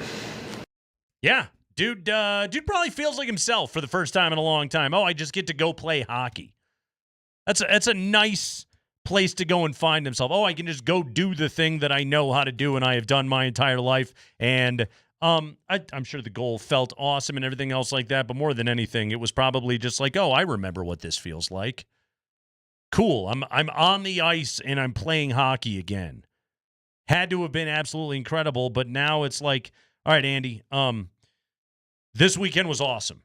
It was heartwarming, it was inspiring. It was all those things. Now there's a series coming up against the Dallas Stars, and presumably Gabe Landeskog is going to be on the ice for the Avalanche. Maybe a third liner, maybe a fourth liner. You know, we don't know exactly how Betsy is going to slot him in there, but he looks ready to go, man. I thought he was skating well out of what I saw over the weekend. I thought the physicality was there. The instincts are still there. Again, like, is it NHL competition? No, but he looks like Gabe Landeskog to me. Yeah, now we'll see against a higher competition. Sure. Obviously, you need to play some higher caliber competition, but guys that have been playing 1 through 82. Right. Yeah, it's a little bit of it's a tall ask. Well, and you're dealing with men. It was funny when I went to look at the Henderson Knights roster last Friday, and I was telling you, do we have to worry about anybody on here that's going to try to be Captain Tough Guy with him? I think you had to worry about Gabe. He was Captain Tough Guy out there. Yeah, as it turned out. But they were mainly kids, right? You're not going to be playing kids. You're going to be playing Jamie Benn and the likes of that. Rupe Hintz and all that. So look, if he can get on the power play, do you mess with the first power play? I don't know. Maybe you don't. But I can tell you this, the goal that he scored the other night, that's exactly what they need. The guy in front of the net tipping shots home. And maybe he's on the kind of the Eric Johnson plan. The way now, I think had Lindgren not gotten hurt. And I didn't love what they said during the broadcast last night of all the people that Jared Bednar feels like everyone's going to be ready, but he's not quite sure about Lindgren. I really would like Lindgren back for the Dallas series. It's kind of series why you acquired that guy. Matter of fact, I think you acquired that guy because you knew you'd be playing the Stars. But anyway, I think had he not gotten hurt, EJ would not have played as much as he had, right? Lindgren and Manson have been out. Yeah. And so I think the plan was just to have EJ play every other game or play every couple games or something like that. Maybe that's what you use Landeskog for. Maybe he's in and out a little bit so you don't overdo the knee. Let me ask you this, though. And this is, again, I'm baffled how he's able to do it. I love this story. Would you make his first game the first home game? Or do you throw him right out? Like, do you take no chances the knee gets a little funky on you after one of the first two Dallas games? Sure. That's what I'm saying. And then you don't get the emotional lift of having him skate out there at Ball Arena. Not that you need much of it at home anyway. Yeah. But I almost would think about, Like, I'd see how the first game goes, and especially if you could get the first game and you didn't play him, I would let his first return to the ice be on the fresh home ice of Ball Arena. Because the building would explode. McCart's first game was at Ball Arena. Right. Yeah. Right. Yeah, he got to come out and play against Calgary. Scored a goal in that game. Now, look, by all accounts, it's probably still just a little too much paranoia on my part. But again, you and I have talked about it. We've seen this with football players. The knee doesn't always act the way you want it to the more it gets beat on. There's no doubt about that. But also, here's why I don't think they would do that. If he's ready, he's ready. Is probably what they would tell you. If he's ready, he's ready. If he's ready, he's a hockey player. Right. He's a hockey player for the Colorado Avalanche, and that means we're going, man. And we view this guy as an upgrade over somebody on the bottom six. We're a better hockey team with them out there, and we just go. Again, like conditioning-wise, is he up to the task? He looked pretty good this weekend. Again, I know it's the AHL and it's the Henderson Silver Knights and all that good stuff, but he looked pretty good. He scored late in that game. It's good to see him on the ice late in the game like that. Listen, I don't want anybody that's willing to put themselves in front of the net because, Artturi Lekkonen's got a lot of really good looks. Yep. He's not been able to pot as many of them as I would have liked. Okay? And I think he's done yeoman's work. He's willing to put himself in the dirty area. That was the great thing about when they traded for him. Mm-hmm. But if you get a bigger body like Landeskog, especially help me out. Why am I forgetting the dumb name of the hockey, the Stars goalie? Ottinger. That dude had voodoo against the Avs last year. So if you can take his eyes away by getting Landy in front of the net, yeah, of course I'm all for it. But there is just a part of me that, do you keep that card to play it? Like, again, I would almost be tempted to just hold him out game one and just see how it goes. And then if I need to, bam, you're in there game two. There's my little ace in the hole. There's my changeup. There's whatever, Do you know I never actually Googled who Yeoman is? Yeoman's work? Who is Yeoman? He's not a dude. Yeoman is a noun originally referring either to one who owns and cultivates land or to the middle ranks of servants in an English royal or noble household. It's like a landscaper, basically. The term was first documented in mid-14th century England. The 14th century witnessed the rise of the yeoman longbow archers during the 100 Years' War and the yeoman outlaws celebrated in the Robin Hood ballads. So should we start saying landscapers work? Because I get that. I think a lot of people probably worked on their yard this weekend and be like, yeah, if I could pay somebody, I would. Exactly. That's tough work. I aerated my lawn this weekend, so I'm a yeoman, apparently. Also, they're good with a bow and arrow. Who knew? Anyway. Well, you got to protect that lawn once it's nice. You do. Got to keep them damn rabbits off. Yeoman's work was done by Gabriel Landeskog. I've never looked that up before. I'm glad I know that now. Yeah, it's basically a guy that was working in the field. There you go. But they got to work hard. It's hard work. Landeskog talked about how the knee is feeling right now. How's the yeoman's knee feeling right now? Yeah, no, it's been good. Honestly, it's been really good. Obviously, I've been skating for a long time now, and it's just I've been working on all nuances of skating, right? Like it's one thing to be on the ice and skate and do certain drills, but it's another one to do it in a game speed and game intensity. And I know I've put the work in. I know I've put my time in, and now this weekend I've gotten a chance to just not put it to the test, but take the next step and just trust my training, trust where my knee's at, and it's been feeling really good. I mean, I promise you, the most challenging thing that he's dealing with right now, because I love we talked about that. We talked about this a little bit last week, the nuances of skating, right? Like, at what point does Gabe Landeskog at what point is he able to make those moves and he doesn't, think about it, There isn't, that thought in his head of, oh, I've done this before and it hurts or something like that. Because even as you improve, that's still the mental hurdle you have to get over. Is okay, can I do it in a game? Can I do it at this speed? Can I do it at this intensity? Whatever it may be. That, honestly, that might be with him the rest of his hockey life. Given everything that he has gone through. But, how close can he get to that place where it's 100% instinct and not, can my body do this? Oh, I guess it can. Well, and do it against a guy that's not going to let you do it. Right. You know, I want to get to that space where I'm not going to let you have it. Yeah. We're not hearing you're not in a non-contact jersey anymore as you try to get to the front of the blue paint. Yeah. That's when it gets a little bit Cross-check tough. the crap out of you. Mm-hmm. It is the postseason, by the way. Has anybody moved in with Val Nichushkin and just observing him 24 hours a day? Yeah, it's you got a little sly grin there. You're not the only one thinking of it. I've just wondered it a couple of times, a time or two before. Who's got the beard going, by the way? Anyone got the beard started? I think when are you allowed to start? If it's I think now. If it's the week before, do you start now and give yourself 5-6 days growth? You know what, Spring? We need to get some player on this week. What's the rule? We need to ask him. We should have asked Charlie. We had him on should've, Friday. but he doesn't have a beard at all. He doesn't get one like later in the postseason? I don't know, but he's fairly clean cut. He is. Listen, he's got a chiseled jawline. I wouldn't be growing a beard either. I don't want everybody to see my jawline if it looked like his. He does. He's got television anchor. He does. Jawline. He's got Tom Brady face all working. over the place. Those damn Boston guys. It's Kreckman and Lindahl.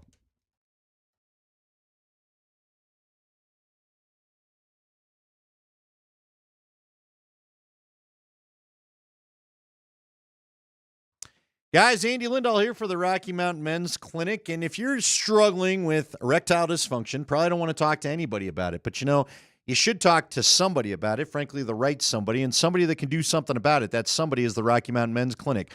What they can do for you is important because what they can do is match you with the right treatment for your condition. And finding the right treatment is really the key if you're going to get the proper experience back out of all this. You don't want to just settle for okay, get outstanding. They'll help you find the treatment that will get you back to outstanding. Don't let this destroy your relationship. Don't find yourself pulling away from your partner because of this, or maybe avoiding date night altogether because of something like this. ED is something that can be treated. And at the Rocky Mountain Men's Clinic, they have treatments that work when the pills and herbals fail, and treatments with success rates well over 90%. They've served the Front Range of Colorado for nearly a decade and successfully treated tens of thousands of men. You can schedule your consult with the Rocky Mountain Men's Clinic today. It's $99, includes a medical consult with the Colorado licensed medical provider, a T and a PSA test. And if you're medically advised, you'll get a test dose. And if the test dose isn't working in the office, well, the visit's free. So you have nothing to lose except your ED. They have an expert staff, and if you're like a lot of men, they could have you feeling like your old self the day after your appointment. 5 locations to serve you in Colorado, including in Fort Collins and in the Springs. Call them today, 720-440-7900, or go to RockyMountainMen'sClinic.com.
Hey, tomorrow it is our first Nuggets playoff Ticket Tuesday. All day long, we'll be giving away pairs of tickets. That's every show throughout the day. So 4 pairs of tickets to give out tomorrow right here on Altitude Sports Radio 92.5. This is playoff tickets that we're talking about. Be listening every hour at the 20s. That's like 20 minutes after the hour.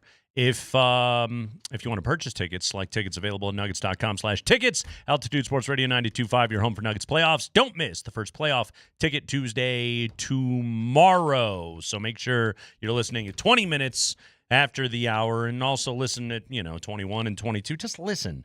Listen all day long, and you can win Nuggets tickets. Oh, the Clippers. Yes, the Clippers. All right. We got a little history with the Clippers. Andy, we've got... I believe the first playoff series win in Clippers history came against the Nuggets back in 2006.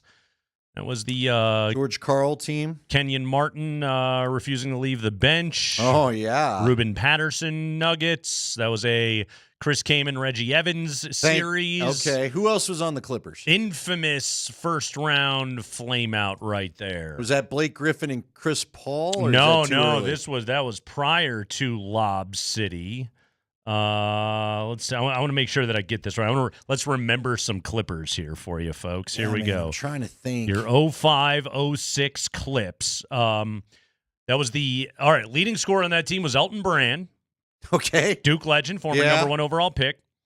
Coutinho Mobley was on that team. Sam Cassell. This would have been a late stage Sam Cassell on that team. That would have been post Houston, but that would have been post Milwaukee as well. When he went to an Eastern Conference Finals playing for George Karl. That's old man Cassell. That's right. Like his little hairs that came out on his bald head would be gray. Chris Kaman was on that team. Corey Maggette was on that team. Ooh, Maggette. There's a great throwback name. A young Sean Livingston was on that team. There you go. That's that they were not a great team, but hey, they were good enough to beat the Nuggets in the first round, so was everybody back then. All right, Dub. This is just Andy's random thought for the segment because we know we're not done with these. You bring up, remember some guys. This was a trivia question this morning. Do you know the only Dallas Cowboys that have been picked number 1 overall? Because it's remember some guy's name.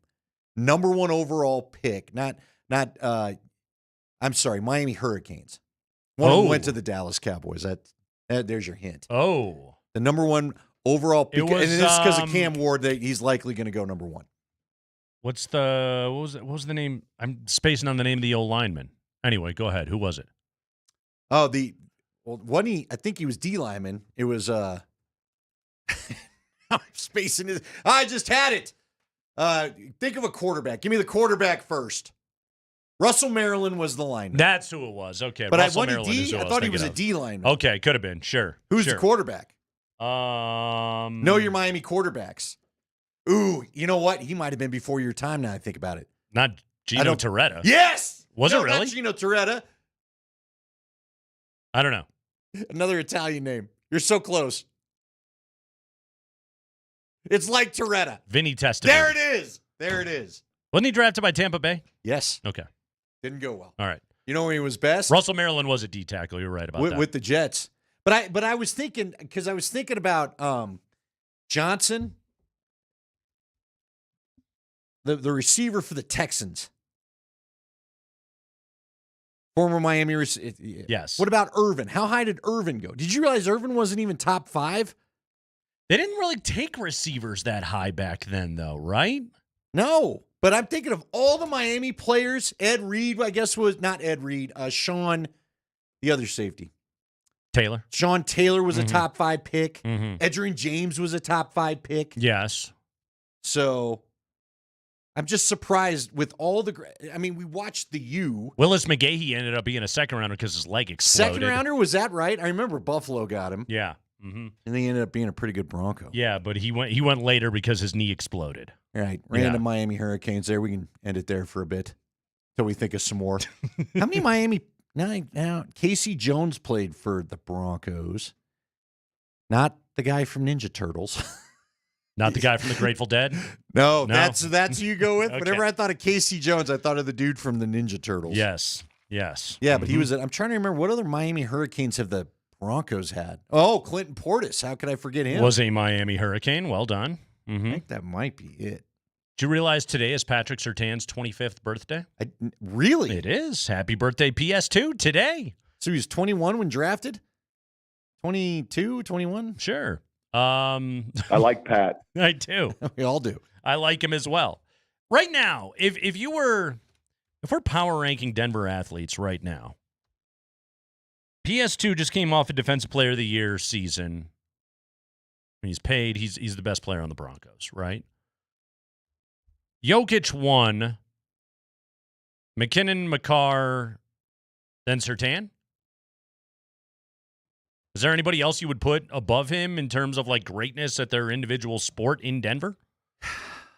No, I mean above him, like I think is he even to McKinnon? I feel like McCarr's ahead of him because McCarr's got the Conn Smythe. Mm-hmm. Heard of it? Yeah. McKinnon's Jokic is the greatest. Jokic is vying to be the greatest athlete this town has ever seen. Jokic number one. That doesn't even feel debatable to me. He should win another MVP. McKinnon, McCarr, then Surtain. That's how I would. That's it. That's how I would order it. I can't put anybody else above Surtain. Yeah, you know what? And I guess frankly, McKinnon's ahead because he's got the trophy, right? All three of those guys got the trophy. Yeah, they have championship trophies. They have MVPs. In McCarr's case, it's the defenseman MVP plus trophies. Where do you put Jamal on that list? Okay. Because think if we'd have done this list 2 years ago after the Nuggets won, where would Jamal have been on the list? Who rounds out the top five? Jamal Murray's in the conversation. We're talking greatest all time at their position. Mm-hmm. Atwater's got to be in there. No. We're talking top five athletes in Denver right now. Sorry. Yeah. Mm-hmm. You will do anything to shoehorn I'm going to get Atwater into a conversation. Atwater's the greatest. Everyone quit talking. Denver athletes right now. Jamal's a candidate to be number 5. I mean, the Broncos are coming at you with, you got your Nick Bonito, your Cortland Sutton, your Quinn Miners. Yeah, but there's not a body of work. I feel like it's just between Avs and Nuggets if we're having this debate, right? Mm-hmm. I mean, we're not throwing out any Rockies players right now, are we? I mean, seriously, Chase Dolander's been good, but I don't know if sure. he's been that good. Who's the shortstop? I've already forgotten his name. Ezekiel Tovar. Yeah, he's got a couple Golden Gloves, right, or one. He's got one. It's not going well. That's great. Yeah, can't hit though, right? No, apparently none of them nobody can on that team. None of them. So the Rockies aren't up there. No, they're not in it. It's not like there's some long-time suffering Bronco that is like. Justin Simmons is out of town, but I don't think we would have put Justin there even if he'd have stayed in town, right? I mean, if you're looking for body of work, Cortland Sutton is the closest thing to it, right? Because he has one. Got a couple 1,000-yard seasons. That's a dad body. That is a dad body of work. So is it still Jamal? I think so. Gordon's not overtaken Jamal in the pecking order, has he? No. See, what's funny is they've all got a trophy because they did it together. Right. You know what I mean? Right, exactly. But Jamal's, he's averaging 23 and 6, like pretty good. All right, let's keep thinking about Avs. Maybe there's another. The Avs have so many good players. Like, where would Mikko have ranked had he not been traded? Sure. That's one you got to think about because that's a 100-point-a-year What about guy. Devon Toews? We're always forgetting about Devon Toews. I feel like Devon Toews pretty good. Is sort of underappreciated. That's a Quite Four honestly. Nations Cup winner right there, Devon Toews. Mm-hmm. Marty Nate just won a... Val Nichushkin? Well, we've seen what happens when he's not there. And we've seen what happens when he is. Garrett Bowles. What do you think about Garrett Bowles? Again, that's kind of a dad bod of work. Yeah, you can't talk me into top 5, but you could talk me into top 10. Currently. We're talking currently, folks. Current. Can't talk me into top 5, but you could. I can't put Garrett Bowles Is over he the Jamal best Murray. offensive lineman? Because now that I think about it, wouldn't it be Quinn Miners? I would say it's Quinn Miners. Yeah. He's the all-pro. Yeah. Mm-hmm. He ain't I'm not putting Miners ahead of Murray, are you? Well, I don't know. Murray hadn't even made All-Star. He hasn't. Not that the Pro Bowl is anything to go, I got to play the Pro Bowl flag football game. On Jamal Murray, and something that Josh Kronke said right there today was he was reacting to, and I think this is a valid point. He was reacting to how many different people spewed out the statistic of, Nikola Jokic has never played with an all-star, an all-NBA, an all-defense. He's never played with one of those guys before. Played with like a couple of like all rookies. I think like Bones Highland was like a second team all rookie or something like that. But that's kind of it that Jokic has ever played with before. And yet, and this is the weird thing about the Jamal Murray legacy, is like, no, he's never made an all-star team. But in a clutch situation in fourth quarter of a you've got to have it game, you'd take Jamal Murray over a whole bunch of all-stars. If Jamal Murray was playing the last week, they would not have had a 4-game losing streak. I'm convinced of that. I agree How with about you. that? I agree with you. And Jamal Murray, because of all of – here's what's so funny about Jamal.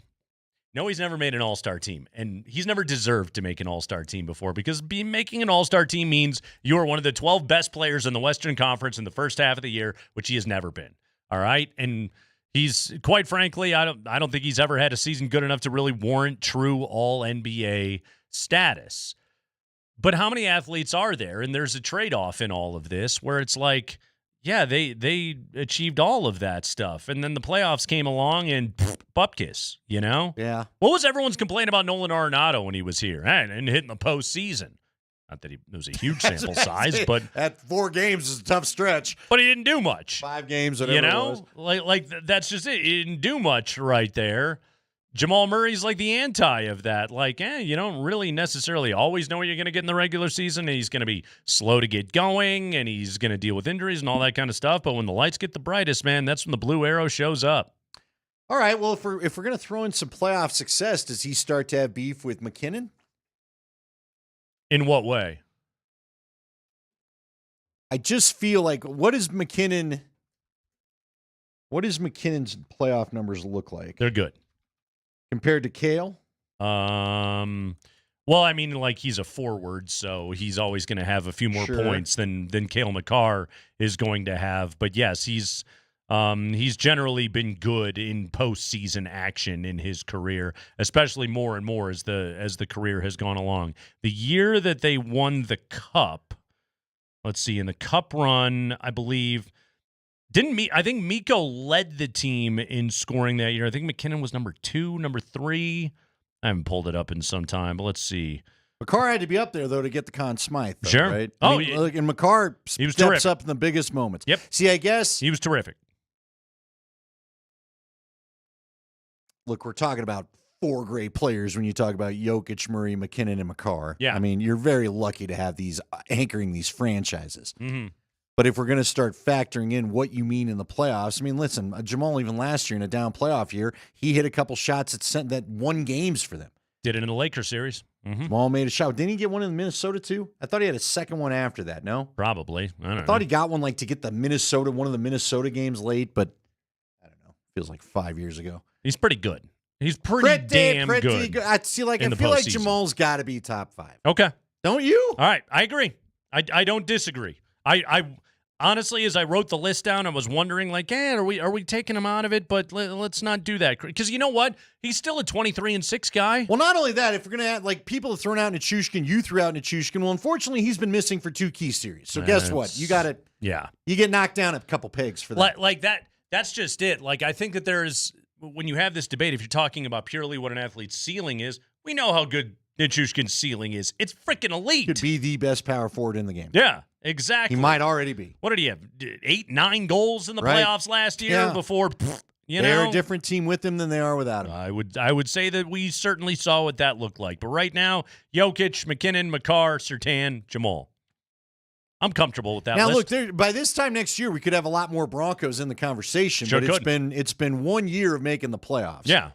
1 year of a winning season. Bo Nix he's been a rookie, okay? Bo if he goes Nix, out and Nick Bonito. rips off a 13-win season this year, we're going to be talking about him very differently. Yeah. Mm-hmm. Very much so. Nope, I think that list is correct and unimpeachable. Jokic, McKinnon, Makar, Surtan, Jamal Murray, Kreckman, Lindahl, the best 7 in Denver sports.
Clippers and Nuggets will play game one coming up on Saturday at 1:30. LA comes into this series 18-3 over their last 21 games.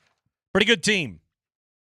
Kawhi Leonard is healthy and appears to be right now playing high-level Kawhi Leonard basketball. 37 games played since January. Last 6 games for Kawhi. Let's go off the most recent sample size. He's averaging 27-6 on 54, 50, 86 shooting splits. Pretty good stuff right there. Aaron Gordon will have his hands full in that matchup. James Harden is 35.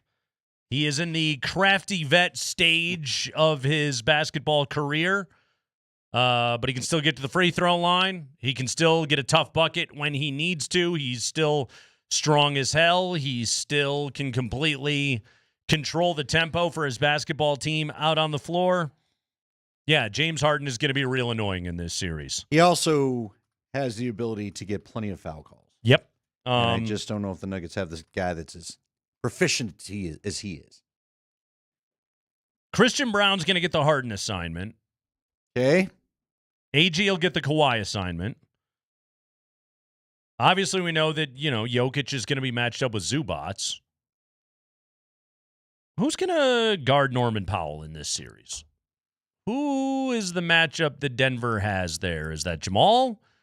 Is that Porter? Is that Westbrook off the bench? Norman Powell's a tricky one. Coming off a career year, 22 points a game, 48, 42, 80. Shooting the basketball. Norman Powell's pretty good. Crafty vet, knows what he's doing, can score. Just a professional scorer. That Norman Powell. That's one the Nuggets are gonna have to find a matchup there. And LA's bench is better than Denver's bench. LA's bench is just a bunch of big dudes. Nick Batum is going to come back from this groin injury, I assume. Derek Jones Jr., high flyer out of UNLV. You got Bogdan Bogdanovic, Jokic's teammate with Serbia, excellent shooter. And Ben Simmons will play some in this series, and he doesn't play a lot for LA, but he does the thing that Ben Simmons does in the minutes that he does play. He's basically he's like a guy that averages triple-double type of numbers in very limited production, which is all you want out of Ben Simmons. This is a good place for him to be in his basketball career. He's played 18 games with the Clippers so far this year. This is an excellent defensive team. They're number 3 in defensive rating, strength on strength. Denver's number 4 in offensive rating. I don't know, Andy, when you look at this matchup, what jumps off the page at you? Well, looking at their last few games, 124, 134, 122, 135, 114. Now, those are against the Mavericks, so do with that what you will. They still scored 122 against the Cavaliers, 132. They score. They can score. Yeah. Okay? So can the Nuggets outscore their problems? I don't know with this team. You are going to have to get some defense. Here's the other thing. When you see that kind of scoring, they're going to have to get some off. They're going to have to get the rebounds. They're going to have to hit the glass. You cannot just be Joker trying to do the volleyball thing and then find a guy to tap it out to. You got to get in there, and you are going to have to get rebounds. You cannot let them have second chance possessions. It's going to the little things they've done the last 3 games, they being the Nuggets, to get in this position, they're going to have to keep doing. You cannot revert back to trends from the regular season. Flip side of that, by the way, the Nuggets are a very good offensive rebounding team. The Clippers are the number 1 defensive rebounding team in the NBA. Zubats goes and gets the ball. So it's going to be an interesting matchup that Jokic is going to have to deal with. Here's what I'm circling, okay? Jokic Murray 2-man game. That's bread and butter, okay? It's going to have to be. Unfortunately, Chris Dunn is an all-defensive team type of defender. He's not huge. He's 6'3", but he has massive wingspan. I don't think he's necessarily the bad matchup for Jamal that the Minnesota guys are, like McDaniels and Alexander Walker.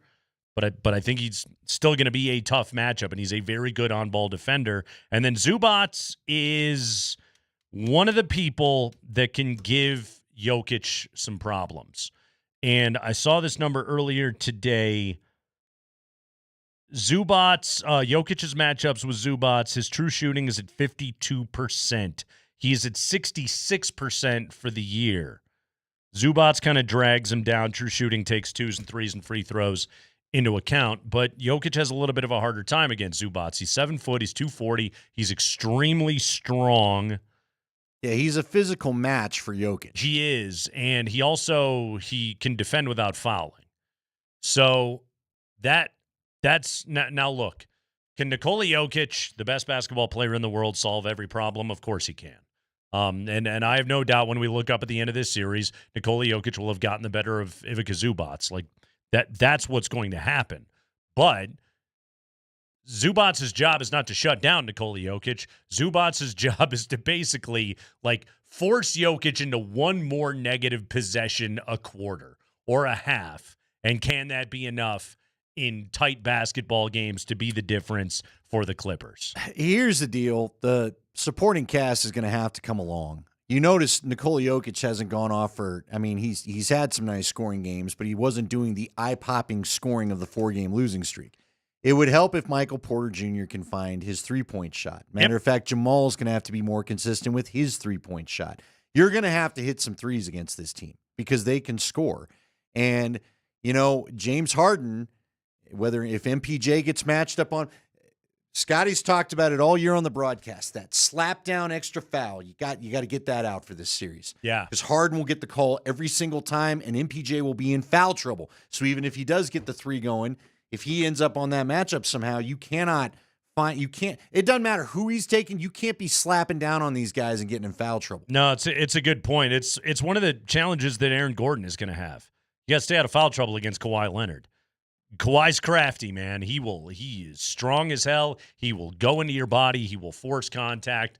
I think Aaron Gordon is very well suited to match up against Kawhi Leonard, but you got to stay out of foul trouble. Yeah, have you noticed the same thing? Scotty was talking to me the other night after the Memphis game. He said he feels like the Nuggets have made an adjustment on the pick and roll or even just the picks period so that you can't up matchups. Yeah. You think that they're going to have to be smarter about letting them, because don't you think they'll try to get the MPJ matchup, whether it's Kawhi or Harden? That's number one on Ty Lue and his staff's list today. Is how do we hunt for Michael Porter, and if we can't get Porter, how do we hunt for Jamal Murray? Right. Guess what? That's what every team in the basketball world is going to try and do against the Denver Nuggets, is how do we get on their weaker defenders? And that's where this has got to be a big Peyton Watson series. Yeah, which means he's got to stay out of foul trouble. And he's got to make shots. He does. Which I don't know if he's always going to. He had a corner three yesterday. There we go. Pretty good. He got in there and got some good layups. We'll take it. Okay, let me throw this at you then. Do you think that could Russ be a low-key? Russ knows James Harden well. Sure does. They played together in a couple spots. Yep. Could Russ be a low-key X factor as far as just a few, not the full defensive assignment on him, obviously. He won't be starting, I don't think. That'll be Christian Brown, and as you said, Brown's going to get Harden. But could Russ get in there for a few minutes and maybe just what you laid out, Zubats playing against Jokic? Could Russ be the same guy for Harden, where if I can just get you into a couple stupid possessions and a half? Yep. I think that's going to be one of the things that Westbrook's going to have to do in this series. This is also a little bit of a revenge series for Russell Westbrook. All right? Have a little chip on your shoulder. Not too big of a chip. That'll cause you to turn it over 7 times. But have a little bit of a chip on your shoulder. This is going to be our first experience with Russell Westbrook in the playoffs as a Nugget. But one of the many decisions that the Clippers have to make is, who do we let beat us? And one of those decisions is going to be leave Russell Westbrook alone. They're going to sag off of him. And for Russ, it's going to be, okay, number one, avoid the temptation of just jacking up open threes. Right. All right. They want you to take that shot. Please don't do too much of it. And then how much is, an extra body crowding around Jokic possibly going to be a problem? I don't know. Jokic does not. Here's what's interesting is Zach Lowe had this stat today. Jokic does not post up very often against Zubats. Well, that's something he's going to have to do in this series. He's going to have to go and slam around with him a little bit and get his points this way. Andy, the Nuggets fan in me is very nervous about this series. The basketball nerd in me is ecstatic to watch this series. This thing, it's got 7 written all over it. Okay. I think this is a long series. Now, there's a couple of other X factors in all of this, all right, that could prevent it from going 7. One of them is Nikola Jokic just going nuclear. That's one of them. This could just be Jokic, man on a mission, and I'm going to go bludgeon these dudes, and who knows, Denver could roll out of this thing in 5. I'm going to improve on what's already the best offensive season of my career. Yeah. Watch me go and do this, okay? That's a possibility. Number 2 is Kawhi Leonard could just get hurt in the middle of the series. Now, I say that because Kawhi Leonard has gotten hurt in the middle of a bunch of series in his life, but also Jamal Murray or Aaron Gordon could too.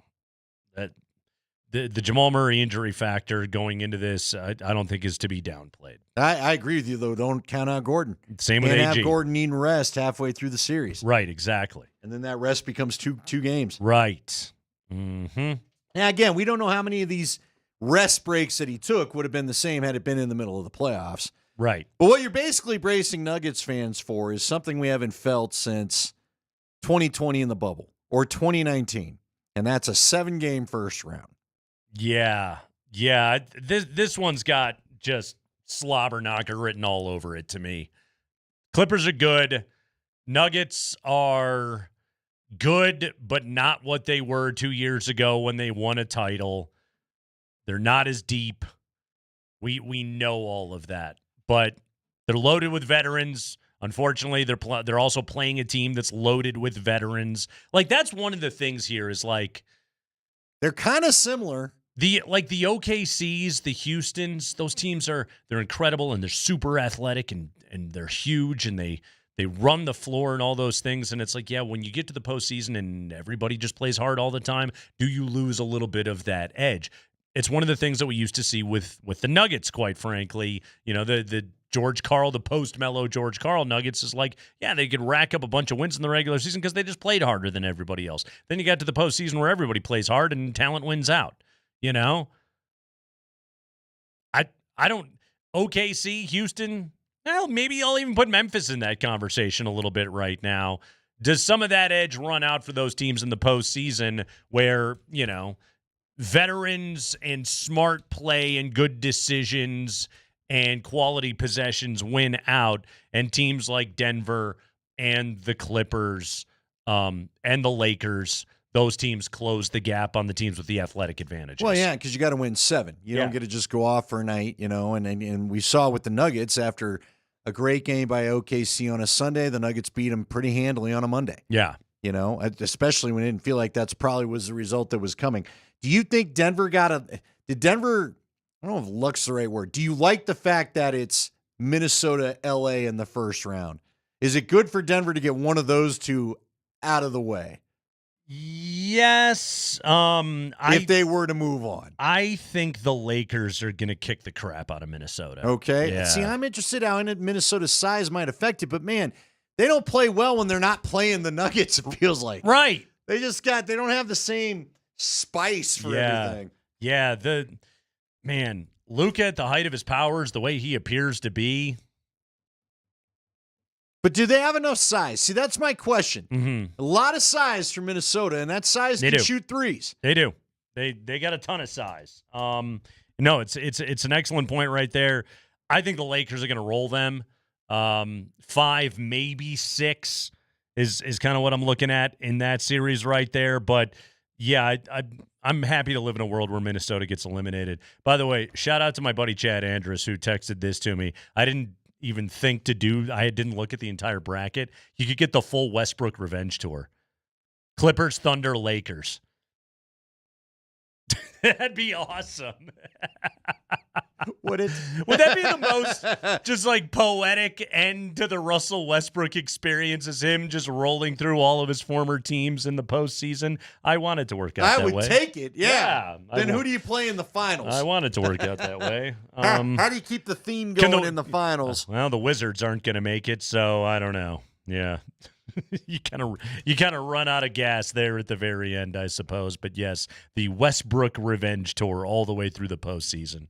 Shout out to Chad. Nice job on that one, buddy. Clippers. Okay, here's a little bit of good news for you on this series. I saw this. Clippers don't take a lot of threes. In fact, they're kind of like Denver. They don't take a lot, but they make the ones that they take.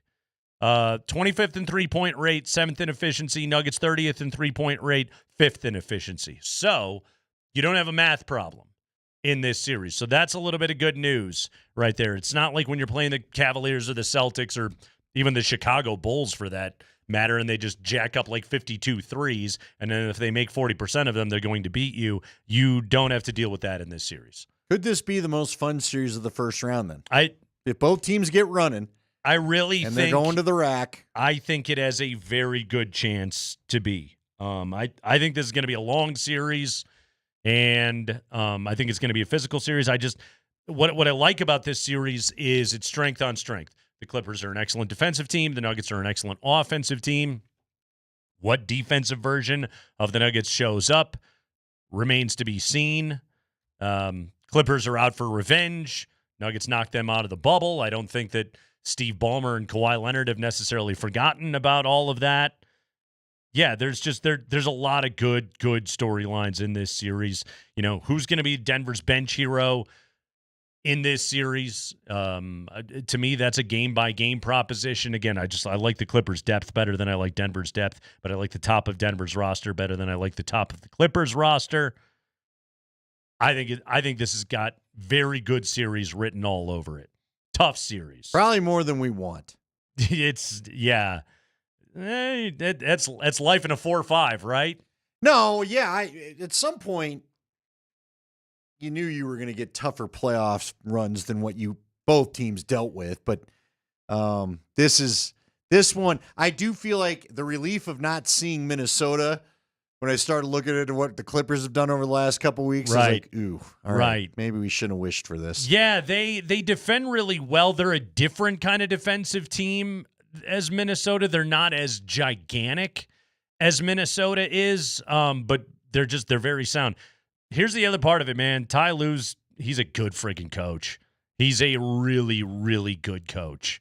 And he's going to have his guys locked in and prepared and ready to go. And, you know, you saw it this year. Once he started to get Kawhi back and healthy and in a spot, they win 18 of their last 21 games. And, you know, you look at it, it was not always the stiffest competition that they were playing against, but also, and I'll always say this about the NBA, like, you do have to go out and beat the bad teams. That's how you get to 50 wins. You do have to go out and beat the bad teams. And where you start getting worried is when you can't beat the bad teams. That's what happened to the Nuggets, and that's why they fired their coach. They stopped beating bad teams. Yeah. That's problematic. 2 to Washington jumps out at you. Yeah. There's several of them in there. You can't beat Chicago. Yeah, that becomes a bit of a problem, you know? With or without your guy. Doesn't matter. Levine. Mm-hmm. Kreckman and Lindahl. Yeah, there you go. Going to be a fun first round series. Going to lock in, everybody. It's going to be an awful lot of fun. We have got Nuggets playoff tickets that we will be giving away starting tomorrow. We'll be giving keywords all day at the 20. So make sure that you're listening right here to your home for the Denver Nuggets and the Colorado Avalanche. Altitude Sports Radio 92.5.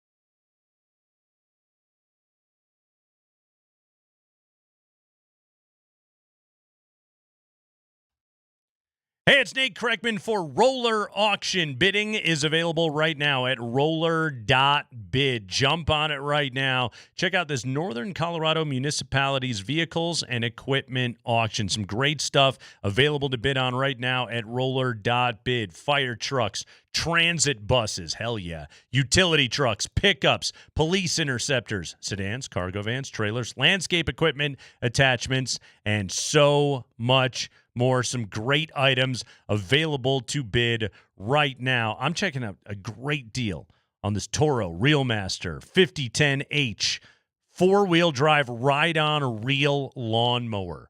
Can you imagine the kind of volume of grass that you could cut down with that thing? Go to roller.bid right now. There's an amazing deal available right there. Roller.bid. This is the Northern Colorado Municipalities Vehicles and Equipment Auction. This is well-maintained stuff that you can get a great deal on. Go to roller.bid and check it out.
Kreckman and Lindahl, we can be viewed daily via Twitch, and you can get in on the chatter They're on Twitch. Our Twitch feed brought to you by Safeway. Order online. Safeway does the rest.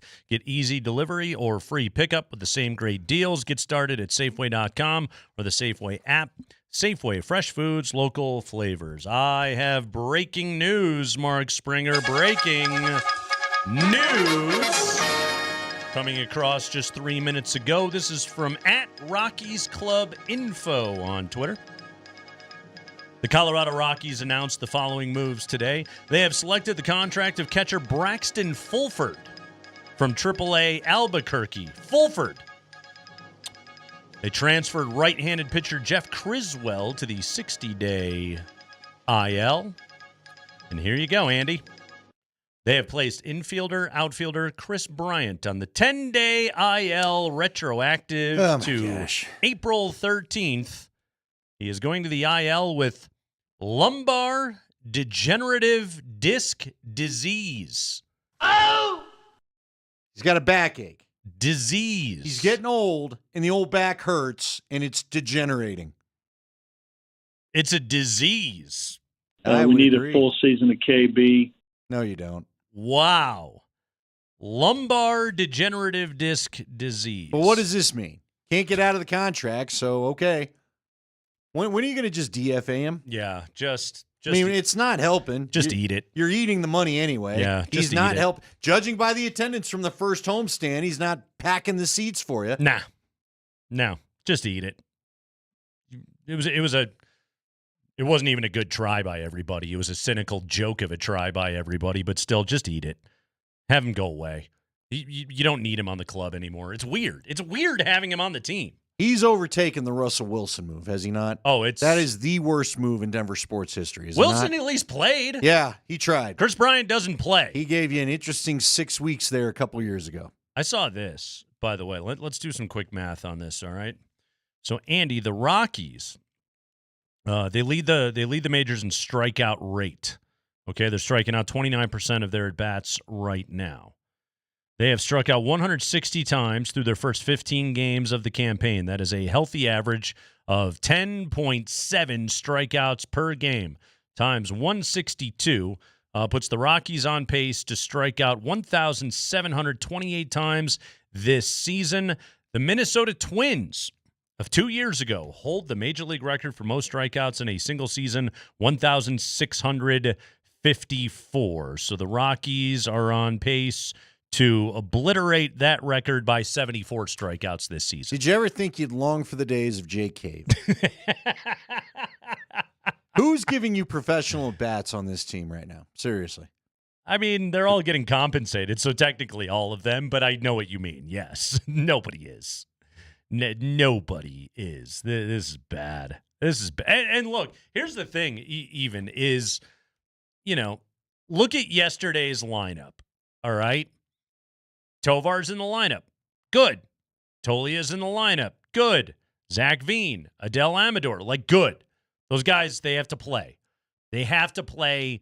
I want those guys in the lineup every single day. Okay? Brenton Doyle's banged up right now, but I want him in the lineup. Whenever he's healthy, I want him in the lineup every single day. Do this. This is good. But also, this should have been done years ago. There's no good youth outside of Dollander coming on the pitching side or anything else like that. This is the worst team in baseball. They're 3-12 on the year. They just won 3 games without scoring a run. First time they've ever been shut out in a full series in club history. Do you remember back when the Rockies and Padres, that was a big deal? Yeah. When the Rocks would play the Friars, get together. There's some bad blood between the clubs. There was good stuff. Padres are just sweet. Rockies are coming to town this weekend. Awesome. Pad the stats. Here we go. This is the worst baseball team I've ever seen in my life. By far. And, yeah. By the way, how long was the game Saturday night? That 2-0 affair. I felt like that thing went 90 minutes, maybe 2 hours. Sounds about right. It was ridiculous how fast that game was over. Yeah. Because by the time I got done, who did we have play Saturday? Was it the Avs? I guess I was trying to watch the Avs. Avalanche played on Saturday. Yeah, so I was watching them. And I was like, well, maybe I'll check in on the Rockies. And the game was already over. And I couldn't believe, I just couldn't believe it because it was just so quick. Well, when one team, I you know, just folds offensively, that's what you get. Yes, Chris Bryant on the IL for the first time this year. I can't imagine it will be the last. As long as he remains with this club. Hold on, I want to make sure. How long does this stint go? You want to over-under it? What's been his shortest stint on the IL with the Rockies? Great question. Because it always feels like it's a month minimum for that guy. Lumbar degenerative disc disease. It's a lot of words for a bad back. Yeah. Also, at one point, does he just go, what am I doing here? Well, but why should he? To your I don't point, think why he should cares. You're the one that told us. Yeah. You're the one that told us when he got here. Yeah. He wants to be close to Vegas. They don't have a base till Vegas gets a baseball team. And I guess he's 2 years away? 2-3 years, however long that's going to take. And then what? How old will he be then? Contract will be up. Good news for him. He should be a free agent. How bad is that lumbar degenerative disc disease going to be by then? Does it feel a little bit better? What do you think of the new City Connects? I hate him, but I hate him. Did they kind of got 90s Taco Bell employee yes, vibes? Thank you. I was going to say, okay. it's like some bad Mexican restaurant. Chi-Chi's, remember Chi-Chi's from back in the day? That's what it jumps at. And for once, we're not just being childish. No. That's like the Chi-Chi's. first restaurant that came to mind. Yeah. Or Garcia's, remember, when it Garcia's Chi-Chi's had a few locations? Uh-huh. I'm not gonna go after anybody right now, but maybe on the border came to mind, even though I like some of the on the border food. But I loved a Chi-Chi's. Yeah, fine establishment. Yeah, I thought that was. But the I never vibe thought, got. let me take your decor and wear it on my body at a sporting event. And most of the City Connects are stupid looking. I get They are, that. but I mean, this is so bad. Yeah. It just why? I don't. And it's supposed to be inspired by the sunset. I think is what it said there. By the sunset, yes. Okay. Cool, Carl. They literally look like they're better fit for the San Diego skyline than sunsetting on this season, I'll tell you. Hey-o! Sure is. I can't find them in the dang feed, but I don't need to see them. I I hate them. I have lumbar degenerative disc disease. No, that's wet AMD or something, whatever makes your eyes go out, because they're awful to look at. They're just, I don't know. Can we just, and you know what? I don't even want to pick on the Rockies here. When is baseball just going to stop with this? We don't need all these weird concoctions of colors that you're putting on these guys. Just let them go play a game. I know you want to sell jerseys. Gotta move merchandise. Oh my man. gosh. By the way, We can't just continue to be creative in the color scheme. I know Dick Montfort likes to complain about payroll imbalance in baseball. Rockies are 21st in payroll this year. You know, the 9 clubs below them in payroll all scored a run this weekend. At least one. Yeah. Yeah. Yeah. Some of them even scored multiple runs. Some of them even won games this weekend. No way. What's that like? Yeah, I found him again. But tell me more about how it's not fair because the Dodgers spend all the money. Rockies and Dodgers, by the way. First, but see, 3 again, tonight. What I don't understand is how is Dick Montfort not out of his mind mad? You did spend money. You spent it on Chris Bryant, who's now, again, the back is back on the IL. I don't know how you're not just enraged. When is somebody going to do the old dollar per hit for this guy? Who's he going to be enraged at? Himself? This is all his doing. He did it. This is his club. I don't know how he can want to look at him, though. His vision.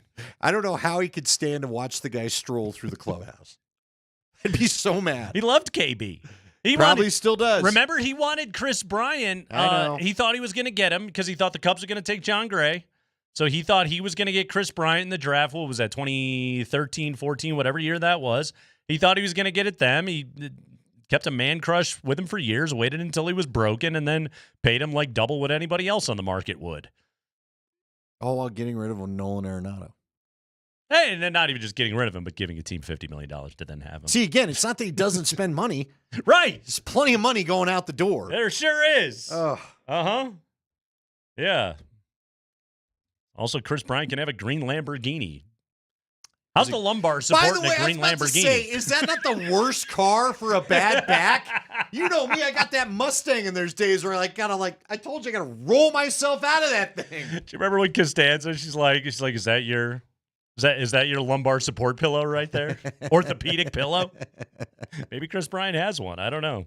Oh man. Anyway, Aren't you pretty much laying down in a Lamborghini? Have you ever been in a Lamborghini? I can't say that I have. Can't say I have. But they no. don't look like. I just remember the commercial with Cargo driving his, right, and it looks like he's like, I was gonna say, I think Cargo's the only person I've ever known of that owned a Lamborghini. Oh, you didn't remember when Emmanuel Sanders got out of his at one training camp when we were on the hill? That sounds right. Yeah. I was like, well, that's got to be Emmanuel. That sounds about right. Carlos Gonzalez made it look cool, though. Yeah. Yeah, you know why? He actually had a batting average. Because he didn't have lumbar degenerative disc Cranked disease. a few home runs here and there. Did a Taco Bell commercial. And maybe does anybody get to do the commercial anymore, by the way? Is that why they got these uniforms? I got your tacos right here. It's Kreckman and Lindahl. We get the 5 biggest stories of the day from around the NFL. Oh, the Shador rumors, ramblings, and rumblings. They're all over the place. We got those for you next.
Jeff Legwald coming up 20 minutes after 5 o'clock right now. We got the 5 biggest stories of the day from around the NFL as, the draft.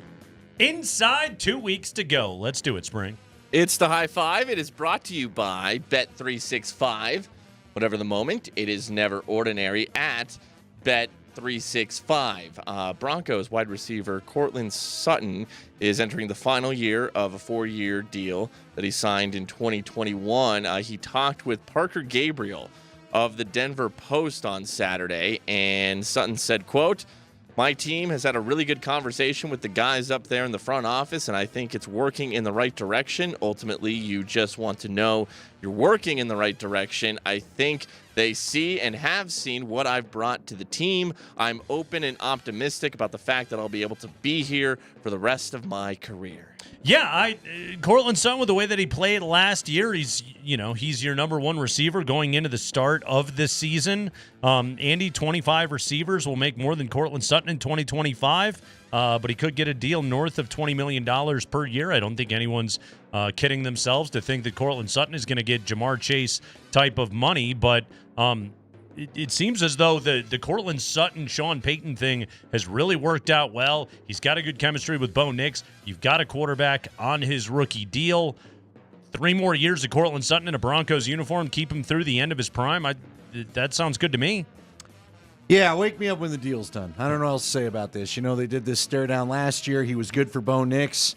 You've done nothing in the offseason to try to replace him necessarily. We'll see what the draft holds. But other than that, it feels like these two want to be together, so I'm sure they'll get there. Spring.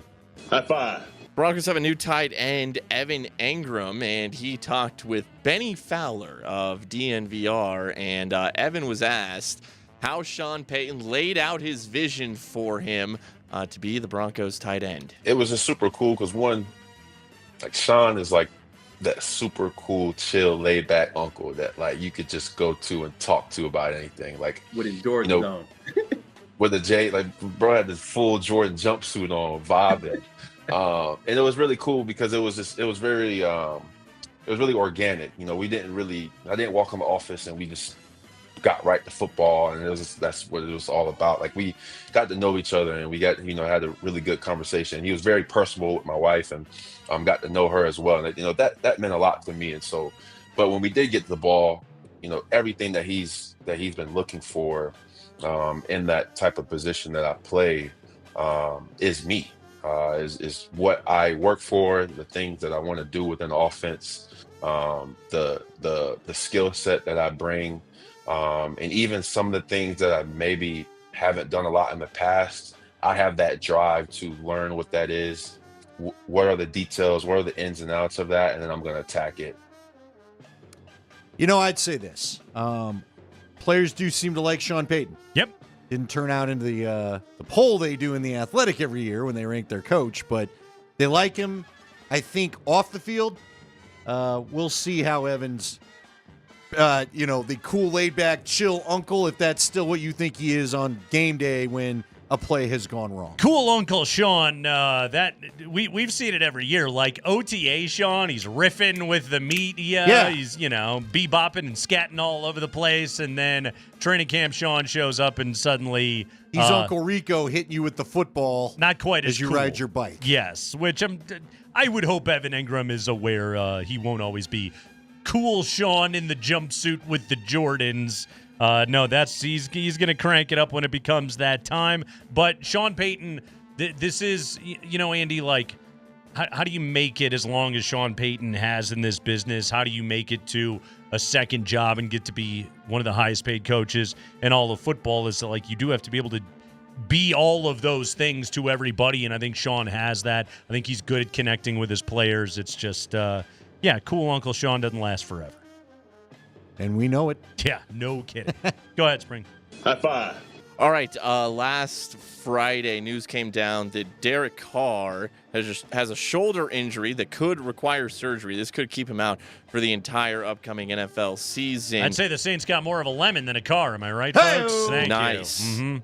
Mm-hmm. So odds on DraftKings for who the Saints would take or where Shedeur Sanders would go.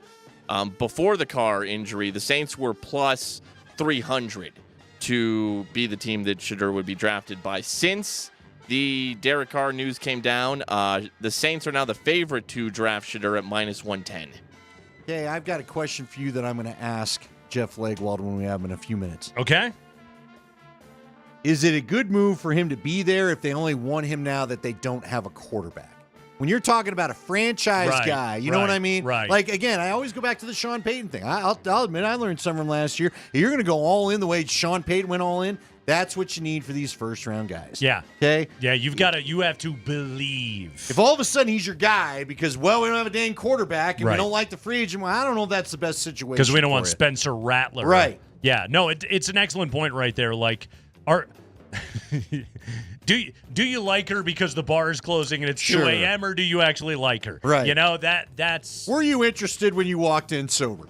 well put right there. That's the question that the Saints have to. Now, look, maybe he and Kellen Moore can get in the same room and they'll find out that they're just, kindred spirits and everything is great. But these things typically work out best when, everybody is 100% fully invested. I'll give you the comp, and the comp came from Dan Orlovsky on ESPN today. You don't want to Kenny Pickett this thing. Why did the Steelers need a quarterback, so they drafted Kenny Pickett? Right. That worked out to be about a 2-year relationship? Yeah. I don't want Shedeur ending up in a situation like that. Yeah, well put. High five. All right, I figure I would include this because, especially you, Andy, you were thinking, hey, when's it coming? Well, Russell Wilson this weekend posted photos on his Instagram story and on his Twitter of him working out at Georgia Tech. Oh, he's not at his field? No, he's not in San Diego. He was at Georgia Tech with some of his wide receivers, Darius Slayton, Wan'Dale Robinson. And I can't see the photos on his Instagram story anymore, but You're better off for it. But on Twitter, he put a photo out there of him on the field, and the caption is "Love the game." Okay. Go get him, dude. Why Georgia Tech? Well, we move venues at least. He does. Did Sierra just be like, "You're not bringing him to the house anymore"? Enough of these workouts here. I guess maybe, and this is one of those things where, like, this is where you got to be programmed different. In all seriousness, like let's maybe give Russell Wilson a little bit of credit here for a moment. I think he believes the things that he says. No, I'm with you. He thinks this is helping. I think he believes this is going to go awesome. It's done with the best intention. Exactly. Like, the rest of us watch this and just go, oh, God. This hasn't worked, man. Yeah, this is going to be a problem, okay? But he believes, and for him to be able to get to that place where, I'm assuming that he's probably footing the bill for the whole Georgia Tech thing because that's, that usually falls on the super rich quarterback to have to go and pay for all that stuff. That sort of misplaced confidence. It's just a gift I never had. Put it that way. but again, here comes, and I'll give you a legit reason other than we all just roll our eyes at this point. You don't know your offense yet. What routes are you working on? I guess he's been given the playbook, but this is kind of what happened in Denver. You started working on the offense, and then Hackett had you, and it looked like as we watched camp, he was trying to change some stuff. Then Sean Payton had to try to change some stuff. Can you imagine the moment, and I don't know if it's going to happen in training camp and a preseason game. You know what? It could even not happen until like September or October. But when the realization is going to strike Brian Daboll, my professional life depends on this. That's going to be a dark moment. That's going to be a rough place that guy's got to go to for a minute there. Well, that's going to be a tough one. Tomlin didn't want to ride with it. Sean Payton didn't want to ride with it. No. So maybe that should have been your warning, but they didn't really have it. And apparently nobody wants to wait on Aaron Rodgers. So they had no other choice, apparently. And, yeah, maybe that's another nick in the veneer of Aaron Rodgers, so to speak, is when a team would rather have Russell Wilson than you. That goes to show. Well, they don't want to wait. Well, you know what? Don't want to wait, or they just don't want him around. Fair enough. If he was really that good, you'd wait. Yeah, I'm with you. Apparently, that's what some of these other teams are doing. At least the Steelers are.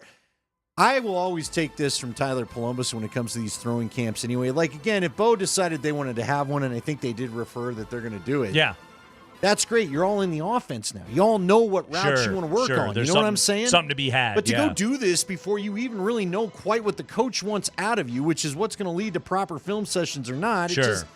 Tyler used to say Manning was the only quarterback he played with where this because he was the OC. Yeah. We all know that. Yeah. That's the only one this is worth doing it with. It maximizes the time at the very least. Otherwise, great, you're working on your craft. Right. Yeah. No, it's better if you guys know what the hell you're doing. High five.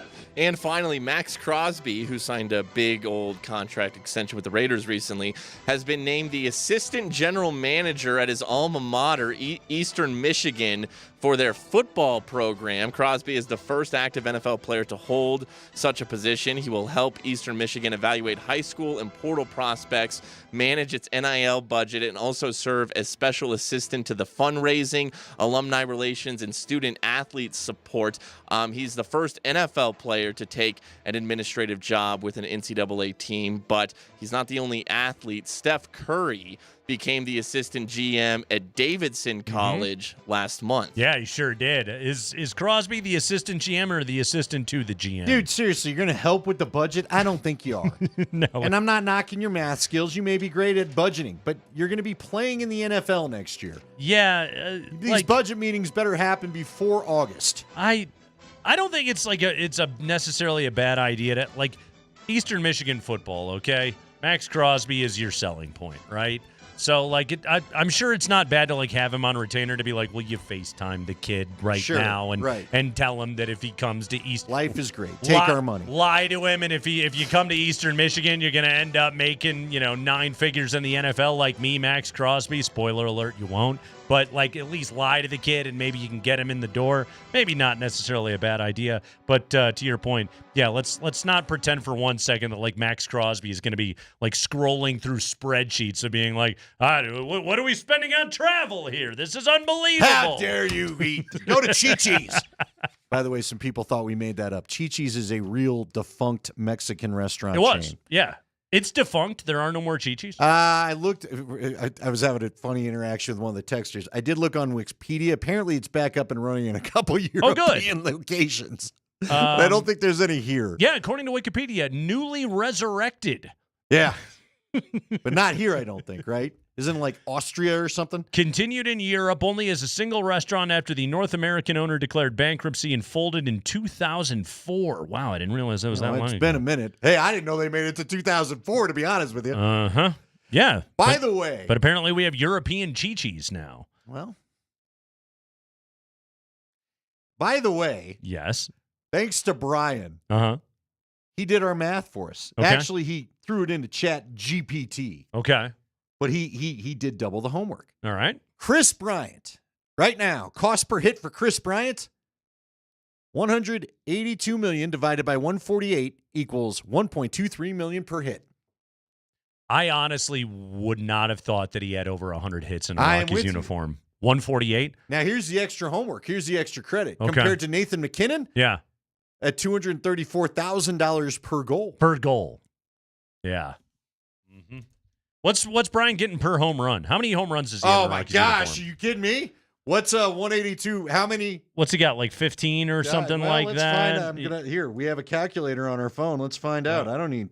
Okay, so 182 million divided by, in a Rockies uniform, he has a grand total of 17 home runs. 182 million divided by 17. 107 million. $59. So he's making over 10 million a home run? 107 million bucks. No, that's too much. Hold on. You do it. 107,000? That can't be right. 10.7 mil per home run. Okay. What the heck did I get? I don't know. It's Kreckman and Lindahl. Should I tweet that little screenshot out? Should have gone to Chat GPT. Or Chi-Chi's. 10 million? Yeah. A home run? He's getting over 10 mil a home run in a Rockies uniform.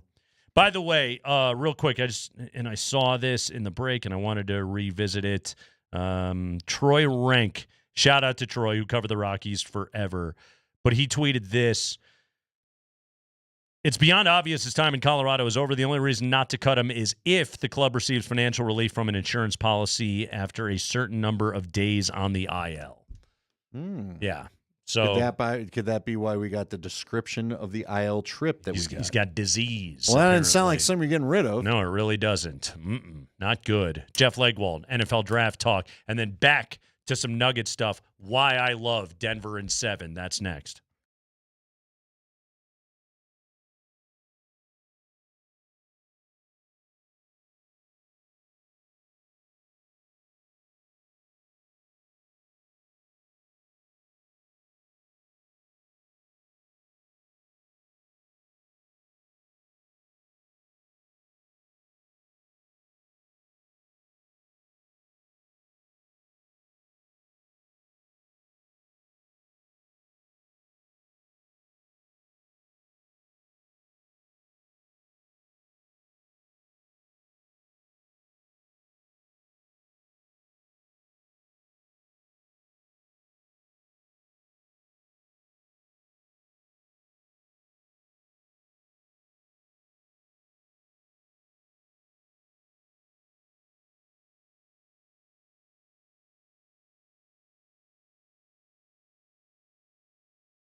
Yeah, it is Jeff Legwold time on a Monday afternoon here on Kreckman and Lindahl. Jeff Legwold brought to you by the International Brotherhood of Electrical Workers, IBEW, Local 68. You start with a job and you end with a career. All right, Jeff. We're inside 2 weeks to go to the start of the NFL draft. We are that much closer. By the way, what's our release date of the top 100? Where are we at on this?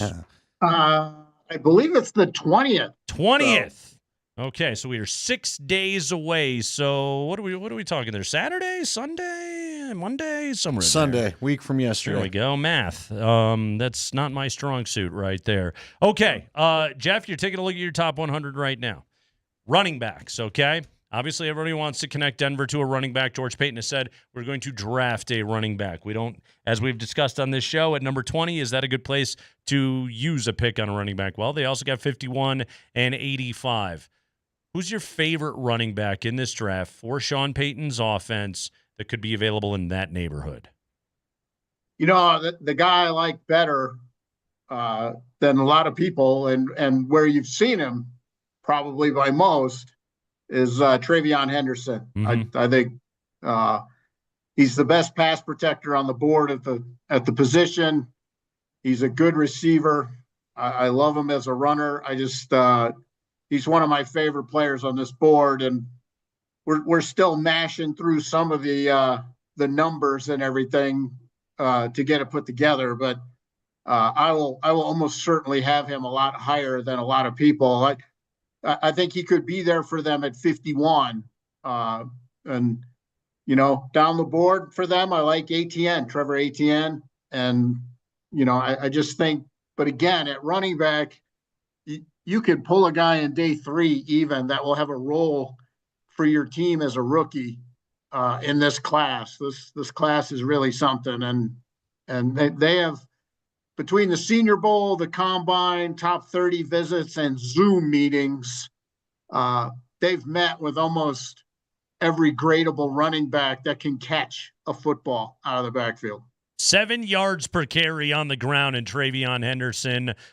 Clearly, that's you like a number like that. Now, you know, he's not going to have Ohio State's athletic advantage necessarily in every single game, but still, that's a great number to see. 27 receptions, 284 yards. He did have a touchdown last year. We know that Sean Payton wants to be throwing 2 backs on early downs and feature that as a huge part of his offense. As you have scouted Henderson, how do you like his fit in that way?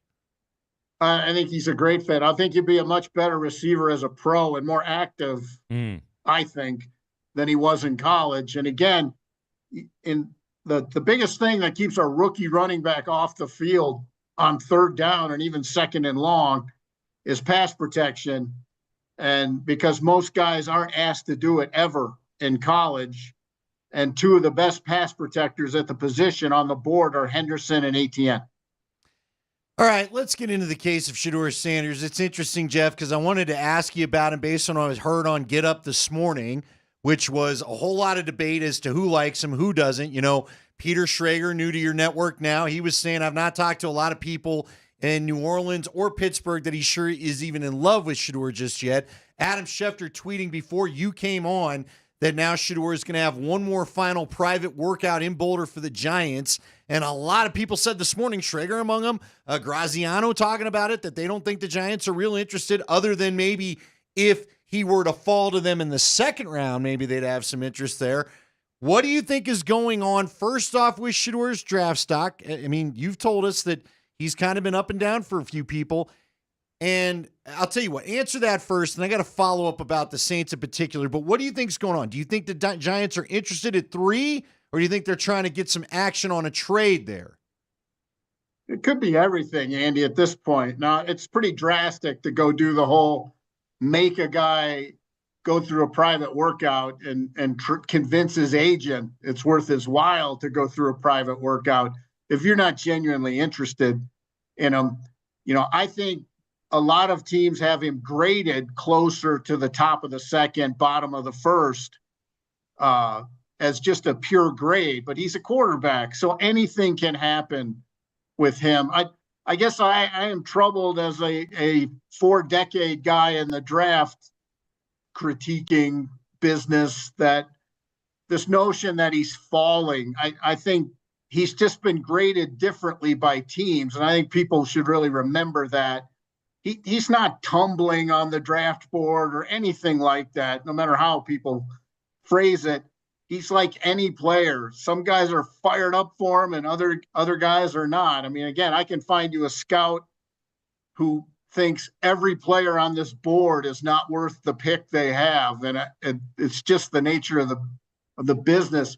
Again, that, his processing is great. His big moment play is great. He's built to be a pro, and mentally, it isn't going to be too much for him to be somebody's starting quarterback. It's, he's not a very big guy, and athletically in the NFL, there will be, he will have difficulty running away from defenders like he did at times in college. And those are the issues. And, it has nothing to do with his, is he a good prospect or not? It's just part of the evaluation. But I personally would think he should be graded, in the bottom third of the first round or early second round. All right, let's talk Saints specifically. Now everybody's saying the Saints are going to have interest because Derek Carr is hurt.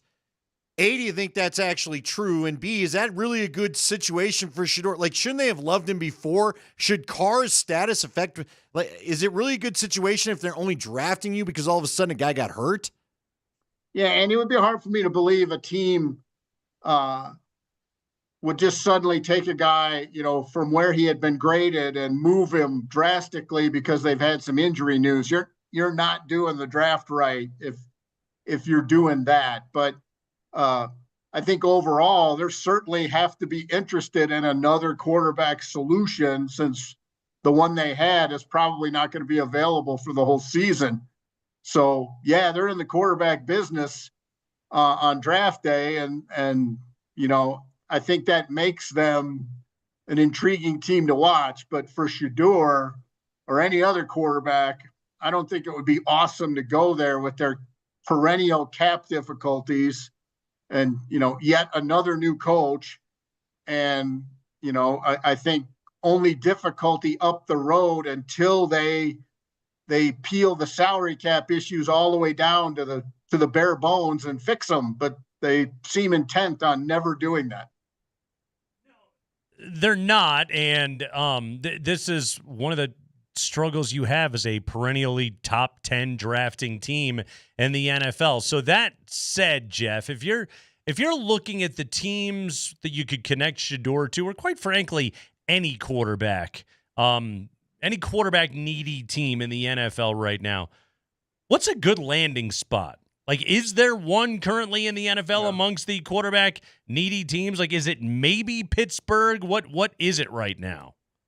Well, again, I know it's a money thing, and it's significant money. So I'm not going to sit here and pretend I understand what it would be like to give up that much money, because I don't understand what that would be like. But I would want to be like Lamar. I would want to come down to the bottom of the first round and land with a playoff team. That's what I would want as a player. So to me, Pittsburgh's attractive because it's stable. Yeah. They've always been stable.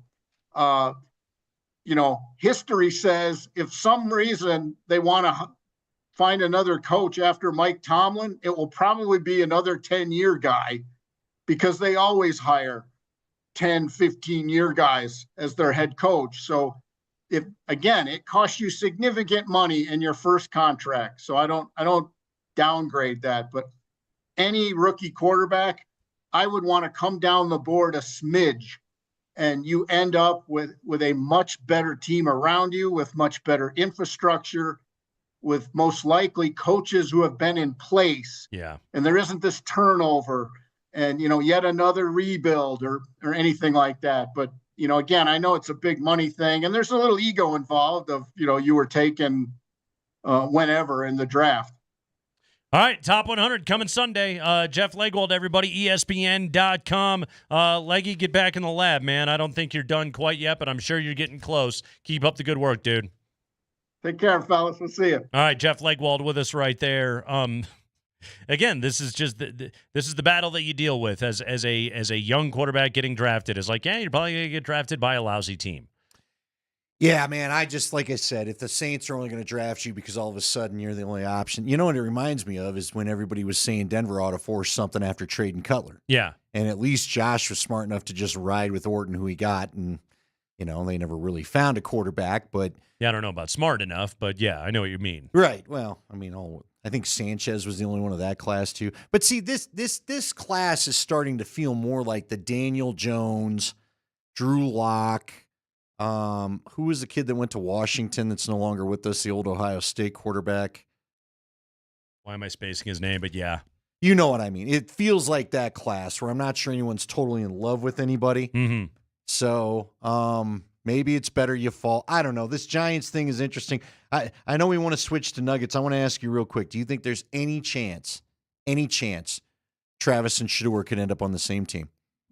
Could the Browns take Travis at 2 and Shedeur fall enough that the Browns get Shedeur with their second-round pick? Dwayne Haskins, by the way. Dwayne Haskins, thank you. Mm-hmm. Unfortunately got hit by a car. Uh-huh. It's possible. Yeah, Cleveland could be that team. Yeah, Cleveland Because could. I'm telling you, if Pittsburgh decides not... We don't know what Aaron Rodgers is telling Pittsburgh. He may be telling them, if you draft one, I'm not going to sign with you. Or Cleveland could, again, Cleveland's got a bunch of picks. They could trade move back, up a little bit. Yeah, into the back of the first round. That way they get the fifth-year option. More palatable grade. Yeah, if the player whatever. turned out to be a star. It's possible. Yeah. By the way, they're both getting their numbers retired. Did you see this? No, I didn't. The Buffs will retire Travis Hunter's number 12 and Shedeur Sanders' number 2 on Saturday at the spring game. I'm kind of surprised by this. I am as well.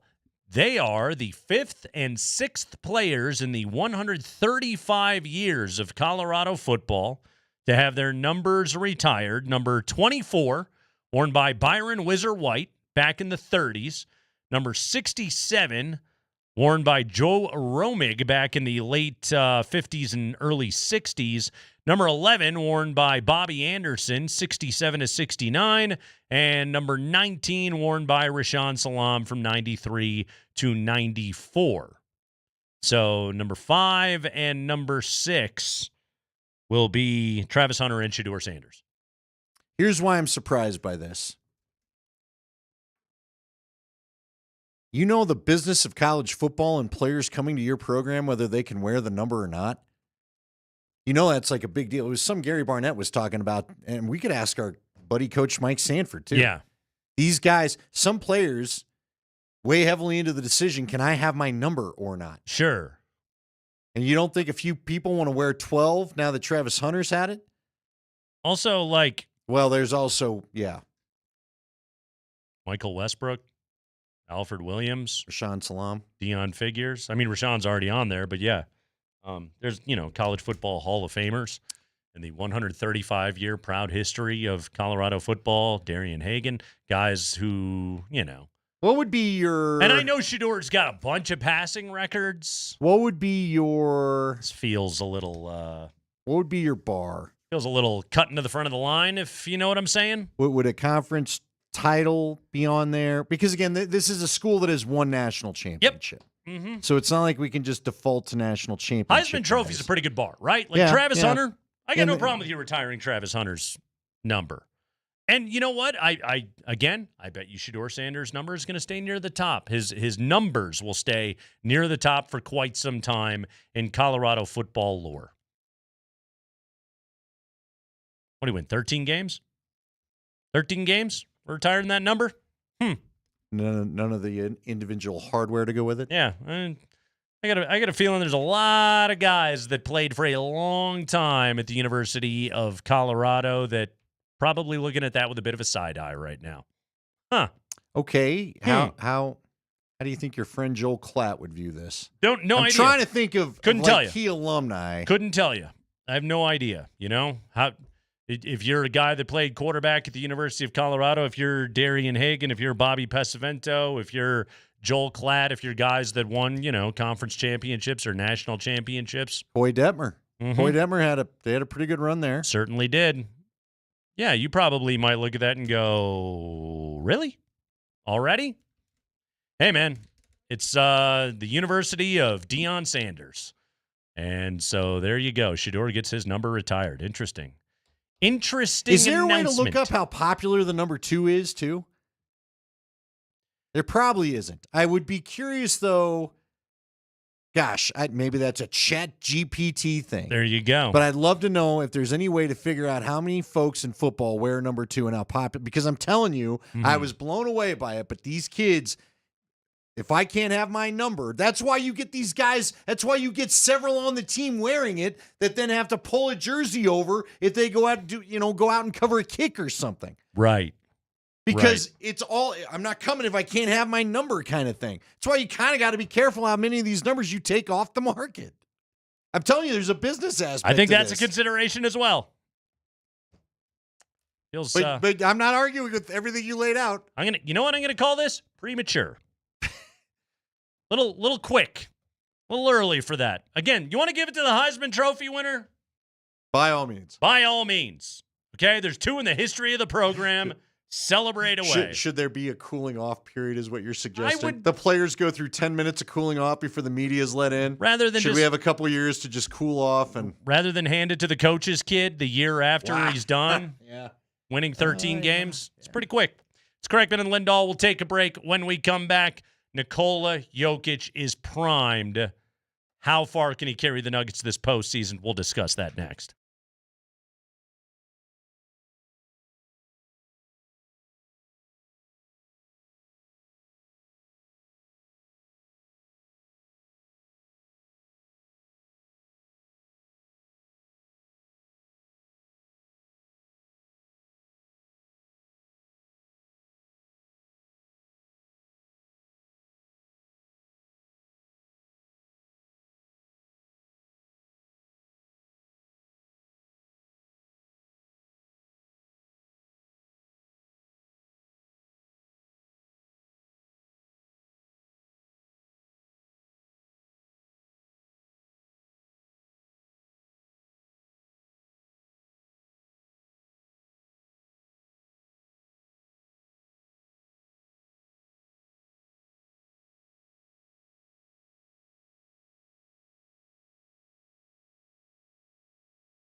We're having nothing but good times today. It's the Kreckman and Lindahl show, brought to you by our friends at Good Times. If you're feeling like a taste of the ocean, we'll stop by for a Good Times fish fry sandwich. It's a light and flaky whole fish fillet. The fish fry sandwich available for a limited time at Good Times. Nikola Jokic, he's not bad.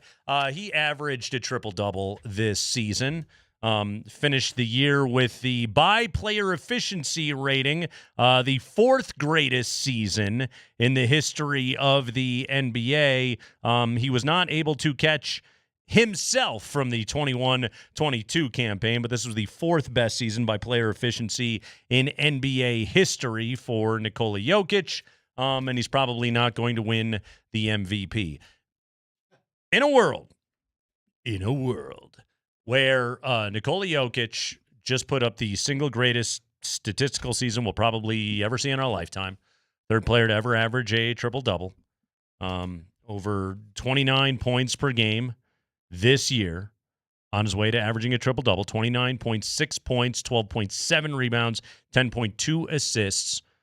Like, Andy, he's the best player in the world. And I'm not just, saying that, because it's a thing that I believe. It's what literally everybody says. He's the best player in the world, okay? Nobody makes an argument that Shai Gilgeous-Alexander is the best player in the world. Shai Gilgeous-Alexander is a great player who had himself a wonderful season, but the consensus best player in the world just had a 30, 13, and 10 season on 58, 42, 80 shooting splits. He made 42% of his threes. If you subtract heaves at the end of quarters, I believe he's up to 44 or 45% on the year. On volume, I might add, he averaged 5 3-point attempts per season. His team still won 50 games. You tell me that guy's not the MVP? I'm not telling you anything. That is flat out just we're bored giving it to him. Everybody is saying that it's just SGA's turn, and there's no better argument for it, to the point where there's some people over the weekend that have questioned, is he really not the MVP? Are we really going to do this? So I am curious to see. Now, I know the Bontemps straw poll had SGA running away with it, right? Yeah. I am curious to see if when it is time to cast the old final ballot, can they bring themselves to it? Although windows of voting open. I believe it's all done this week. Okay. So they do have to wait through the end of the regular season before they can cast that ballot? I believe so, yes. It's just supposed to be 1 through 82. No postseason goes into it, and Denver and Oklahoma City won't play until next weekend But there's no voting anyway. before the end of the season is my question. Like early voting? Right. You do a mail-in ballot? Like I didn't vote a week ago or something. You know what I'm saying? Sure. Because it was this weekend in particular, where I saw a few of the podcasts go, are we really going to do this? Yeah. Can we really ignore this? Box plus minus, offensive win shares, VORP. He's got all of that. And it's come out in the last week. He's been dealing with what's been termed by the owner itself a touch of a circus. Franchise 125.6 offensive rating with him on the floor, 104.1 when he is not.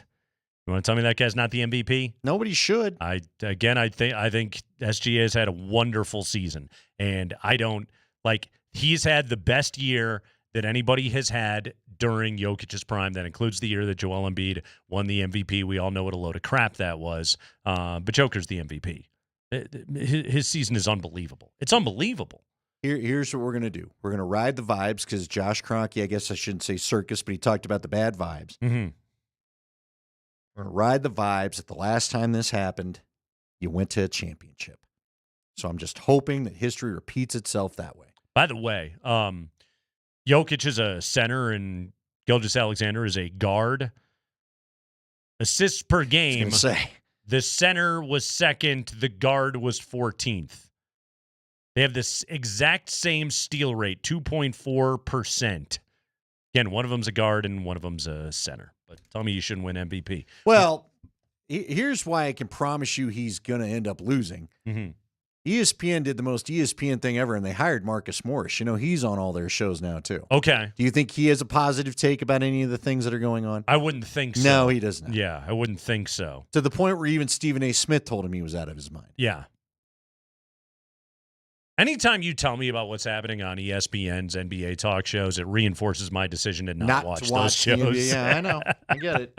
I feel vastly better. By the way, Zach Lowe's back. He's on the Ringer now. So listen to Zach Lowe's podcast. It's very, very good. And he had a great breakdown on the first-round series against the Clippers. Why do I like Denver in this series? Why do I like Denver in this series? First off, I don't like him in a runaway. I think they win it in 7. I think these teams are extremely evenly matched, quite frankly. If you're talking about roster v. roster, I'd probably take the Clippers over Denver's. But that's talking about the entire roster. The Nuggets got this guy named Nikola Jokic, though, the guy that I believe should be the MVP of the league. And something that Jokic said and something that Adelman said yesterday, both of them kind of caught my ear, so to speak. Let's hear first. This is Jokic, the on-court interview that he did with Katie Wingy yesterday after beating Houston.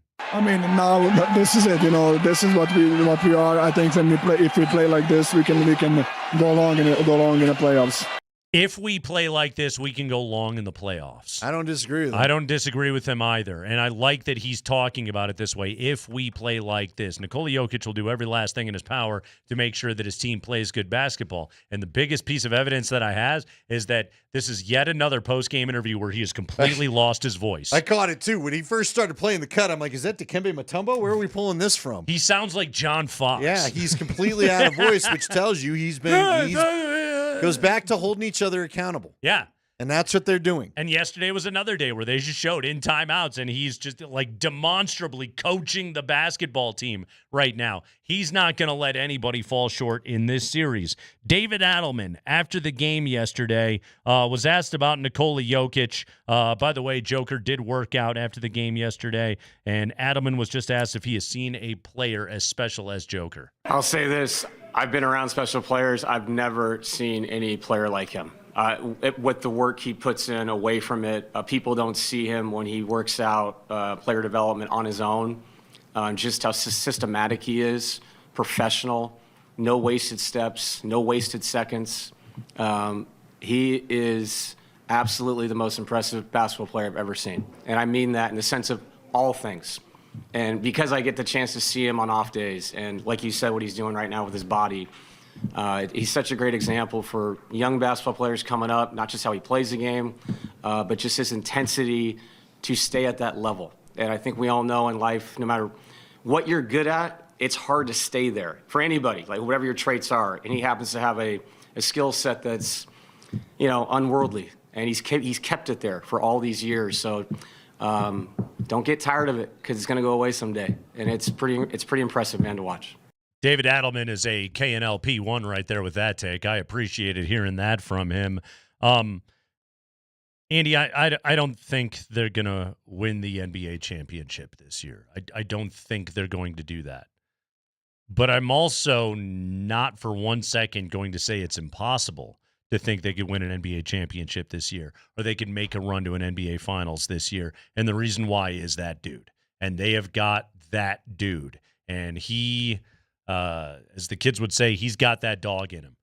And look, I don't know if the rest of the roster is going to hold up. I don't know if Jamal's going to be healthy. I don't know if AG is going to be healthy. I don't know if all the good vibes that have been gained after the firing of the coach and the GM will continue on with this team. I don't know. I have no idea. Okay.